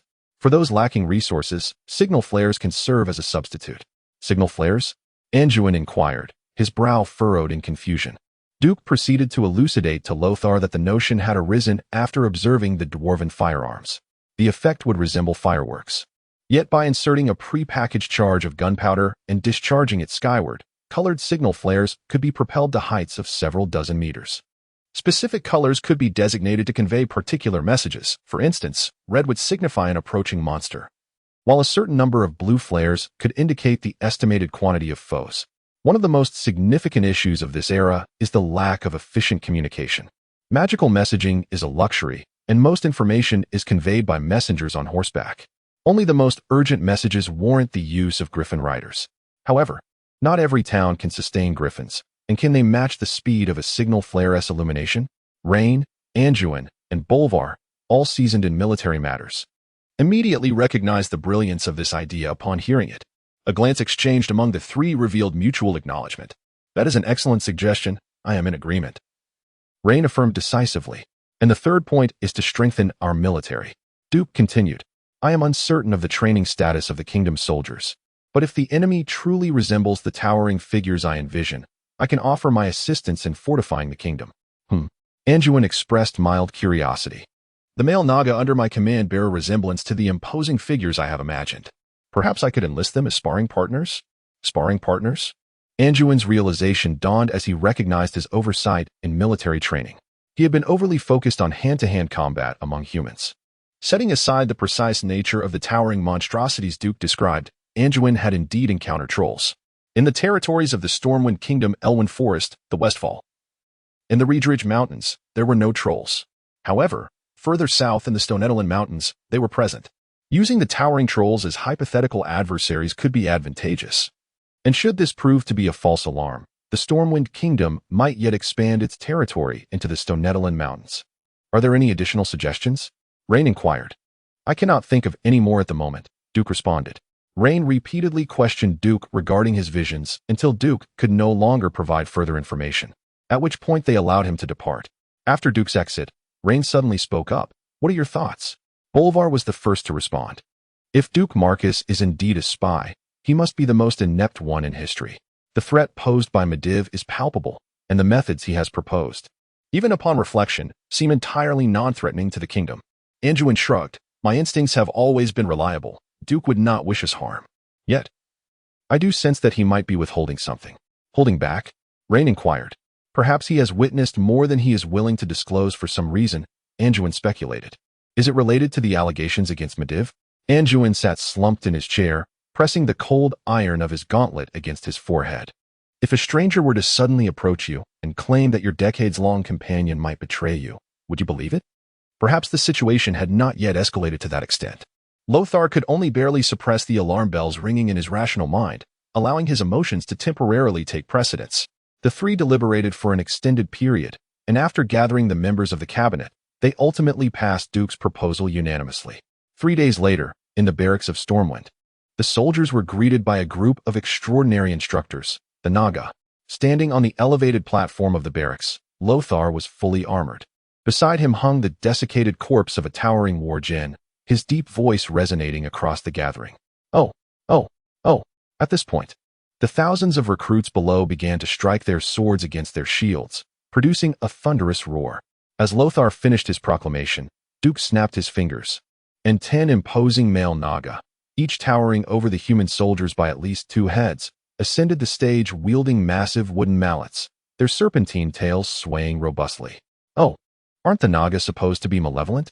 Are they not monsters that must be eliminated? Will we be devoured if we lose? The recruits erupted in a cacophony of anxious exclamations. The ensuing events required no further orchestration from Lothar. Soon, an officer led the Naga to various arenas, allowing the strongest soldiers to demonstrate their skills against them. Lothar, seated and observing, suddenly turned his head towards Duke, remarking, "Aren't the Naga armed with tridents?" At that moment, Duke's mind was haunted by images from a film prior to his crossing over, depicting Stormwind soldiers being effortlessly vanquished by orcs. It was not a contest of equal strength. Before the orcs, whose arms were thicker than a human thigh, the human soldiers appeared as frail as children. One powerful strike could easily overcome 10 opponents. Often, an orc's hammer would come crashing down, resulting in a human soldier suffering a broken arm at best, or worse, having both head and limbs crushed in a single blow, leading to immediate demise. Duke exhaled a heavy sigh. I thought you intended to use trolls as the hypothetical adversary. Lothar's expression stiffened, as he feared Duke had discerned his ambition to conquer the troll territories of the Barons for the expansion of Stormwind. Suddenly, a scream erupted from the arena closest to Lothar. Ah, my hand! My hand! A robust soldier collapsed, having discarded his sword, clutching his clearly disfigured arm in agony. Beside him stood a towering male Naga, who appeared somewhat bewildered in the face of the suddenly hostile throng of humans. Stop! Everyone halt! Anduin and Lothar immediately recognized that something had gone awry, leaping down from the platform and rushing forth. Duke followed closely behind. The male Naga looked rather aggrieved. I only used 50% of my strength. It's nothing, Duke said gently, patting the Naga's arm. By the light. You clearly intended to kill Radak, shouted a furious recruit. Chapter 71. Wong Dachui teaches you how to be a person enough. Silence. Anduin's voice resonated like a lion's roar, instantly silencing the crowd. He surveyed the Naga's 4 immensely robust arms, that colossal physique, and the massive wooden hammer clearly intended for construction. In that moment, Anduin comprehended much. First, send the injured to the healing priest. Pause the other matches. I shall go first. Lord Themar's reputation within the army was unparalleled, with their esteemed leader stepping into the fray. The soldiers fell silent. At that juncture, Duke patted the Naga's arm and declared, Before you stands one of humanity's mightiest warriors. Attack with all your strength, or you shall be vanquished. Do not say I did not warn you. Duke's words were of no concern to Lord Themar, who accepted a standard-issue longsword and shield from an officer beside him, weighing them before assuming a combat stance. Come, Naga. Strike me as you did that soldier earlier. Before the Naga could launch an assault, Lord Themar exuded an air of confidence. Even upon witnessing the strange smirk that momentarily crossed Duke's face, he remained unfazed. As the Naga's serpentine tail lashed out and it lunged forward with astonishing speed, Lord Themar still paid it no heed. When the Naga raised the enormous hammer high, he remained undeterred, for he possessed unwavering confidence in his martial prowess. The Naga's blow was simple and lacked finesse. Even a farmer who chopped wood daily could have executed it better. Observing this, Lord Themar allowed a faint smile to grace his lips, the result of years of rigorous nightly training, instinctively raising his shield. However, in the next instant, his expression faltered. Quick. Too quick. The hammer, propelled by an unimaginable force, held through the air. If it struck true, not only would Lord Themar be crushed, but even the armor he wore would be reduced to scrap. Realizing he could not withstand the blow, he leapt backward, adopting a T-stance for balance. The whistling hammer grazed past his shield, mere inches away. In the very next moment, he thrust his long sword forward, the unsharpened tip resting against the bewildered Naga's throat. With a hint of bitterness, the Naga admitted, "I concede. No, you performed admirably." At that moment, Lord Themar felt a cold sweat trickle down his spine, his undergarments damp with perspiration. As an exceptional warrior and a top-tier commander, he swiftly recognized the underlying issue. Such a one-on-one contest, with ample space, allowed warriors to fully showcase their skills. But what of the battlefield?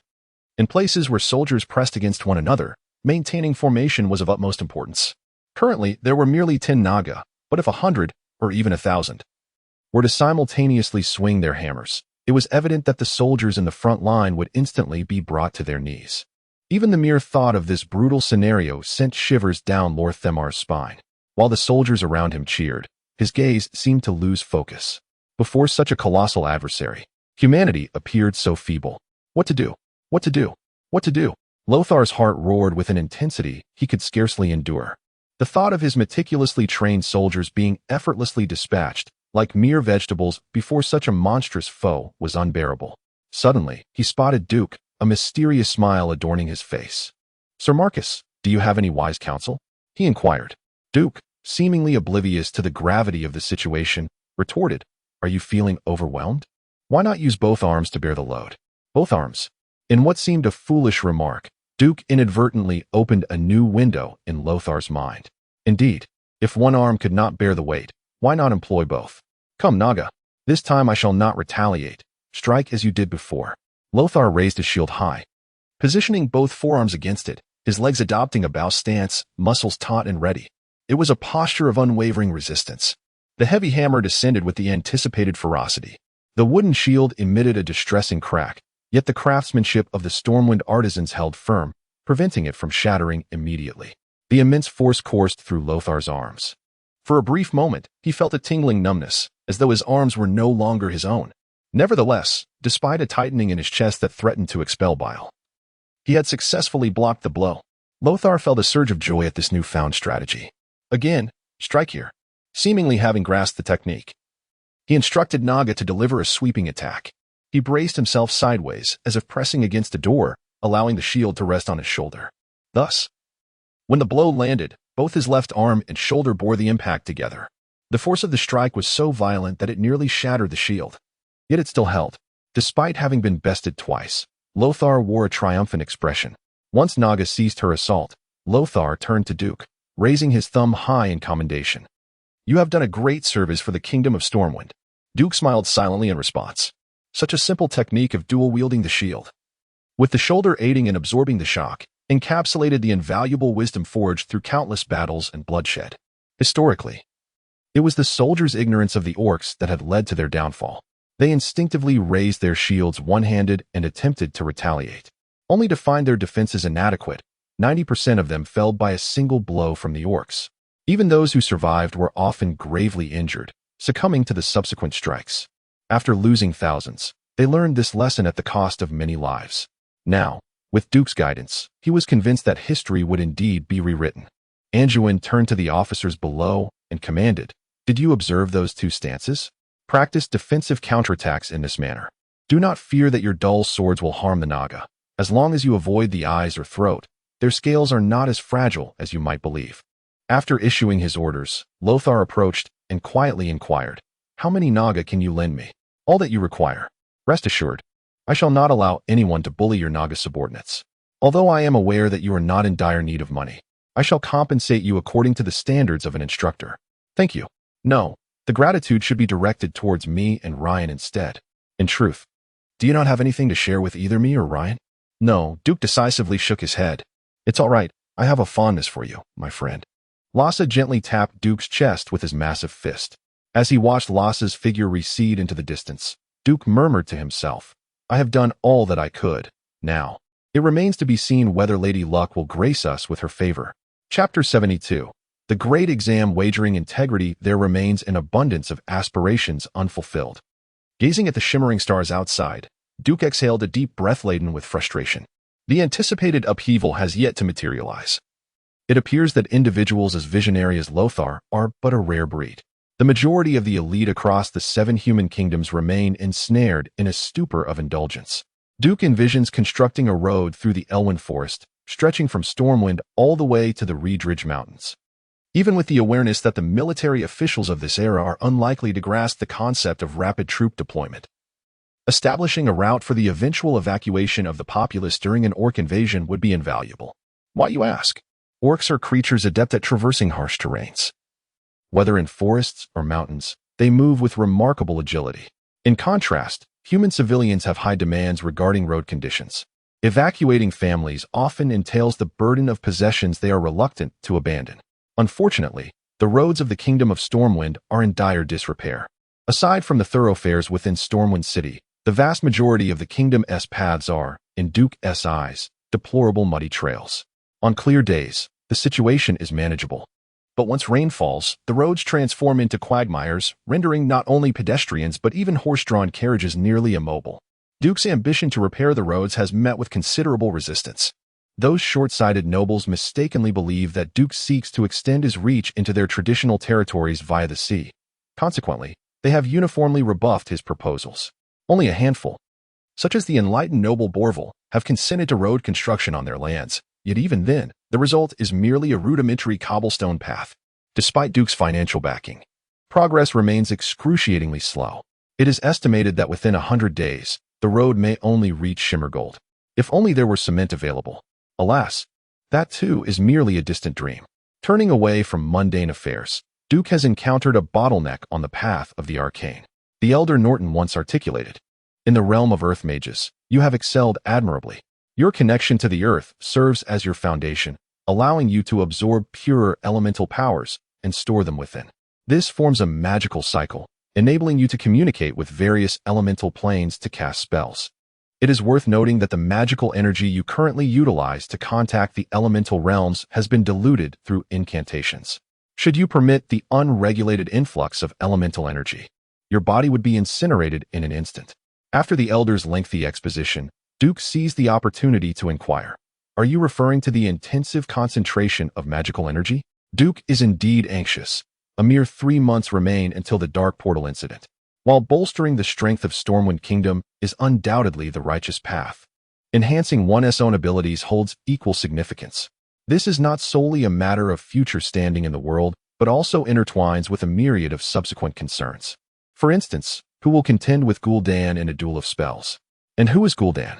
The orc warlock Gul'dan is regarded as a formidable adversary, second only to Medivh among the arcane powerhouses during the initial Dark Portal incident. Originally, Gul'dan was the chief of the Stormreaver clan on the orc homeworld of Draenor. Initially a mere shaman among the orcs, his mastery of shamanistic doctrines soon eclipsed that of his mentor, the shaman Nazul. However, as Gul'dan's power appeared to fall short of his expectations, he began to divert his attention towards the infinite darkness in a bid to augment his strength. It wasn't long before he encountered Kil'jaeden, the deceiver in the right hand of the demon lord Sargeras. The formidable might of Kil'jaeden proved to be immensely advantageous to him. Gul'dan acquired the demonic arts, and upon merging the shamanic powers with the forces of darkness, he became the first warlock in the annals of this world.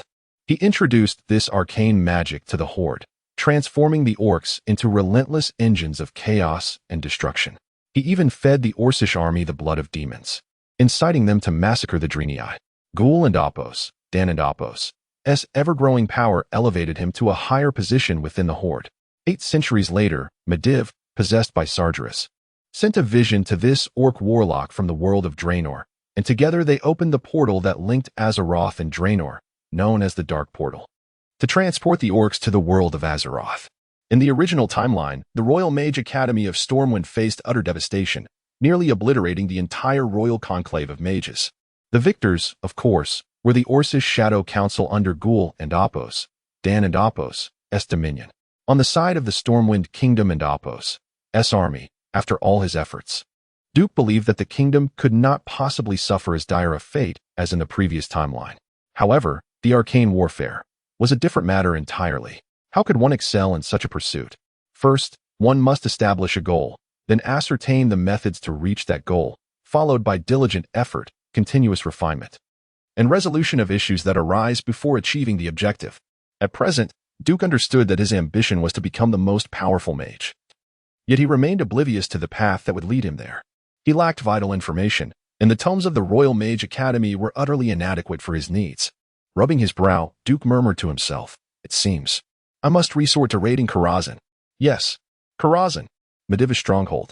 In the original timeline, the traitorous Khadgar, after vanquishing the old Mediv, conspired with a mage organization known as the Violet Eye to transport wagon loads of Medivh's treasures and invaluable tomes to the city of Dalaran, to which he had truly pledged his allegiance. The outcome? With Dalaran's downfall, a vast amount of Medivh's spell scrolls and books were lost to oblivion. Duke resolved to enter seclusion.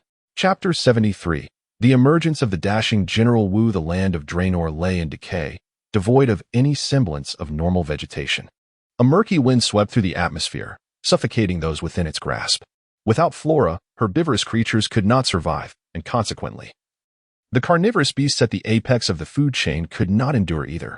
The stars in the sky appeared to teeter on the brink of collapse, while the sun, shrouded in dense clouds of dust, seemed to lose its luster, casting an air of desolation over all. The wind fell silent, and the swirling dust that once danced wildly in the gusts now settled heavily to the ground. On the barren earth, enormous figures advanced toward a common destination. Various shades of massive wargs were present, but the majority were towering humanoid figures with green skin. Their stature exceeded 2 meters, their bodies bulging with explosive muscles. Even the somewhat more slender females possessed physiques that dwarfed those of human warriors. They bore an array of weapons and marched proudly toward the sound of the horn. The weighty thuds of their footsteps reverberated through the ground, causing even the solid earth beneath them to emit faint cracking sounds under the pressure of their tread. The land cracked inch by inch, devoid of any nourishing soil, each step echoing the ominous approach of death. A colossal bolt of lightning seemed to cleave the sky, leaving a visual scar imprinted on the retinas of these formidable warriors. A giant with a slightly reddish hue to his skin looked up in astonishment. He beheld the somber sky, where sludge-like clouds were slowly converging upon their target. This is Durotan. There was no need for further scrutiny. It could only be the magic of Gul'dan. Durotan opened his eyes, his pure blue gaze reflecting an almost vertical tornado, as if the very energy of the world of Draenor were funneling toward that point. As the chieftain of the Frostwolf clan, the youthful Durotan possessed an immensely powerful physique, adorned with the quintessential ornaments of his Orcish heritage. 2 long braids cascaded neatly down his chest, while his arms, thicker than a bull's leg, were adorned with various sizes of beastly fangs. A wide white leather belt, ample enough to encircle his entire midsection, rested upon his waist.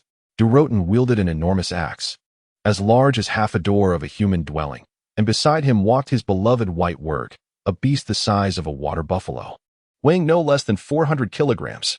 Durotan moved his lips slightly, the iron rings adorning his prominent tusks clinking together with a clear metallic sound.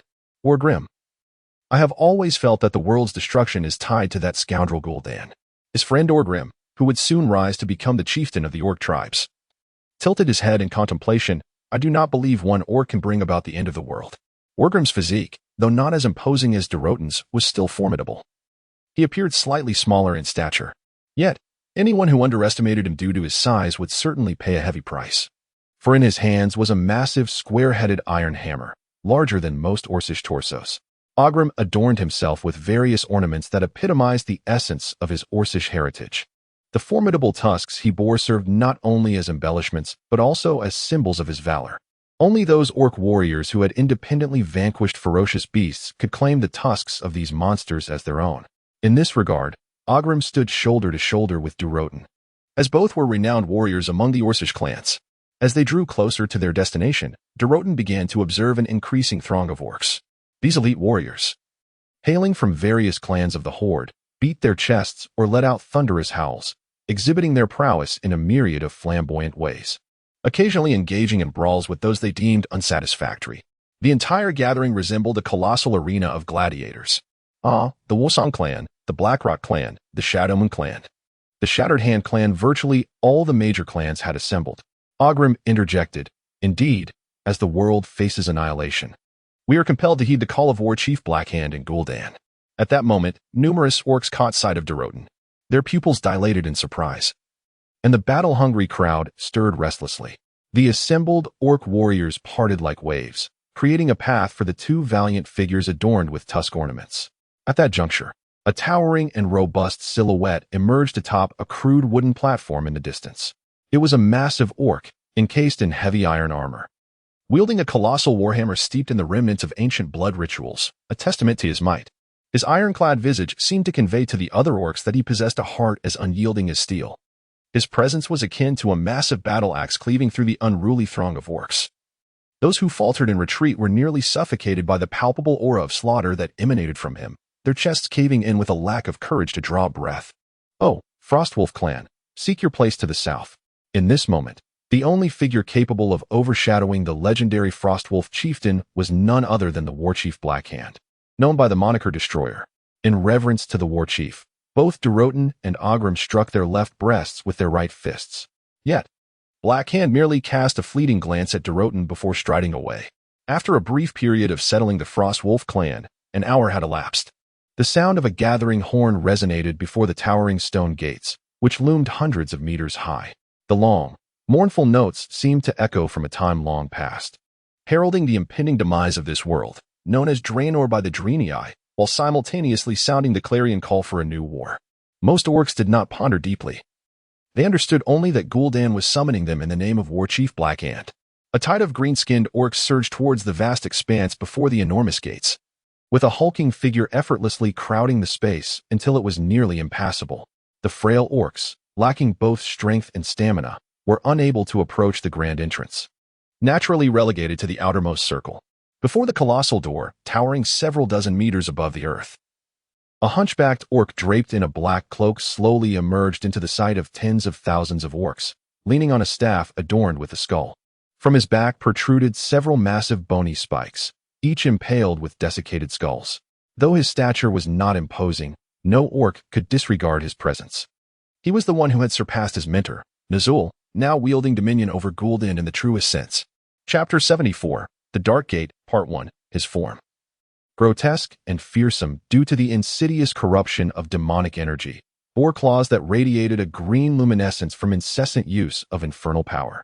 Unlike the archetypal ferocity of Warchief Blackhand, his aura was chilling and malevolent, suffocating those who ventured too close.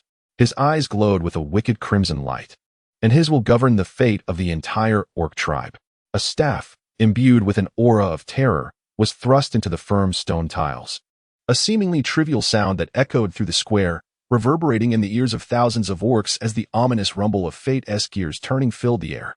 Gul'dan's maw, lined with jagged fangs, writhed as his voice, amplified by dark sorcery, reached every corner. "Our world is destined for annihilation, but the great orcs shall not perish."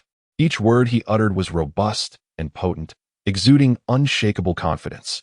His proclamation struck the hearts of the orcs like a blacksmith's hammer upon iron, igniting their powerful hearts to surge with fervent blood, resonating with his fiery rhetoric. Gul'dan turned slightly, gesturing with his elongated, gnarled finger towards the portal behind him, a gateway that would become legendary in time. Its design bore resemblance to a temple's entrance, exuding solemnity and mystery. As he pointed, the massive, hollow stone door began to transform. A visible wave of green energy rippled through the colossal gate, and within that verdant glow, the orcs glimpsed a world beyond the impending ruin of their dark crimson realm, a vivid blue sky, ethereal white clouds, and the long-desired green trees. The orcs' breaths grew heavy with anticipation. This portal to a new world was on the verge of opening. Behind the door lay only a few feeble races, their strength akin to that of children. Their frail forms were no match for our women. Go forth, conquer them, slaughter them, drench our axes in the blood of our enemies.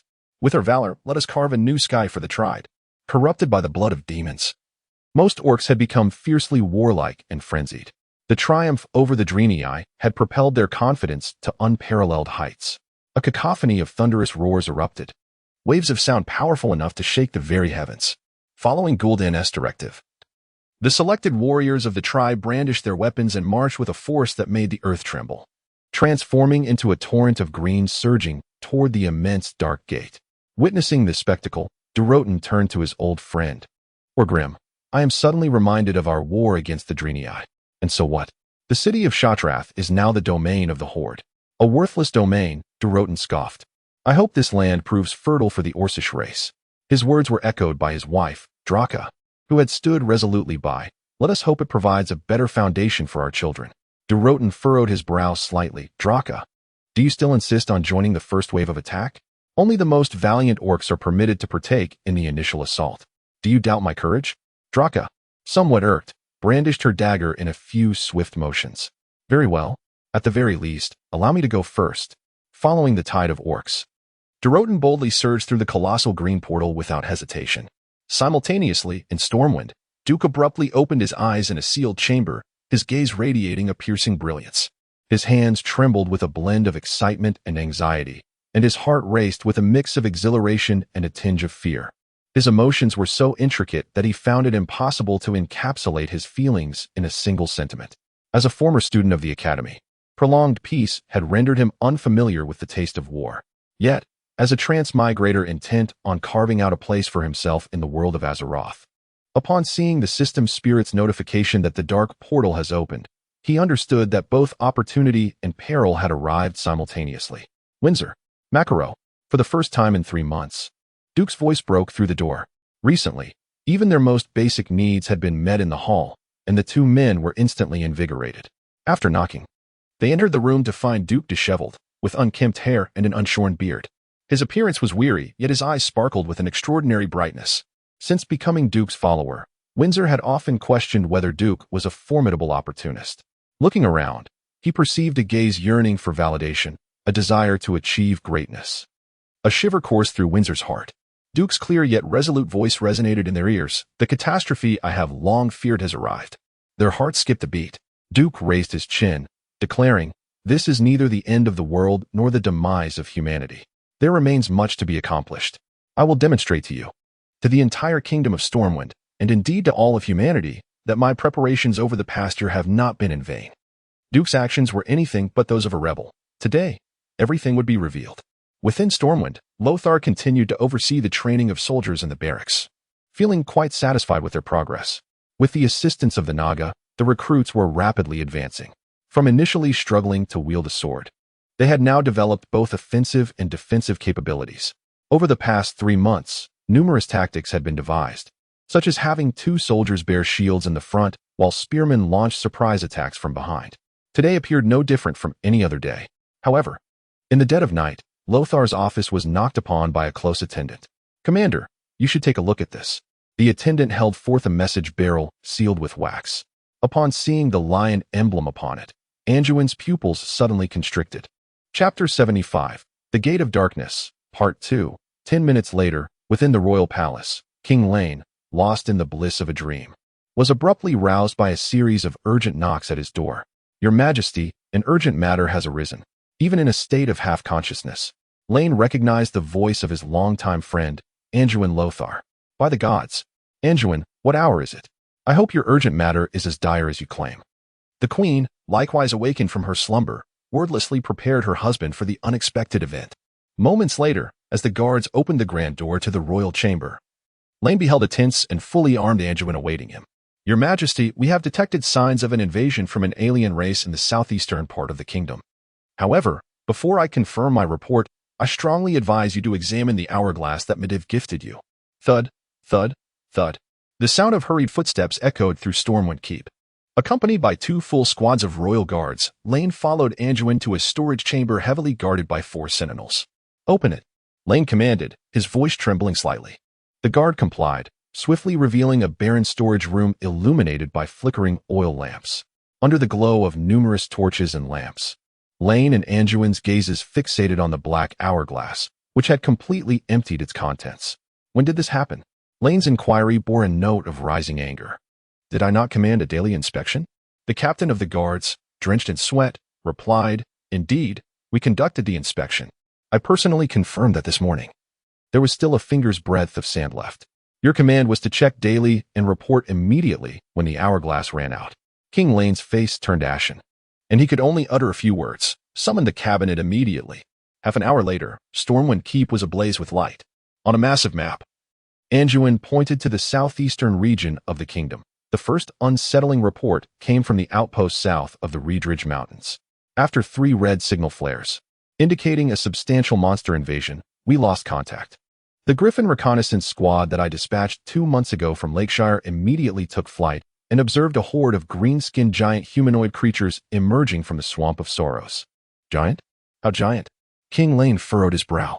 According to magical communication, they are approximately 7 feet tall, generally more robust than our men.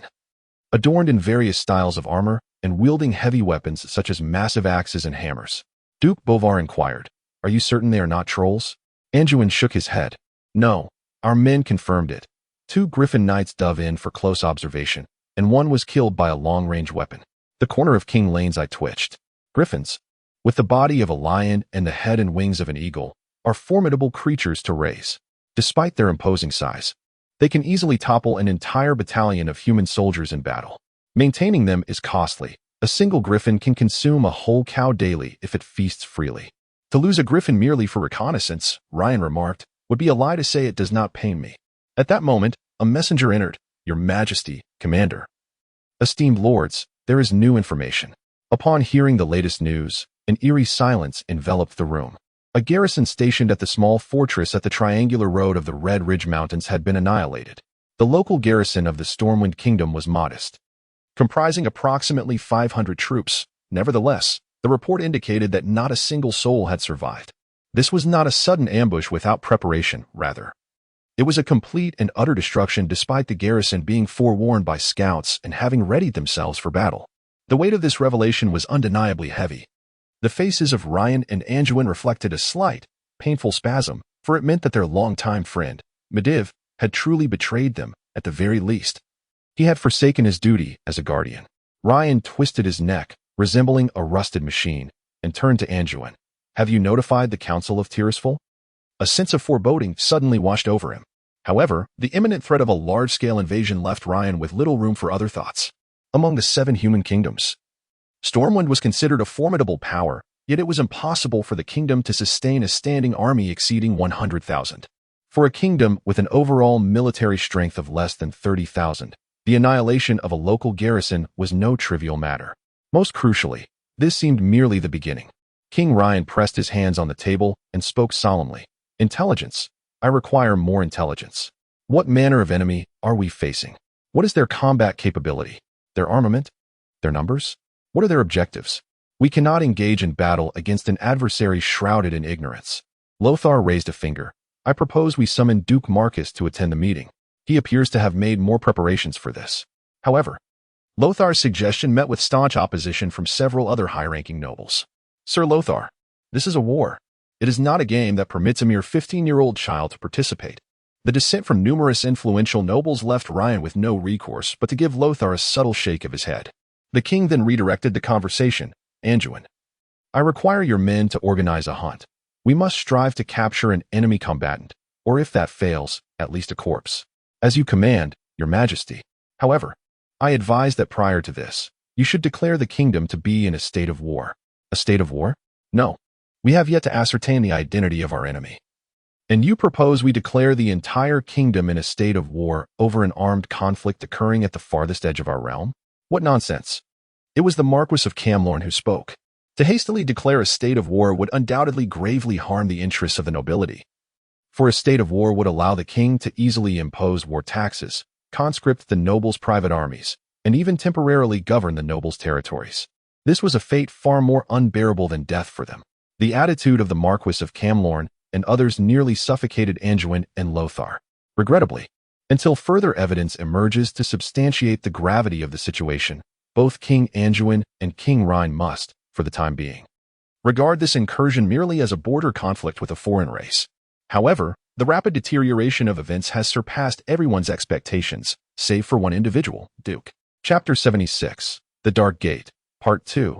Duke had pondered countless times why, despite the elite soldiers trained by Lothar, Stormwind could not hold its ground.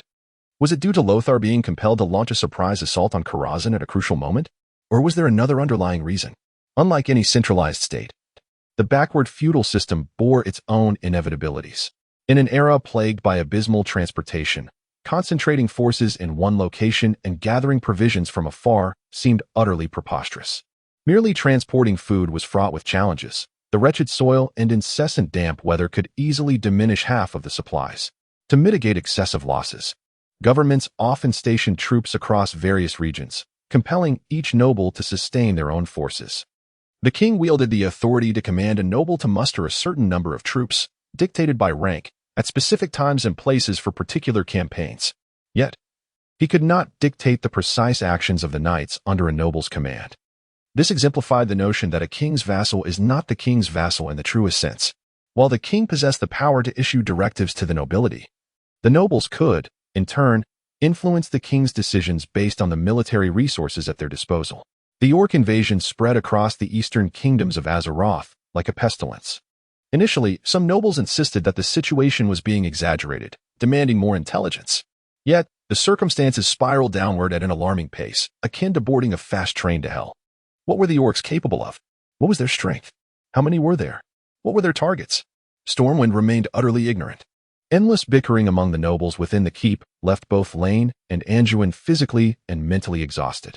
It was only when the Orcs captured the fortifications near the triangular junction connecting Elwyn Forest and the Reidridge Mountains that the nobles finally panicked. This not only indicated that Stormwind had lost contact and control over its eastern territories in Reidridge, but it also signified that if the Orcs breached the region, they would gain access to the most prosperous area of Stormwind, Elwyn Forest. Unlike the rugged terrain of Reidridge, the flat expanses of Elwyn Forest offered no natural defenses. Spanning tens of thousands of square kilometers, Elwyn Forest boasted over 100 human settlements. Should the Orcs choose to do so, they could easily disregard the defenses of each town, encircle them individually, and annihilate them one by one. These settlements represented the fiefs of various nobles in Stormwind and were central to their vested interests. The thought of allowing those accursed beasts to invade the kingdom was intolerable. Yes, to safeguard our homeland, we shall fight to the last man. For the kingdom of Stormwind, for Azeroth.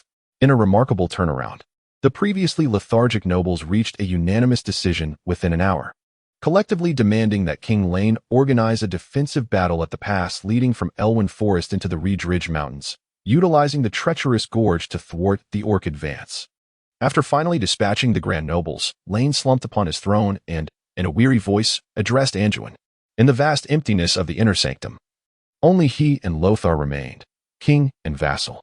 Regarding this counteroffensive, what is your perspective, your majesty? I remain pessimistic. Intelligence reveals that those colossal green beasts are exceptionally adept at mountainous warfare. I do not believe that mere geographical advantage will suffice to thwart them. What then shall we do? Allow them to infiltrate the Elven Forest, thereby obliterating the very essence of our kingdom? By the heavens, if Medivh were here. Alas, why do I consistently forget that he is likely the mastermind behind this calamity? Ryan, in anguish, concealed his face in his hands. He may possess a modicum of cunning, yet he is far too young and of too lowly a status. Moreover, the great nobles would never tolerate a mere boy dictating terms to them. Sigh. As the preparations for war unfolded, Anduin increasingly recognized the merits of Duke. Before the forces arrived, provisions must be secured. Warfare has always relied on logistics. Thus, to amass the necessary supplies for the Grand Army, Ryan was compelled to order the grain from Stormwind to be transported to the front near the Reidridge Mountains. The muddy roads nearly rendered the entire transportation plan ineffective. A vast quantity of food, munitions, and various supplies lay stagnant in Gold's Hire, unable to be dispatched. Both King Ryan and Anduin found themselves at a loss for words, yet a lingering suspicion arose. Could it be that Duke anticipated even this? Unthinkable. On this fateful day, April 1st of what would later be known as the Year of the Dark Portal, despite the adverse conditions, the Kingdom of Stormwind assembled an army of 10,000 regular troops and nearly 6,000 noble mercenaries to form a coalition positioned at the mouth of the Reidridge Mountains.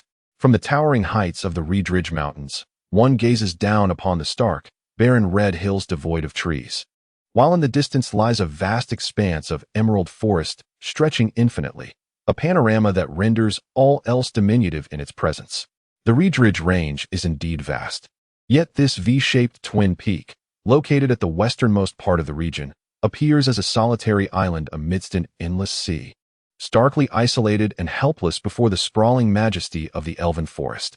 Chapter 77, The Dark Gate. End. Anduin Lothar stood atop the mountain of this solitary island, gazing at the recently constructed series of fortifications flanking the path. A sense of uncertainty gripped his heart. He was unsure of the effectiveness of this hastily erected defensive line. "We have prepared a month's worth of provisions, over 150,000 arrows, and 1,000 sets of spare armor," the logistics officer was reporting to Anduin. Yet, a sense of unease enveloped Anduin. The inefficiency of logistics was an unavoidable reality, leaving him to hope for a favorable change in weather. If they could endure until midsummer, the journey would undoubtedly become much easier. However, the events of April 3rd rendered the upper echelons of the Stormwind Kingdom speechless.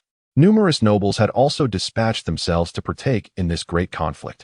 Among them were courageous figures like Duke Bolvar for Dragon, as well as those compelled by family obligations or those seeking political leverage. Regardless, on the nameless peaks of the Reedridge Mountains, 2 dukes, for marquises, and 11 earls of the Stormwind Kingdom had gathered, alongside an uncountable number of lesser nobles. Before these nobles, who had enjoyed a life of comfort for nearly a millennium, lay a terrifying and barbaric army. Initially, the cries of battle seemed like distant echoes of mirth in the morning mist. However, the moment a line of green appeared on the opposing peak, a deafening roar and the furious beating of war drums surged forth like a colossal wave. The sound was so overwhelming that it felt as though blades and axes were cleaving the eardrums of every noble present. The green tide effortlessly painted the opposing mountain in a hue of terror, revealing an innumerable horde of green giants. Towering in stature, they brandished an array of primitive weapons, their sheer numbers eclipsing the psychological limits of the nobles. Was it a force of 10,000 or 100,000? The green flood engulfed several peaks across the way, and the extent of their battle line transcended the nobles' entire field of vision. Even stretching it tenfold would not accommodate such a multitude of orcs launching an assault simultaneously. They shoved and jostled one another, even resorting to blows against their fellow kin who obstructed their advance. Yet, their numbers were so vast that any individual with a fear of crowds would be driven to madness. The green torrent was utterly frenzied, as if it would sweep away everything in its path with an unrelenting fury. Lothar gritted his teeth, attempting to etch every Orcish banner into his memory. Alas, after sketching the 3rd grotesque emblem, he was forced to abandon the endeavor. The banners were too numerous and chaotic. Even when the orcs bore the insignia of the same clan, the poor artistry rendered them indistinguishable, making it apparent that they belonged to several tribes. Only a clever orc could discern which clan was which. Between the V-shaped peaks and the opposing mountain lay a vast gorge. Upon repeated calculations, Lothar realized that this chasm was precisely within the range of human archers. Initially, he had been confident that this location could become a graveyard for the enemy. Now, however, Lothar's expression had shifted dramatically. On the hillside, the soldiers stationed in the fortress indeed unleashed a torrent of arrows, which rained down upon the orc vanguard. Yet, the fallen orcs were few and far between. Did the arrows miss their mark? No. They struck true, undeniably piercing their targets. However, what did Lothar and the nobles observe through their telescopes? A frenzied horde of orcs. They witnessed an orc, at least, with no fewer than 20 arrows embedded in its chest, shoulder, and face, yet this green-skinned creature, as if swatting away a mere fly, swept its arm before it, forcibly dislodging the arrows or yanking them out to the ground. Its right eye was blind, and its flesh was torn open, arrowheads gouging out large chunks of flesh, resulting in more than 10 gaping wounds the size of a wrist across its upper body. Nevertheless, the orc charged forward with reckless abandon, bellowing as it assaulted a fortress, shattering the outer wall of stone with a colossal iron hammer, several times larger than a human head, and dragging a howling soldier from within, tearing him in half before the remaining defenders. The soldier did not die instantly. Amidst the orc's maniacal laughter, his upper half crawled several meters along the ground before succumbing. This scene sent shivers down Lothar and the noble spines. All fortifications crumbled like sandcastles swept away by a green tidal wave. Fire arrows. The orcs pressed on relentlessly. As Lothar witnessed a stone, as large as a grinding wheel, plummeting towards an orc scrambling uphill, he understood the impending doom. That orc, with an arm thicker than a bull's leg, swung a fist and shattered the boulder. The storm soldiers, stunned by the spectacle, found themselves momentarily paralyzed in that instant. The orc nimbly ascended to the soldier, seizing him by the hair and head, dragging him outside the protective wall, and tossing him down the mountain. This incited even greater laughter among the orcs. They were a bloodthirsty, war-mad horde. Order a retreat. The command to withdraw was not erroneous. Any rational commander could perceive the futility of the current situation. Yet, the manner of retreat posed a significant dilemma. The nobles fixed their intense gazes upon Lothar's handsome, yet tormented visage. Gritting his teeth, Lothar declared, "The Griffin Legion shall hold the rear."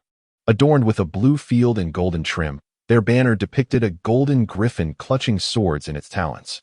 This was the Griffin Legion, the premier battalion of the Kingdom of Stormwind in the eastern region of Ashenvale. Its history traced back to the direct guard of the ancestors of the Kingdom of Stormwind. Led by the descendant of the great Saladin during the southern migration to the bountiful lands of Ashenvale. It had participated in the first founding war of the Kingdom of Stormwind, at a time when the Ashenvale forest was far from the tranquil haven it is today, still teeming with trolls. It was indeed the valiant struggle of the Griffin Legion that drove the trolls southward, across the Twilight Forest and into the miasma-laden Thornsvale. This legion carries the indomitable spirit of the founding ancestors. Yet today, in this moment and place, Lothar is destined to doom it in this futile rearguard action. It is not out of a desire to preserve those accursed noble mercenaries, but rather because the Griffin Legion alone possesses the capability to execute the task of holding the line. Any general with a modicum of military knowledge understands that. Even when a legion is battered beyond recognition, as long as a tenth of its veteran soldiers remain, the essence of that legion can endure, its renown can persist. However, upon witnessing the scene before him, Lothar realizes that the Griffin Legion is destined to vanish forever. Its glory and proud history will be utterly extinguished within this desolate Crimson Gorge.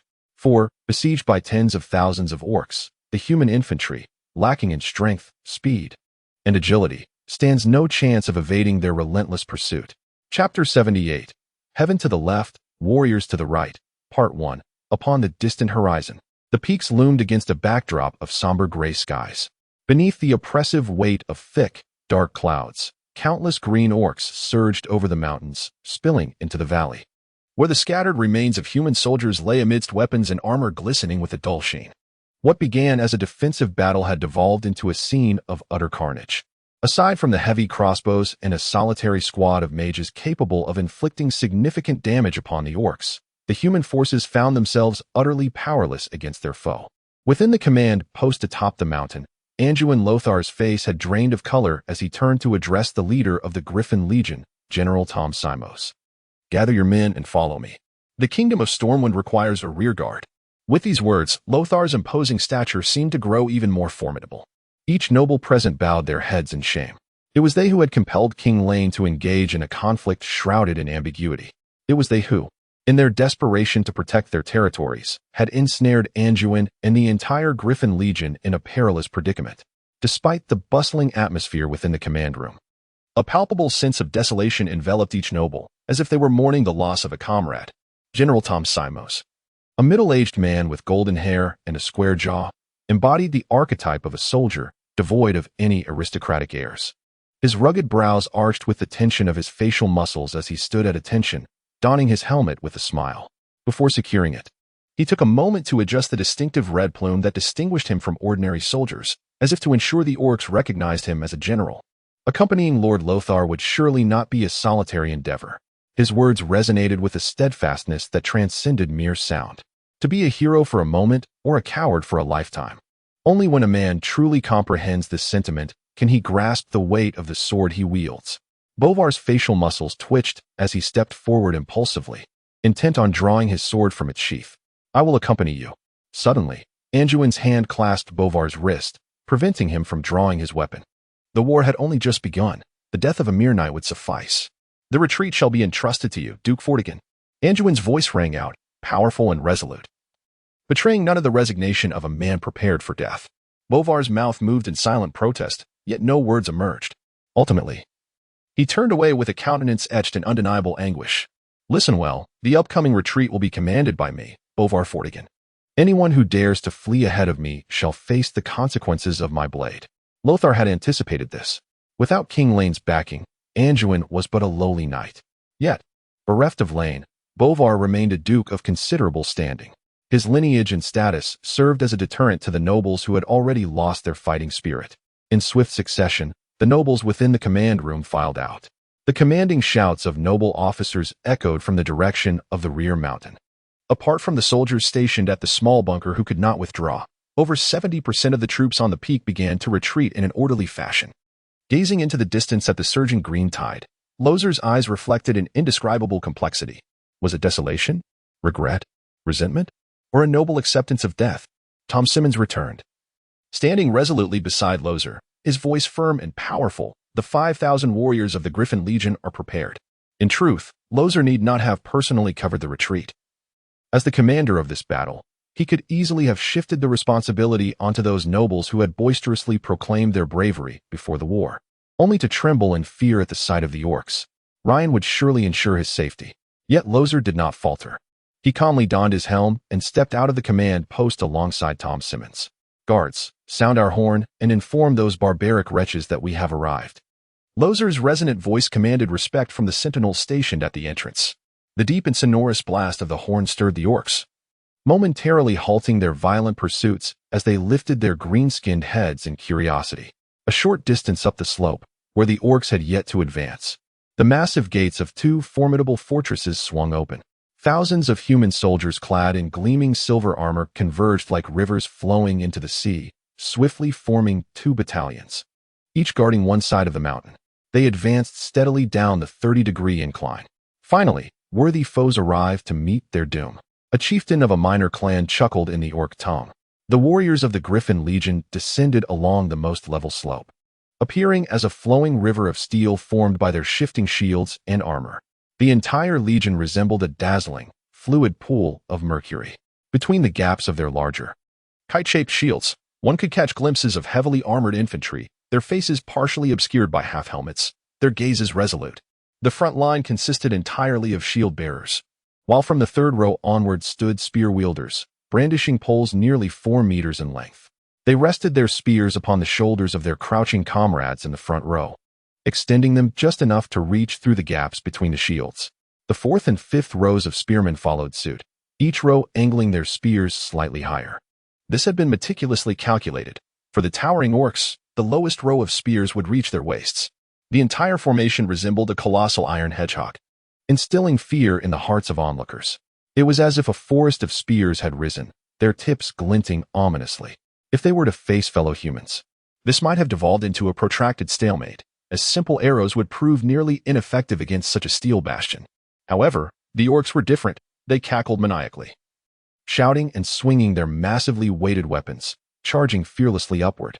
The sound of their massive axes sweeping through the air was drowned out by the crackling of splintering spear shafts. The spear shafts of the infantry were specially selected for this very encounter. Typically, it requires several strikes with a broadsword to sever even the same spot. However, in the presence of the orcs' immense strength, breaking a spear shaft is as effortless as snapping a pair of chopsticks. Chapter 79, Heaven to the Left, Warriors to the Right, Part 2. The orcs at the forefront, as expected, paid the ultimate price with their lives. Yet, with their bodies and sacrifices, they succeeded in shattering more than 30% of the spears. The second wave of orcs, rushing towards the human phalanx, had many who could engage the foremost swordsmen and shield-bearers in combat. With a resounding crash, even though the soldiers of the Griffin Legion had undergone rigorous training under the Naga instructor, the orcs' heavy maces still inflicted grievous wounds, causing many warriors to suffer severe injuries in an instant. Seizing the moment when the orcs were exhausted from their initial charge and lacked renewed strength, the trained soldiers swiftly thrust their long swords forward. They achieved both victory and defeat. They indeed felled several orcs from the second wave, yet they were soon overwhelmed by the advancing third wave. The frenzied orcs hurled their supermassive maces weighing over 100 pounds, while others even crashed into the ranks of human warriors. Such impacts, akin to the charge of a rhinoceros, often required more than 3 soldiers to unite their shields and withstand. Before the neatly arranged human phalanx, numerous dents began to appear, once entangled in close combat. The disparity in individual combat prowess became glaringly evident. Even when faced with the elite Griffin Legion, the orc warriors managed to achieve a casualty ratio of 1-3. This was, however, aided by the orcs' inadequate armor. These green-skinned brutes typically had less than 30% of their surface area armored, and their leather gear was easily penetrable. A well-placed thrust to a vital organ, such as the heart, would spell doom for an orc just as it would for any other warrior. Anduin Lothar, wielding his great sword, fought valiantly at the front lines, perhaps the most illustrious figure among the human ranks. He wielded the two-handed sword as if it were a mere single-handed weapon, employing a practical yet unadorned swordsmanship that allowed him to dispatch his foes with striking efficiency. Before him lay the lifeless bodies of no less than 20 orcs. A commander should ideally remain at the rear, guiding the troops. However, in a scenario where strategy had lost its significance and courage was paramount, he positioned himself at the front line. A steadfast pillar of strength could instill greater confidence in the soldiers. Nearby, General Simos made a similar choice to Lothar. Regrettably, the disparity in strength between the two sides was insurmountable, whether in terms of troop numbers or individual combat capabilities. Each time Lothar felled an orc at the forefront, the impatient orcs behind would immediately surge forward, roaring as they unleashed their rough yet powerful assaults. Within half an hour of battle, Lothar was convinced he had inflicted no less than 1,000 casualties upon the orcs. Yet, in the vast sea of their numbers, this figure was but a mere drop in the bucket, hardly worth noting. Lothar continued to fight fiercely, wielding his sword to pierce, cleave, and slay one ferocious orc after another. Yet, he could distinctly feel the ranks of soldiers around him thinning at an alarming rate. These were the 3 lines of troops positioned along the mountainside. Behind them lay numerous injured warriors, unable to fight or move. Even more troubling was the emergence of a multitude of unfamiliar orcs. These orcs appeared slightly smaller than their kin, clad in loose robes and leaning upon staffs. After a few moments of frantic incantation, a warrior from the Griffin Legion would descend into madness. Either he would recklessly charge out of formation to confront the orcs, only to be swiftly overwhelmed, or, even worse, he would swing his great sword against his comrades who had fought alongside him just moments before. Anduin understood that the collapse of the front line was imminent within these fleeting 2 or 3 minutes. "Commander, Duke Vortigern has given the order. You may retreat." The voice of the messenger suddenly arose behind Lothar. Retreat? How might I retreat? Lothar gazed at the orcs, who, despite the arduous terrain, pressed forward with unyielding vigor. He realized that without curbing the Orcish onslaught, a far graver defeat awaited them. Lothar turned his head slightly and noticed that General Simos's forces on the adjacent peak had also not faltered, though their losses were even more devastating. Only 2 lines remained. Unbeknownst to him, a dozen or so noble retainers, clad as mercenaries, stealthily approached the now deserted summit. They dismounted with agility and began unloading their burdens from the pack horses. However, he was intercepted. "Can you truly be of assistance alone, Reginald?" The one referred to as Reginald was indeed Reginald Windsole, the future marshal. Windsole gritted his teeth. "Am I to do nothing? First, do not forget that you are already my subordinate. Second, this is precisely why I am here. Third, I lack the ability to clone myself. I can at most suppress the enemy's morale, but I cannot simultaneously shield 2 forces. I require you and Makaro to cover General Tom Simos from the mountain. Such talent should not perish in this place." "Very well." Windsole gestured, and more individuals masquerading as mercenaries quietly ascended to the previously unoccupied stronghold atop the mountain. Observing the chaos below, Duke let out a sudden sigh. Heaven to the left, warriors to the right. Why does my heart feel so heavy as I personally experience this saying? Lothar and the warriors of the Griffin Legion were magnificent. It was this very grandeur that made Duke reluctant to witness the entire Griffin Legion falter here. General Simos was already at his wit's end. His left arm hung limp, dislocated from the ferocious blows of the orc warriors, and even the slightest movement sent waves of agony through him. A crude spear had pierced his right leg. Though it had not struck bone, blood gushed forth relentlessly. He was utterly fatigued, scarcely able to muster the strength to move a finger. He was filthy. His golden hair was matted with dark red muck. It was not muck, but the dried blood and flesh of both orcs and comrades alike. His guard had shielded him from a crushing blow, and he witnessed the young man who took the hit with his ribs protruding through the gaps in his iron armor. Since receiving Lothar's orders, he had believed he would die here. Suddenly, he heard an eerie whistle. The seemingly endless green tide had been torn asunder. Who was responsible for this? Chapter 80. An unexpected interruption. The spell hand of the mage, a mere level 0 incantation, is often dismissed as a simple trick, easily wielded even by novice magic apprentices. Yet, what if one were to conjure 100 such hands? For a fleeting moment, General Tom Simos nearly believed that the entire Royal Mage Corps of Stormwind had arrived in full force. However, given the precious status the king and the nobility attributed to their mages, Simos held little hope that the Royal Mage Corps would make an appearance here.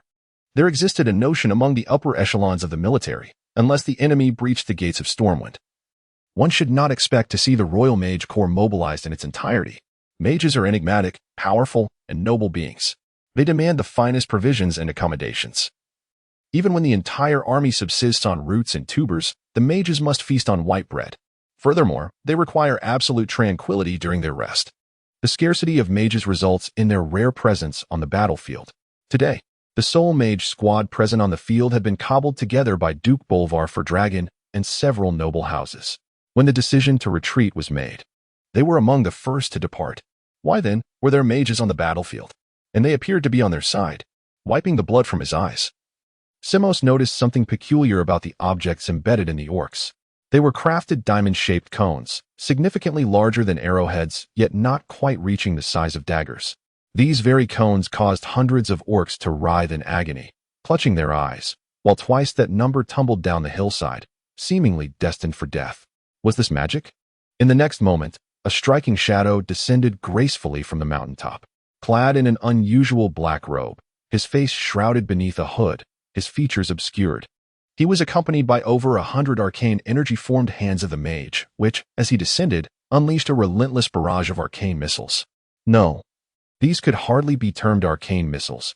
They resembled a veritable barrage, more concentrated than a torrential downpour and more ferocious than a rain of arrows. These were the missiles only a true mage could conjure. As a seasoned general, Simos immediately recognized that these were far beyond the capabilities of a novice earth mage from the Royal Mage Corps. Each violet-blue arcane missile not only flew with astonishing speed but also bore immense power. A single missile striking an orc could decimate even the toughest of foes. Whose bones could withstand a sword's blow? Alarmingly, these arcane missiles were being launched from the descending hands of the mage, shooting while in motion. And yet, there was not a hint of chaos. What extraordinary control over magic was this? Not merely one hand of the mage, but over 100. Simos's eyes widened in disbelief. He was utterly certain that this was not Medivh. Medivh never concealed himself, nor did he typically employ such rudimentary spells. Though Medivh rarely cast spells, he was known for his overwhelming bombardments. So, who was he? General Simos's curiosity nearly threatened to burst from his chest. At that moment, a voice, aged and resonant, emerged from the hood of the black-robed mage. General Simos, withdraw your men. This battle is now entrusted to me. On the battlefield, soldiers adhere strictly to military commands. Almost instinctively, General Simos felt the urge to reject the command. Yet a shiver coursed through him as he beheld his subordinates. Despite the unwavering determination etched upon their faces, every pair of eyes betrayed an inescapable weariness and sorrow. Most of their comrades had already succumbed to eternal slumber on this battlefield. If necessary, they would willingly accompany their fallen brothers in arms into the abyss of death. But was such necessity present? General Simos understood all too well that this was the final seed of the Griffin Legion. Should it be extinguished, the Legion would vanish forever from the annals of the Storm Kingdom's military engagements. Clenching his teeth, General Simos bellowed, "My lord, I am grateful for your assistance." Yet the last command received by the Griffin Legion is to hold this position at all costs. The black-robed Duke was taken aback. He had not anticipated Simos's obstinacy. Or rather, his resolute spirit. How could he persuade this man? By decree of his majesty, you have admirably fulfilled your mission to impede the enemy. You must now withdraw immediately. Once you descend the mountain, reinforcements will be there to cover your retreat. General Simos trembled, after years of military service. He could not ignore the fact that the black-robed figure was misrepresenting the royal command. The Storm Kingdom had stringent military protocols.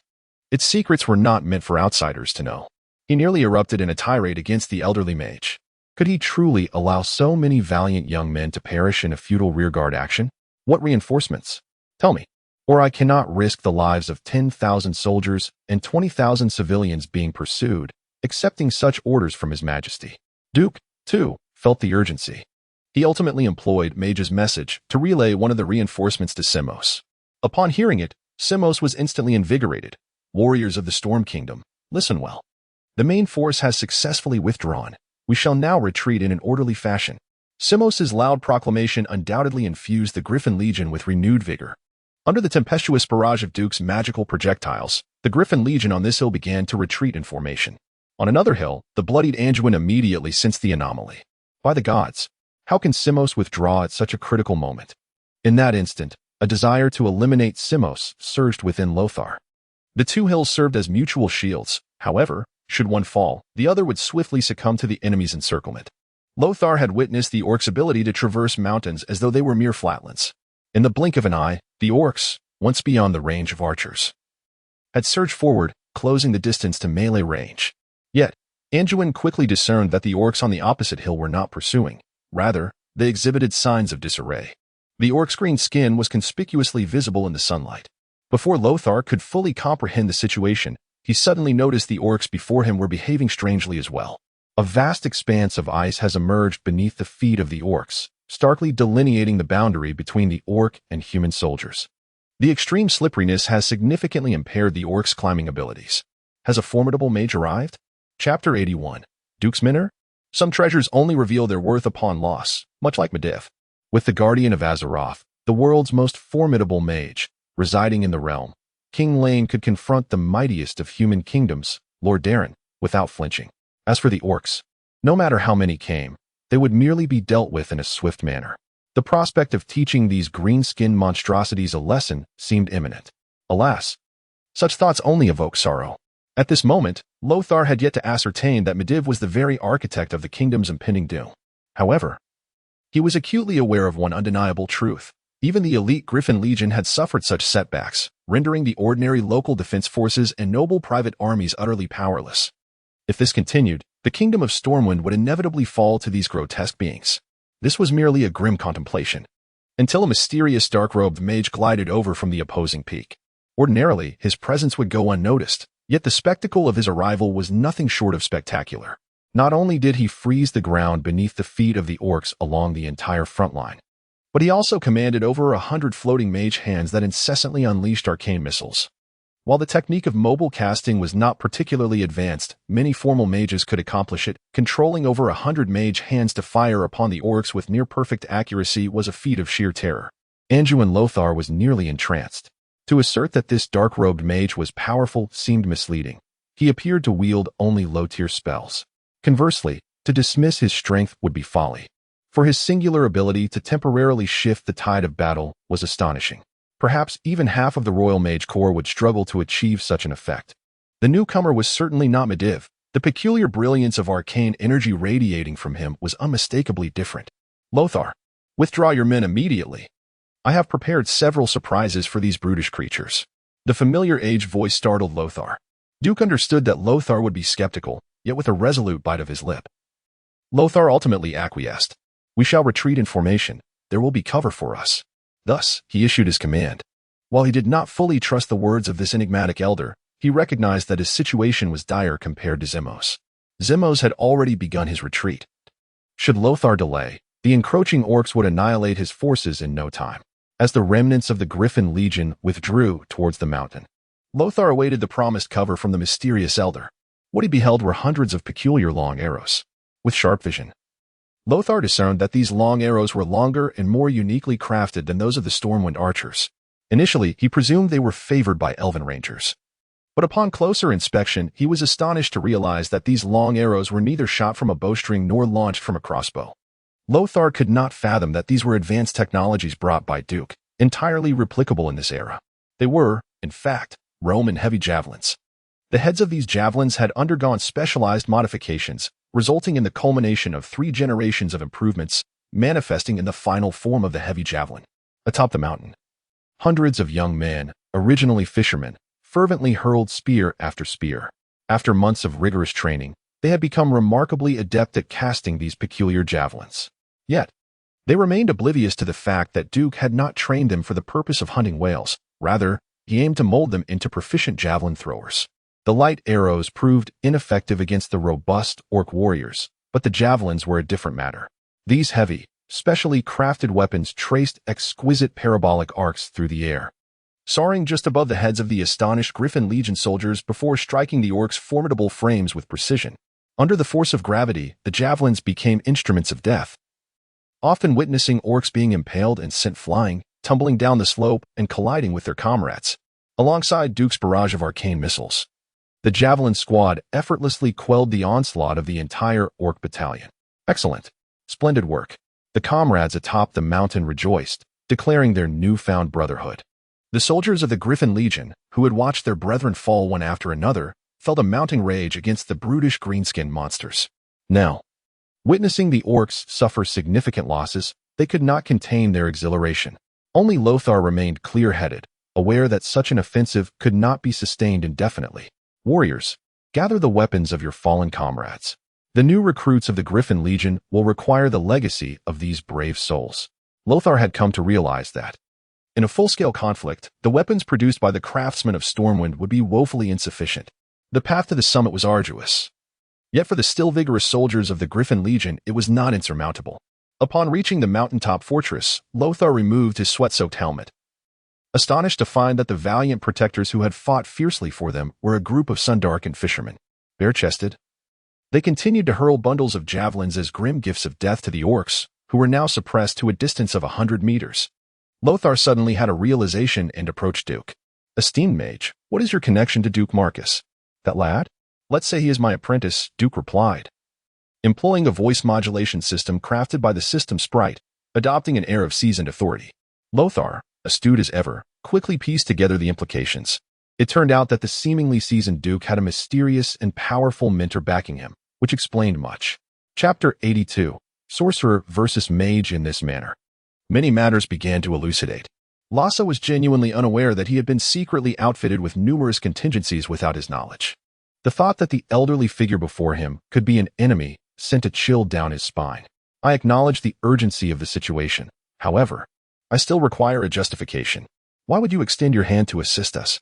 Lhasa fixed his gaze upon Duke, who was masquerading as the old man. Duke extended his hand, revealing two aged palms that had been deliberately made to appear frail. He gently pulled back a portion of his hood to reveal a tuft of grizzled beard. "Is my humanity not a sufficient reason?" Lhasa's body trembled suddenly. Indeed. What a simple rationale. In the face of an inexplicable invasion by foreign entities, it is only natural for fellow humans to unite against external threats, is it not? Lhasa swiftly rephrased his thoughts. "We have many wounded. We shall never abandon our comrades." Lhasa was no fool. He quickly recognized that numerous laborers were indeed from the nearby East Valley lumberyard. They were hauling a substantial number of elongated ox carts, eagerly assisting the uninjured warriors of the Griffin Legion in transferring the injured onto the carts. Lhasa was left dumbfounded. How profoundly prepared they were. Just based on the mysterious mage's earlier and current demeanor, Lhasa was finally convinced that he had encountered a benefactor. He gestured to his soldiers. "We must retreat." At that moment, some soldiers objected. "No, we cannot leave the civilians behind." Duke chuckled softly. "Ha! You clad in heavy armor can truly outrun these unarmed spearmen? Furthermore, it is I who will remain last. Does that meet your approval?" Upon Duke's words, the surrounding warriors not only stood in solemn respect, but even the lightly wounded soldiers rose in unison, placing their hands upon their chests, their swords raised skyward. A salute, including Lhasa. There were 300 warriors who bowed to Duke. Duke waved his hand gracefully. "You may depart first. Do not impede me from slaying the orcs. I shall soon catch up with you, and you will witness the second act of this grand spectacle." As Duke spoke, a spear thrower, hidden within a fortress shooting hole and unharmed, suddenly let out a pained scream. Duke's eyes narrowed, and through clenched teeth, he uttered, "Curse of agony." Lhasa's expression darkened as well. "My lord, I..." With a flick of his hand, Duke dispelled the curse. "You must leave. This is a mage's war." A mage's war? What a term steeped in mystery. Yet this term distinctly conveyed to Lhasa that this was not a matter in which a mere soldier could interject. Nodding solemnly, Lhasa descended the mountain with his subordinates and Duke's spearmen. The entire mountaintop fortress once again became desolate. Standing alone before the tightly shut gates, Duke faced the wind. Elevated above, feeling the refreshing chill of early spring's moisture-laden breeze upon his face. It was quite pleasant, yet the overpowering scent of blood rendered any sense of comfort elusive. Duke could not help but squint, gazing downward at the undulating terrain, where nearly every elevated slope was strewn with corpses. In the midst of the throng of orcs, a greater number of humans stood resolute. Thousands of grotesque orcish faces fixated on Duke, their low growls reverberating through the air, while their gleaming fangs refracted unusual glimmers under the sunlight. Had he not been aware of the orcs' aversion to cannibalism, Duke might have harbored concerns about being torn apart and consumed upon his demise. Now, he was tasked with buying time for the retreat of the Griffin Legion. The orcs, eager to surge forward, found themselves momentarily deterred by the formidable presence of over 100 mages levitating in the air, a stark reminder of the recent lesson they had learned. Pathetic. Are you truly intimidated by a mere spellcaster? A hunchbacked orc, draped in a black cloak, emerged, parting the Orcish ranks like a tide. This individual, of considerable standing, commanded respect.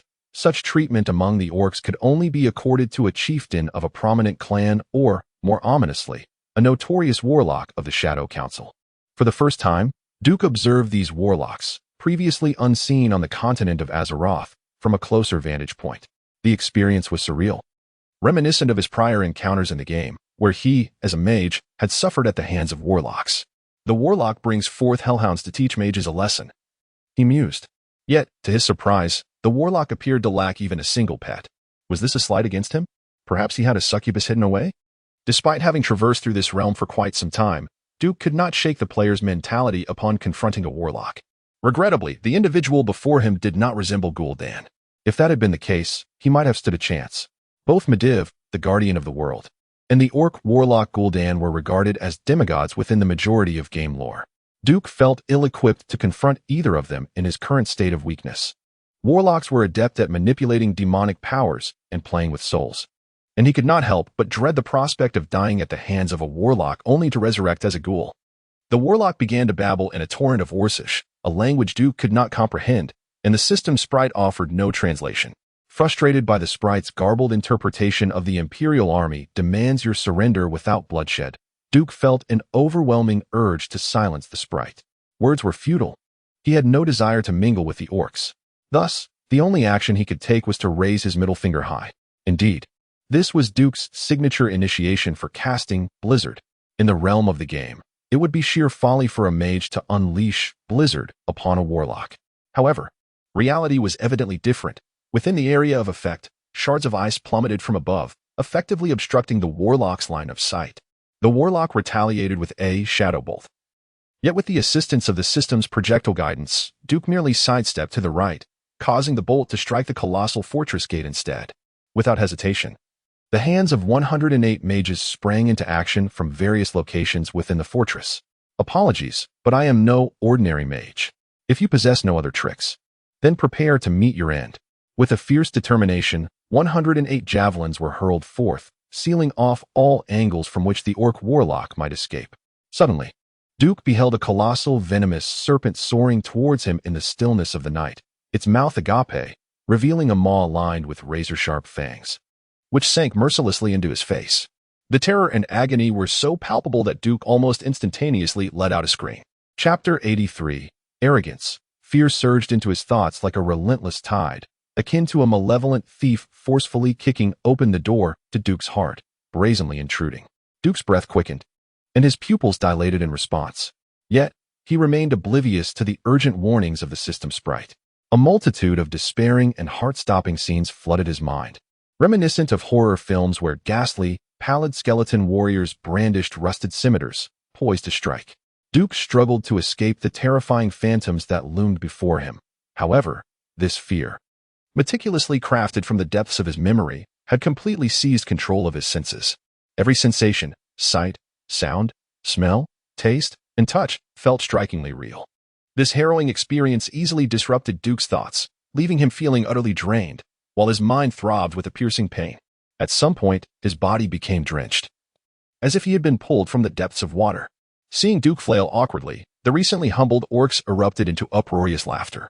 The orcs, champions of brute strength, revered courageous warriors above all. They instinctively despised spellcasters but held a deep respect for the shamans of their tribe, as well as the newly emerged warlocks. They anticipated yet another spectacle of the warlock's flamboyant slaughter. They expected the mage, ensnared by fear, to comically dash beneath the orc's axe, subjecting his frail form to a brutal blow. However, the situation took an unexpected turn. The mage and Apos' hands, which should have faltered, continued their relentless assault, hurling a barrage of javelins. Alas, what seemed an invincible javelin tactic faltered. The orc warlock produced an axe, deftly deflecting all threatening javelins with a clatter of metal. Had Duke retained his clarity, he would have realized that before becoming a warlock of the Shadow Council, nearly all orc warlocks had been shamans, capable of both combat and spellcasting. In contrast to mere orc warriors, Shamans were the true polymaths within the tribe. Duke's peculiar response left the warlock Balsa in a state of perplexity. He could not fathom how Duke, ensnared in chaos by his fear spell, was capable of commanding those mage hands. Clearly, these hands continued to operate with a degree of independence. Countless violet-blue beams erupted from the mage hands, and a storm of arcane missiles struck the orc warlock mid-casting. Yet, even the system sprite could not have predicted that the spells unleashed by the mage hands would ricochet off the orc warlock's dark robe, ultimately dissipating into nothingness. Magic is both a mysticism and a science of energy, just as higher forms of mysticism can suppress lower ones. The lesser and less dense arcane missiles were repelled and rejected by the vile dark energy surrounding the warlock. Host, wake up quickly. I can't hold on any longer. The system sprite cried out desperately within Duke's mental realm. Weak human. I do not understand how you are managing to retaliate under such terror, but it is all over. Die, you orc warlock. He bellowed in the guttural tongue of his kind, casting a spell of sacrifice with a swift motion, accompanied by flames of utter destruction. The malevolent power of the demon surged relentlessly in every direction, infecting not only the orcs, who had already inhaled the blood of demons, rendering them more frenzied and bloodthirsty, but also influencing Duke. Suddenly, Duke felt a sense of being underestimated, belittled by one he dismissed as merely a creature of experience. His mental state was so peculiar that he failed to notice the system prompt. In an unexpected jolt, Duke's body trembled, and the orc warlock was astonished to find that the flames consuming Duke's form were being entirely drawn into his hands. Duke abruptly threw back his hood, revealing to the orc a white-haired elder with a haughty, arrogant expression, the corners of his mouth curving upwards. Duke spoke in a strange tongue, neither the common language of humans nor the speech of orcs, yet somehow both parties comprehended. It was a form of communication that transcended mere physical gestures. Listen well. Greenskin mongrels, I am Haga, the Reaper of 100 Hands. Haga, the world of Azeroth is my playground, and you wretched creatures have no part in it. I tell you, I have slain Kil'jaeden, the master behind Gul'dan, countless times. Gul'dan is nothing.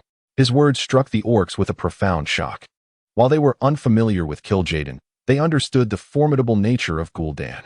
The audacity of this frail human to declare Gul'dan is nothing left them momentarily stunned, before they erupted into furious roars. Yet, Duke's arrogance remained unshaken. He held his chin high, looking down upon the multitude of orcs with disdain.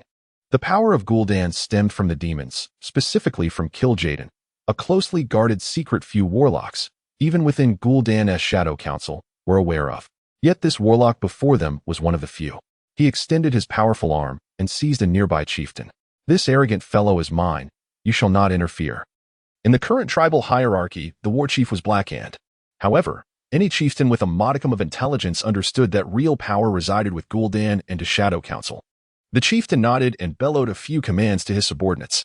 Instantly, a profound silence enveloped the arena. Pathetic human. Now, I, Balthasar Gallon, shall demonstrate the terror of the power of destruction. Duke raised a hand, beckoning with his index finger. Come. Chapter 84. Come on, let us engage in a one-on-one provocation. An absolute provocation. Just as Gul'dan's position within the tribe places him beneath none but above all others, the Shadow Council, which effectively wields control over the tribal power, bestows upon each warlock an unparalleled sense of superiority.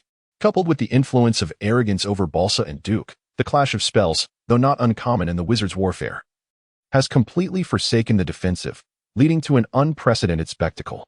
What should have been a farcical scene transforms into a perilous encounter as both sides exert their utmost effort, channeling their magical energies into a singular strike. Balsa's staff, crowned with a skull, reveals upon closer inspection that it is fashioned from the cranium of a high-ranking Draenei priest. The malevolent Balsa forces this once devout follower of the Holy Light to witness the slaughter of countless Draenei children, subjecting him to unspeakable torment before submerging him in a pool of blood, ultimately drowning him in a fit of rage. Thus, the anguished soul of the priest is forever imprisoned within the skull. The waves of malevolent energy emanating from the skull staff are perceptible to the naked eye. The dark luminescence intensifies upon the staff, and 3 faint, arcane runic black rings emerge, forming a conical shape. The largest ring abruptly expands to a radius of about 1 meter, while the 2 outer rings rotate clockwise and the middle one counterclockwise, resembling an extraordinary drill. Accompanied by an unintelligible incantation, a jet of inky darkness suddenly pierces through the air barrier before it, dispersing the golden rays of the sun. and hurtles directly towards Duke at the fortress gate atop the mountain. The radiance is so profound that it seems capable of extinguishing daylight itself, forcibly plunging the world into the realm of night. This light instills dread in every eye upon the battlefield, causing the gazes of countless orcs to instinctively lower, unwilling to meet its gaze. Yet, in the next instant, the orcs raise their heads once more, feeling a searing gale rush towards them, a scorching breath sweeping past their cheeks. They can scarcely believe their eyes. Time appears to freeze at this moment. The sun. Could there truly be two suns in the world? No, what lies before them is not the sun, but a colossal fireball resembling one, with a radius exceeding 50 meters. It could incinerate not just an orc, but obliterate an entire mountain. Deep within the crimson depths of the orc warlock and Oppos' eyes, his pupils constrict to mere pinpoints, and he slightly parts his jaw lined with fangs, releasing heavy breaths. The nearby orcs assume he is merely anxious. Only he, having personally experienced the conflict between orcs and Draenei, understands the deception he has fallen prey to. This so-called powerful mage before him is nothing but a counterfeit. What advanced wizardry? What human prowess? Nonsense. Who is he fooling with such a hodgepodge of low-grade magical energy? It is a challenge for a true master of the arcane to produce such impurities, regardless of whether he is an ancient one. This individual's magical prowess is decidedly inferior. Balsa is enraged. Truly, genuinely furious. He thrust his staff, unleashing all the magical energy infused within it in a singular, powerful surge. Perish, you. The adversary gathered power at an astonishing pace, far beyond what a low-level mage could achieve. While Balsa required a full 3 seconds to channel his energy, his opponent managed to cast instantaneously. Balsa was aware that higher-level sorcerers could significantly reduce their casting time through rigorous training, yet the skill exhibited by this individual was utterly terrifying. A colossal fireball hurtled toward him, the winds it generated sending the whips and fur of all the orcs flying in the opposite direction, leaving them dumbfounded. This group of brutish warriors, accustomed only to melee combat, instinctively recoiled from the seemingly formidable fireball. Only in Balsa's eyes was there a deep-seated disdain. He thought to himself, "Watch as my shadow arrow obliterates that fireball, turning its wielder into mere ash." However, the situation took another unexpected turn. The shadow arrow had barely traveled 10 meters before the massive fireball struck.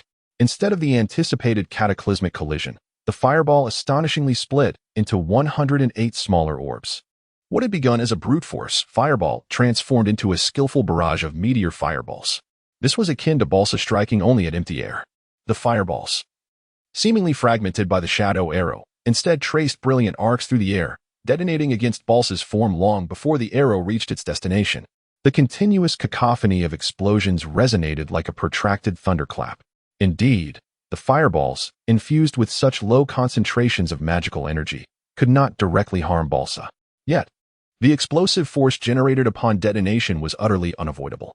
As a relatively unremarkable old sorcerer, Balsa could have summoned a void demon, sacrificed it, and transmuted it into a protective shield. In such a case, not even Duke's barrage of 108 fireballs, nor 100,000 more, would have posed a threat. However, fueled by a pride greater than Duke's, Balsa was unwilling to secure victory through such means. A mere low-level spell, I shall withstand it, he resolved. Little did he know, Duke's soul power, one of the 7 deadly sins known as pride, was simultaneously influencing him. The result was that, under the gaze of thousands of orcs, Balsa appeared to be suffering greatly. Laugh, laugh. Just wait until my shadow arrow reaches him. Neither Balsa nor Duke anticipated that this seemingly one-on-one duel was, in fact, being interfered with by a third party. The name of this third party was the system sprite. What to do? What to do? After simulation, in 3.98 seconds, the host would succumb to the ineffectiveness of fireball, only to be slain by the opponent's dark attribute arrow type attack. Based on estimations, being killed by a sorcerer wielding demonic power would likely result in the host losing all humanity, resurrecting as a ghoul. Should the host completely lose rationality, this system sprite would also meet its end. It was originally the principle of this sprite to refrain from intervening in the host's decisions. Yet, the host had now lost all semblance of reason. Yes, this sprite is capable of initiating an emergency protocol to protect its host, unbeknownst to anyone.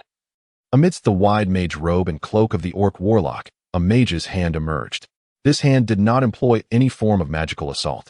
For, after meticulous calculations by a certain sprite, It was determined that at Duke's current level, any spell casting would be ineffectual against the Orc warlock.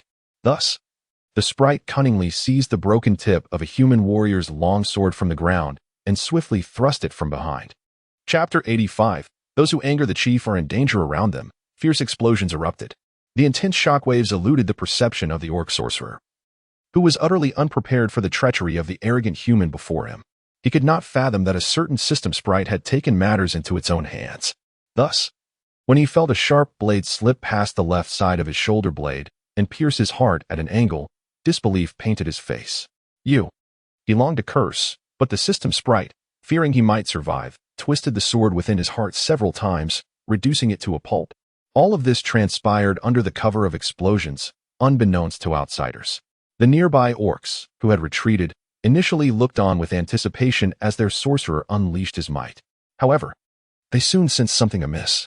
The once menacing shadow arrow lost its trajectory mid-flight, veering off to strike the mountainside, staining a vast area in deep, somber hues. In stark contrast, the mysterious human's fireballs rained down relentlessly upon Balsa. After the third fireball had detonated, Balsa's protective barriers began to wane. With 2/3 of the onslaught completed, the magical energy enveloping Balsa dissipated entirely, yet the high-purity magic coursing through his veins continued to resist the low-purity magic of the fireball spell. This was evidently an execution. As the final fireball struck Balsa, the defiant, charred orc sorcerer ultimately breathed his last. To conceal its misdeeds, the system sprite deftly seized Balsa's staff with mage hand before the flames could fully consume him. The raucous laughter once again pricked the nerves of the orcs. They understood little of the war of spells, but they were acutely aware that their adversary had skillfully executed a coup de grâce. It was this very hooded figure who had shattered their dreams of hunting down a prominent human. Unbeknownst to them, these valiant orc warriors were filled with trepidation. Aha! Who else? Who else? Duke, seemingly influenced by the residual effects of arrogance, arrogantly brandished the skeleton staff of the orc sorcerer. Observing the multitude of orcs hesitating below, Duke laughed maniacally, raising his black cloak, before vanishing into the fortress. 1 minute passed. 5 minutes passed. 10 minutes passed. Not a single chief, nor any orc, dared to step forward to test whether Duke had departed. Suddenly, a colossal and fierce figure surged forth from the rear of the orc army, scattering the orcs like startled birds. What are you doing? My command is to attack. Attack. Again. Attack. Annihilate every human warrior in sight. Why are you standing here in a daze? Have the humans been exterminated? Where are the heads of the human chiefs? The one who approached was the nominal chief of the tribe, Black Hand, the Destroyer. No, Amidst the fragmented statements of the small chief, Black Hand finally grasped what had transpired. What? You wretched beings who have sullied the honor of the tribe. There is no room left for that little chieftain to plead his case. The colossal warhammer carved a terrifying arc through the air, delivering an unfathomable force upon the chieftain's head. This once formidable orc chieftain was reduced to a mere pulpy mass. Brandishing the blood-soaked warhammer, Black Hand furiously pointed towards the mountain summit. The great tribe does not require cowardly orcs to pursue me. Driven by the chieftain's wrath, the once stagnant tide of green surged forth once more.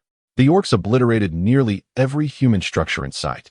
As they traversed the passage through the mountaintop fortress and descended to the rear slopes, the orcs caught a glimpse of the human army's retreating figures.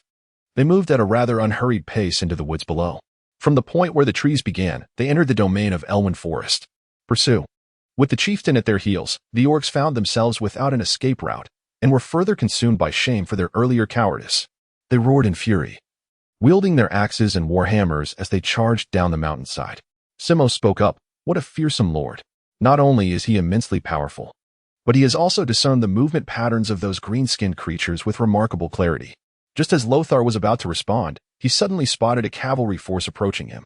At a glance, he recognized it as a noble cavalry unit, led by none other than Duke Bolvar Fordragon. Oh, Emperor Uther Lothar, you have survived, Bolvar exclaimed, unmasking his overwhelming joy. He reined in his panting steed, leaped down, and enveloped Lothar in a vigorous embrace, the clash of their armors resonating melodiously. Surveying the grim state of the Griffin Legion warriors around him, Bolvar's eyes glistened with moisture. You have done remarkably well, he said, directing his gaze to the torrent pouring down the mountainside. You retreat first. I shall launch a counteroffensive before they can descend into the woods. Charging on horseback towards the heights was not the wisest strategy. Under ordinary circumstances, this would be the sole method of providing cover for the Griffin Legion. At that moment, Simos interjected, pointing at a solitary figure gracefully descending ahead of the green tide. It seems that will no longer be necessary. That lord has arrived. Bolvar noticed the unmistakable look of relief on Lothar's face. Which lord? Lothar sighed. He refers to himself as the Grim Reaper of 100 Hands in the Mage's Missive. He is the mentor of Duke Marcus. Simos added, a remarkably powerful archmage. Chapter 86. How could barbecue be without cumin? The curiosity of Bolvar was nearing its peak. Let's move. Lhasa commanded decisively. The Griffin Legion and Bolvar's contingent of 300 cavalry hastened through a thicket at the foot of the mountain, traversing a low river via the makeshift bridges they had previously constructed. As they inhaled the moist air of spring and observed the receding water level, Lhasa pondered deeply. The orcs were approaching. At the moment when Lhasa and the last soldier of the Griffin Legion stepped onto the riverbank, the already deafening roars of the orcs surged to an even higher pitch. The piercing cries of the orc horde struck painfully at the eardrums of Lhasa, Bolvar, and their comrades. A green wave, more terrifying than that at the Redridge Mountains, erupted from the thicket they had just crossed. From every gap between the trees, howling orcs emerged, weapons in hand. Their numbers were overwhelming, forcing Lhasa to turn around to take in the rapidly expanding battle line of the orcs. The same formidable presence filled the air. The young Bolvar remained largely unfazed, but Lhasa and Simos squinted their eyes, scrutinizing the chaotic, cryptic banners. And their expressions shifted once again. Goodness, these greenskins have reinforcements. Although Lhasa could not distinguish them all, he instinctively sensed that at least 30% of the flags were unfamiliar. Exchanging a glance with Simos, they understood what needed to be done.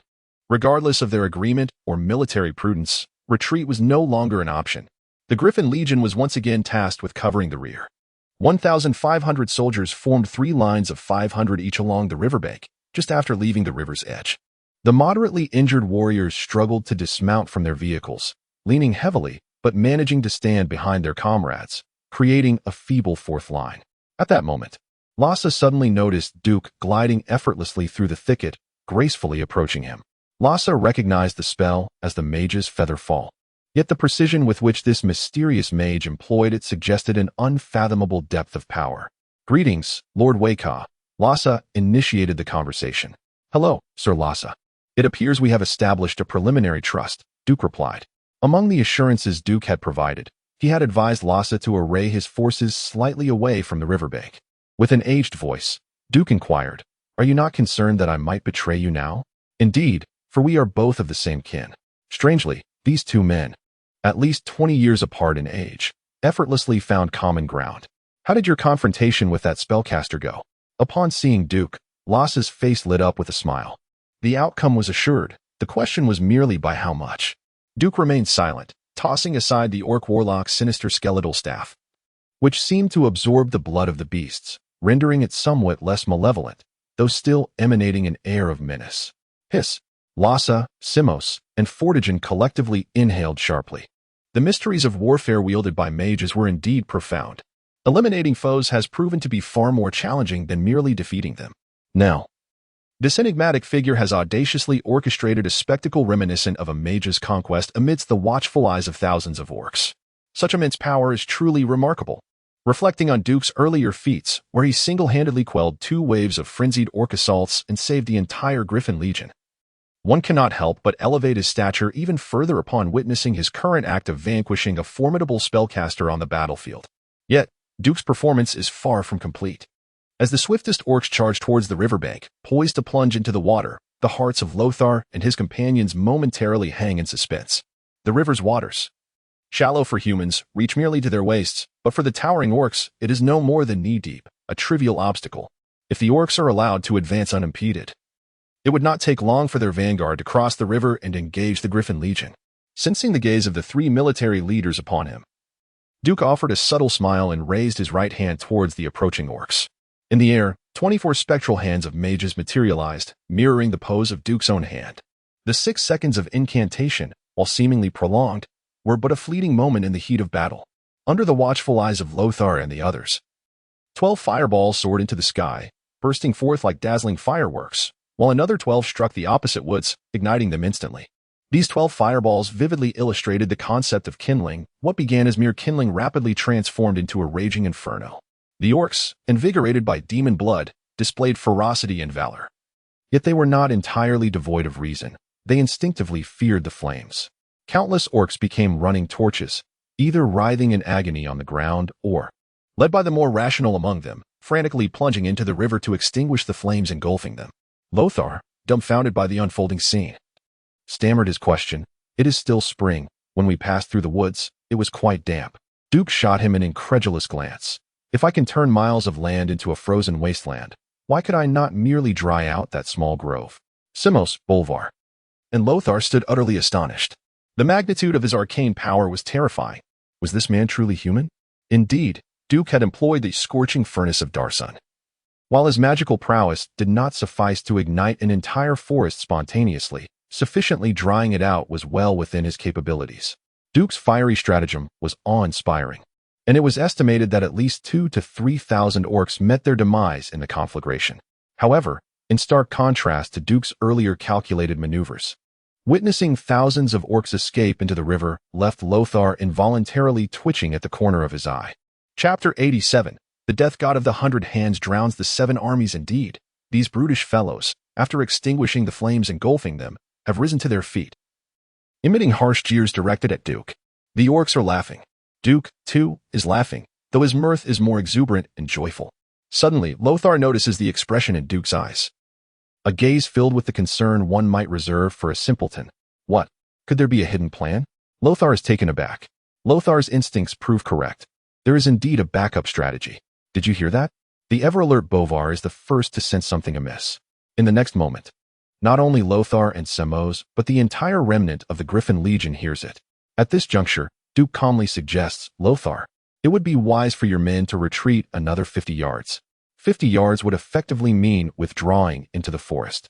From a tactical perspective, retreating into the woods would render their formation ineffective." However, recalling how low the water level had been moments ago, Lothar begins to grasp Duke's maneuver. With spring floods underway, the river should be swelling, and such a low water level is inexplicable. The only plausible explanation is that Duke had ordered the construction of a dam at the Stone Tablet Lake upstream, hoarding the water. This was accomplished even as the forces of the Kingdom of Stormwind passed through the Reed Ridge Mountains. Connecting the dots, Lothar realizes that the laborers from the Eastvale logging camp must have aided in erecting the dam. Terrifying. Utterly terrifying. He had not anticipated that this enigmatic elder mage possessed not only formidable magical prowess, but also such cunning intellect. If he intended to ambush the Stormwind garrison, it seemed unlikely that anyone would escape unscathed. While Lothar silently rejoices at the fortune of having such an ally rather than an enemy, he hastily commands his subordinates to fall back. For a well-trained army, this is hardly a challenge. Within mere seconds, the warriors of the Griffin Legion revel in the sight of those orcs, who had mocked them moments before, now facing impending doom. With a thunderous roar powerful enough to shatter the resolve of any tribal warrior, a colossal wave cascades down the river, laden with countless debris and infused with humanity's wrath, surging forth like an unstoppable tide. Before the tribes invaded Azeroth, the Bleeding Hollow clan was among the most formidable of the Horde, and it remains a premier clan to this day, under the leadership of the venerable Kilrog Deadeye. The Bleeding Hollow clan possesses the indomitable ferocity necessary for the countless successful campaigns they have waged, such as the assault on the Draenei city of Shatrath. Historically speaking, due to their invincible performance in battle, the Bleeding Hollow clan was entrusted with the duty of defending the occupied dwarven territory of Cosmodin and tasked with the offensive against the dwarven stronghold of Ironforge. It can be said that these seasoned warriors, loyal to the Horde's foremost clan, the Blackrock clan, are among the Horde's most treasured assets. Yet now this legion, which had only recently joined the front lines under the command of Warchief Blackhand, is on the brink of annihilation. A few remaining green banners struggled against the overwhelming force of nature, only to be swiftly engulfed by a torrent intermingled with sharp wooden stakes. While this was not the entirety of the Bloodring clan's elite, the loss of such a formidable vanguard would surely cause Kilrog considerable distress. The legion, renowned within the tribe, lined up from upstream to downstream. Duke counted roughly 4 or 5. Besides the Bloodring, he barely recognized other significant clans such as Blackrock, Shattered Hand, and Dragonmaw. It is essential to remember that during the first Dark Portal incident, the entire tribe had deployed their elite forces. Most of these were seasoned veterans who had just emerged from a fierce conflict with the Draenei. Any one of these large clans, if unleashed upon the Stormwind Kingdom, which had not faced significant warfare for centuries, could easily obliterate this small human realm.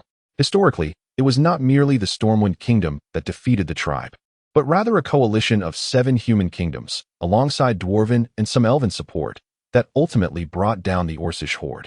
Thus, from the very beginning, Duke had never believed that his efforts within Stormwind alone could fully withstand the tribe's onslaught. His aim was to bleed the tribe, to ensure that before the decisive battle, they would shed as much blood as possible. Today marked the first step. In the original timeline, those vanguards invading Azeroth would meet their demise. Yet today, Duke had orchestrated their fate through an alternate means. Countless orcs howled and cried out, desperately attempting to escape this deadly trap before the floods surged upon them. Regrettably, they were neither Naga nor Murlocs. The orcs, who were fleet-footed upon the mountains, became utterly clumsy in the water, quickly swept away by the deluge. While the flood itself posed no particular threat to the robust orcs, the sharp stakes within it proved to be fatal. Only recently had the orcs crowded into the water to evade the flames, and now, a single stake could skewer multiple orcs like a shish kebab. In mere moments, the once mighty orc army was reduced to disarray. Moreover, Lothar observed that several large ships drifted downstream with the current, manned by human sailors who beat drums while hurling javelins at those orcs fortunate enough to have narrowly escaped. Witnessing this scene rendered Lothar speechless. At that moment, Duke turned with a composed demeanor. Go forth. The Griffin Legion requires the heads of enemies to honor their fallen comrades. Observing the previously menacing orcs reduced to wretched creatures, Lothar felt a twinge of disappointment. They were not the opponents he had envisioned. Bolvar stepped forward, placing a hand on Lothar's shoulder plate. We both know how formidable these greenskin foes are. The Elwyn Forest cannot hold, and the displaced nobility demand an outlet for their frustrations. I do not wish for the Griffin Legion to become the target of this release. Lothar jolted, suddenly enlightened. Indeed, he was an excellent commander, yet he was far from an adept politician. Tactically, the Griffin Legion's warriors had performed to the best of their abilities. But what of it? The pass of the Reedridge Mountains has fallen, and in the forest terrain where individual combat prowess is paramount, the soldiers of Stormwind stand little chance against the orcs. Consequently, the nobles who have lost their lands naturally seek to vent their frustrations. Clearly, the Griffin Legion, deemed ineffective in battle, serves as the most convenient scapegoat. Lothar could hardly bear to witness their immense sacrifices being met with scorn from the nobles. Even their compensation was to be unjustly withheld. With a fierce swing of his sword, Lothar commanded, Griffin Legion, advance. Eliminate those green-skinned beasts that have landed. Chapter 88. The gathering of heads. Lhasa could distinctly sense the tremor of the sword in his grasp, infused with the fervor of his indignation. The blade, stained with blood and yet to be cleansed, radiated his unwavering resolve. Was it a commitment to defend the realm of humanity? A rebellion against the shackles imposed by nobility? A struggle against the impending fate? Even Lhasa himself could not ascertain. Yet he was acutely aware that the indomitable spirit igniting within him urged him and his warriors to revel in the blood of the orcs. As Lhasa led the Griffin Legion into battle, shouting fervently towards the orc survivors scrambling to ascend the riverbank, Duke smiled. No one could swim while burdened with the weight of a hefty hammer and battle axe. Though formidable, the orcs, having succumbed to a cunning trap and bereft of their weapons, stood no chance against the fully armed Griffin Legion. They continued to roar defiantly, even as they launched their frenzied assaults with bare hands. Regrettably, without the heavy hammers and colossal axes capable of shattering shields, their attacks lacked the ferocity of the beast lurking in the forest. Shield strikes, collective thrusts of swords and spears. Small squads of 5 or 6 warriors efficiently harvested the lives of their orc adversaries. Meanwhile, the cavalry of Burville, freshly engaged in the fray, unleashed their maximum carnage, galloping downstream and mercilessly slaughtering the orcs along the riverbank. In the damp woods slightly upstream from the orc crossing, the flames struggled to spread. Suddenly, a violent tremor shook the ground as numerous trees, large enough to be encircled by a single person, were effortlessly toppled. Amidst a throng of remarkably robust orcs, the tribal chieftain Blackhand, the destroyer, arrived at the river's edge. As the last tree obscuring his view was felled by his guards, the grim fate of the tribe unfolded before his eyes. Devastation, utter devastation. Thousands of tribal warriors lay eternally vanquished by the banks of this nameless river. Many had perished from the sharp stakes swept downstream, some drowned, but more had met their end by javelins or at the hands of the human soldiers on the opposite bank. The slaughter continued unabated, a one-sided massacre. The tumultuous waters, dozens of meters wide, thwarted any possibility of Blackhand dispatching reinforcements. Blackhand's furious roar echoed across the river, a sound filled with impotent rage. He could do nothing but watch helplessly as the orcs on the far shore remained fervent and relentless, yet ultimately powerless against the onslaught. History bears an astonishing resemblance. Destined to become bitter enemies, the future Lion of Azeroth, Anduin Lothar, and the current chieftain's second-in-command, Orgrim Doomhammer, locked eyes across the vast expanse of the river. It was a profound sensation, an unutterable premonition that only one of them could emerge alive from their fateful clash. Of course, for Blackhand, who stood beside Orgrim. It felt as though Anduin's gaze was squarely fixed upon him. Observing Anduin standing atop the back of a struggling orc, Blackhand unleashed a deafening roar. Insignificant human. Should you dare to slay any more orc warriors, I shall one day sever your head and use it as a chamber pot. The voice of Blackhand resounded in the guttural tongue of the orcs. Nonetheless, this did not hinder the understanding between Lothar and the soldiers of the Griffin Legion across the river, who grasped a similar sentiment. In an instant, hundreds of eyes were fixed upon Lothar. He wiped the blood from his face with his left hand and flashed a grin at Blackhand, a smile unmistakably laced with scorn. To hell with the orcs. Long live King Uther. Long live the kingdom of Stormwind. Long live humanity. Nearly all the human soldiers echoed Lothar's defiance, either brandishing the severed heads in their hands or hoisting their blood-soaked swords high. In that moment, the riverbank transformed into a hell for the orcs and a paradise for the human warriors. To hell with the orcs. Long live King Uther. Long live the kingdom of Stormwind. Long live humanity. With fervent zeal and a spirit that could conquer mountains, the human soldiers' furious roars against the invaders soared to the heavens. Following their synchronized chants came a cacophony of mockery and derision. Ha ha ha. May the green-skinned monsters perish. Bring one forth, and I shall slay him. We are not afraid of your muscle-bound brutes. The humans' provocations transcended mere language. The great chieftain Blackhand's green visage darkened. His massive warhammer struck a nearby tree with a thunderous crash, splintering the trunk into fragments that even wounded the orc beside him.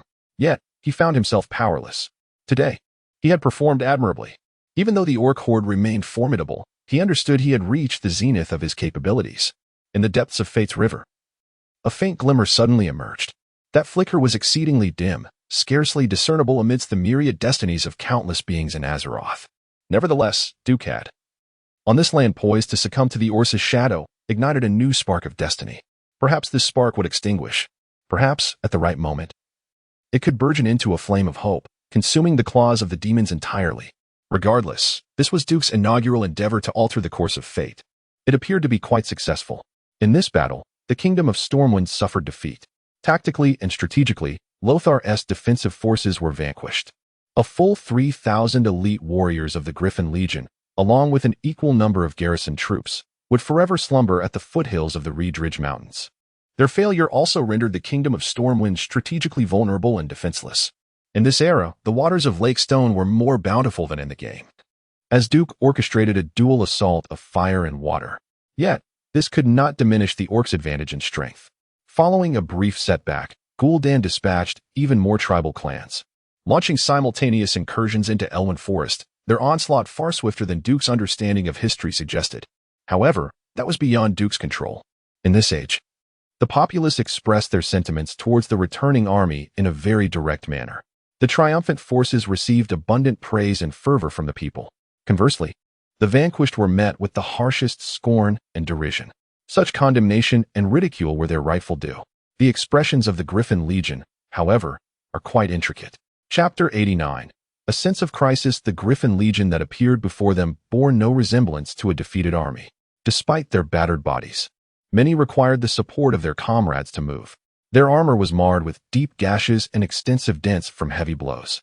They carried the immense burden of shame from their defeat at the spine of the world, facing accusations from countless nobles and commoners alike, held responsible for the calamity of war. Yet, the onlookers could not bring themselves to hurl mockery and insults at these supposed failures. The reason was simple. Accompanying their return were cartloads of orc heads. Those enormous and grotesque visages, even after being hastily preserved in lime, emanated an indescribable horror. The populace could vividly see the bulging eyes of the orcs and the sharp fangs that seemed capable of rending a life asunder, adorned with terrifying tooth ornaments. A plethora of orc axes and hammers were displayed in the bustling marketplace. It was only when the strongest men struggled to wield these immensely heavy weapons that the true nature of the monstrous foes the Griffin Legion warriors had faced became apparent. The streets of Stormwind transitioned from an initial silence to a gradual crescendo of scattered applause, culminating in a thunderous roar of cheers and clapping. The young warriors of the Griffin Legion experienced one of the most profound emotional upheavals of their lives. Well done. Bravo. Griffin Legion, you have given your all. Without your valiant efforts, the situation could have been far worse. For the first time in the annals of Stormwind's history, a multitude of citizens showered a defeated army with flowers and applause. At some point, the first soldier broke into tears, soon followed by a second, a third. Men do not shed tears lightly. They were a defeated army. They were losers, yet they were also victors. Though they failed in tactics and strategy, they at least triumphed over their own fears, surviving the crucible of iron and fire. Anduin Lothar, Tyrallion, and Bolvar for Dragon walked through the corridors of Stormwind Keep, feeling the weight of the guards' gaze upon them. Despite their defeat, the Sentinels began to regard them as legends. Before they even entered the council chamber, they could hear the tumultuous clamor spilling through each crack and crevice of the doors. Once lofty nobles, who had deemed raising their voices as uncouth, now clamored for the king to dispatch troops to deliver the most brutal retribution upon the vile orcs who had seized the territory of Stormwind. The towering double doors swung open, and a hush fell over the assembly. The air seemed to freeze, trapping all sound. Unlike the straightforward and simple common folk, many nobles harbored a visceral hatred for Lothar. They cared not for the valiant struggles he undertook, nor did they heed the fact that over 60% of the Griffin Legion had perished. They only knew that it was Lothar's defeat that had reduced them from powerful landholding nobles to mere shadows of their former selves, akin to homeless strays. This group of dispossessed frontier nobles was the loudest in their demands before King Lane. Upon witnessing the entrance of Lothar and his companions, the nobles were poised to make their move. King Rondor Urien expressed his unwavering support for Lothar in the most direct manner possible. He excitedly vacated his throne, strode down the steps, and rushed to the entrance of the council chamber, enveloping Lothar in a fervent embrace. Damn those orcs. I nearly lost you forever. A multitude of sentiments was encapsulated within that singular exclamation. Nothing could be achieved without your utmost effort. I do not hold you accountable. Rondor's sole concern was the safety of his childhood friend. Lothar gently reminded him of their public setting. Faced with the king's open endorsement, the nobles, regardless of their intent to challenge, were compelled to swallow their words. Rondor took his seat once more. Very well. I trust we have all reviewed the report. As those who have personally confronted these greenskin monstrosities on the front lines, I ask you, Lothar or Bolvar, to elucidate the true ferocity of these creatures. Bolvar bowed first. No amount of feeble words can adequately convey the savagery of such beasts. It is better for everyone to witness it firsthand. With a clap of his hands, the doors of the council chamber swung open once again, releasing a fetid odor as a primal savage aura seemed to sweep through the room. Two guards pushed forth a massive, wheeled cage, surrounded by 12 fully armed royal guards, each brandishing a shield and drawn sword. Upon gazing at the enormous, slumbering figure within the cage, the assembly of over 100 nobles experienced a collective jolt, with some of the more timid even gasping in astonishment. Bolvar continued his introduction. This is the greenskin creature we battled at Reedridge Mountains, which we shall refer to as an orc. With a flourish of his hand, the cage was opened, and 6 extraordinarily robust, muscular warriors stepped forward, preparing to secure the orc with shackles around its wrists and ankles, positioning themselves to exert force. Lothar carefully unsheathed his sword, stepping protectively in front of Rondor. The grand display evoked furrowed brows from both Rondor and the majority of nobles, most of whom had yet to witness an orc. Bolvar nodded towards the royal court mage standing beside Rondor. Master, you may now dispel the orc's sleep spell. Rondor acquiesced, and with a few whispered incantations from the court mage, it was evident that the orc stirred. In the next instant, a roar reminiscent of a primordial beast erupted, startling several nobles so dramatically that they nearly toppled from their seats. There was no inquiry, no hesitation. The orc, infused with the blood of demons, launched an immediate assault on the nearest human. Its ferocity was such that the 6 warriors were unable to restrain its movements in time. One unsteady warrior found himself yanked forward by the orc. The orc's actions were swift, but the royal guards were swifter still, in almost perfect synchrony. 7 or 8 swords pierced the orc's form, as it teetered on the brink of death. This ferocious creature once again demonstrated its formidable nature to the upper echelons of the Stormwind Kingdom. He opened his maw, filled with sharp fangs, and sank his teeth into the shoulder of the mighty warrior, tearing away a chunk of flesh the size of a fist. Instantly, a gruesome scene ensued. Blood and flesh mingling in a horrific display.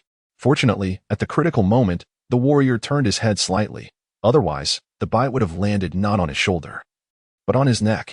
The beast soon breathed its last, leaving the vast chamber resonating only with the warrior's suppressed groans and the pungent scent of blood that assaulted the senses. Chapter 90. A great teacher produces outstanding disciples in ordinary times. One might have expected to hear complaints about why Burwell had orchestrated such a gruesome spectacle. Yet now, silence reigned, for the kingdom had plunged into a state of war. Unlike their previous ignorance regarding the Orcish race, the nobility had gained a stark and straightforward understanding of the orcs' formidable prowess.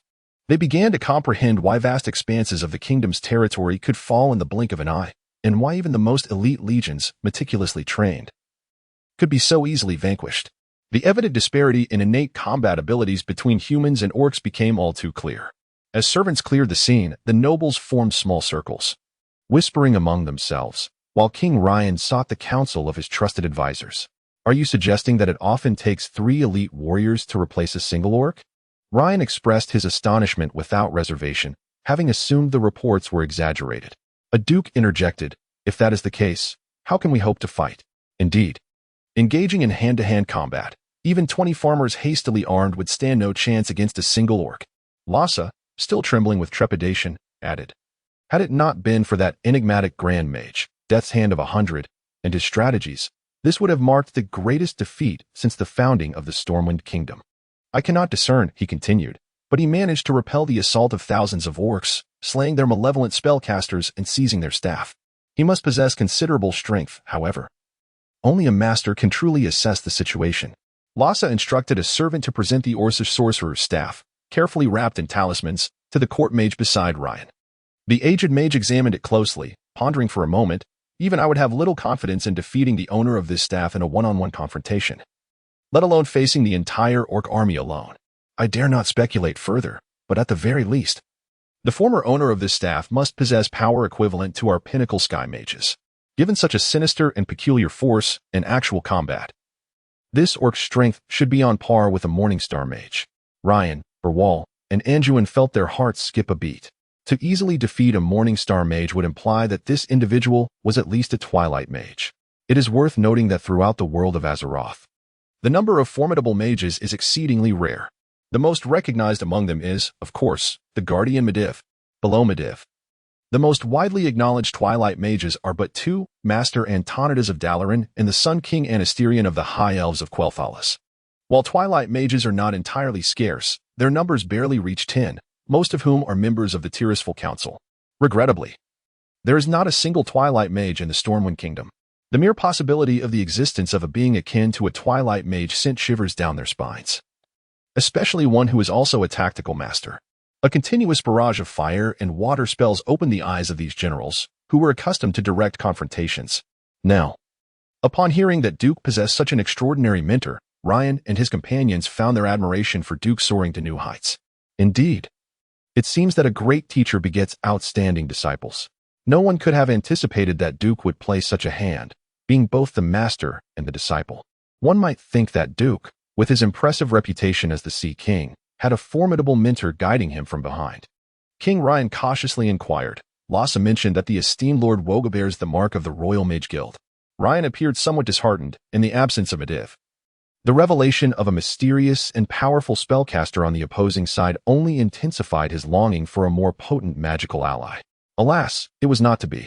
As the servants tidied up the council chamber, the hall once again succumbed to a cacophony of emotional and rational disputes. Everyone understood that relying solely on the Kingdom of Stormwind was insufficient for victory. Preliminary estimates suggested that the orc army numbered no less than 100,000. With a casualty ratio of 1 to 3, even if all able-bodied men of Stormwind were considered elite warriors, it would still be inadequate. Yet, abandoning the territory of Elwyn Forest was out of the question. As the heart of the kingdom, Elwyn Forest was home to over 70% of the Stormwind populace. If the citizens were to be relocated to Stormwind City for refuge, the mere issue of food supply would be enough to turn Ryan's hair gray with worry. The sole solace was the establishment of maritime trade routes. Grain from the western wilderness could be continuously transported by sea to Stormwind City, providing temporary relief for the city's food shortage. The mention of Bolvar only served to remind Ryan of Duke's merits. There was no alternative but to seek aid from the other human kingdoms. These greenskin foes would soon transcend the plight of a single kingdom, evolving into a calamity that threatened the entire human realm and, indeed, all of Azeroth. Unfortunately, Ryan's words rang true. The vast orc horde was no longer content with merely half of the Reedridge Mountains and Elwyn Forest. Akin to the ambitions of the great Mongolian navy aiming for the stars and seas, the orcs had set their sights on the entirety of Azeroth. In addition to their aggressive advance on the Kingdom of Stormwind, the orc army dispatched a contingent northward, traversing the Reedridge Mountains and what would later be known as the Burning Steppes, crossing the desolate lands to invade the central regions of the Eastern Kingdoms, specifically Dun Morogh. Yes, led by the Bloodring clan, tens of thousands of orcs were on a relentless quest to trouble the dwarves. Moreover, several smaller tribal factions opted to journey northward, invading the territories of the Hillsbrad foothills in the Alterac Kingdom. Since April, Ryan had been sending out pleas for assistance to various nations, yet their responses had been sluggish. Initially, these distant realms, thousands of miles away, instinctively questioned whether Ryan had mistaken trolls for orcs. It was not until July, when the green-skinned orcs indiscriminately appeared on the lands of several human kingdoms, launching assaults on villages, towns, and even fortresses, that the higher echelons of those nations suddenly realized this was a large-scale invasion targeting the entire continent, and indeed, the whole world. By this time, over half of the territory of Elwyn Forest had already fallen.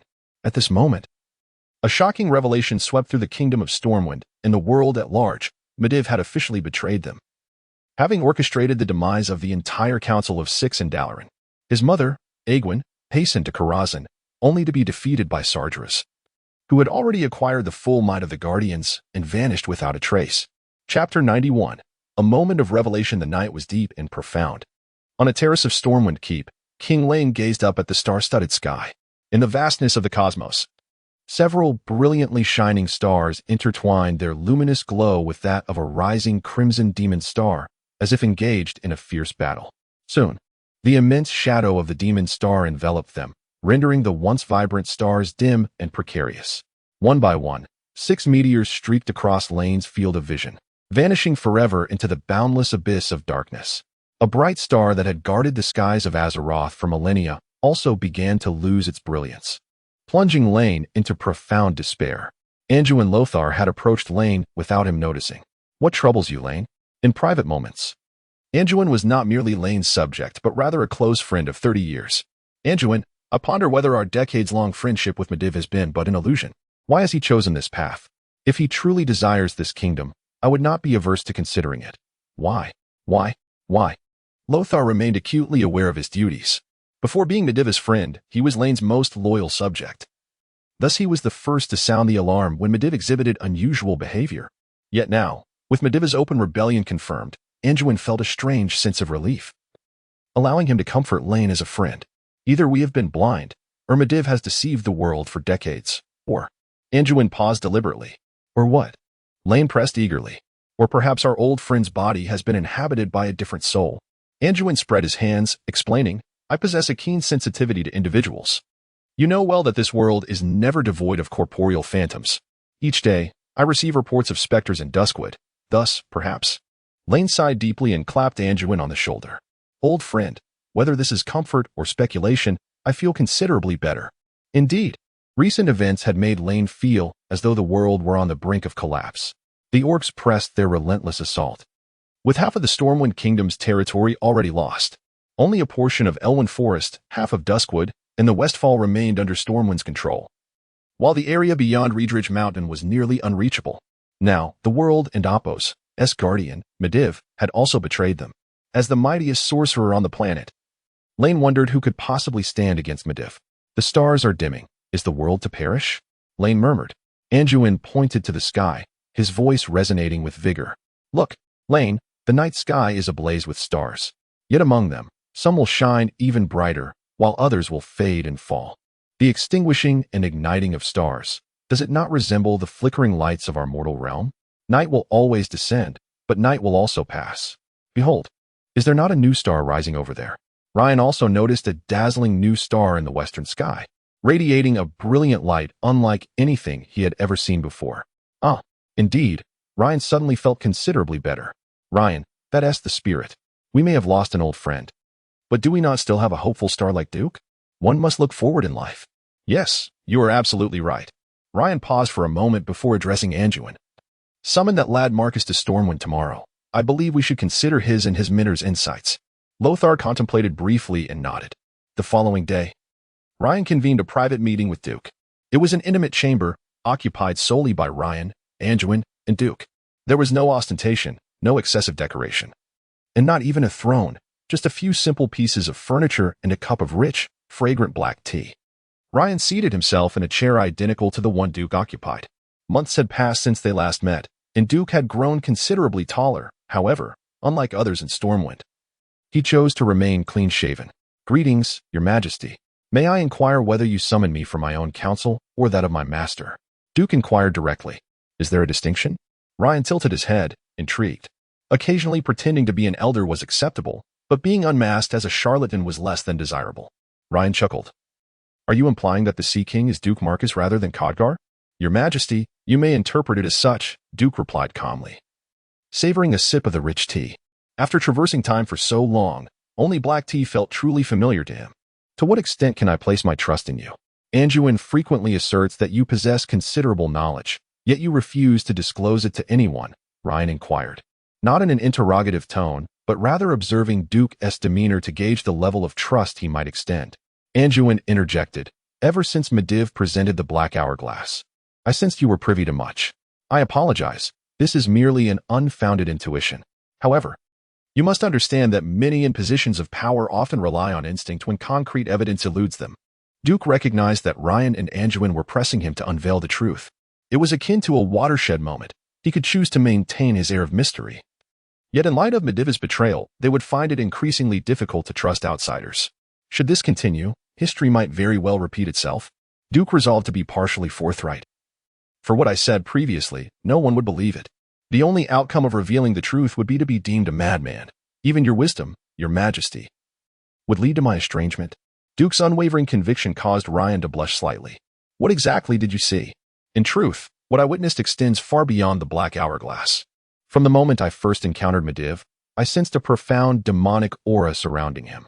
I apologize. It is an innate ability of mine to be acutely sensitive to demons. Chapter 92. The death of Khadgar. A sharp intake of breath escaped both Rain and Anduin as Duke's astonishing revelation lingered in the air. What? Medivh has been possessed by Sargeras? They were at a loss, caught between astonishment and joy. In that fleeting moment, a myriad of emotions swirled within them. They fully comprehended Duke's choice to remain silent about such a monumental secret. What was Duke's status at that time? Even now, had Medivh not revealed his true nature, they would still be oblivious to his betrayal, unaware of his defection. After all, a mere Black Hourglass could hardly serve as proof. Yet now, Duke had boldly attributed the act to Sargeras. Rain and Anduin felt a tumultuous blend of elation and dread. The joy stemmed from the possibility that their old friend Medivh might not have genuinely betrayed their camaraderie or the entirety of Azeroth. The fear arose from the fact that this was Sargeras they were discussing. As educated nobles, they were well aware of who Sargeras was and the catastrophic events he had wrought upon the world of Azeroth a millennium ago. Anduin tentatively inquired, how can you be certain it was Sargeras? This was not entirely a secret. Many mages were privy to this knowledge. Over 320 years ago, the previous guardian, Medivh's mother Egwene, had ventured into a wondrous realm. She thwarted a group of demons hunting dragons and subsequently encountered Sargeras, the demon lord of the Burning Legion. Harnessing the combined power of the 6 most potent mages of Azeroth, the Council of Tirisfal, she vanquished the demon lord and sealed his corporeal form away. Sealed? Lothar pressed for clarity. The specifics of this event were not documented in any texts. Only those of the Tirisfal Council would possess such knowledge. However, I discerned from that profound, ominous Titan essence that only Sargeras' soul could emanate such overwhelming power. Even when Duke employed tentative conjecture, Rain and Anduin instinctively accepted it as truth. For indeed, it was the truth, and Duke's words merely served as a prompt for their understanding. They would naturally seek to corroborate Duke's assertions through various sources of information. King Rain's fingers plunged deeply into his thick locks of hair, his gaze becoming unfocused.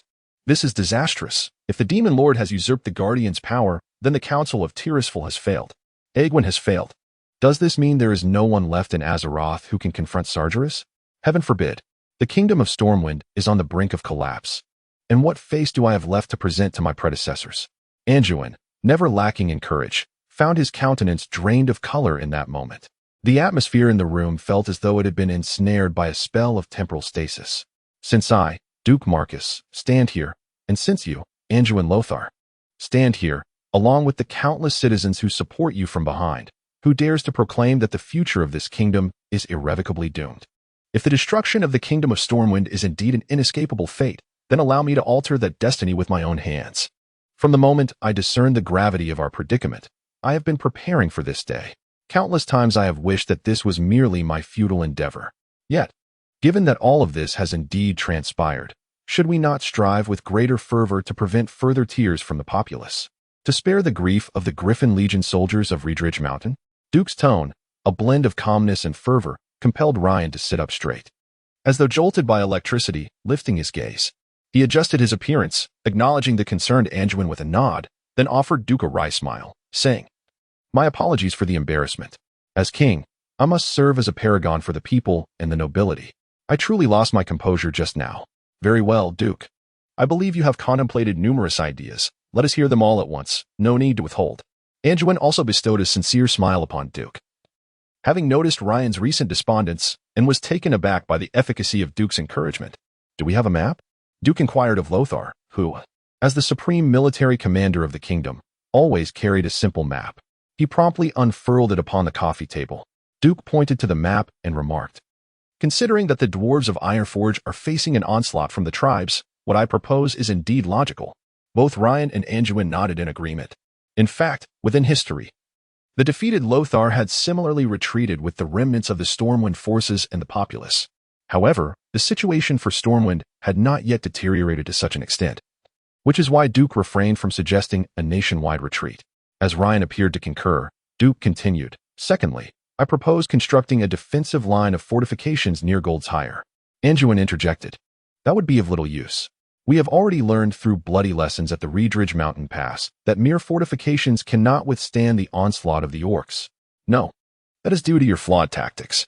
Duke produced a blueprint from his cloak and handed it to Lothar, constructed according to this design, "And I assure you, it will bleed the orcs dry."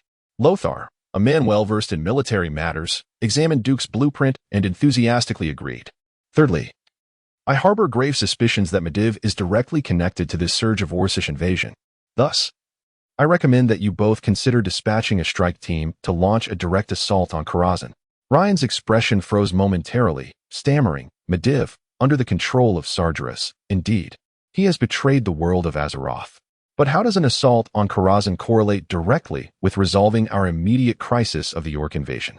As Ryan grappled with his emotions, a royal guard knocked and entered the room, deliberately lowering his voice. Yet, Duke still caught the words, "A peculiar female orc has arrived. Fluent in the common tongue, requesting an audience with your majesty, and she brings the body of Medivh's apprentice, Kael'thas." "What? Kael'thas is dead." Chapter 93, A Profoundly Altered History, Part 1. At this moment, a million wild horses raced through Duke's mind. Although he had the ability to resurrect, he preferred to avoid death if at all possible. Especially with the various ghostly circumstances he had recently encountered, a chilling alarm had begun to sound within him, urging him to abandon reckless behaviors. Upon returning and reviewing the battle records, Duke discovered the alarming reemergence of the 7 deadly sins. He was unaware of the specifics regarding the remaining sins, but it was unwise to assume they were all as favorable as wrath and pride. In the annals of history as Duke understood it, the assault on Karazhan concluded victoriously under the leadership of Khadgar, Lothar, and the half-orc Garona.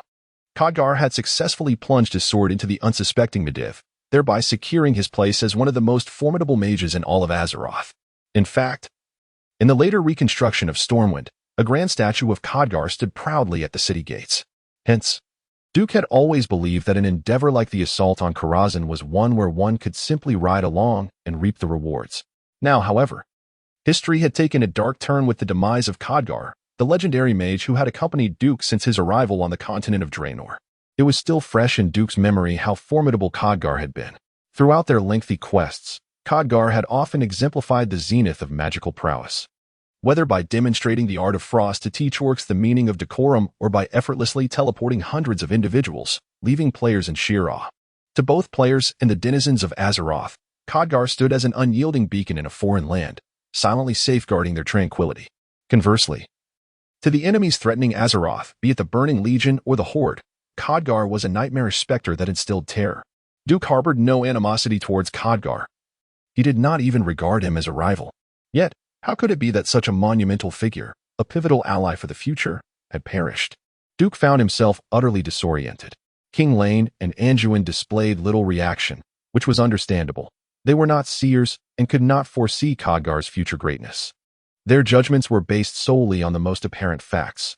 Khadgar was Mediva's apprentice, a young man who had just become an earth mage, possessing potential.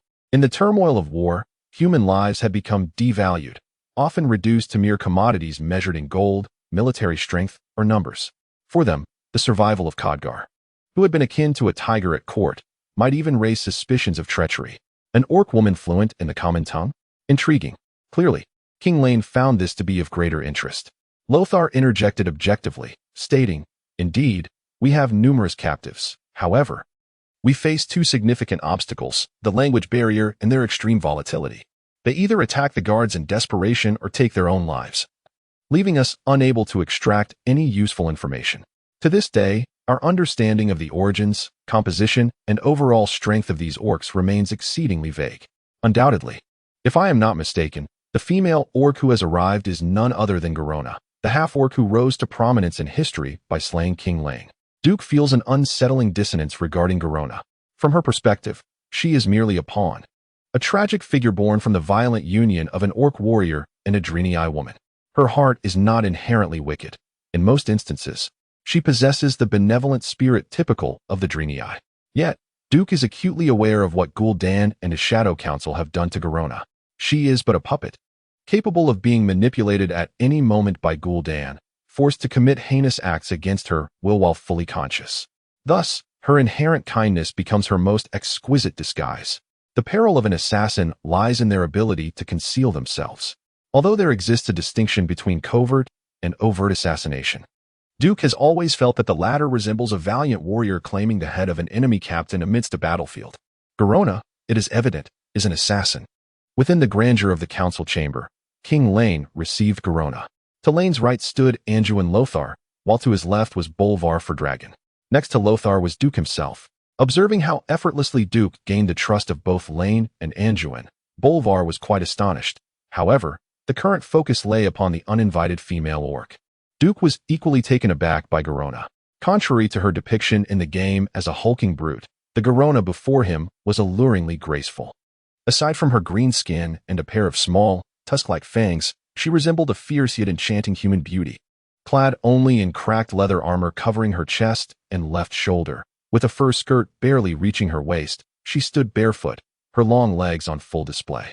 Her athletic, streamlined muscles were evident, with not only defined curves but also visible abdominal muscles. Ignoring the gleaming spears of the royal guards surrounding her, she curiously examined the opulence of the council chamber.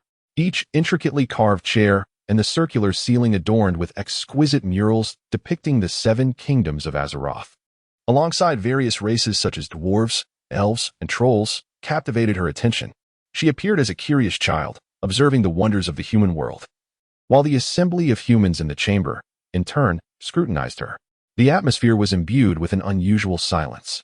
After a considerable pause, as if sensing the urgency of the moment, Lothar finally spoke. "I hear you speak fluent human tongue?" Khadgar said humans always introduce themselves first. Garona directly interrupted Lothar. "Very well, I am Anduin Lothar. Are you the chieftain of the Stormwind clan?" "Stormwind clan? Chieftain?" Lothar's face displayed utter confusion. "I am not." "I am," Lothar began, only to be interrupted once more. "You are not the chieftain? Then I have nothing further to discuss with you." Galona's thoughts were simple and straightforward. Even Ryan could not help but chuckle. However, as a king, he had to maintain his regal demeanor. So Ryan proclaimed in a resounding voice, "I am Ryan Urian, the king of the Storm Kingdom." Chapter 94, A History of Profound Change, Part 2, Garona tilted her head. Seemingly pondering the meaning of the term king, Ryan smiled, remarking, "If in your understanding, The supreme leader of a power is a chieftain. Then I suppose I must be the chieftain of the Stormwind clan as you perceive it. Garona shifted her head to the other side, her face etched with greater confusion. Not quite, she replied. Ryan quickly scrutinized his appearance to ensure he appeared dignified. After confirming that he looked impeccable, he countered, why not? Because you are weaker than that Anduin. You are even half as weak as the male beside you. Garona gestured toward Bolvar. In our tribe's clans, only the strongest warriors are deemed worthy of being chieftains. Ryan was taken aback. Frankly, as a king burdened with numerous responsibilities, he held himself to high standards. Engaging in daily physical training, he was confident in asserting that he could easily overpower the kings of the other 6 human kingdoms. Unfortunately, his prowess paled in comparison to the currently acknowledged foremost human master, Lothar. Duke had always believed that even the formidable initial paladins, should they forsake the power of the light, might struggle against Lothar. Moreover, Lothar, now in his 40s, had long surpassed the prime age of a warrior. In terms of peak potential, Lothar remained unrivaled. To alleviate the awkwardness of the conversation, Lothar suppressed a laugh and interjected. We humans do not solely determine chieftaincy by martial prowess. In due time, we shall enlighten you on this matter. For now, should we not focus on more pressing matters? I have heard you brought the body of Kael'thas? Ah, yes. The body of Kael'thas, still retaining a semblance of warmth, was brought in. Observing the pliant form, devoid of stiffness or discoloration, it was hard to believe that Kael'thas had perished. Lothar approached, noting the faintest breath escaping from the nostrils. He could only nod in acknowledgement. At that moment, Garona spoke up. I also brought the message Kael'thas conveyed prior to losing his soul. A message? Yes. He mentioned that Medivh's body is likely possessed by a demon, and it was indeed Medivh who opened the dark portal, summoning our orc brethren. What? Ryan and Anduin exchanged incredulous glances. Just as Duke had expressed a desire to raid Karazhan, Garona appeared as a witness? Had they not been absolutely certain of Kael'thas' presence in Karazhan, and that Medivh had long since betrayed them, they might have questioned whether Duke had dispatched Kael'thas, sending a female orc to provide false testimony. Duke remained silent, his expression wooden, perfectly embodying the essence of a statue. He needed no further words, as a time traveler. If he could not even leverage the knowledge of history, he would be a fool to call himself one. He was acutely aware of Ryan's thoughts. Yet whether they were in awe of him or of his so-called mentor, the Grim Reaper, mattered little. In any case, the duo of master and apprentice were but a single entity. Whoever garnered fame would undoubtedly benefit Duke immensely. His mind was solely preoccupied with one objective, to successfully launch a surprise assault on Karazhan and eliminate Medivh. As anticipated by Duke, Garona produced a tome of evidence. This was an arcane book emanating an otherworldly aura. More significantly, it bore no provenance, and all present sensed the breath of destiny. It was an incredibly mystical sensation, as if their futures and all their hopes resided within the pages of this book. However, the moment one ventured beyond a meter from the tome, that profound feeling dissipated entirely. This magical book conveyed its uniqueness in such a manner to all who beheld it. The aura that flowed from the tome moved even the most trusted court mage of Ronin. Garona handed the book to a guard, who then presented it to the court mage. Indeed, Ronin and his companions discovered not only information regarding astral travel but also extensive records concerning the Dark Portal, with Khadgar having annotated crucial pages with tags. The elderly court mage pondered for a moment. The information appears genuine, yet my sole query remains, how could a mere Khadgar effortlessly locate this? Evidence among the over 100,000 tomes in Karazhan's library? Garona, in her bewilderment, was utterly unable to comprehend the skepticism of these humans. Had not Khadgar asserted that presenting this book would convince the chieftain of the Stormwind clan of Medivh's culpability? At that moment, Duke's voice resonated unexpectedly. Perhaps this is a contingency plan from the Council of Tirisfal. I cannot believe that the cunning elders of the Council, upon receiving a warning, would so foolishly allow Medivh to ensnare them without any effective resistance. Ronin and Anduin regarded Duke with expressions of reverence, as if he were a beacon of hope in their fate. Whenever they found themselves lost, Duke would emerge to guide them. The court mage nodded. There is indeed a possibility. According to the information I have received, Medivh has summoned a formidable demon to Karazhan under the pretext of requiring the Council's assistance, luring the 6 members into a trap. But how do we prove this? Could you show me the magical tome? Duke inquired. Ronin nodded gently. Thus, Duke cradled a hefty and grand magical book. Beginning to pace back and forth, he could not decipher the tome itself. The encrypted elven script would confound 99 of elves. He awaited an opportunity. as if wandering aimlessly. He inadvertently brought the magical book close to Khadgar's left arm. Then, a miracle transpired. The elderly court mage murmured, "Yes, exactly. This is it. The mark of the Council of Tirisful. Only those with authority in the council bear this magical insignia." It attracted the council's contingency plan. Oh, goodness. Could this be the essence of ality? Ality? The curiosity of Ronan and Anduin was on the verge of explosion. Chapter 95, A Profoundly Altered History, Part 2. Under the old mage's elucidation, Ryan finally grasped the identity of ality. Ality was the inaugural guardian of the Kirin Tor. Yet the history of the council predates him, as the original assembly was not focused on training guardians, but rather on employing collective combat to confront the demons drawn forth by humanity's reckless use of arcane magic. Upon recognizing the potential for humanity's actions to precipitate another catastrophic invasion, the High Elves promptly devised a plan alongside the upper echelons of Dalaran's Council of Mages, creating a clandestine organization of powerful sorcerers dedicated to safeguarding Azeroth and curtailing the abuse of magic. Thus, the Kirin Tor was born. As one of the earliest and most formidable guardians, Ality possessed arcane powers of unfathomable depth. It was hardly surprising that he had left behind such information. As for Kael'thas, even in death, the glowing sigil of the Kirin Tor emblazoned on the inner side of his left forearm unsettled Ryan. Indeed, although Medivh had also been chosen as a guardian by the Kirin Tor, the esteemed world guardian could hardly be compared to Kael'thas, who was evidently a traitor sent to observe Medivh. Even with the confirmation of Kael'thas' vigilance over Medivh being justified, it did not equate to Ryan's acceptance of him, fortunately. Kael'thas was no more. His demise was not without significance. Under the magical influence of the court's old mage, Ryan finally beheld something that solidified his resolve. A tome of this caliber was itself a rare magical artifact, and as the old mage infused it with arcane energy, an almost holographic projection materialized in the air. Initially, what captured the gaze of all was a colossal sphere connected by elongated black lines. The onlookers remained unresponsive until the old mage manipulated the projection, magnifying one end repeatedly. From the expanse of the atmosphere to a vast aerial view, the image zoomed in closer, revealing individual trees, and then it was Lothar who first comprehended the scene. This vicinity was the Swamp of Sorrows. What unfolded before their eyes was a low-lying marsh transforming into a desert. The water level was plummeting at a visibly alarming rate.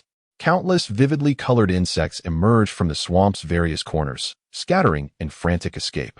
The very earth was changing hue. From the unsightly blacks and greens of the marsh, it morphed into a lifeless crimson. Even with the naked eye, one could distinctly sense a grievous deviation occurring, as if something was fleeing this land in terror. Moreover, something sinister was descending. It was a force that, merely by sight, instilled discomfort, inducing difficulty in breathing and an oppressive melancholy. Simply gazing upon the brilliance of that power felt as though one's lungs were being forcibly deprived of oxygen, causing the body to tremble involuntarily. That was a malevolent force. That was the power of demons. This wickedness was corrupting and influencing the entirety of the land, dominating all and annihilating everything. Even the desolate black marshes could not withstand this overwhelming force, transforming into a filthy crimson desert. What lay ahead?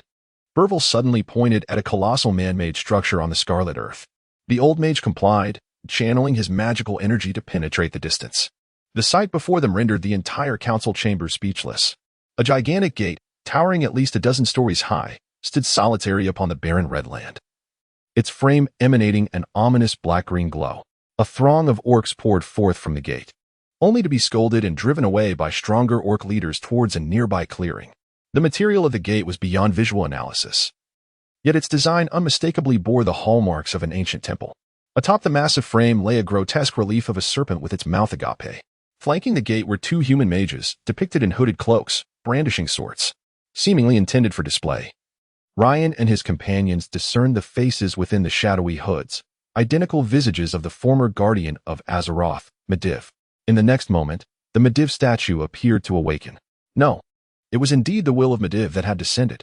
A projection of Medivh's colossal head, as large as a carriage, materialized in the air of the council chamber through Ality's grimoire. The voice of Medivh, or rather, that of Sargeras, echoed throughout the chamber. "Oh, how marvelous! I never anticipated you would trace it back to this point." The familiar smile of Medivh remained, yet his eyes now burned with the malevolent black flames of the demon Lord Sargeras. Those of feeble strength would find their blood frozen merely by his gaze.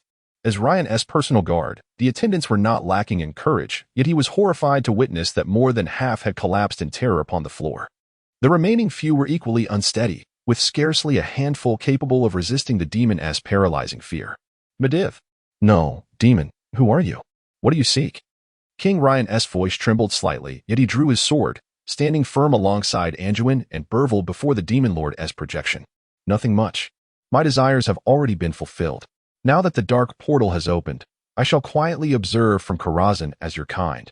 Humans, elves, and dwarves are slowly annihilated by the orcs. Witnessing your gradual descent into despair and destruction brings me immense joy.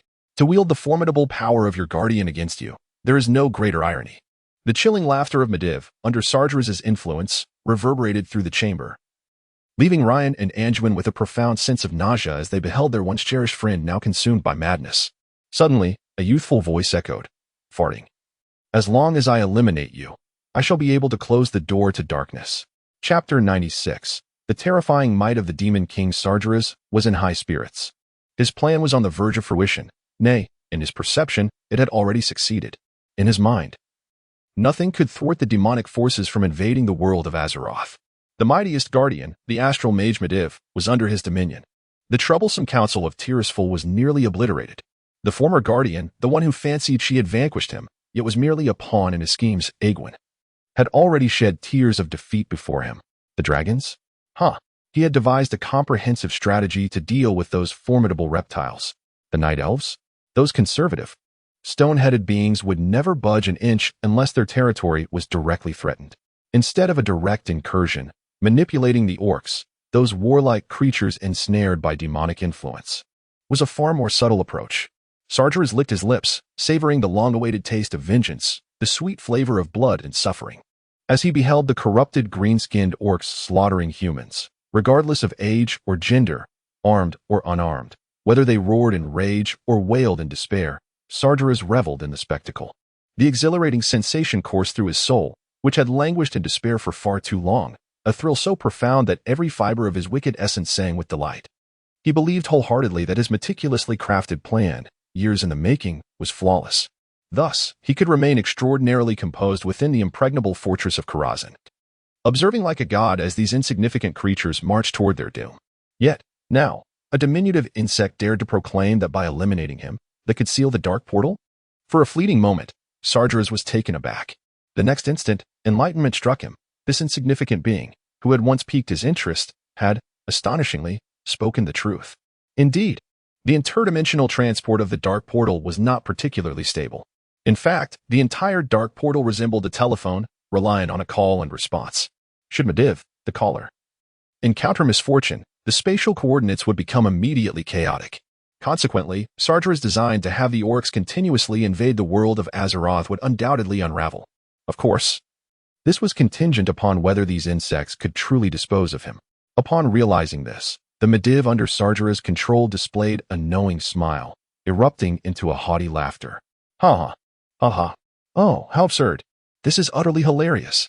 In my endless existence, encountering someone as laughable and oblivious, yet capable of pinpointing the crux of the matter, is a first for me.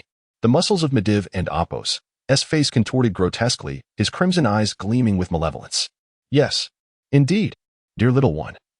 Should you succeed in vanquishing the Medivh I control, the dark portal would indeed close as you assert. But do you, these insignificant insects, possess the courage and capability to accomplish such a feat? Allow me to enlighten you. Death is not the conclusion. Should you be foolish enough to dare approach Karazhan, prepare yourselves for the torment of your souls at my hands for all eternity. With the final echoes of his voice fading, Medivh's spectral projection vanished. What followed was the agonizing scream of the ancient court mage. Adams. In the eternally wise and courageous eyes of Rain, the tragic scene unfolded before him. The mage's robe, which should have been fortified with formidable protective spells, activated in an instant, only to shatter moments later, transforming the dignified mage into a beggar. This was merely the beginning. Under the collective gaze of the assembly, the mage's arms twisted uncontrollably, contorting in a grotesque dance. The entire chamber resonated with the mage's cries and the sickening sounds of tearing flesh and splintering bones.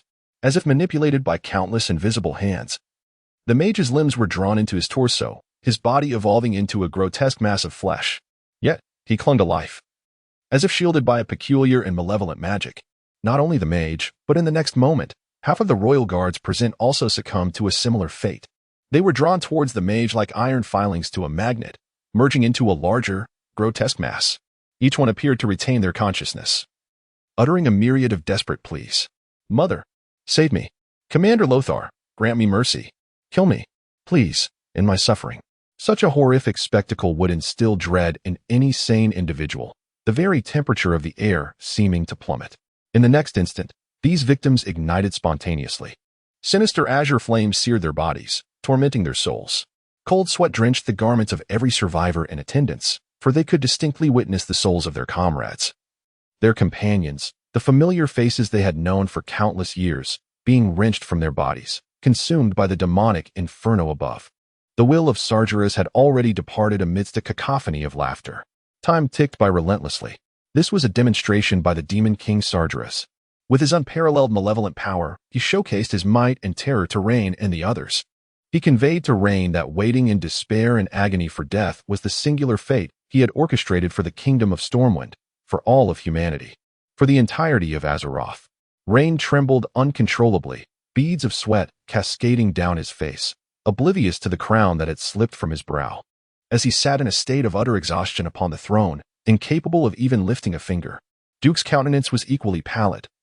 Yet the fierce light in his eyes spoke volumes to Lothar, affirming his resolve. The gazes of Lothar and Duke met in the air. Heroes often share a common vision. Either one erupts in silence or perishes in silence. They are not the type to sit idly by, thus, the remaining choice is singular. The two of them nodded gently in unison and proclaimed, "Your Majesty, please grant us permission to lead a force and launch an assault on Karazhan." Chapter 97, A Lifetime of Cowardice? The path of adversity serves as a conduit connecting the serene, dimly lit twilight forest to the mournful marshes overgrown with reeds, undeniably a vital thoroughfare. Unlike its later representation, the path of adversity in subsequent eras is devoid of life, offering only barren soil, lingering specters, and the brutish ogres who thrive in this desolate realm. In stark contrast, the current path of adversity is far less foreboding. Rather, it presents itself as a valley alive with the songs of birds and the fragrance of blossoms. Nestled to the south of this path lies Karazhan, emanating peculiar blue waves of arcane energy. Surrounded by towering mountains, its colossal spire pierces the heavens, remaining the focal point of any observer's gaze. Karazhan rises to an impressive height, equivalent to a tower of at least 20 stories prior to Duke's Crossing. Its slender, pointed mage tower is so lofty that 6 cylindrical supporting towers encircle the main structure in a hexagonal formation known as flying buttresses. These flying buttresses, akin to the Gothic architecture of yore, are auxiliary structures designed to relieve the pressure on the main walls, exposing the formerly solid buttresses concealed beneath the roof. The supporting towers of Karazhan utilize double-arch bridges to enhance the buttresses' load-bearing capacity, with additional spires installed atop to improve balance. Not only does this design elevate the mage tower to greater heights, but it also boasts intricately detailed carvings imbued with magical properties, rendering the tower both more elegant and formidable. These carvings not only embellish the tower's appearance, but also provide substantial defensive and retaliatory capabilities. Should Medivh, the master of Karazhan, desire it, even an entire dragonkin could be swiftly subdued. It is this magnificent mage tower that instills unparalleled confidence in Sargeras. At the pinnacle of Karazhan, Medivh, possessed by Sargeras, sits upon a throne materialized from arcane energy, a bemused expression adorning his face. He raises a hand gently, and within a crimson crystal prism, a young soul beats helplessly against its crystalline confines. This was Kael'thas, Medivh's former and only pupil. Unbeknownst to him, Kael'thas had perished, his essence now imprisoned here. Master! Master! Please awaken! Kael'thas cries out, desperation lacing his voice. Awaken? Medivh replies with a sardonic smile. Fool, I have always been awake. Allow me to share a revelation. I recognized you as a spy sent by the Council of Tirisfal long ago. It was my decision that swayed Medivh's will, allowing him to accept you as his disciple. Kael'thas' face pales in an instant. Why did you accept me? Did you think it was out of solitude? You were mistaken. It was merely out of boredom. During the days when I eroded Medivh's soul, I had little to occupy my time. Thus I sought a diversion. In his ethereal form, Kael'thas' visage reveals a blend of anguish and confusion. You are utterly uninteresting, leaving me devoid of any surprise. The little fellow named Duke, however, is quite the opposite. Not only is he immensely gifted, but he also brims with potential. He has taken me by surprise and filled me with delight. Hence, I have chosen him to aid either Lothar or Uther as my challenger, rather than you. Haha. Ignoring Khadgar's perplexity and despondence, Sargeras nonchalantly cast aside the crystal that had imprisoned Khadgar's soul, sending it into an unknown corner. Gently tapping his forehead, the Sargeras-controlled Medivh observed the transformations within Karazhan through the eye of the mage. Once permeated by the essence of tomes and mystery, Karazhan was now becoming tainted and malevolent. Those who once served Medivh, along with many who sought to uncover the mysteries of Karazhan, had gathered there. Among them were Lothar's elite spies, mercenaries, and even nobles. They congregated in the lower hall of the Mage Tower, their expressions vacant. Under the sinister influence of demonic power, their bodies were undergoing a peculiar transformation. In Stormwind's fortress, upon a terrace facing the barracks, King Lane's face was etched with hesitation and anguish. Anyone who beheld Lane's handsome visage would perceive that he was on the verge of tears. His golden hair had lost its confident luster, replaced by a shadow of near regret. The queen approached gently, resting her hand upon Lane's arm. My dear, did you not tell me that it is better to act and regret than to do nothing and lament? Lane's voice trembled, but that could very well be the legendary demon Lord Sargeras. Is Sargeras invincible? Has he never known defeat? The queen's tone hinted at something deeper. Suddenly recalling the legendary battle from eons past, Lane realized that although 10,000 years may seem distant to the fleeting lives of humans, there were still many living relics of that age among the elves. Numerous night elves and high elves stood as witnesses to those events. Lane felt a wave of relief. Indeed, Sargeras had been vanquished before. The queen asserted with unwavering conviction, if he could be defeated once, he can be defeated again. Yes, precisely. After Sargeras's will had waned, Anduin and Duke united in fervent council. Your Majesty, we have no retreat. Will we succumb to a slow demise or fight with all our might? Choose, Your Majesty, Duke nearly roared. Yet, if we fail in our resistance, the people of Stormwind. Bolvar too had come to realization, stepping forward and kneeling on one knee, his resolute voice resounding, Your Majesty, even if resistance brings about destruction. Before we step into the gates of hell, at the very least, we can tell our people, we did our utmost, rather than cower like a coward beneath the bed. Becoming fodder for the demon's mockery. Chapter 98. Or perhaps a hero. The trio of Anduin, Bolvar, and Duke presents an intriguing combination. In the eyes of Rain, they epitomize the quintessential loyal minister, esteemed dignitary, and virtuous subject. Yet, this extraordinary assembly offered a unanimous counsel. Rain instinctively nodded. Indeed, when faced with insurmountable obstacles, why not fight tooth and nail? As Rain reflected upon all that had transpired, a sudden realization struck him. Yes, it was I who had faltered. I had been intimidated by Sargeras. But I vow, this shall be the last time in my life that I cower. Rain's fingers gripped the railing of the terrace with such intensity, as if he wished to imprint 5 distinct marks into the alabaster barrier. Rain, this is the way. A king ought to pass his courage and virtues to the succeeding monarch. The king and queen beckoned the young prince, the future King Varian Wren, to approach. Rain lifted the young Varian into his arms. My child, I wish to share with you a tale of bravery. Rain recounted recent events to the somewhat bewildered Varian. It is worth noting that Varian held Anduin in high esteem, prompting him to curiously inquire, Father, why did Uncle Lothar and Brother Marcus risk their lives instead of you? Rain paused momentarily, then a gentle smile graced his face. My child, every individual in this world bears their own responsibilities. There are those who shoulder the future of countless citizens, safeguarding their lives and property, seeking hope and redemption for them. These are the nobles, and at the pinnacle of nobility stands the king. Young Varian, in his innocent voice, responded, Father, you are the king. Indeed, there are also those who rise to the occasion when peril befalls the world, battling evil with their meager strength. Most among them will falter and meet a tragic end. Yet, a small fraction will miraculously achieve ultimate victory, and thus, all shall refer to these individuals, who embody courage, wisdom, and fortune as heroes. A glimmer of hope illuminated young Varian's eyes. Then, is Uncle Lothar a hero? Rain embraced Varian tightly, tears shimmering in his eyes as he spoke earnestly. I do not know, but every inch of my heart prays for your Uncle Lothar, hoping he becomes a hero and returns triumphant. If he succeeds, even if I, as king, must fade into the shadows of his heroic brilliance, I shall gladly accept it. Meanwhile, in the twilight forest, a contingent of cavalry advanced at a brisk pace. The twilight forest differs from any other woodland. An enigmatic mist perpetually shrouds the treetops, casting the entire forest into an eternal night. Sunlight scarcely penetrates the canopy to reach the ground, rendering visibility exceedingly poor for most of the time. Even pedestrians traversing the forest would do well to carry torches. In such circumstances, galloping recklessly would be tantamount to courting death, and the group merely urged their steeds to a cautious trot. The leading figure, Lhasa, raised his right fist, prompting the cavalry to rein in their steeds, causing their horses to lift their heads high. As the horses were not galloping swiftly, the deceleration was accomplished within just 2 or 3 strides. "Let us take a moment's respite," Lhasa commanded, gracefully dismounting from his warhorse. He handed the reins to an attendant and proceeded toward the rear of the formation. Near the back of the group, he caught sight of Duke, whose expression was reminiscent of someone suffering from a toothache. "Ah, my little hero. Your current visage makes it quite difficult for me to reconcile the gallant youth who displayed such fervor in the council chamber, unflinching even in the face of death." Duke grimaced in discomfort.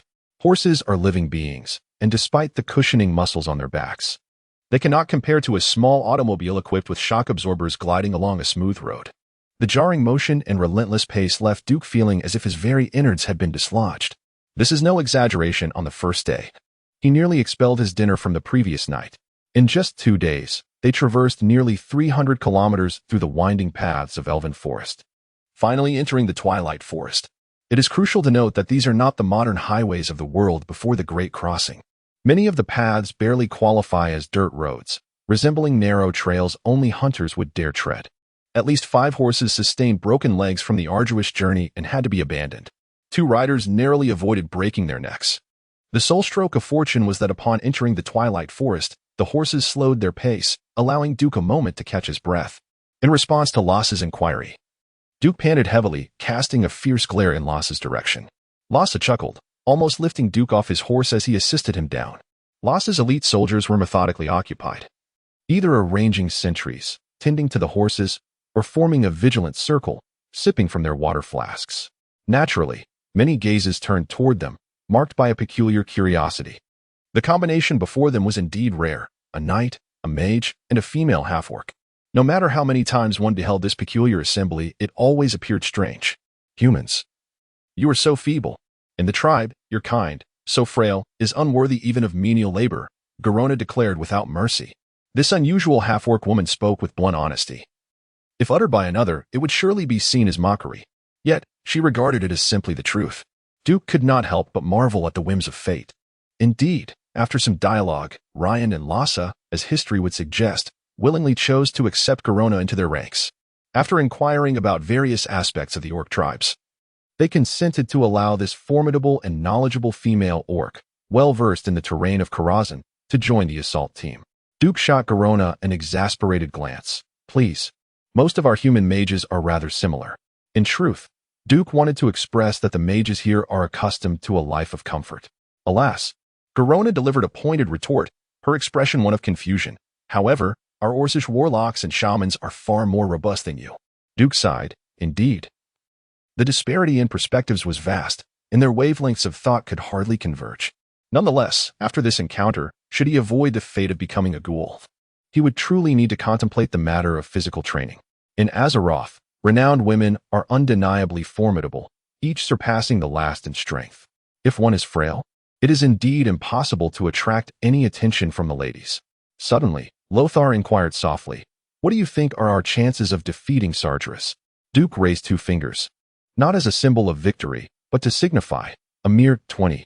"And that is contingent upon the fact that your old friend Medivh's soul has not yet been entirely obliterated." Chapter 99.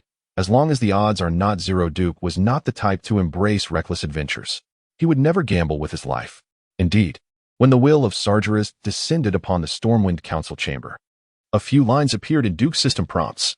The system did not specify what the consequences of failing to challenge Medivh would be.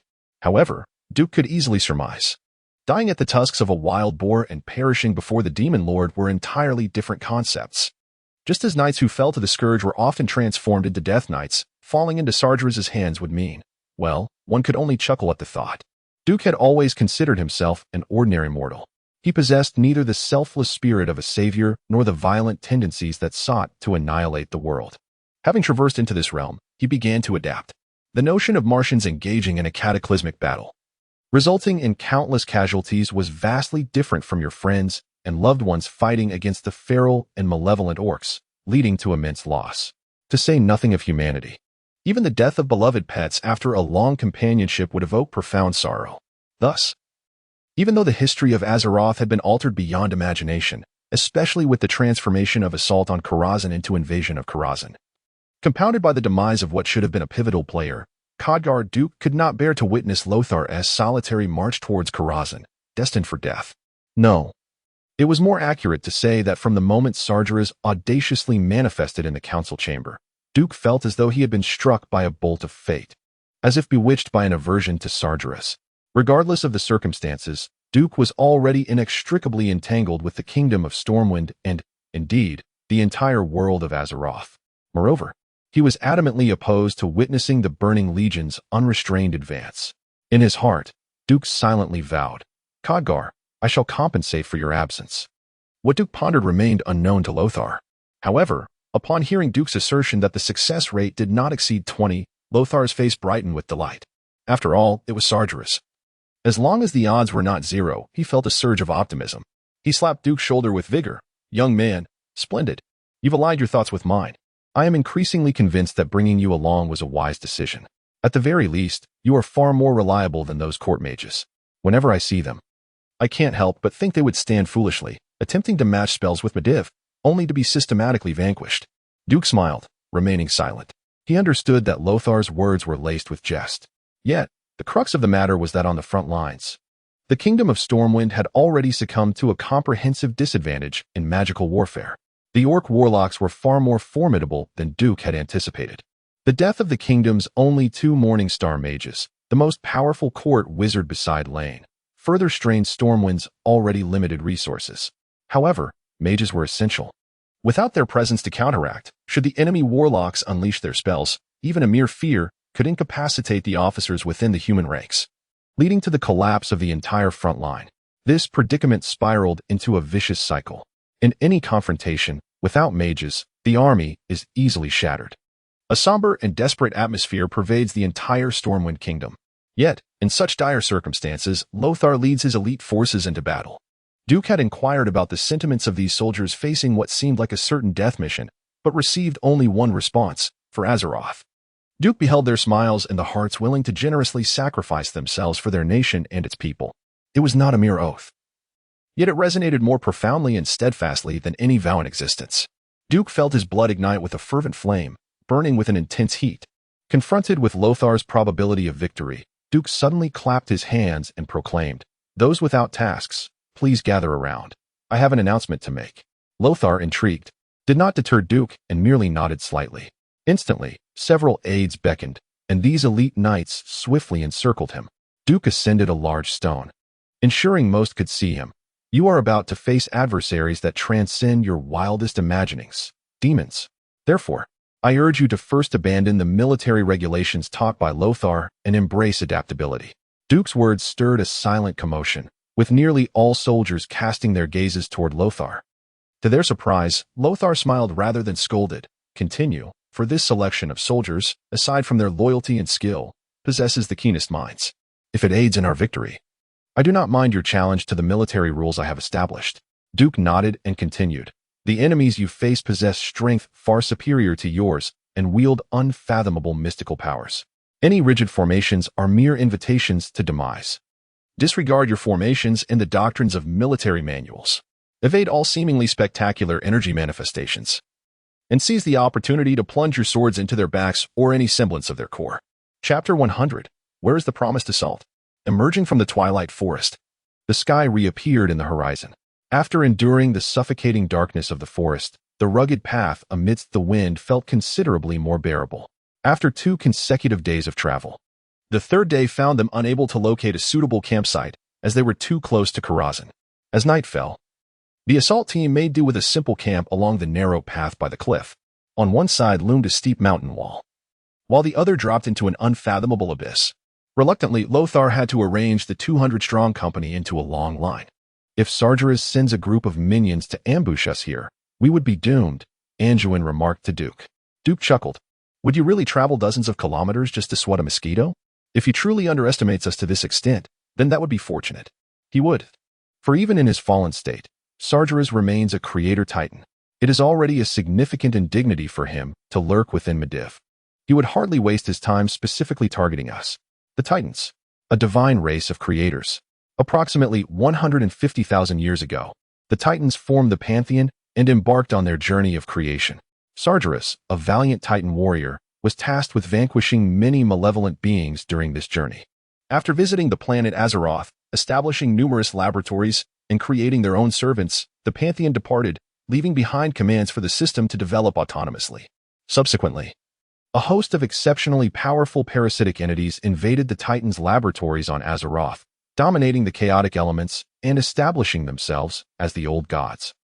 As the Legion of Old Gods grew in strength, they not only ruled Azeroth but also infected many Titan creations and servants, transforming them from inorganic beings into organic ones, what later generations would term the Blood Curse.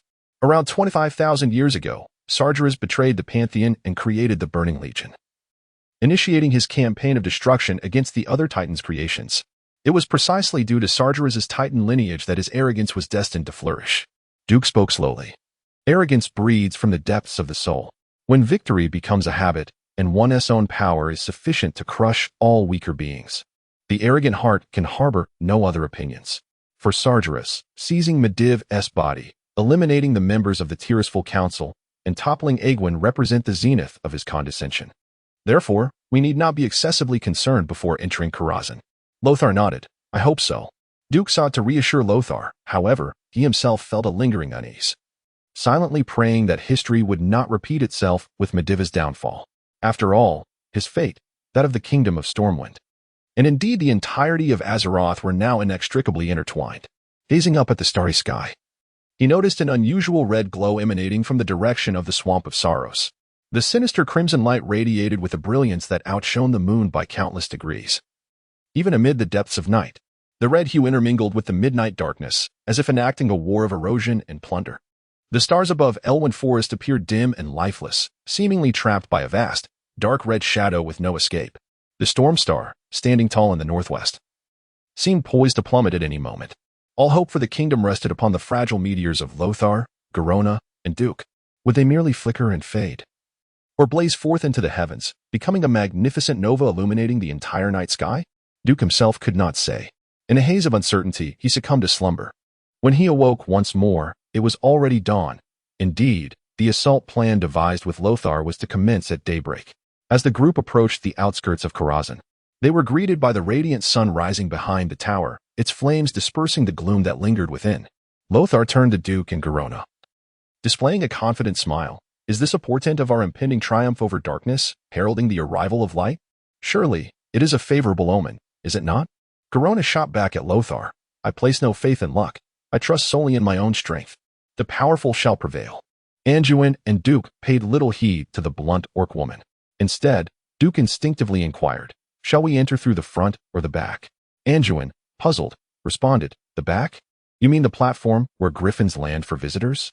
Come now, even if Medivh knows we might come, we cannot just swagger in atop a parade of griffins. Who knows if we might become targets mid-flight? No, not that back entrance, Duke fretted, at a loss for how to explain that he knew of a hidden passage from the game. However, with over 200 individuals, it was clear that a grand frontal assault was not feasible. Such a ruckus would rouse even a hibernating Sargeras. Duke was unaware of how the historical Khadgar, Anduin, and Garona had so effortlessly ascended to the highest levels of Karazhan to confront Medivh. He only understood that if this were the Karazhan from the game, its vastness would bewilder most first-time visitors. Remember, that was merely the game version of Karazhan. In the reality of Azeroth, magnified countless times. Who could fathom the true scale of Karazhan? From the outside, it appeared immense, but the towers of mages defy scientific description. The interiors of mage towers often expand beyond what is visible, as they are infused with various spatial spells. And let us not forget that the master of Karazhan is the enigmatic archmage Medivh. Now, this Medivh is under the control of Sargeras, far removed from the spectral hauntings Duke envisioned. The experiences of vanquishing bosses in the game would likely prove useless here. Avoiding skirmishes with lesser foes and confronting Medivh directly was the true path forward. Follow me. Duke decided that explanation was futile. and chose to lead the way directly. A sorcerer possessed numerous servants and followers, which resulted in a multitude of houses surrounding Karazhan. However, these abodes now stood vacant and desolate. Duke, accompanied by Lothar and the assault team, disregarded the main entrance of Karazhan, fording the tranquil river to its right. He then pushed open the ajar door and entered a 3-story house. Familiar with the layout, Duke turned left and discovered a staircase, ascending it steadily. Soon, Lothar noticed a bridge elevated above the ground. Opposite this bridge loomed a secondary tower of Karazhan, yet before it stood a locked iron gate. "How on earth do you know this?" Lothar exclaimed, astonished. A click resonated behind Duke as a lock was turned. Garona chuckled. "The lock is undone, and now what?" Duke spluttered in response. Chapter 101. What does it matter to entrust your life to you? How crucial is the back door of Karazhan? This question is challenging to articulate. Duke is uncertain about how the world of Azeroth, which overlaps 80 with his understanding of World of Warcraft, truly is. He only knows that throughout history, those who charged through the front door were either extraordinarily formidable or utterly foolish. In this realm, the mage towers also adhere to a hierarchy where the higher one has status, the higher their residence. It is certain that Medivh resides at the pinnacle of the tower. Now, the question arises. According to the game's lore, Karazhan boasts 12 formidable bosses, both great and small. Yet, this does not pertain to the forsaken ruins of Karazhan, now teeming with phantoms, the undead, and demons following Medivh's demise. Many of the creatures and bosses Duke had initially envisioned are unlikely to manifest. However, it is evident from the deserted quarters of the human servants before the mage tower that entering through the front door would surely lead to misfortune. Are we to encounter demonic humans or monstrous entities summoned from another realm by Sargeras? Regardless of which, it is certain that entering through the front door would lead directly into Sargeras' playground. This confrontation is inherently one of stark imbalance. And even with heroes like Lothar and Garona on their side, it remains impossible to confront Medivh, who possesses the advantage of the mage tower. It is paramount to minimize the frequency and intensity of battles, striving to face Medivh in their strongest condition. According to the game's mechanics, taking the back door signifies evading or eliminating at least half of the bosses, which would be exceedingly advantageous. Duke cast a glance at Garona, who wore a smug expression as if to say, "Do praise me." Suddenly, he found himself devoid of irritation. Lothar, whether genuinely impressed or merely feigning astonishment, exclaimed, "Good heavens! How did you manage that? Just moments ago, one of my finest rogues signaled to me that he couldn't handle it." Garona, hands on her hips, replied, "Heh. When you've been imprisoned countless times and have devised numerous means of escape, no lock can hold you back, whether it be magical or mundane." Duke rolled his eyes. "If you're that exceptional, why not take flight? It seems you've mastered the art of escape rooms." Lothar drew his sword. "All right, next question. Duke, where does this door lead? Do you possess any intelligence or clues?" Duke hesitated momentarily. "Am I expected to recite the names of the bosses from the game for you?" He shrugged. "I do not know. Even my mentor merely informed me that there exists a back door to Karazhan, which at least allows one to bypass the stables, the servants' quarters, and the noble's reception area." At that moment, Reginald Windrunner stepped forward and inquired, "What purpose does avoiding those areas serve?" Duke rolled his eyes once more. Of course, Windrunner's transformation from Lothar's subordinate to Duke's follower marked a significant change. Duke firmly believed that just as Lothar deserved the favor of the goddess of fate, Windrunner, too, should not perish in this place. Currently, Windsor remains somewhat inexperienced, and Duke can only patiently explain. Originally in Karazhan, there were hundreds of servants assisting in the management of the entire mage tower. However, they have all vanished, most likely transformed into demons or demonized beings by Sargeras. Avoiding these areas is also aimed at minimizing unnecessary casualties. Nonetheless, a feigned attack remains essential. What is a feigned attack? Garona suddenly inquired.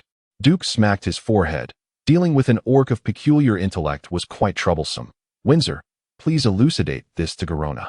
Duke turned to Lothar. If we take the back route, I have a 70 chance of evading more than half of the enemies and reaching Medivh within an hour. Yet, nothing is entirely foolproof. You are the commander, and the decision lies in your hands. Very well, the main force shall take the back route, Lothar decisively agreed. Duke, prepared with a plethora of explanations, was momentarily taken aback by Lothar's straightforwardness. Lothar clapped Duke on the shoulder, his face radiating confidence and generosity. Have some faith in yourself. In the realm of mystery, you are the expert. Since you have already demonstrated your loyalty to the kingdom and humanity through action, why should we, the laymen, hesitate to entrust our lives to you? As long as we achieve some results against Sargeras, I shall be content. All right, then I shall proceed. Everyone, heed my instructions. We shall arrange ourselves thus. At the highest level of Karazhan, Medivh lay sprawled on a chaise lounge. Should anyone happen to glimpse this scene, they would be astonished to find dozens of luminous screens suspended in the void around Medivh. Each screen displayed a different image, many of which were evidently unrelated to the world of Azeroth. These images flowed like a film played at 10 times the normal speed, as if the entire continuum of time had been accelerated. Yet, regardless of the image, they all shared a common theme: destruction and slaughter. In various corners of the universe, the Burning Legion rampaged unchecked, relentlessly spreading death. Sargeras, bound to Medivh, found his mental realm filled with monotonous wails and pleas for mercy. Frowning slightly, Sargeras began to feel a sense of weariness. A gentle snap of his fingers silenced the entire mental space, leaving only the resonant sound of chaotic magical energy coursing through him, a sound so powerful, akin to a howling tempest, that even while his body remained sealed in slumber, Sargeras could perceive the exquisite nature of his condition. Without lifting a finger, Sargeras expanded his vision across the space of Karazhan, his gaze reflecting the luminous halo encircling the entire planet of Azeroth. This halo radiated a brilliant and mysterious aura, repelling any direct incursion by pure blood demons. However, everything changed with the invasion of the orcs. Sargeras could see the orcs, having imbibed demon blood, crossing the void into the world of Azeroth. With their entrance, the power of the halo gradually diminished at an imperceptible rate. Not enough. Not enough. Still not enough. I yearn for an increase in the demonic corruption of these lands. Sargeras murmured to himself as he sought ways to hasten the countdown to the world's annihilation. Suddenly, he sensed the presence of an intruder. Chapter 102. Come. Midnight. Draw the sword. At this moment, the voice of the future Marshal Reginald Windsoul still bore a youthful timbre. He was uncertain why the Duke had entrusted him with the command of this elite force of 200 men, nor could he fathom why this contingent, comprising over 90% of the strike team's combat prowess, was designated as a feint. What he did know was that the Duke, now his master, along with the revered Anduin Lothar, had bestowed upon him their utmost trust. This trust weighed heavily upon him. I entrust my men to you, Lothar had said. A soldier who does not aspire to be a marshal is not a worthy soldier. Reggie, I have faith in you, yet you must prove yourself. The opportunity has now arrived. The Duke had clapped him on the shoulder. Fortunate to fight valiantly for a kingdom on the brink of collapse, Windsoul felt immense gratitude, repeatedly reassuring himself that he had chosen the right path. The seemingly enigmatic Duke was, indeed, a great hero of the realm. Hearing the words of confidence from both men nearly brought tears to Windsoul's eyes. As the appointed hour arrived, he raised his long sword high in the dawn light, its brilliance akin to that of the sun, resembling a blazing arc of fire. Demon-slaying weapon. This mid-tier enchantment could permanently imbue a melee weapon with the potential to stun demons and deal additional damage. Truth be told, such an enchanted weapon was beyond the reach of a mere soldier. Even the chief swordsmen of noble households might not possess one. Yet, the indulgent Duke had summoned an enchanter to bestow the uniform, demon-slaying, enchantment upon the swords wielded by the entire strike force of over 200 warriors. Windsoul was unaware of the full extent of this enchantment's power, but the faint aura of sanctity emanating from the blades filled every soldier with elation. Standing tall in the morning light, Windsoul's figure commanded the attention of the elite warriors of the Stormwind Kingdom, who, in unison, raised their long swords as they advanced. Amidst a shimmering glow, the cold gleam of the blades flickered, reminiscent of the first light of dawn racing across the darkened earth, dispelling the shadows. Charge. Remembering the Duke's admonitions, Windsoul eschewed a rigid military formation in favor of a more dispersed skirmish approach.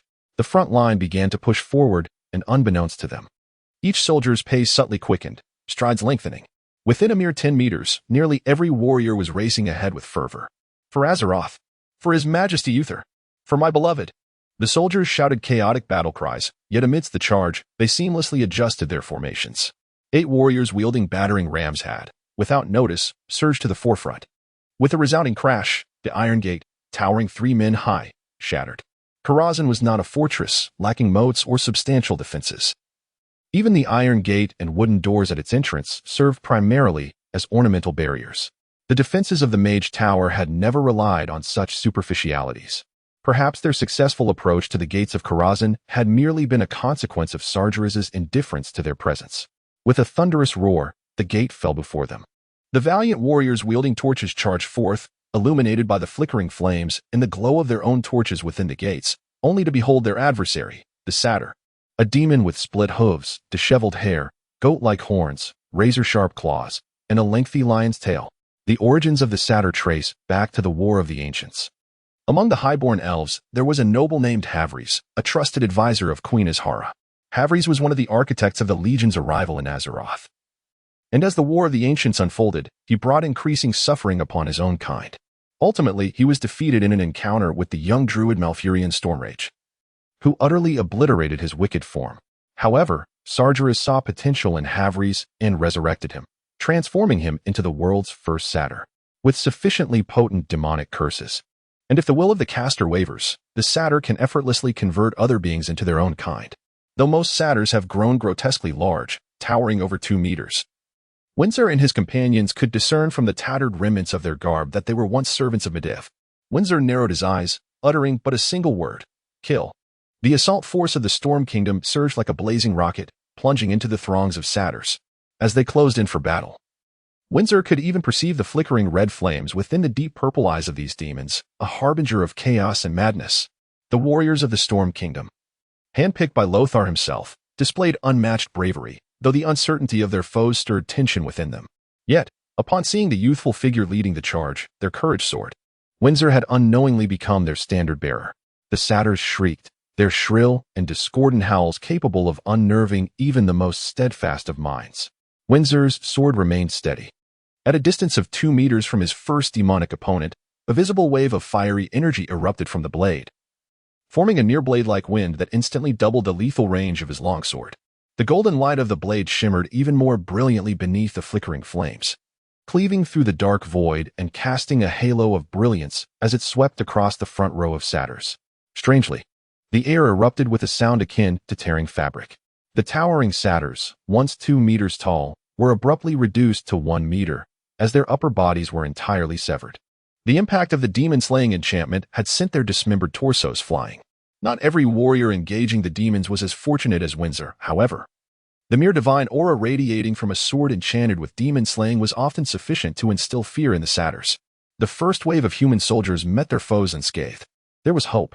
Confronted by these heavily armed human soldiers, the newly emerged satyrs appeared as feeble as hatchlings just breaking free from their shells. Annihilate the demons. Windsor had scarcely finished his exclamation when an inexplicable shiver coursed through him, raising goosebumps across his skin. Turning his head, he beheld a demon with crimson skin, mounted upon a steed ablaze with flames, gradually materializing at the expansive entrance of the corridor. The thunderous sound of hooves reverberated, scorching the air to the brink of combustion with a hissing noise. Accompanied by the scattered satyrs, all these elements conveyed a singular message to Windsor. The entity before him was formidable. Suddenly, the being spoke, "Come forth, midnight. Let us together eradicate this rabble." Chapter 103. Listening not to the corner walls, if Duke were to witness this scene, he would undoubtedly be left agape with astonishment. The hunter, Atumen, who was destined to become a boss of the undead in later ages, now appeared in the guise of a demon. The origins of Atumen have become an enigma, yet as an introductory boss, he effectively delivered a resounding blow to Windsor and his companions.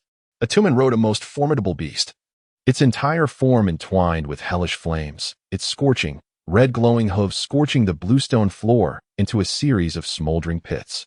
Accompanied by hissing sounds, the high-headed infernal steed, exuding flames suffused with the stench of sulfur, manifested before Windsor and his allies, towering above the steeds of all heavy cavalry in the Stormwind Kingdom. It was easy to mistake Midnight for a rhinoceros rather than a nightmarish creature from the depths of hell. As the echoes of the nightmare beast's roars reverberated throughout the first level of Karazhan, and as its fiery, colossal body rampaged unchecked, Windsor began to grasp the meaning behind Duke's words. Your responsibility is heavy. If you can endure for an hour, you will have fulfilled your task. Lothar had repeatedly admonished these fledgling warriors that on the battlefield, when faced with the enemy in mortal combat, the foremost challenge was to conquer the fear of death. If one could not confront the terror that death instills, then only in the fleeting moment before death arrives would one realize that their feet had always been poised on the precipice of Hell's Gate. Otherwise, when one's head falls, when one is crushed into a pulp by the immense force of a charging steed, as the world spirals wildly and consciousness fades, it would be too late. One's life, status, friends, and loved ones would all be reduced to mere history in that single devastating blow. The realm beyond death indeed exists. Countless spirits and demons bear testament to this grim, ironclad truth with their malevolent visages. Yet once one succumbs to death, one ceases to be oneself. To avert such a dismal fate, the first imperative is to conquer fear. This task is far from simple, especially in the presence of the fearsome nightmare steed. Many elite warriors exhibited expressions of sheer terror. Whether it was the manifestation of the nightmare steed's dread aura or the oppressive weight of their own fright, that deep-seated fear thoroughly paralyzed their hearts and blood. They resembled lambs awaiting slaughter, falling prey to the strikes of Hunter Atumen and the charge of the nightmare beast, Midnight. Surprisingly, Windsor felt no fear.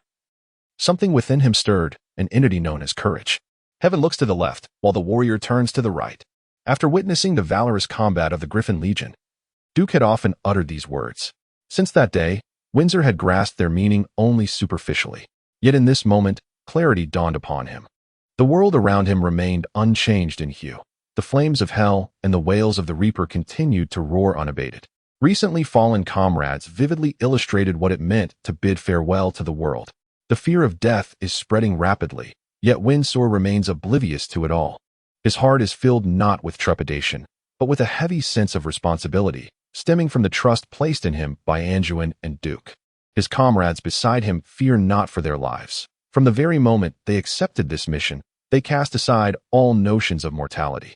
However, Windsor harbors the hope that, should they fall, their deaths would possess meaning, that they would perish valiantly in the pursuit of victory.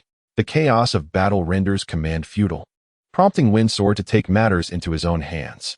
He seizes an opportunity, a fleeting moment scarcely perceptible, just as the nightmare beast Midnight sends a fellow soldier flying with its near-unseen speed, and as the Hunter Atumen prepares to strike with his blade, Windsor suddenly charges forth. This is no ordinary charge. It is the charge of a true warrior. With a resounding whoosh, accompanied by a trailing shadow, Windsor crashes into the side of the nightmare beast. The force of his assault is so immense that even the formidable creature stumbles. Come on, you four-legged crawler. Let us engage in a glorious battle. With a thunderous shield bash, he distorts the beast's maw. In that instant, Atumen's subsequent strike is thwarted by Windsor's enchanted sword, imbued with the essence of demon slaying, as he executes a perfectly timed horizontal block. The tide of battle shifts dramatically. It is Windsor's courageous stand that traps the once unassailable Atumen within the onslaught of the elite warriors of Stormwind. Meanwhile, at the rear entrance of Karazhan, Lothar feels a hint of urgency. After Duke commanded Windsor to initiate the attack, the lack of movement is perplexing. What are you waiting for? Lothar has witnessed the enigmatic behaviors of the mages before. He cannot fathom why Duke, adamant about not entering through the back door, lurks by the entrance as if eavesdropping. But what precisely is he eavesdropping on? If it is a diversionary tactic, why is there no action yet? Lothar's mind is filled with questions. Out of trust in Duke, he remains silent, alongside his most capable 24 subordinates and the ever-bored Garona, waiting near the rear entrance. Indeed, Duke is engaged in a grand scheme of eavesdropping. While a diversion is an excellent strategy, its efficacy depends on its application. In a location where communication is cumbersome and alerts must be conveyed in the most primitive manner, such a tactic is undeniably advantageous. However, this is Medivh's Karazhan, unless Sargeras has grown excessively arrogant or is deliberately biding his time as they approach. They would scarcely manage to reach the outskirts of Karazhan. Once inside, the experience is akin to a mosquito feeding on a human. The initial sensation may be imperceptible, but over time, the effect becomes undeniable. Duke is determined to transform a strong assault into a surprise attack once more. Duke sought to validate a hypothesis of his own. An invisible ripple was emanating from the pinnacle of the Karazhan Mage Tower, radiating outward in all directions. This principle bore resemblance to radar waves, as active sonar generated a ripple of arcane energy that spread forth, and upon encountering an object, a faint wave would return to the apex of the Mage Tower. Such a concept would be dismissed as fanciful nonsense by the inhabitants of this world. However, for Duke, the traveler from another realm, it was a matter of intrigue. Eureka! Chapter 104. Do orcs bear the character and oppos, courage and oppos, on their chests? An unknown demonic energy pulsated with subtle fluctuations, with peaks and troughs varying slightly in length, something beyond human comprehension. Furthermore, this was an Eridar tongue, commonly referred to as the language of demons. This complexity would confound 99 of the sorcerers in the world. Yet it posed no challenge to Duke, for he possessed a system sprite. This unchanging dialogue, occurring every 5 minutes, despite its intricate fluctuations, remained consistent. When the system sprite assured Duke of its flawless mimicry, he smiled at Lothar. I can employ a trick known only to mages to deceive Medivh for a time. I believe that before we draw near to him, no matter how many of his subordinates we eliminate, he will remain oblivious. Upon hearing this, Lothar's eyes sparkled. If he could approach Medivh, perhaps there would still be hope. What was most fearsome? Being overwhelmed by an endless tide of demons before even encountering Medivh. He and his men were formidable. Nevertheless, they were still human. As long as they were human, fatigue and mistakes would inevitably occur. The longer the battle dragged on, the more unfavorable it would become for them. Duke and Appos' arrival had directly altered this dynamic. Very well, follow me, Duke beckoned. No, we shall proceed together, Lothar replied, shield in his left hand and sword in his right. Suddenly, Duke noticed that Lothar's sword appeared fundamentally different from the one he typically wielded. This is an heirloom, Lothar remarked nonchalantly. Duke's jaw dropped. Had he not been able to maintain his composure, he might have gasped in astonishment. Who was Lothar's ancestor? The former sovereign of the Seven Kingdoms, Emperor Thoradin. An ancestral sword? Was that not the Sword of Kings? Seemingly perceiving Duke's astonishment, Lothar said lightly, "It is not as mystical as you imagine. However, wielding this sword tends to provoke the nobles of the Stormwind Kingdom." Duke dared not inquire further, for to do so would lead into the murky depths of Lothar's past. In truth, Duke could not fathom why a descendant of the illustrious Thoradin would serve the Uther family. Duke and Lothar's group entered Karazhan. Almost the moment they stepped through the back door, Duke sensed something amiss. It was as if the very fabric of time and space had unraveled. This was inevitable in Karazhan, where countless absurdities awaited. For instance, the vast expanse before them was filled with books, various tomes, not only of magic but also of humanities, geography, and history.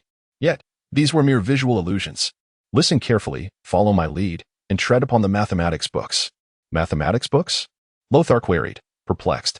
To avoid being whisked away to another realm, simply follow my path, Duke cautioned as he nimbly leapt across the scattered books. A group of companions followed him, hopping left and right, continuing for several minutes before they finally exited the area. Despite the somewhat comical sight of a group of burly men clad in armor and wielding long swords leaping about, the perilous situation was far from amusing. The only solace was the apparent fact that none of those who had entered were left behind. Then, as Duke led the way through an illusion of a bookshelf, his expression shifted slightly. He beheld a descending slope, from which a faint whiff of sulfur wafted. What? Did a realization dawn upon him? Sathar. And not just any Sathar, but one capable of summoning lesser demons. Duke nearly blurted out the name of Tristan, the corrupted hoof. As a formidable earth mage, Duke was acutely aware of his limitations. Although his magical prowess had surpassed that of many sky mages, he remained, at his core, an earth mage.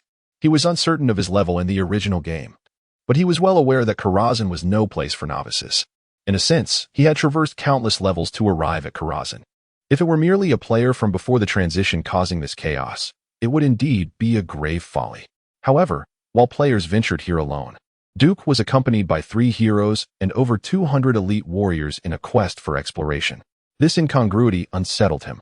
Were their adversaries not Medivh? It would indeed be a quintessential case of clinging to a powerful ally, namely, the splendidly formidable Lothar. Is there anything we should be wary of? Lothar inquired softly. It is best not to engage in a prolonged battle, for this summoning-type Sathar, given enough time, could easily conjure an army. Very well, I shall take the lead. The voice was not Lothar's, but that of Garona. In that instant, Duke was nearly struck with a heart attack. He witnessed Garona, the orc whose every thought seemed to follow a linear pattern, darting like lightning into the secret chamber of the corrupted hoof. Follow me. Not only Duke, but Lothar too was left speechless. He had known that most orcs bore a symbol of courage etched upon their chests, yet he had never anticipated that even Garona, with her human-like femininity, could be so fierce. He hurriedly chased after Garona into the dimly lit chamber, suffused with a crimson glow, where intricate scarlet magical runes adorned the very floor. Chapter 105. The Cursed Hoof. Contrary to expectations of a tumultuous battle, the confrontation did not erupt immediately. Galona, wielding an unusual bone dagger, appeared to be ensnared in hesitation. Within the confines of the expansive room, she beheld a standard blonde youth, strikingly reminiscent of the human nobility she had encountered at Storm Fortress. This resemblance filled her with profound confusion, despite her instincts whispering caution. Her reason retained dominion over her actions, compelling her to refrain from striking. In that fleeting moment, Duke found himself wishing fervently that Galona would act with reckless abandon. In his world, meticulously annotated by the system sprite, a large red skull loomed ominously above the young man's head, with his race unmistakably marked as a satyr. "Kill him," Duke's voice rang out, though it seemed to arrive too late. The blonde noble suddenly wore a mocking expression, parting his lips to emit a shrill scream, from which red smoke billowed forth, escaping not only his mouth, but also his eyes, nostrils, and ears. In less than 2 seconds, that seemingly sentient crimson mist morphed into a corrosive substance, melting the noble's features into a blurred semblance of humanity. Before the eyes of over 20 assailants, he transformed, enveloped in a malevolent sigil reeking of decay, repelling all external attacks. Duke and his companions could only watch helplessly as the figure knelt, curling upon the floor, his skin turning an alarming shade of crimson. Subsequently, like a serpent shedding its skin, something emerged from the lifeless shell of the soulless human. The red sigils enveloping him suddenly exploded outward, shooting in all directions. Duke barely managed to conjure a shield of arcane energy before the peculiar runes reached him. This was not a particularly orchestrated assault. The dispersing sigils appeared disorganized. Regrettably, several elite warriors were caught unawares. Despite their sturdy armor, the mere touch of the corrosive symbols burned through, igniting a searing sensation akin to molten steel splashing upon their flesh. Accompanying Lothar were priests, for Lothar had intended a swift strike, indifferent to the risk of detection. As one warrior frantically removed his gauntlet, a middle-aged priest attempted to dispel the tainted red sigils from the soldier's arm using the power of holy light, only to be astonished at the futility of his efforts. The highly corrosive runes spread like a rampant plague from the wound. Lothar's eyes narrowed, his sword rising and falling in a decisive arc, severing a significant portion of flesh from the victim's arm and sending it flying. The remaining warriors executed similar measures, their expressions transforming in horror. This was the quintessential might of a demon. Ha! Pitiful humans, why do you insist on seeking death here? As the crimson light faded, a demon satyr with an enormous goat's head materialized, accompanied by a raucous laugh, a quintessential embodiment of satyr mischief presenting itself before the onlookers. Surprisingly, the entity did not launch an immediate attack. Instead, the satyr with crimson skin performed an awkward noble gesture towards Lothar, his left hand upon his chest while his right hand flung off the small cap perched atop his forehead, bending slightly forward as he nodded. "You must be Anduin Lothar, correct? Tristan the malefactor sends his regards." Tristan spoke in the standard tongue of humanity, and Anduin noted with surprise that his accent was remarkably refined, reminiscent of the nobility of Lord Duran. Anduin's eyes narrowed involuntarily.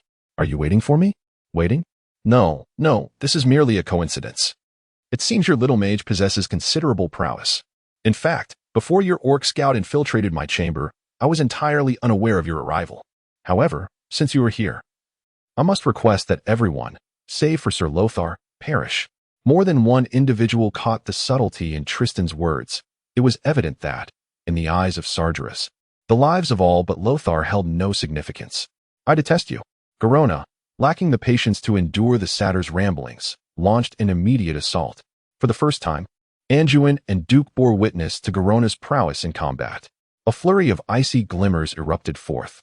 Garona's speed evoked in Duke an instinctive recollection of the term barrage, reminiscent of the myriad projectiles unleashed in rapid succession. The ethereal traces of her strikes, akin to the afterimages left by a fast-moving projectile, vividly illustrated the incredible swiftness of Garona's attack. Those present with Lothar felt as though they were trapped in a dream, each grappling with the internal question of whether they could withstand such an onslaught. Even Lothar, who had previously engaged Garona in tentative combat, wore a countenance of uncertainty. This female orc was astonishingly formidable. Garona stood tall, measuring an impressive height of 1.8 meters, surpassing many men, despite her elongated frame. Her muscular strength eclipsed that of numerous human warriors. Such a robust woman possessed agility and speed that surpassed the dynamic visual acuity of most. It was truly remarkable. Yet, this formidable assault failed to achieve complete success in a single strike. The rune-etched floor bore long, intersecting marks, some over an inch wide, evidence of Tristan's evasive maneuvers against Garona's fierce onslaught. This demon also exhibited superhuman agility. However, Tristan the malefactor was no mere victim. He suddenly emitted a low growl, causing the book-laden room to tremble precariously, with numerous tomes cascading from their shelves. From behind the stacks, several diminutive blue-skinned imps, standing slightly taller than a human knee, burst forth. Not only from the shelves, but also from the void within the room and the ceiling, numerous vertical, blood-red portals opened, resembling ice. Yet, the realm beyond these portals was far from a paradise. It appeared to be a terrifying space steeped in malevolence. Countless imps surged forth from the portals, unceremoniously hurling fireballs at the human warriors within the room. In the interest of agility, Lothar's elite troops had eschewed cumbersome tower shields. Most commonly utilized is the standard Stormwind Kite Shield, which evidently proves inadequate against fireballs emanating from all directions. Warrior Digga, a seasoned combatant at the age of 28. Enlisted at the tender age of 16, he has battled murlocs, vanquished gnolls, faced ferocious beasts, and withstood orc assaults. As a warrior in the prime of his life, his experiences are undeniably vast. Yet, when confronted with an enigmatic and mysterious onslaught, he found himself momentarily taken aback. The fireball surged toward him, its blinding radiance expanding rapidly within his field of vision, leading him to prepare for the inevitable embrace of death. It was at that critical juncture that a striking flash of blue brilliance darted past him from behind. Chapter 106. The Demon Chains Instinctively. Digga raised his shield and turned his head slightly, just in time to behold a peculiar, ethereal white hand, conjured from arcane energy, hovering not far above his left shoulder. This dexterous manifestation, known as the Mage Hand, captivated Digga's entire focus, causing him to forget the imminent peril and disregard everything else in the world. His vision narrowed to this singular hand of mystical energy. From the palm of the Mage Hand, arcs of blue-violet orbs erupted, dispersing the fiery onslaught that surged toward him. The crimson flames, deprived of their arcane sustenance, rapidly withered in the void, imparting an unexpected sense of clarity. Yet, this was not the conclusion. If the inferior demons unleashed a deluge of fiery arrows, Duke's counterattack would manifest as a veritable barrage that filled the entire field of vision. These diminutive, lowly demons clearly lacked prowess in close combat. Digga and his comrades held confidence that if they could close the distance, they would effortlessly teach these creatures a lesson with their long swords. However, the path to confront them was fraught with uncertainty, and he estimated that at least 30 individuals would be required to subdue the relentless tide of monsters flooding into the room. One could perish from a severed neck, explode from a ruptured chest, or be obliterated by a missile through the brain. Swathes of inferior demons were sent flying in all directions, akin to grass being mowed. In a sudden authoritative voice, Duke commanded, "Everyone, suppress the demons emerging from the portal." Rarely had Duke afforded them the opportunity to charge, and the warriors brandished their long swords, advancing toward the crimson portal, positioning themselves to deliver swift and precise strikes to any demon daring to leap into this vast chamber. Duke's cheek muscles twitched, inexplicably reminiscent of a whack-a-mole game. A significant reason for the cessation of Duke and Apos' arcane missile barrage was that Garona had fallen victim to the demon chains. In this chamber brimming with runes and magical arrays, it was evident that the demonic hooves could manipulate space to a degree. As Garona relentlessly pursued and struck the demonic hooves, she was suddenly transported. The landscape before her shifted instantaneously, placing her in the center of the room. Thick chains, exuding a malevolent and otherworldly energy, erupted from the blood-red magic circle on the ground, ensnaring Garona tightly. Gianninchich. The muscles in her arms and thighs bulged with exertion, showcasing her powerful physique. Yet, despite her neck being as thick as 2 dynamite sticks, she could not budge the chains that bound her. Orcs are never lacking in strength, but alas, the arcane powers at play cannot be swayed by sheer brute force. Lothar seemed poised to rescue Garona, but Duke interjected, "I will handle this. You pursue the demon hooves." For reasons unknown, Duke's decision was accepted, and Lothar complied. The resplendent sword, radiating a faint golden glow, carved a brilliant arc through the air as it struck toward the demon hooves.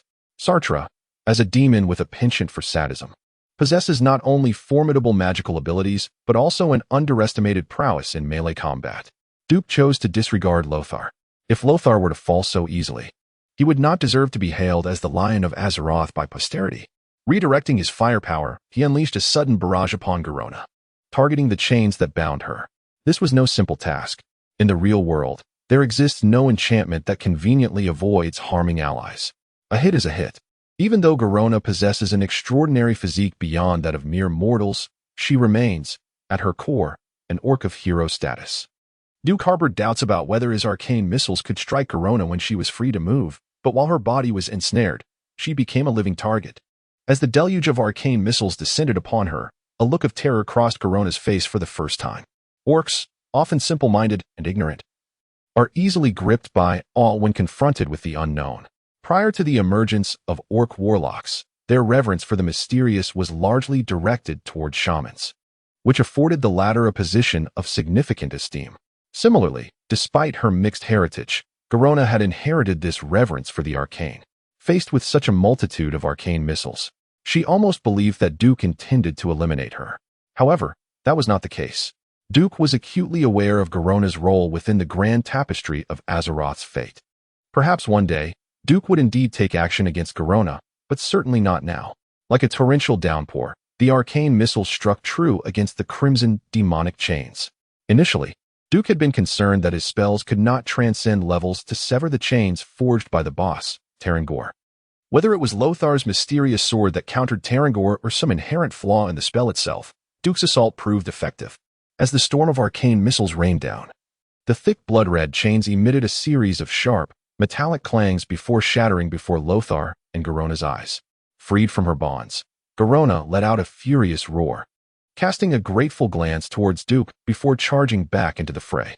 Taken aback by the ferocity of Duke's firepower, Tarangor found himself unprepared.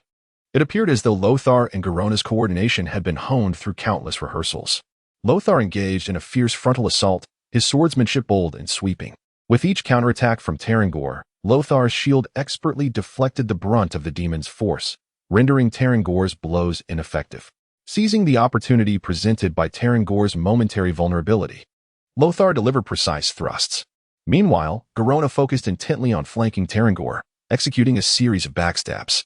The half-orc assassin's strikes sent shivers down Tarangor's spine.